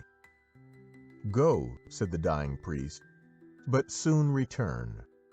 Thank God, the victory is yours and mine." With exquisite pain, Roland carried the bodies of Oliver and of the rest of the Douzeperes from the places where they had died to where Turpin, their dear bishop, lay a-dying. Each step that he took cost him a pang of agony. Each step took from him a toll of blood. Yet faithfully he performed his task until they all lay around Turpin, who gladly blessed them and absolved them all.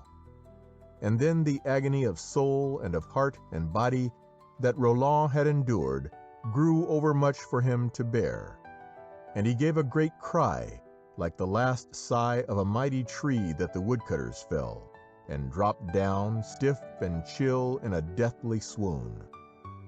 Then the dying bishop dragged himself towards him and lifted the horn Oliphant, and with it in his hand he struggled inch by inch, with very great pain and labor, to a little stream that trickled down the dark ravine, that he might fetch some water to revive the hero that he and all men loved.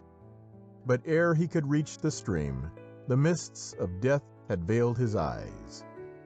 He joined his hands in prayer, though each movement meant a pang, and gave his soul to Christ, his Savior and his Captain.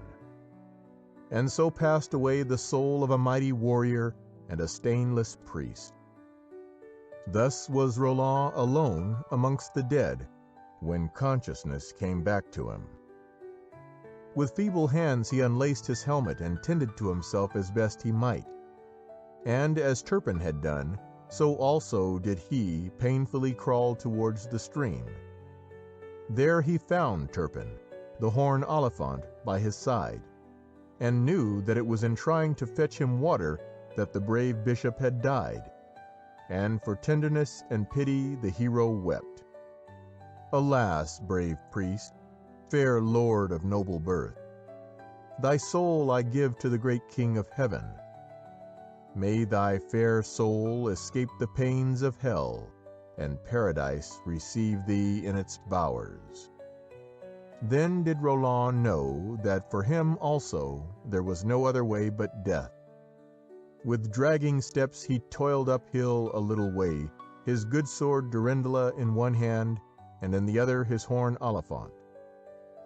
Under a little clump of pines were some rough steps hewn in a boulder of marble, leading yet higher up the hill, and these Roland would have climbed, but his throbbing heart could no more, and again he fell swooning on the ground.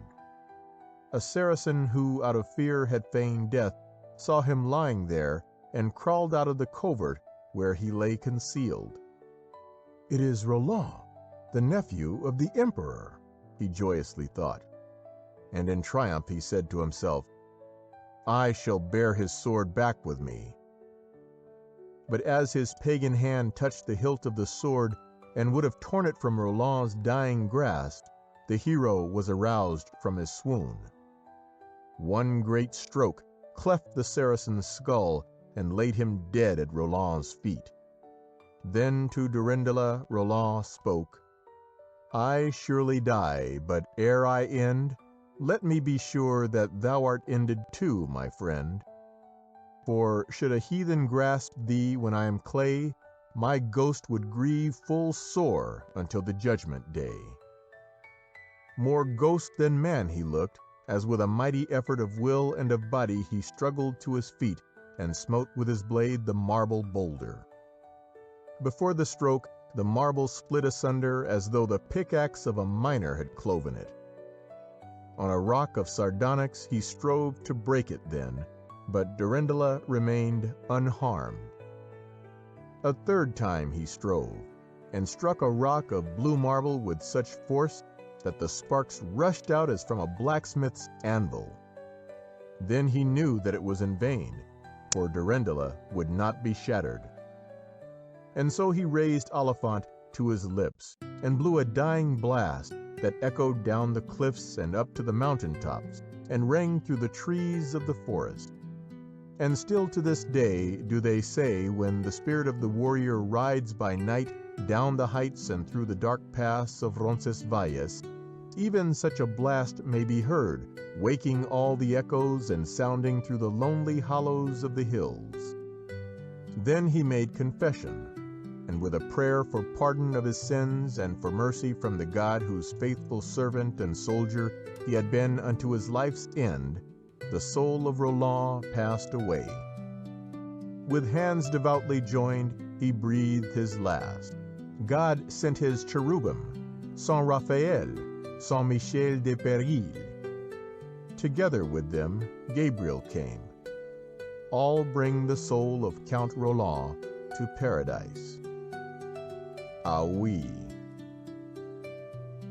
Charlemagne and his army found him lying thus, and very terrible was the grief and the rage of the emperor as he looked on him and on the others of his Douzeperes, and on the bodies of that army of 20,000. All the field was with blood o'er round. Many a good sword was broken there. Many a fatherless child there was at home. By the side of Roland, Charlemagne vowed vengeance, but ere he avenged his death, he mourned over him with infinite anguish. The Lord have mercy, Roland, on thy soul. Never again shall our fair France behold a knight so worthy, till France be no more. How widowed lies our fair France, and how lone! How will the realms that I have swayed rebel, now thou art taken from my weary age? So deep my woe that fain would I die too, and join my valiant peers in paradise, while men inter my weary limbs with thine. A terrible vengeance was the one that he took next day, when the Saracen army was utterly exterminated, and when all the noble dead had been buried where they fell, save only Roland, Oliver, and Turpin. The bodies of these three heroes were carried to Blaye and interred with great honor in the great cathedral there. Charlemagne then returned to Aix, and as he entered his palace, Aude the Fair, sister of Oliver and the betrothed of Roland, hastened to meet him. Where were the Douzeperes? What was the moaning murmur as of women who wept that had heralded the arrival in the town of the emperor and his conquering army? Eagerly she questioned Charlemagne of the safety of Roland, and when the emperor in pitying grief told her, "Roland, thy hero, like a hero died," Aude gave a bitter cry and fell to the ground like a white lily slain by a cruel wind. The emperor thought she had fainted, but when he would have lifted her up, he found that she was dead. And in infinite pity, he had her taken to Blaye and buried by the side of Roland. Very tender was Charlemagne to the maiden whom Roland had loved, but when the treachery of Ganelon had been proved, for him there was no mercy. At Aix-la-Chapelle, torn asunder by wild horses, he met a shameful and a horrible death. Nor is his name forgotten as that of the blackest of traitors. But the memory of Roland and of the other Douzeperes lives on and is, however fanciful, forever fragrant. Roland and Oliver, and of the 12 Douzeperes that dieden in the battle of Roncesvalles, Jesu Lord, Heaven King, to his bliss him and us bring, to liven withouten bale. Sir O'Toole. End of section 32. Section 33. The Children of Lair. Silent, O Moyle, be the roar of thy water. Break not, ye breezes, your chain of repose. While murmuring mournfully, Lair's lonely daughter tells to the night star her tale of woes. Moore. They are the tragedies, not the comedies of the old days, that are handed down to us, and the literature of the Celts is rich in tragedy. To the romantic and sorrowful imagination of the Celts of the green island of Erin, we owe the hauntingly piteous story of the children of Lair.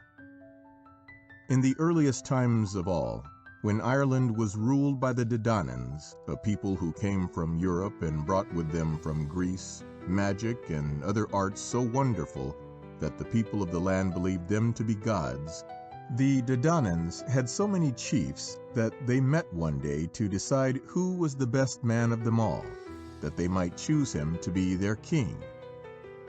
The choice fell upon Biod the Red, and gladly did every man acclaim him as king, all save Lair of She Finya, who left the council in great wrath because he thought he, and not Beod, should have been chosen. In high dudgeon he retired to his own place, and in the years that followed he and Beod the Red waged fierce war against one another.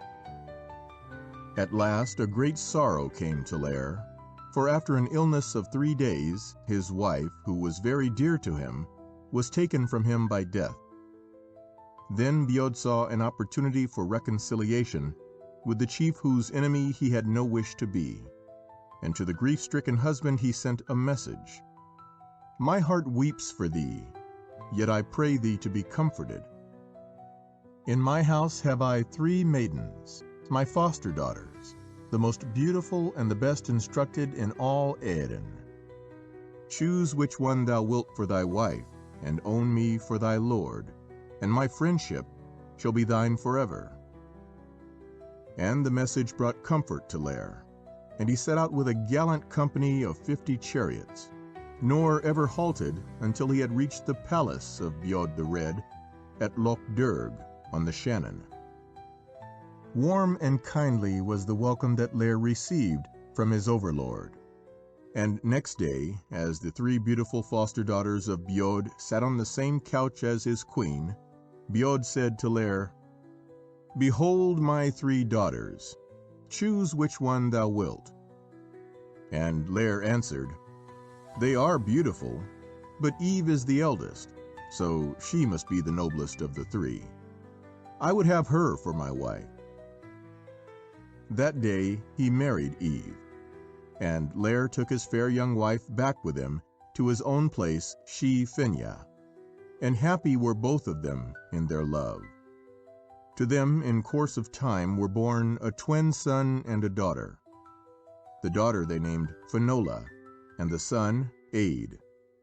And the children were as beautiful, as good, and as happy as their mother. Again she bore twins, boys, whom they named Fikra and Khan. But as their eyes opened on the world, the eyes of their mother closed on pleasant life forever. And once again, Lair was a widower, more bowed down by grief than before. The tidings of the death of Eve brought great sorrow to the palace of Beod the Red, for to all who knew her, Eve was very dear. But again the king sent a message of comfort to Lair. "We sorrow with thee, yet in proof of our friendship with thee and our love for the one who is gone, we would give thee another of our daughters to be a mother to the children who have lost their mother's care." And again Lair went to the palace at Loch Derg, the great lake, and there he married Eva, the second of the foster daughters of the king. At first it seemed as if Eva loved her dead sister's children as though they were her own. But when she saw how passionate was her husband's devotion to them, how he would have them to sleep near him, and would rise at their slightest whimper to comfort and to caress them, and how at dawn she would wake to find he had left her side to see that all was well with them, the poisonous weed of jealousy began to grow up in the garden of her heart. She was a childless woman, and she knew not whether it was her sister who had borne them whom she hated, or whether she hated the children themselves. But steadily the hatred grew, and the love that Beod the Red bore for them only embittered her the more.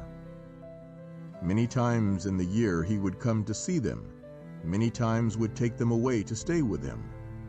And each year, when the Dedanans held the Feast of Age, the feast of the great god Mannanan, of which those who partook never grew old, the 4 children of Lair were present, and gave joy to all who beheld them by their great beauty, their nobility, and their gentleness. But as the love that all others gave to the 4 children of Lair grew, the hatred of Eva their stepmother kept pace with it, until at length the poison in her heart ate into her body as well as her soul, and she grew worn and ill out of her very wickedness. For nearly a year she lay sick in bed, while the sound of the children's laughter and their happy voices, their lovely faces like the faces of the children of a god, and the proud and loving words with which their father spoke of them were, to her, like acid in a festering wound. At last there came a black day, when jealousy had choked all the flowers of goodness in her heart, and only treachery and merciless cruelty remained. She rose from her couch and ordered the horses to be yoked to her chariot, that she might take the 4 children to the great lake to see the king, her foster father. They were but little children, yet the instinct that sometimes tells even a very little child when it is near an evil thing warned Finola that harm would come to her and to her brothers were they to go.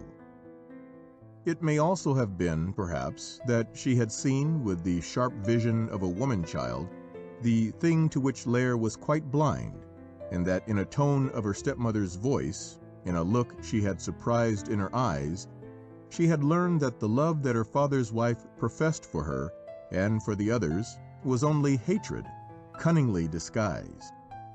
Thus she tried to make excuses for herself and the little brothers to whom she was a child mother, so that they need not go. But Eva listened with deaf ears, and the children said farewell to Lair, who must have wondered at the tears that stood in Finola's eyes and the shadow that darkened their blue, and drove off in the chariot with their stepmother. When they had driven a long way, Eva turned to her attendants. "Much wealth have I," she said, "and all that I have shall be yours if you will slay for me those 4 hateful things that have stolen from me the love of my man." The servants heard her in horror, and in horror and shame for her they answered, "Fearful is the deed thou wouldest have us do. More fearful still is it that thou shouldest have so wicked a thought. Evil will surely come upon thee for having wished to take the lives of Lair's innocent little children." Angrily then, she seized a sword, and herself would fain have done what her servants had scorned to do. But she lacked strength to carry out her own evil wish, and so they journeyed onwards. They came to Lake Darvra at last, now Loch Deravara in Westmeath, and there they all alighted from the chariot, and the children, feeling as though they had been made to play at an ugly game, but that now it was over and all was safety and happiness again, were sent into the loch to bathe. Joyously and with merry laughter, the little boys splashed into the clear water by the rushy shore, all 3 seeking to hold the hands of their sister, whose little slim white body was whiter than the water lilies, and her hair more golden than their hearts. It was then that Eva struck them, as a snake strikes its prey, 1 touch for each with a magical wand of the Druids, then the low chanting of an old rune, and the beautiful children had vanished, and where their tiny feet had pressed the sand and their yellow hair had shone above the water like 4 daffodil heads that dance in the wind, there floated 4 white swans. But although to Eva belonged the power of bewitching their bodies, their hearts and souls and speech still belonged to the children of Lair. And when Finola spoke, it was not as a little timid child, but as a woman who could look with sad eyes into the future, and could there see the terrible punishment of a shameful act. "Very evil is the deed that thou hast done," she said. "We only gave thee love, and we are very young, and all our days were happiness. By cruelty and treachery thou hast brought our childhood to an end, yet is our doom less piteous than thine. Woe, woe unto thee, O Eva, for a fearful doom lies before thee." Then she asked, a child still, longing to know when the dreary days of its banishment from other children should be over, "Tell us how long a time must pass until we can take our own forms again." And relentlessly Eva made answer, "Better had it been for thy peace hadst thou left unsought that knowledge. Yet will I tell thee thy doom. 300 years shall ye live in the smooth waters of Lake Darvra, 300 years on the sea of Moyle, which is between Eden and Alba, 300 years more at Ivros Domnan and at Ennisglora on the western sea, until a prince from the north shall marry a princess from the south, until the Tailican, St. Patrick, shall come to Eden, and until ye shall hear the sound of the Christian bell, neither my power nor thy power, nor the power of any druid's runes can set ye free until that weird is dreed. As she spoke, a strange softening came into the evil woman's heart. They were so still, those white creatures who gazed up at her with eager, beseeching eyes, through which looked the souls of the little children that once she had loved. They were so silent and piteous, the little Fikra and Khan, whose dimpled baby faces she often used to kiss. And she said that her burden of guilt might be the lighter. This relief shall ye have in your troubles. Though ye keep your human reason and your human speech, yet shall ye suffer no grief, because your form is the form of swans, and you shall sing songs more sweet than any music that the earth has ever known. Then Eva went back to her chariot and drove to the palace of her foster father at the great lake, and the 4 white swans were left on the lonely waters of Darvra. When she reached the palace without the children, the king asked in disappointment why she had not brought them with her. "Lair loves thee no longer," she made answer. "He will not trust his children to thee, lest thou shouldest work them some ill." But her father did not believe her lying words. Speedily he sent messengers to Shifinya, that they might bring back the children who ever carried joy with them. Amazed, Lair received the message, and when he learned that Eva had reached the palace alone, a terrible dread arose in his heart. In great haste he set out, and as he passed by Lake Darvra, he heard voices singing melodies so sweet and moving that he was fain, in spite of his fears, to stop and listen. And lo, as he listened, he found that the singers were 4 swans that swam close up to where he stood and greeted him in the glad voices of his own dear children. All that night he stayed beside them, and when they had told him their piteous tale, and he knew that no power could free them till the years of their doom were accomplished, Lair's heart was like to break with pitying love and infinite sorrow. At dawn he took a tender leave of them, and drove to the house of Biod the Red. Terrible were the words of Lair, and dark was his face as he told the king the evil thing that Eva had done. And Eva, who had thought in the madness of her jealousy that Lair would give her all his love when he was a childless man, shrank, white and trembling, away from him when she saw the furious hatred in his eyes. Then said the king, and his anger was even as the anger of Lair, "The suffering of the little children who are dear to our souls shall come to an end at last. Thine shall be an eternal doom." And he put her on oath to tell him what shape of all others on the earth, or above the earth, or beneath the earth, she most abhorred, and into which she most dreaded to be transformed. "A demon of the air?" answered the cowering woman. "A demon of the air shalt thou be until time shall cease," said her foster father. Thereupon he smote her with his druidical wand, and a creature too hideous for men's eyes to look upon gave a great scream of anguish, and flapped its black wings as it flew away to join the other demons of the air. Then the king of the Dadanans and all his people went with Lair to Lake Darvra, and listened to the honey-sweet melodies that were sung to them by the white swans that had been the children of their hearts. And such magic was in the music that it could lull away all sorrow and pain, and give rest to the grief-stricken, and sleep to the toil-worn and heavy at heart. And the Dadanans made a great encampment on the shores of the lake, that they might never be far from them.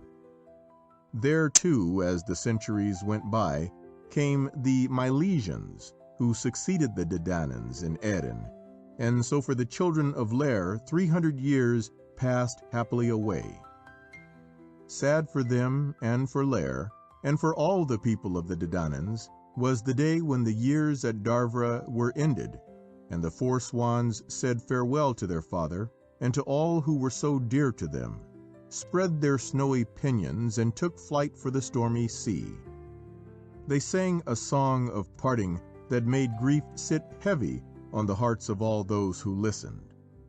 And the men of Eden, in memory of the children of Lair and of the good things they had wrought by the magic of their music, made a law, and proclaimed it throughout all the land, that from that time forth no man of their land should harm a swan.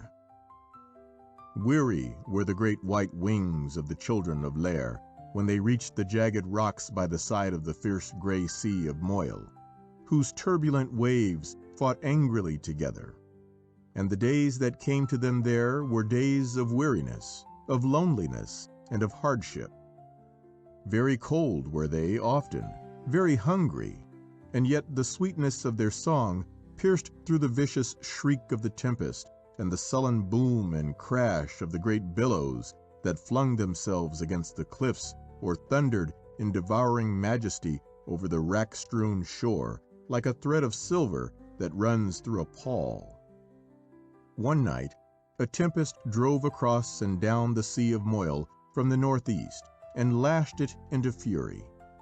And the murk darkness and the sleet that drove in the teeth of the gale like bullets of ice, and the huge irresistible breakers that threshed the shore, filled the hearts of the children of Lair with dread.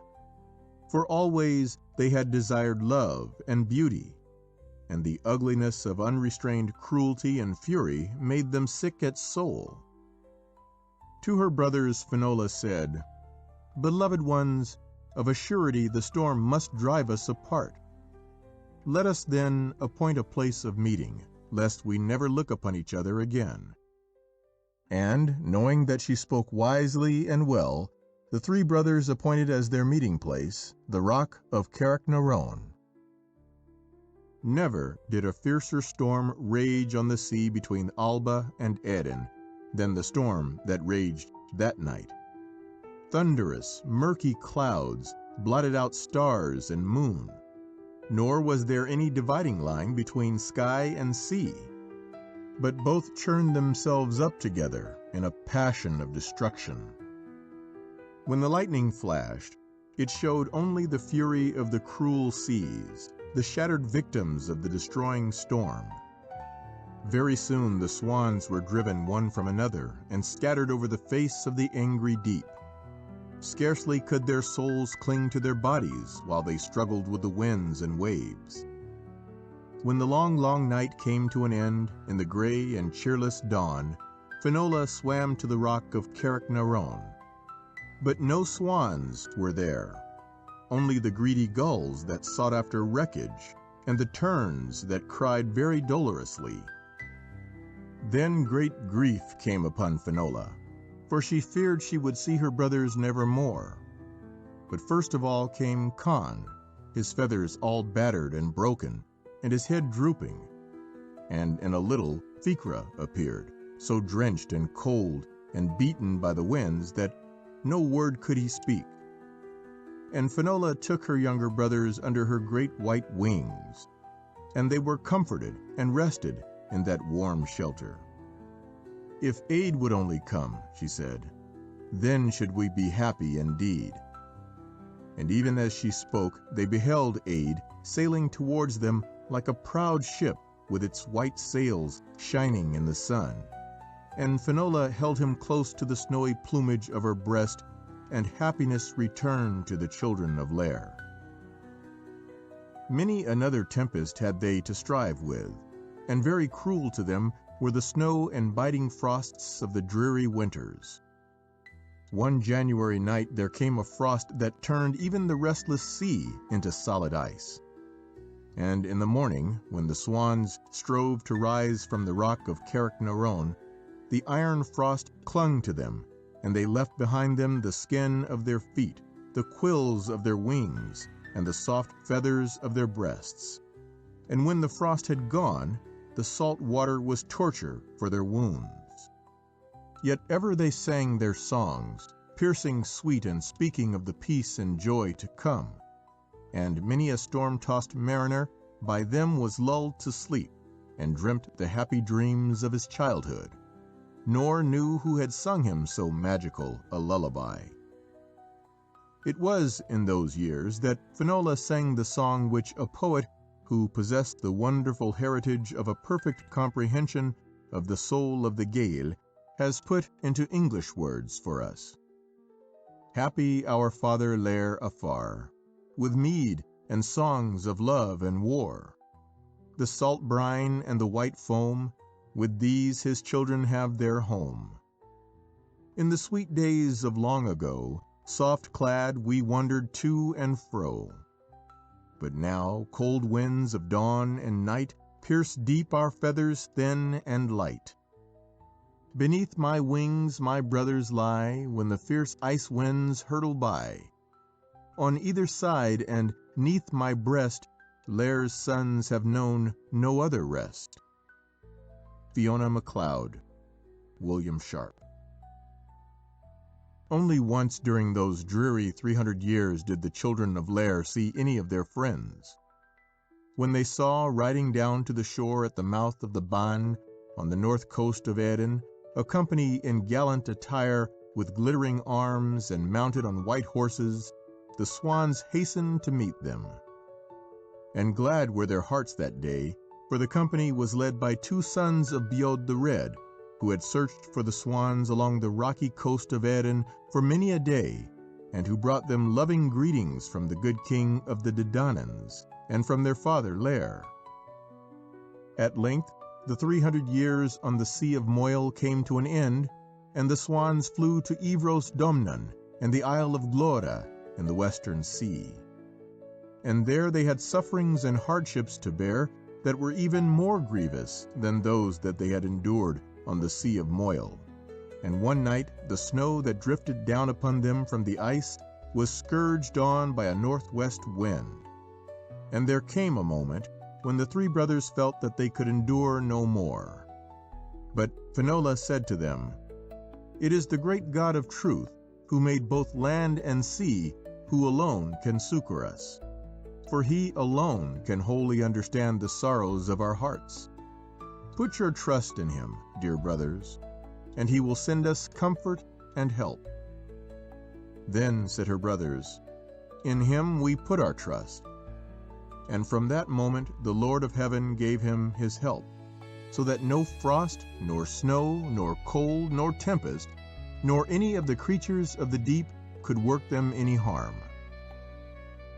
When the 900 years of their sorrowful doom had ended, the children of Lair joyously spread their wings and flew to their father's home at Shee Finya. But the house was there no more, for Lair their father was dead. Only stones, round which grew rank grass and nettles, and where no human creature had his habitation, marked the place for which they had longed with an aching, hungry longing through all their weary years of doom. Their cries were piteous as the cries of lost children as they looked on the desolate ruins. But all night they stayed there, and their songs were songs that might have made the very stones shed tears. Next day they winged their way back to Innis Glora, and there the sweetness of their singing drew so many birds to listen that the little lake got the name of the Lake of the Bird Flocks. Near and far, for long thereafter, flew the swans, all along the coast of the western sea. And at the island of Inniskea they held converse with the lonely crane that has lived there since the beginning of the world, and which will live there until time is no more. And while the years went by, there came to Erin one who brought glad tidings, for the holy Patrick came to lead men out of darkness into light. With him came Camach, and Camach made his home on Innis Glora. At dawn one morning, the 4 swans were roused by the tinkle of a little bell. It was so far away that it rang faintly, but it was like no sound they had ever known, and the 3 brothers were filled with fear and flew hither and thither, trying to discover from whence the strange sound came. But when they returned to Finola, they found her floating at peace on the water. "Dost not know what sound it is?" she asked, divining their thoughts. "We heard a faint, fearful voice," they said, "but we know not what it is." Then said Finola, "It is the voice of the Christian bell. Soon now shall our suffering be ended, for such is the will of God." So, very happily and peacefully, they listened to the ringing of the bell, until Camach had said matins. Then said Finola, "Let us now sing our music." And they praised the Lord of heaven and earth. And when the wonderful melody of their song reached the ears of Camach, he knew that none but the children of Lair could make such magic sweet melody.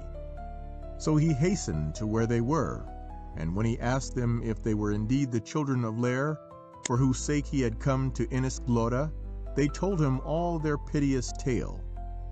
Then said Camach, "Come then to land, and put your trust in me, for on this island shall your enchantment come to an end."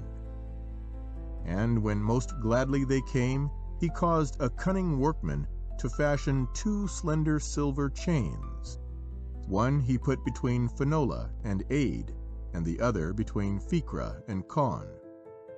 And so joyous were they to know again human love, and so happy to join each day with Camach in praising God, that the memory of their suffering and sorrow lost all its bitterness.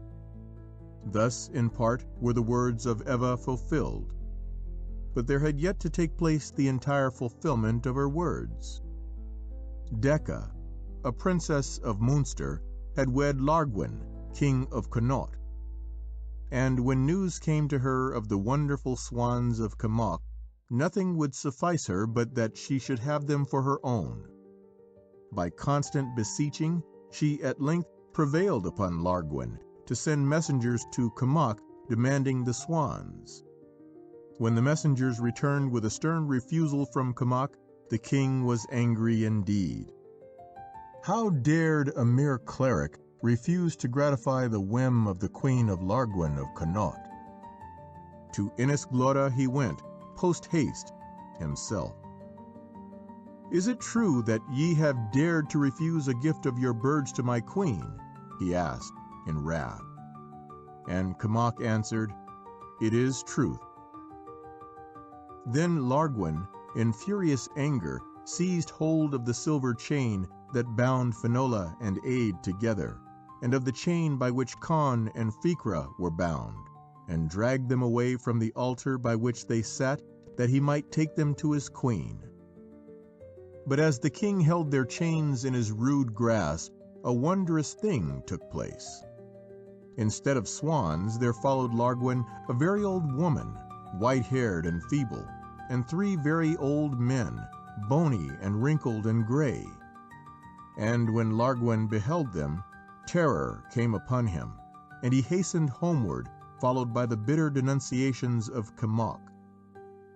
Then the children of Lair, in human form at last, turned to Camach and besought him to baptize them, because they knew that death was very near.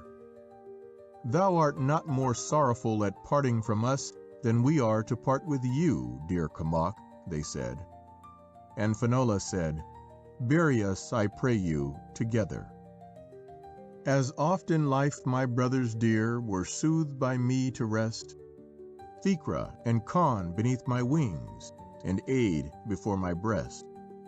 So placed the 2 on either hand, close, like the love that bound me, placed Aid as close before my face, and twined their arms around me.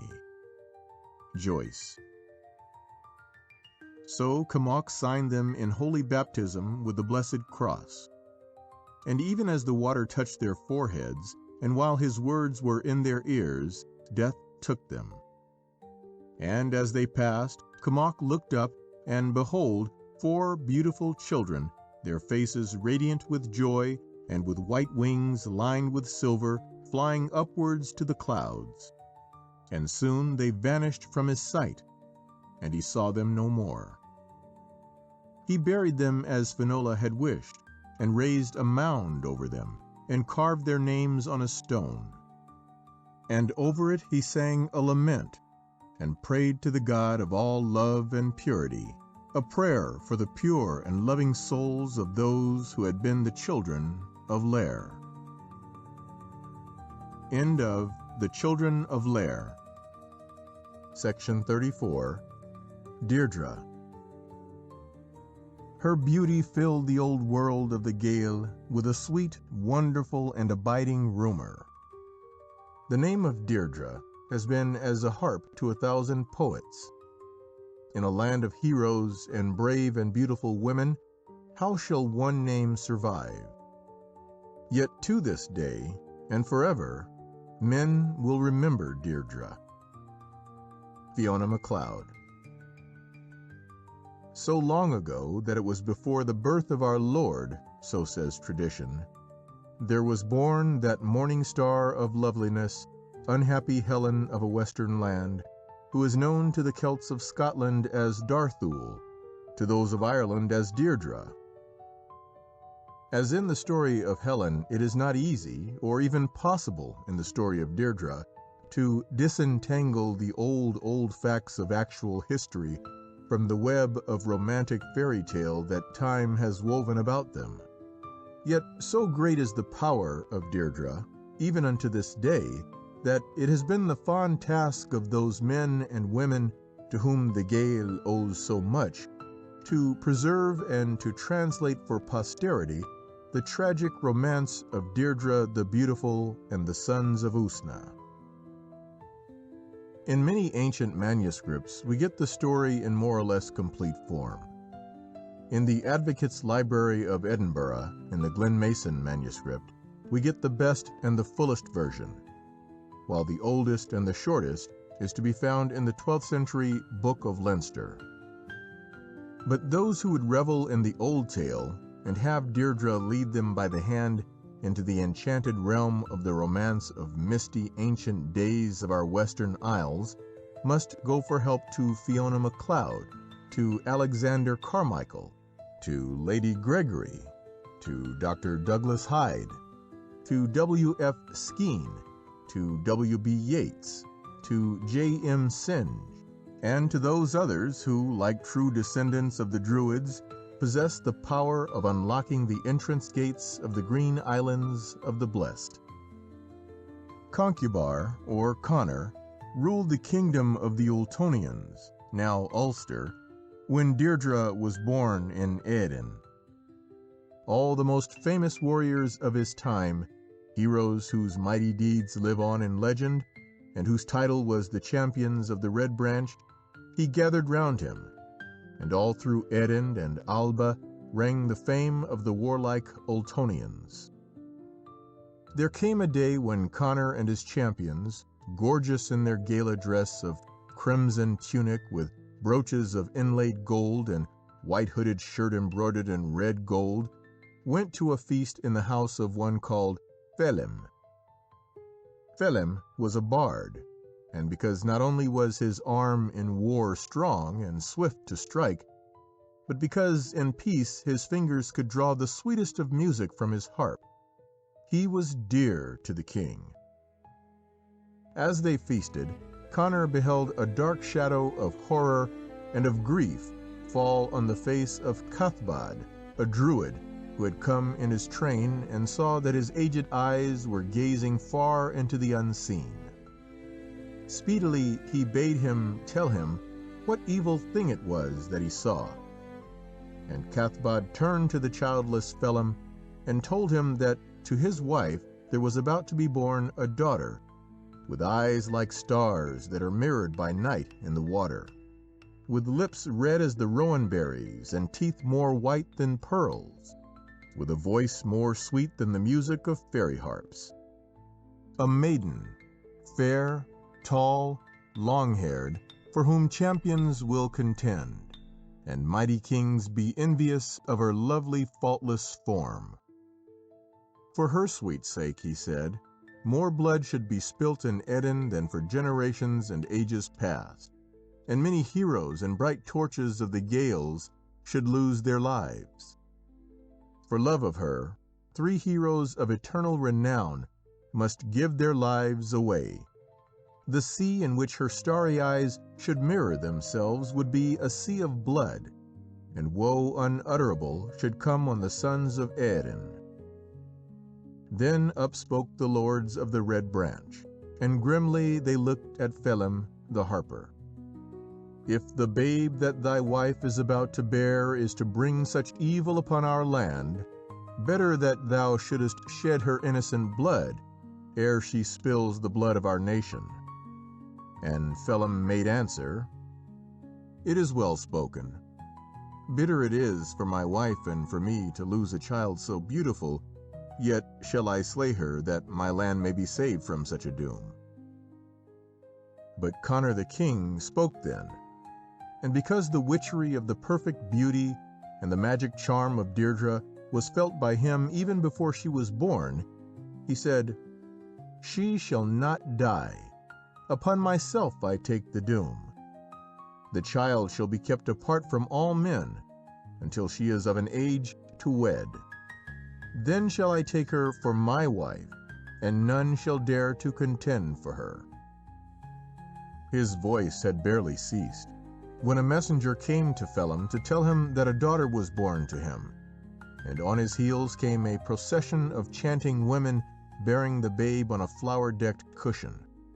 And all who saw the tiny thing, with milk-white skin and locks more yellow than the western gold of the summer sun, looked on her with the fear that even the bravest heart feels on facing the unknown. And Cathbad spoke, Let Deirdre be her name, sweet menace that she is. And the babe gazed up with starry eyes at the white-haired druid as he chanted to her, Many will be jealous of your face, O flame of beauty. For your sake, heroes shall go to exile, for there is harm in your face.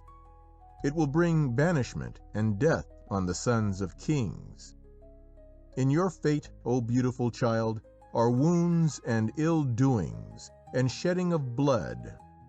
You will have a little grave apart to yourself. You will be a tale of wonder forever, Deirdre. Lady Gregory's translation. As Conor commanded, Deirdre, the little babe of destiny, was left with her mother for only a month and a day, and then was sent with a nurse and with Cathbad the druid to a lonely island, thickly wooded, and only accessible by a sort of causeway at low tide. Here she grew into maidenhood, and each day became more fair. She had instruction from Cathbad in religion and in all manner of wisdom, and it would seem as though she also learned from him some of that mystical power that enabled her to see things hidden from human eyes. Tell me, one day she asked her teacher, who made the stars, the firmament above, the earth, the flowers, both thee and me? And Cathbad answered, God. But who God is, alas, no man can say. Then Deirdre, an impetuous child, seized the druidical staff from the hand of Cathbad, broke it in two, and flung the pieces far out on the water. Ah, Cathbad, she cried, there shall come one in the dim future for whom all your druid spells and charms are naught. Then, seeing Cathbad hang his head and a tear trickled down his face, for he knew that the child spoke truth, the child, grieved at giving pain to the friend whom she loved, threw her arms about the old man's neck, and by her kisses strove to comfort him. As Deirdre grew older, Conor sent one from his court to educate her in all that any queen should know. They called her the Lavarcam, which in our tongue really means the gossip. And she was one of royal blood who belonged to a class that in those days had been trained to be chroniclers or storytellers. The Lavarcam was a clever woman, and she marveled at the wondrous beauty of the child she came to teach, and at her equally marvelous mind. One winter day, when the snow lay deep, it came to pass that Deirdre saw lying on the snow a calf that had been slain for her food. The red blood that ran from its neck had brought a black raven swooping down upon the snow. And to Lavarcam, Deirdre said, "If there were a man who had hair of the blackness of that raven, skin of the whiteness of the snow, and cheeks as red as the blood that stains its whiteness, to him should I give my heart." And Lavarcam, without thought, made answer, "One I know whose skin is whiter than the snow, whose cheeks are ruddy as the blood that stained the snow, and whose hair is black and glossy as the raven's wing. He has eyes of the darkest blue of the sky, and head and shoulders is he above all men of Erin." "And what will be the name of that man, Lavarcam?" asked Deirdre. "And whence is he, and what his degree?" And Lavarcam made answer that he of whom she spoke was Naoise, one of the 3 sons of Usna, a great lord of Alba, and that these 3 sons were mighty champions who had been trained at the famed military school at Scathach in the Isle of Skye. "Then," said Deirdre, "my love shall be given to none but Naoise, son of Usna. To him shall it belong forever." From that day forward, Naoise held kingship over the thoughts and dreams of Deirdre. And when Lavarcam saw how deep her careless words had sunk into the heart of the maiden, she grew afraid and tried to think of a means by which to undo the harm which, in her thoughtlessness, she had wrought. Now Conor had made a law that none but Cathbad, Lavarcam, and the nurse of Deirdre should pass through the forest that led to her hiding place, and that none but they should look upon her until his own eyes beheld her, and he took her for his wife. But as Lavarcam one day came from seeing Deirdre, and from listening to her many eager questions about Naoise, she met a swineherd, rough in looks and speech, and clad in the pelt of a deer, and with him 2 rough fellows, bondmen of the Ultonians. And to her quick mind there came a plan. Thus she bade them follow her into the forbidden forest, and there to remain by the side of a well until they should hear the bark of a fox and the cry of a jay. Then they were to walk slowly on through the woods, speaking to none whom they might meet, and still keeping silence when they were again out of the shadow of the trees. Then Lavarcam sped back to Deirdre and begged her to come with her to enjoy the beauty of the woods. In a little, Lavarcam strayed away from her charge, and soon the cry of a jay and the bark of a fox were heard. And while Deirdre still marveled at the sounds that came so close together, Lavarcam returned. Nor had she been back a minute before 3 men came through the trees and slowly walked past, close to where Lavarcam and Deirdre were hidden. "I have never seen men so near before," said Deirdre. "Only from the outskirts of the forest have I seen them, very far away. Who are these men, who bring no joy to my eyes?" And Lavarcam made answer, "These are Naoise, Arden, and Ainley, the 3 sons of Usna." But Deirdre looked hard at Lavarcam, and scorn and laughter were in her merry eyes. "Then shall I have speech with Naoise, Arden, and Ainley," she said. And ere Lavarcam could stop her, she had flitted through the trees by a path amongst the fern, and stood suddenly before the 3 men. And the rough hinds, seeing such perfect loveliness, made very sure that Deirdre was one of the sea, and stared at her with the round eyes and gaping mouths of wondering terror. For a moment Deirdre gazed at them. Then, "Are ye the sons of Usna?" she asked. And when they stood like stocks, frightened and stupid, she lashed them with her mockery, until the swineherd could no more, and blurted out the whole truth to this most beautiful of all the world. Then, very gently, like pearls from a silver string, the words fell from the rowan red lips of Deirdre. "I blame thee not, poor swineherd," she said, "and that thou mayest know that I deem thee a true man, I would fain ask thee to do one thing for me." And when the eyes of the herd met the eyes of Deirdre, a soul was born in him, and he knew things of which he never before had dreamed. "If I can do one thing to please thee, that will I do," he said. "Aye, and gladly pay for it with my life. Thenceforth, my life is thine." And Deirdre said, "I would fain see Naoise, one of the sons of Usna."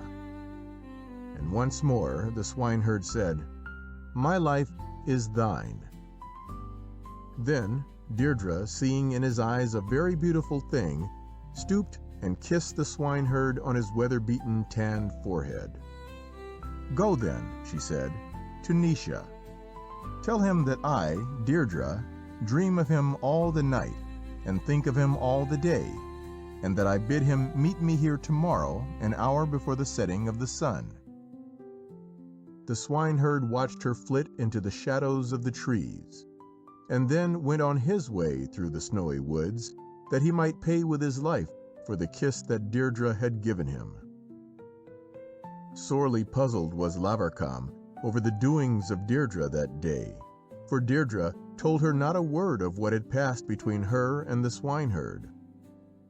On the morrow, when she left her to go back to the court of King Conor, she saw, as she drew near Eamon Macha, where he stayed, black wings that flapped over something that lay on the snow. At her approach there arose 3 ravens, 3 kites, and 3 hoodie crows, and she saw that their prey was the body of the swineherd, with gaping spear wounds all over him. Yet even then he looked happy. He had died laughing, and there was still a smile on his lips.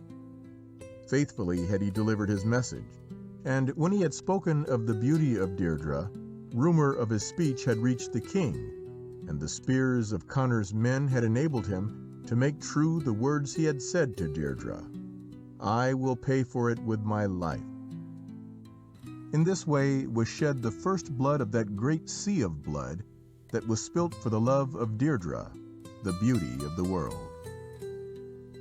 From where the swineherd lay, Lavarcam went to the camp of the sons of Usna, and to Naoise she told the story of the love that Deirdre bore him, and counseled him to come to the place where she was hidden and behold her beauty.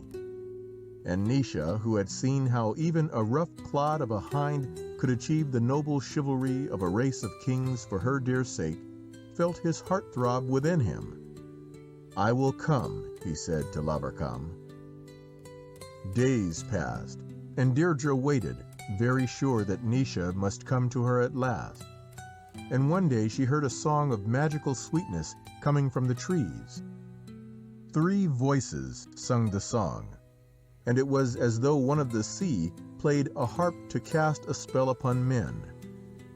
The voice of Ainley, youngest of the sons of Usna, was like the sweet upper strings of the harp, that of Arden the strings in the middle, and the voice of Naoise was like the strings whose deep resonance can play upon the hearts of warriors and move them to tears. Then Deirdre knew that she heard the voice of her beloved, and she sped to him as a bird speeds to her mate.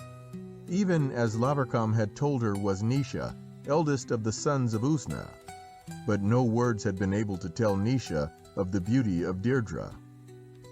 It was as though a sudden flood of sunshine burst forth in that place, for a woman came from the thicket more beautiful than any dream he had ever dreamed. She was clad in a saffron robe over white that was like the shining of the sun on foam of the sea, and this was clasped with great bands of yellow gold, and over her shoulders was the rippling flood of her hair, the sprays of which lightened into delicate fire, and made a mist before him, in the which he could see her eyes like two blue pools wherein purple shadows dreamed. Fiona Macleod. From that moment, Naoise gave his love to Deirdre above every other creature, and their souls rushed together and were one for evermore.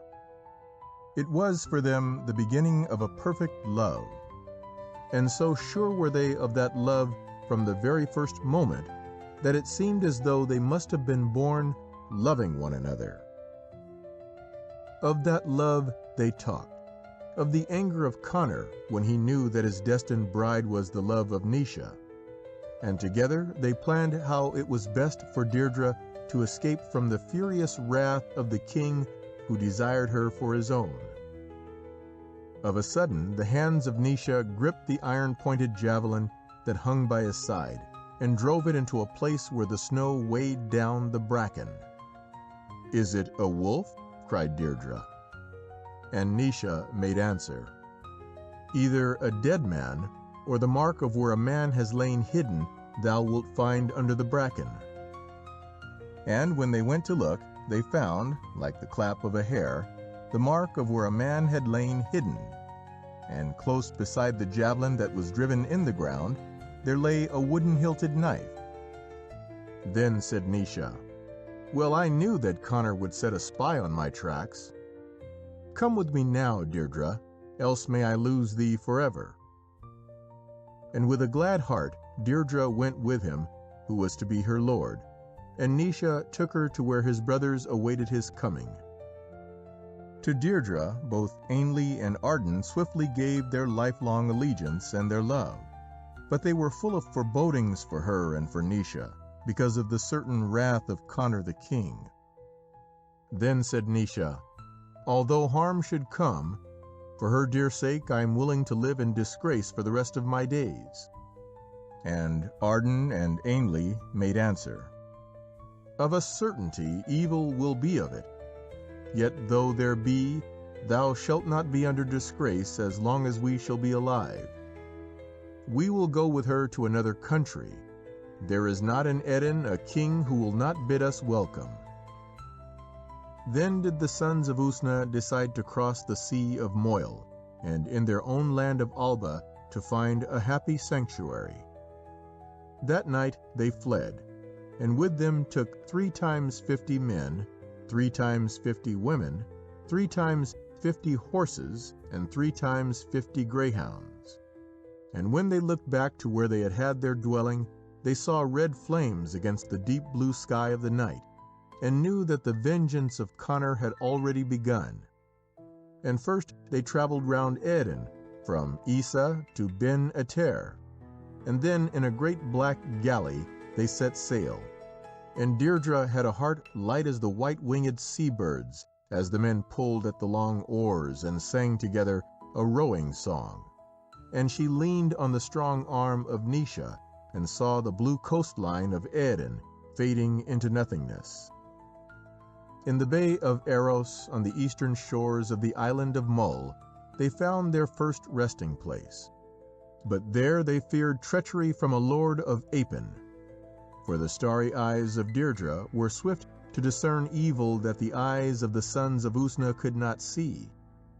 Thus they fared onward until they reached the great sea loch of Etive, with hills around it, and Ben Cruachan, its head in mist, towering above it like a watchman placed there by time, to wait and to watch over the people of those silent hills and lonely glens until time should give place to his brother Eternity.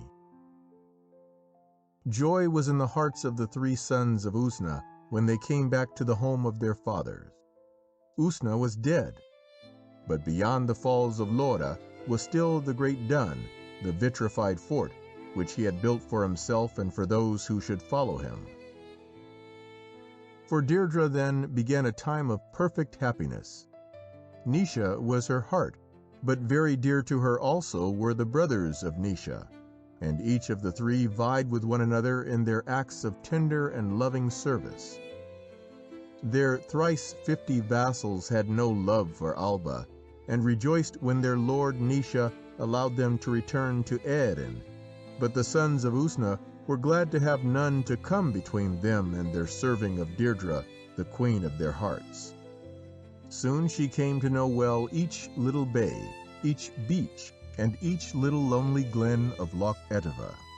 For the sons of Usna did not always stay at the dun which had been their father's, but went a-hunting up the loch. At various spots on the shores of Etive they had camping places, and at Dalenis they built for Deirdre a sunny bower. On a sloping bank above the waterfall they built the little nest, thatched with the royal fern of the mountains, the red clay of the pools, and with soft feathers from the breasts of birds. There she could sit and listen to the murmur and drip of the clear water over the mossy boulders, the splash of the salmon in the dark pools, and see the distant silver of the loch. When the summer sun was hot on the bog myrtle and heather, the hum of the wild bees would lull her to sleep. And in autumn, when the bracken grew red and golden, and the rowan berries grew red as Deirdre's lips, her keen eyes would see the stags grazing high up among the gray boulders of the mist-crowned mountains, and would warn the brothers of the sport awaiting them. The crow of the grouse, the belling of stags, the bark of the hill fox, the swish of the great wings of the golden eagle, the song of birds, the lilt of running water, the complaining of the wind through the birches. All these things made music to Deirdre, to whom all things were dear. Is to mine na dearshul aga, the tenderness of heart-sweet Deirdre. So runs a line in an old Gaelic verse, and it is always of her tenderness as well as her beauty that the old Ea speak. Sometimes she would hunt the red deer with Nisha and his brothers, up the lonely glens, up through the clouds to the silent mountain tops. And in the evening, when she was weary, her 3 loyal worshippers would proudly bear her home upon their bucklers. So the happy days passed away, and in Aerin the angry heart of Connor grew yet more angry when tidings came to him of the happiness of Deirdre and the sons of Usna. Rumor came to him that the king of Alba had planned to come against Nisha to slay him and to take Deirdre for his wife, but that ere he could come, the sons of Usna and Deirdre had sailed yet further north in their galley, and that there, in the land of his mother, Nisha ruled as a king. And not only on Loch Etive, but on Loch Awe and Loch Fien, Loch Striven, Loch Ard, Loch Long, Loch Lomond, and all along the Sea Loch coast the fame of the sons of Usna spread, and the wonder of the beauty of Deirdre, fairest of women. And ever the hatred of Connor grew, until one day there came into his mind a plan of evil by which his burning thirst for revenge might be handsomely assuaged. He made, therefore, a great feast at which all the heroes of the Red Branch were present. When he had done them every honor, he asked them if they were content. As one man, "Well content indeed," answered they. "And that is what I am not," said the king. Then, with the guile of fair words, he told them that to him it was great sorrow that the 3 heroes, with whose deeds the western isles and the whole of the north and west of Alba were ringing, should not be numbered amongst his friends, sit at his board in peace and amity, and fight for the Ultonians like all the other heroes of the Red Branch. "They took from me the one who would have been my wife," he said. "Yet even that I can forgive, and if they would return to Aerin, glad would my welcome be." At these words there was great rejoicing amongst the lords of the Red Branch, and all those who listened. And Connor, glad at heart, said, "My 3 best champions shall go to bring them back from their exile." And he named Conall the Victorious, Cuchulainn, and Fergus, the son of Rosa the Red. Then, secretly, he called Conall to him and asked him what he would do if he were sent to fetch the sons of Usna, and, in spite of his safe conduct, they were slain when they reached the land of the Ultonians. And Conall made answer that, should such a shameful thing come to pass, he would slay with his own hand all the traitor dogs. Then he sent for Cuchulainn, and to him put the same question, and in angry scorn the young hero replied that even Conor himself would not be safe from his vengeance were such a deed of black treachery to be performed. "Well did I know thou didst bear me no love," said Conor, and black was his brow. He called for Fergus then, and Fergus, sore troubled, made answer that were there to be such a betrayal, the king alone would be held sacred from his vengeance. Then Conor gladly gave Fergus command to go to Alba as his emissary, and to fetch back with him the three brothers and Deirdre the Beautiful. "Thy name of old was Honeymouth," he said, "so I know well that with guile thou canst bring them to Erin. And when thou shalt have returned with them, send them forward, but stay thyself at the house of Borach. Borach shall have warning of thy coming." This he said because to Fergus and to all the other of the Red Branch a gisa, or pledge, was sacrosanct. And well he knew that Fergus had as one of his gisa that he would never refuse an invitation to a feast. Next day Fergus and his two sons, Ilin the Fair and Björn the Red, set out in their galley for the dun of the sons of Usna on Loch Etive. The day before their hurried flight from Erin, Ainley and Arden had been playing chess in their dun with Conor the king. The board was of fair ivory, and the chessmen were of red gold, wrought in strange devices. It had come from the mysterious East in years far beyond the memory of any living man, and was one of the dearest of Conor's possessions. Thus, when Ainley and Arden carried off the chessboard with them in their flight, after the loss of Deirdre, that was the loss that gave the king the greatest bitterness. Now it came to pass that as Naoise and Deirdre were sitting in front of their dun, the little waves of Loch Etive, lapping up on the seaweed, yellow as the hair of Deirdre far below, and playing chess at this board, they heard a shout from the woods down by the shore, where the hazels and birches grew thick. "That is the voice of a man of Erin," said Naoise, and stopped in his game to listen. But Deirdre said very quickly, "Not so. It is the voice of a Gael of Alba." Yet so she spoke that she might try to deceive her own heart, that even then was chilled by the black shadow of an approaching evil. Then came another shout, and yet a third, and when they heard the third shout, there was no doubt left in their minds, for they all knew the voice for that of Fergus, the son of Rosa the Red. And when Arden hastened down to the harbour to greet him, Deirdre confessed to Naoise why she had refused at first to own that it was a voice from Erin that she heard. "I saw in a dream last night," she said, "3 birds that flew hither from Eamon Macha, carrying 3 sips of honey in their beaks. The honey they left with us, but took away 3 sips of blood." And Naoise said, "What then, best beloved, dost thou read from this dream of thine?" And Deirdre said, "I read that Fergus comes from Conor with honeyed words of peace, but behind his treacherous words lies death." As they spake, Arden and Fergus and his following climbed up the height where the bog myrtle and the heather and sweet fern yielded their sweetest incense as they were wounded under their firm tread. And when Fergus stood before Deirdre and Naoise, the man of her heart, he told them of Conor's message, and of the peace and the glory that awaited them in Erin if they would but listen to the words of welcome that he brought. Then said Naoise, "I am ready."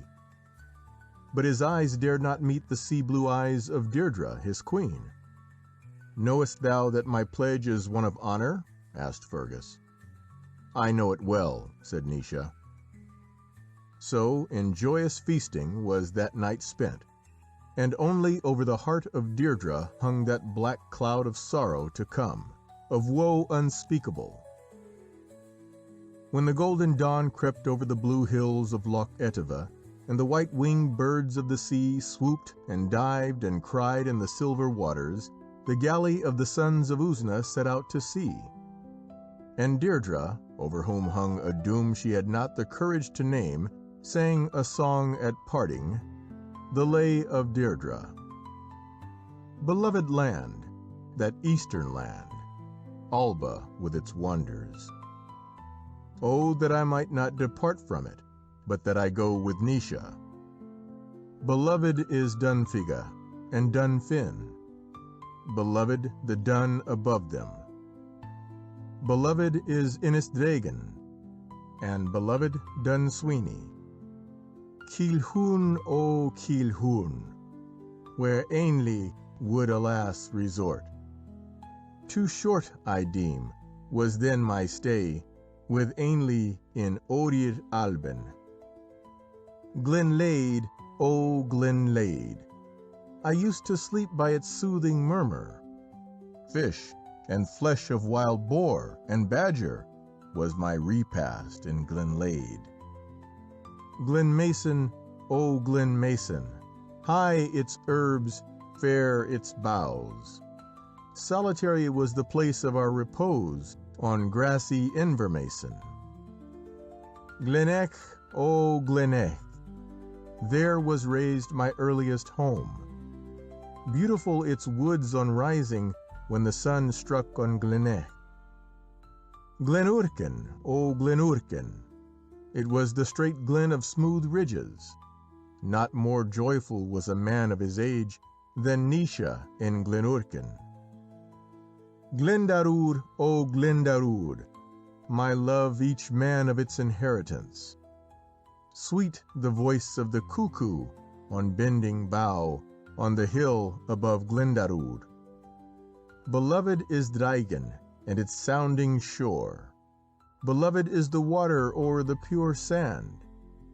Oh, that I might not depart from the east, but that I go with my beloved. Translated by W.F. Skene, LL.D. Thus they fared across the grey-green sea betwixt Alba and Erin, and when Arden and Ainley and Naoise heard the words of the song of Deirdre, on their hearts also descended the strange sorrow of an evil thing from which no courage could save them. At Ballycastle, opposite Rathlin Island, where a rock on the shore, Carrig Usnich, still bears the name of the sons of Usna, Fergus and the returned exiles landed. And scarcely were they out of sight of the shore when a messenger came to Fergus bidding him to a feast of ale at the Dun of Borach.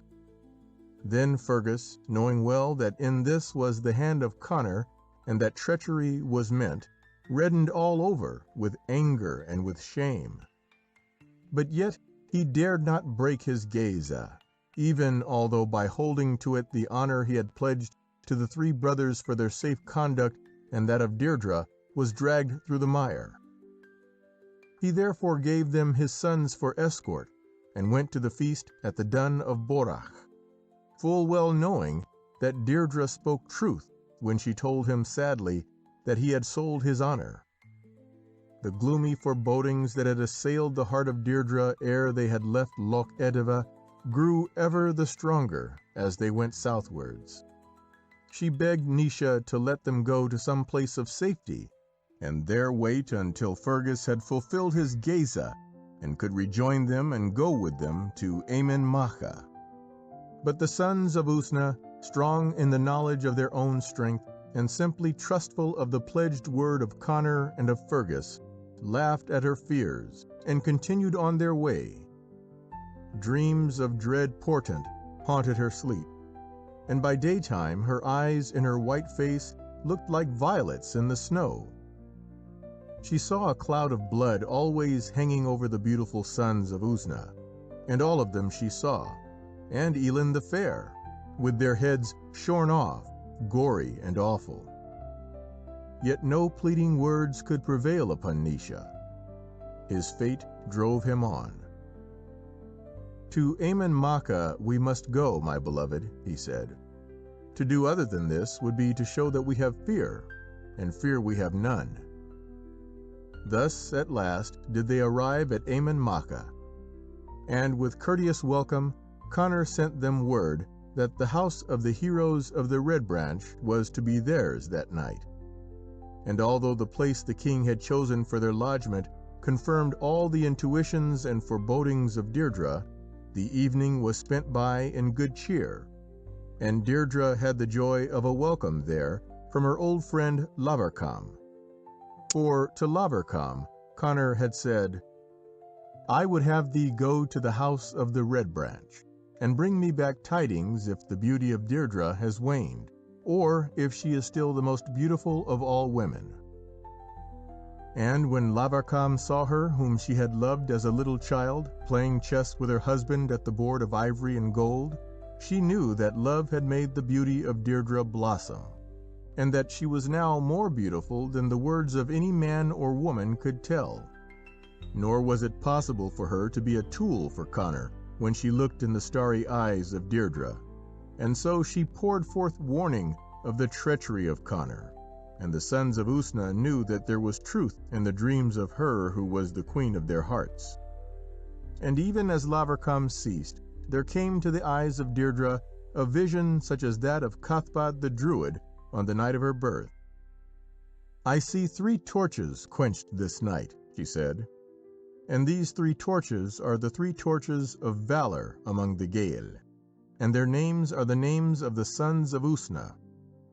And more bitter still is this sorrow, because that the Red Branch shall ultimately perish through it, and Ulad itself be overthrown, and blood fall this way and that as the world reigns of winter." Fiona MacLeod. Then Lavarcam went her way, and returned to the palace at Aman Macha, and told Connor that the cruel winds and snows of Alba had robbed Deirdre of all her loveliness, so that she was no more a thing to be desired. But Naoise had said to Deirdre when she foretold his doom, "Better to die for thee and for thy deathless beauty than to have lived without knowledge of thee and thy love." And it may have been that some memory of the face of Deirdre, when she heard these words, dwelt in the eyes of Lavarcam, and put quick suspicion into the evil heart of the king. For when Lavarcam had gone forth, well pleased that she had saved her darling, Connor sent a spy, a man whose father and 3 brothers had fallen in battle under the sword of Naoise, that he might see Deirdre and confirm or contradict the report of Lavarcam. And when this man reached the house of the Red Branch, he found that the sons of Usna had been put on their guard, for all the doors and windows were barred. Thus he climbed to a narrow upper window and peered in. There, lying on the couches, the chessboard of ivory and gold between them, were Naoise and Deirdre. So beautiful were they that they were as the deathless gods, and as they played that last game of their lives, they spoke together in low voices of love that sounded like the melody of a harp in the hands of a master player. Deirdre was the first to see the peering face with the eyes that gloated on her loveliness. No word said she, but silently made the gaze of Naoise follow her own, even as he held a golden chessman in his hand, pondering a move. Swift as a stone from a sling, the chessman was hurled, and the man fell back to the ground with his eyeball smashed, and found his way to Aman Macha as best he could, shaking with agony and snarling with lust for revenge. Vividly, he painted for the king the picture of the most beautiful woman on earth as she played at the chessboard that he held so dear. And the rage of Connor that had smoldered ever since that day when he learned that Naoise had stolen Deirdre from him flamed up into madness. With a bellow like that of a wounded bull, he called upon the Ultonians to come with him to the house of the Red Branch, to burn it down, and to slay all those within it with the sword, save only Deirdre, who was to be saved for a more cruel fate. In the house of the Red Branch, Deirdre and the 3 brothers and the 2 sons of Fergus heard the shouts of the Ultonians, and knew that the storm was about to break. But, calm as rocks against which the angry waves beat themselves in vain, sat those whose portion at dawn was to be cruel death. And Naoise and Ainley played chess, with hands that did not tremble. At the first onslaught, Buin the Red, son of Fergus, sallied forth, quenched the flames, and drove back the Ultonians with great slaughter. But Conor called to him to parley, and offered him a bribe of land, and Buin, treacherous son of a treacherous father, went over to the enemy. His brother, Elin the Fair, filled with shame, did what he could to make amends. He went forth, and many hundreds of the besieging army fell before him, ere death stayed his loyal hand. At his death, the Ultonians again fired the house, and first Arden and then Ainley left their chess for a fiercer game, and glutted their sword blades with the blood of their enemies. Last came the turn of Naoise. He kissed Deirdre, and drank a drink, and went out against the men of Conor. And where his brothers had slain hundreds, 1,000 fell before his sword. Then fear came into the heart of Conor, for he foresaw that against the sons of Usna no man could prevail, save by magic. Thus he sent for Cathbad the Druid, who was even then very near death. And the old man was carried on a litter to the house of the Red Branch, from which the flames were leaping, and before which the dead lay in heaps. And Conor besought him to help him to subdue the sons of Usna, ere they should have slain every Ultonian in the land. So, by his magic, Cathbad raised a hedge of spears round the house. But Naoise, Arden, and Ainley, with Deirdre in their center, sheltered by their shields, burst suddenly forth from the blazing house, and cut a way for themselves through the hedge, as though they sheared green wheat. And, laughing aloud, they took a terrible toll of lives from the Ultonians, who would have withstood them. Then again the Druid put forth his power, and a noise like the noise of many waters was in the ears of all who were there.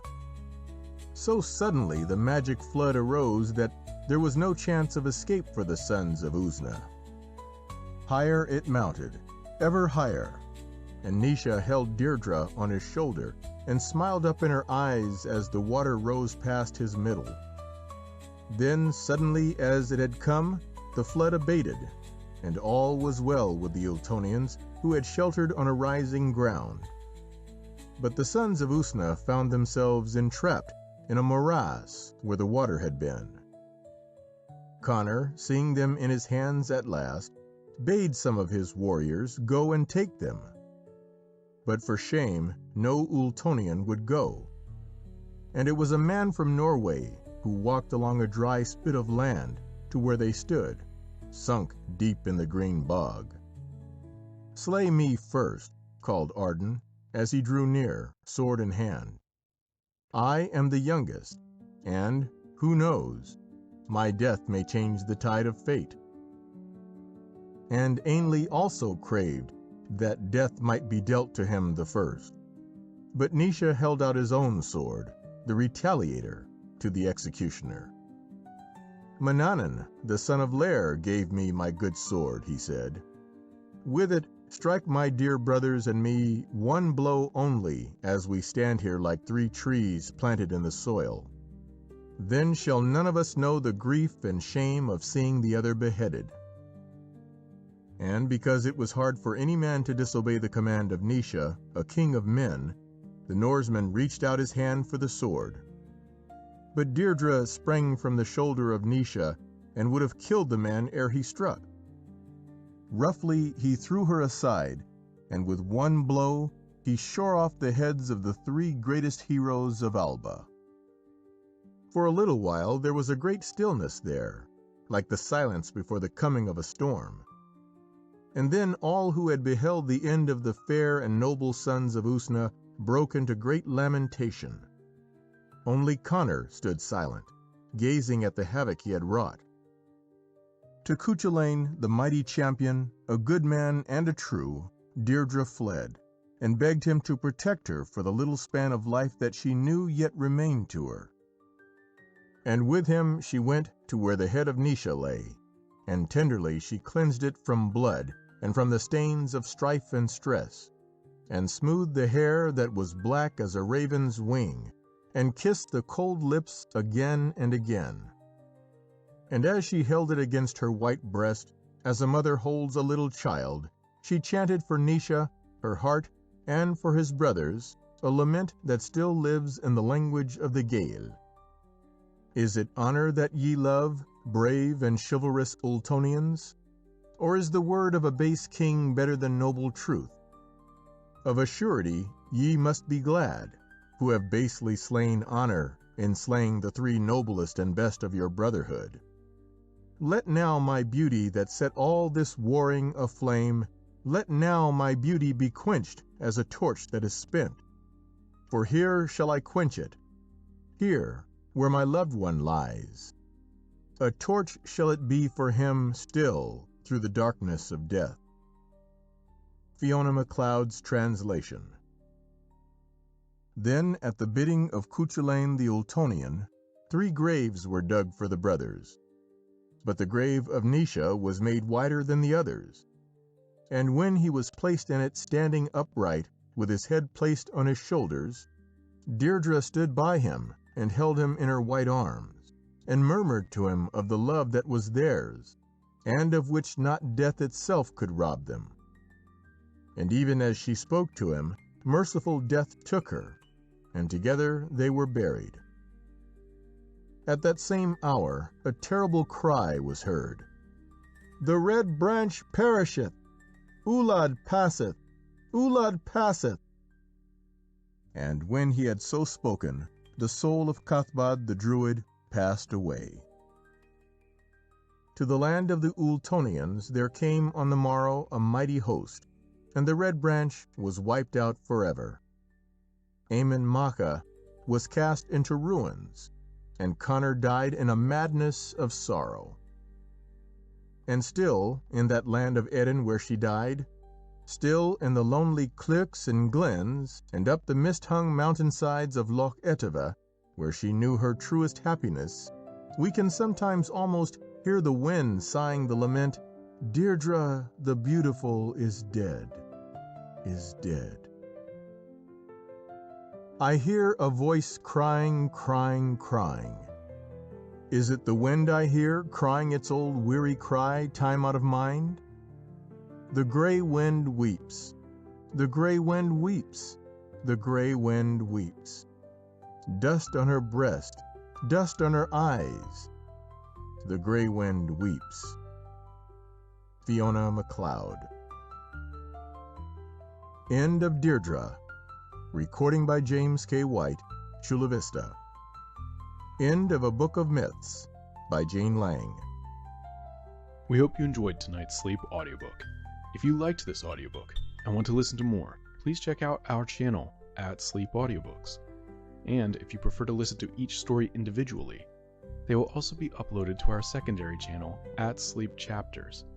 You can access our entire catalog of bedtime story audiobooks through our web app, which can be found at sleepaudiobooks.com. There, you will also find our suite of sleep tools, including a complimentary Better Sleep Quick Guide if you sign up to our mailing list. Links are in the description below. All likes,